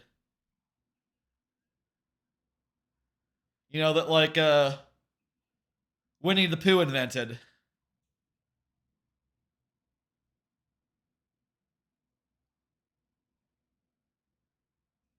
Subclass of bears that eat more fruit than than meat. Huh. So they're, like...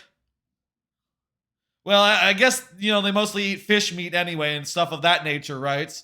Not really like people meat, but they're, like, more safe, I guess. Probably not. They're still probably pretty aggressive to anyone who's, like, threatening them. Or being a dick. Oh, we got a magic show. Let's see.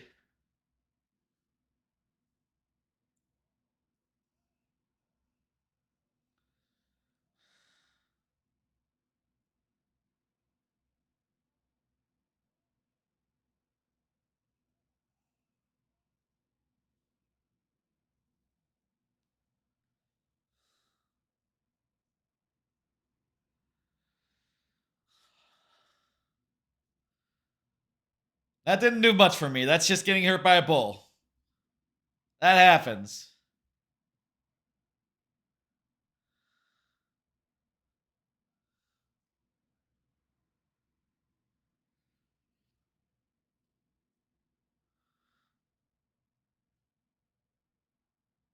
I'm sure it sucks, yeah. Non-dangerous bears are like panda bears, speckled bears, sloth bears, X'd. Never heard of the last two, speckled or sloth. I mean, I like Banjo-Kazooie. Banjo's a bear. But he's a weird bear. He shaves his chest. What kind of bear does that? The answer is, I guess they wanted him to look more like the Kongs. Looked more cartoonish to have a shaved chest. Bears don't have bare chests. That's not a thing.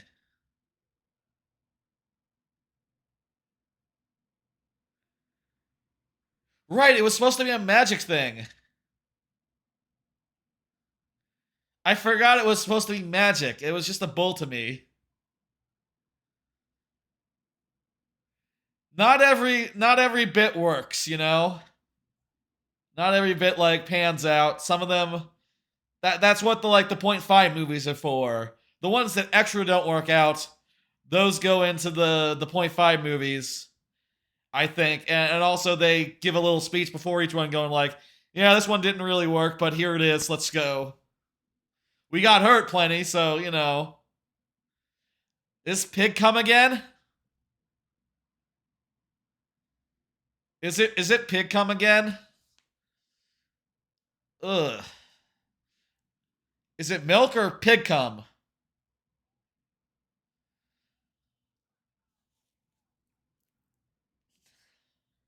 I bet it's nasty. I bet it's nasty. I'm not really much to get nauseated. You know, I've been on many a roller coaster and never felt any nausea, really. Just not something I experience.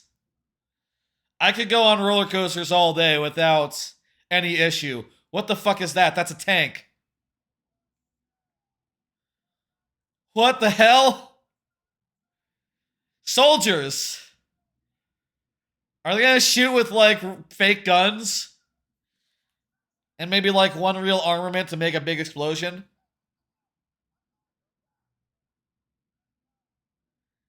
I guess I've never tried to eat on a roller coaster before.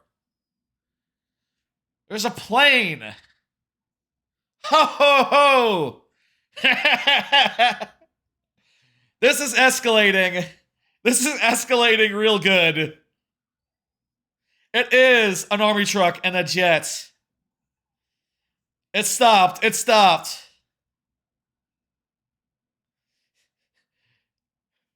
Doing Jackass in a war zone is inadvisable. Inadvisable. Oh, it's paintball. It's paintball. It's just paintball guns.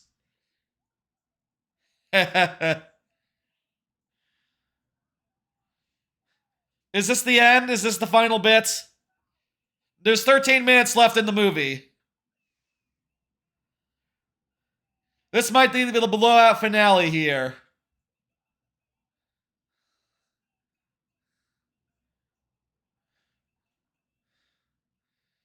Paintball machine gun? Yeah, man. And a paintball turret. Again! Tears of the Kingdom. I bet you can do this. I mean, I don't have enough things to, like, actually aim this good. You know, but you can totally... There's, like, projectiles and stuff you can get. Flamethrowers. The charge thing I had earlier.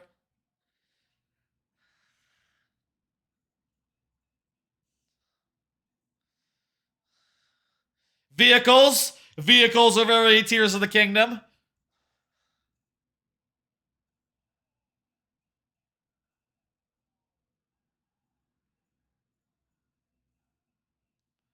Yeah, that's a fun... That must be really fun to drive around, that tiny little tank. That must be fun.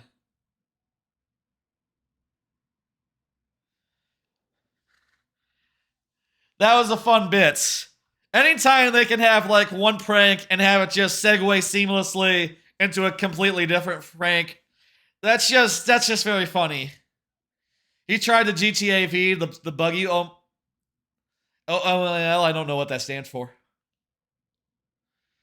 Man, Poopies. My dick really hurts, says Poopies. Ho ho ho ho. We're looking.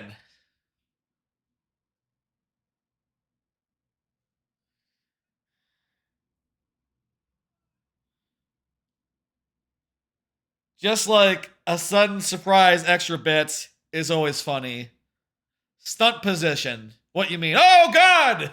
An extra explosion.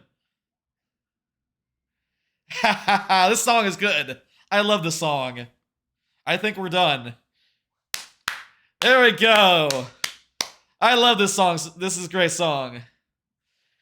If you're gonna be dumb, then you gotta be smart. Or you gotta be tough. That's the lyrics. It's been a minute since I listened to this song.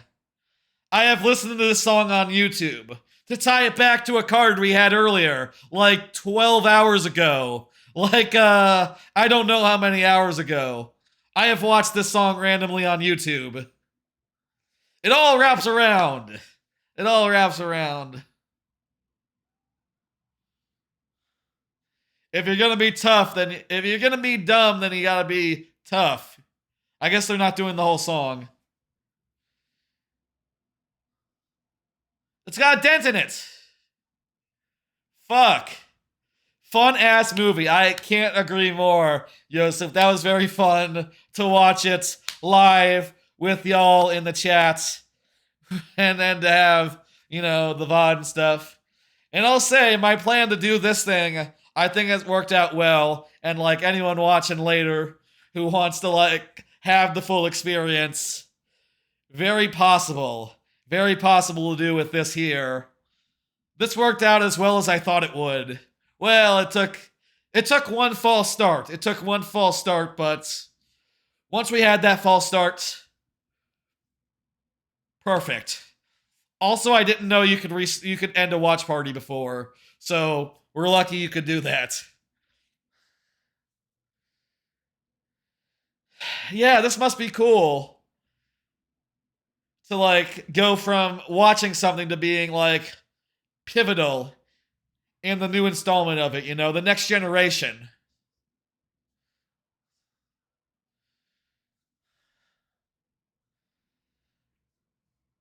That was a hell of a movie. We got like how much more is left? Like 9 minutes? You watched the entirety of Jackass Forever? Yes, you did. I'm a prick. These are just the naked old men here. Just a whole bunch of naked old men. You can't even, where are their dicks? I don't know. I haven't seen that many naked old men. I don't know how it works.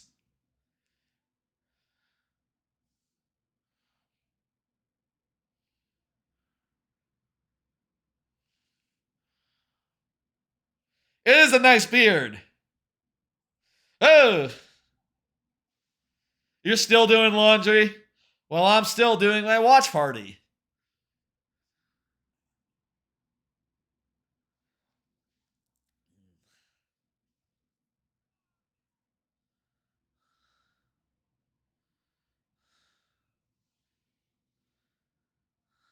We got like 8 minutes of credits. I guess we could. You know what? They're bloopers. They're bloopers. This is actual. This is actual. We need to watch this. Until such time as it fades to black, we keep watching.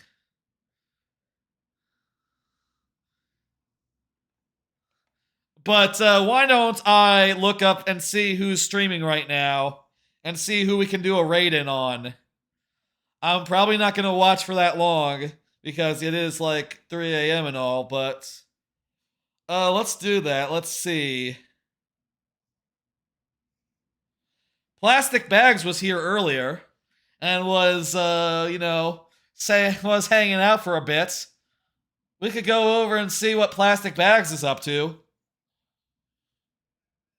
Briggs is also doing something. I don't know what game that is that Briggs is playing, but that's an option. It's Fortnite. Or, sorry, not Fortnite. The other one, the car game. Rocket League is what Plastic Bags is playing. Let's go with Plastic Bags. Let's go with Plastic Bags. I'm gonna wait until the credits are over before we go it in. We put it in. But yeah. What a movie. That was a lot of fun.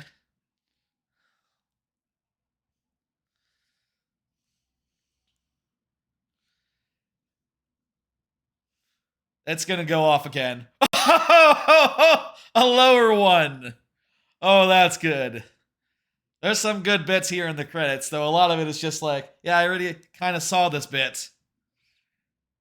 And, it's the bloopers.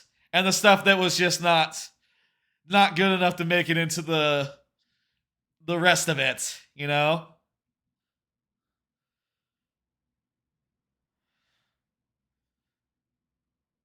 God, what is all that shit he's covered in? God, that is thick, whatever it is. Here's the magician bit again, okay.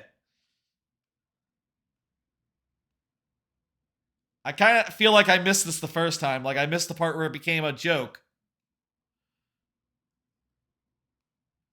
Yeah, I still don't get it. I don't get this one. So many of these missing context is great. Yeah, it's just someone getting hurt. That's all you need for the credits.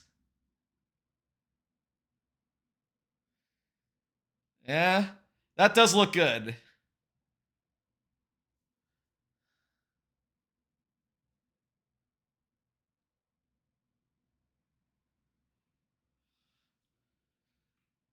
There, you can see Dick. You can see a little dick bulge there. What's gross? Oh, he's naked. You can see a little bit of the, the pubes sticking out, just tastefully cropped there.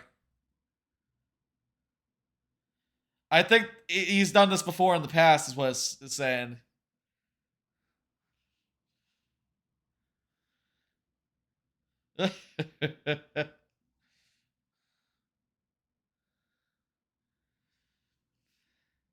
They used a lot of songs in this movie, huh?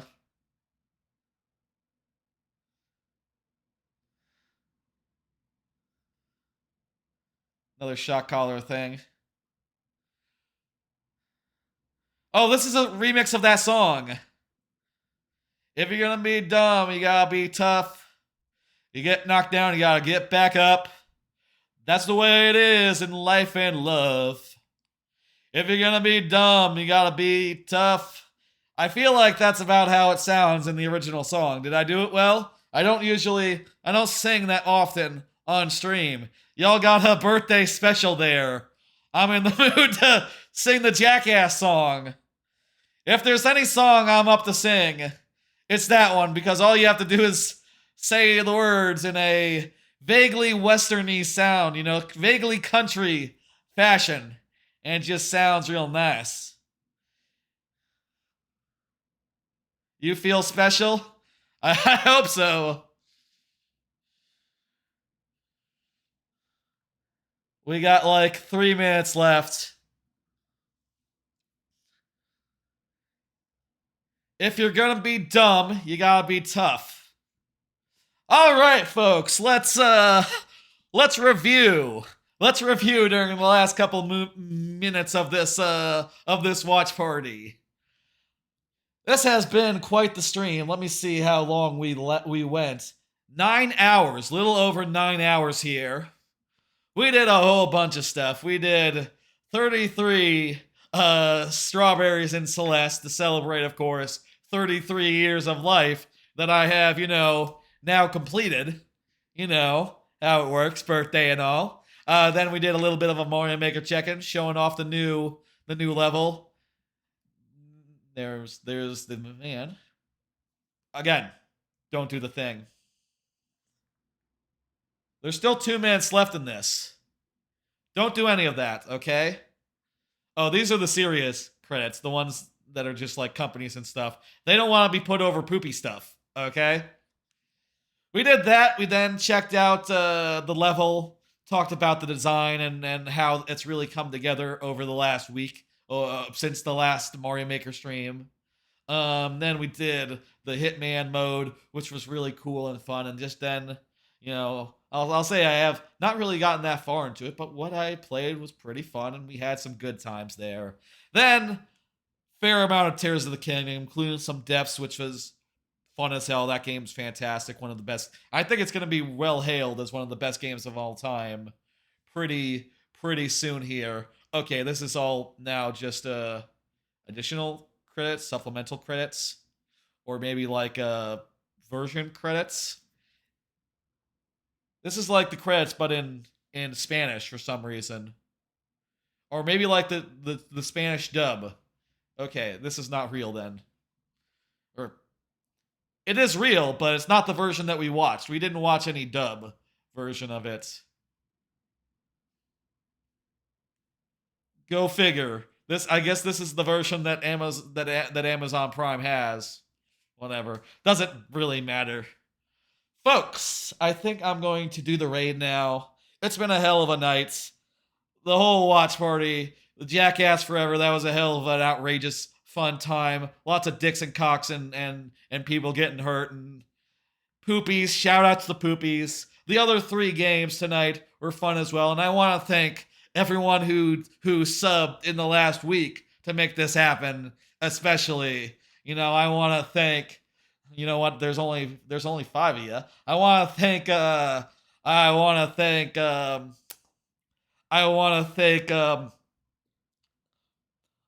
Bingo. I want to thank Bingo. I was struggling what the B word. I've had a night. I want to thank Bingo.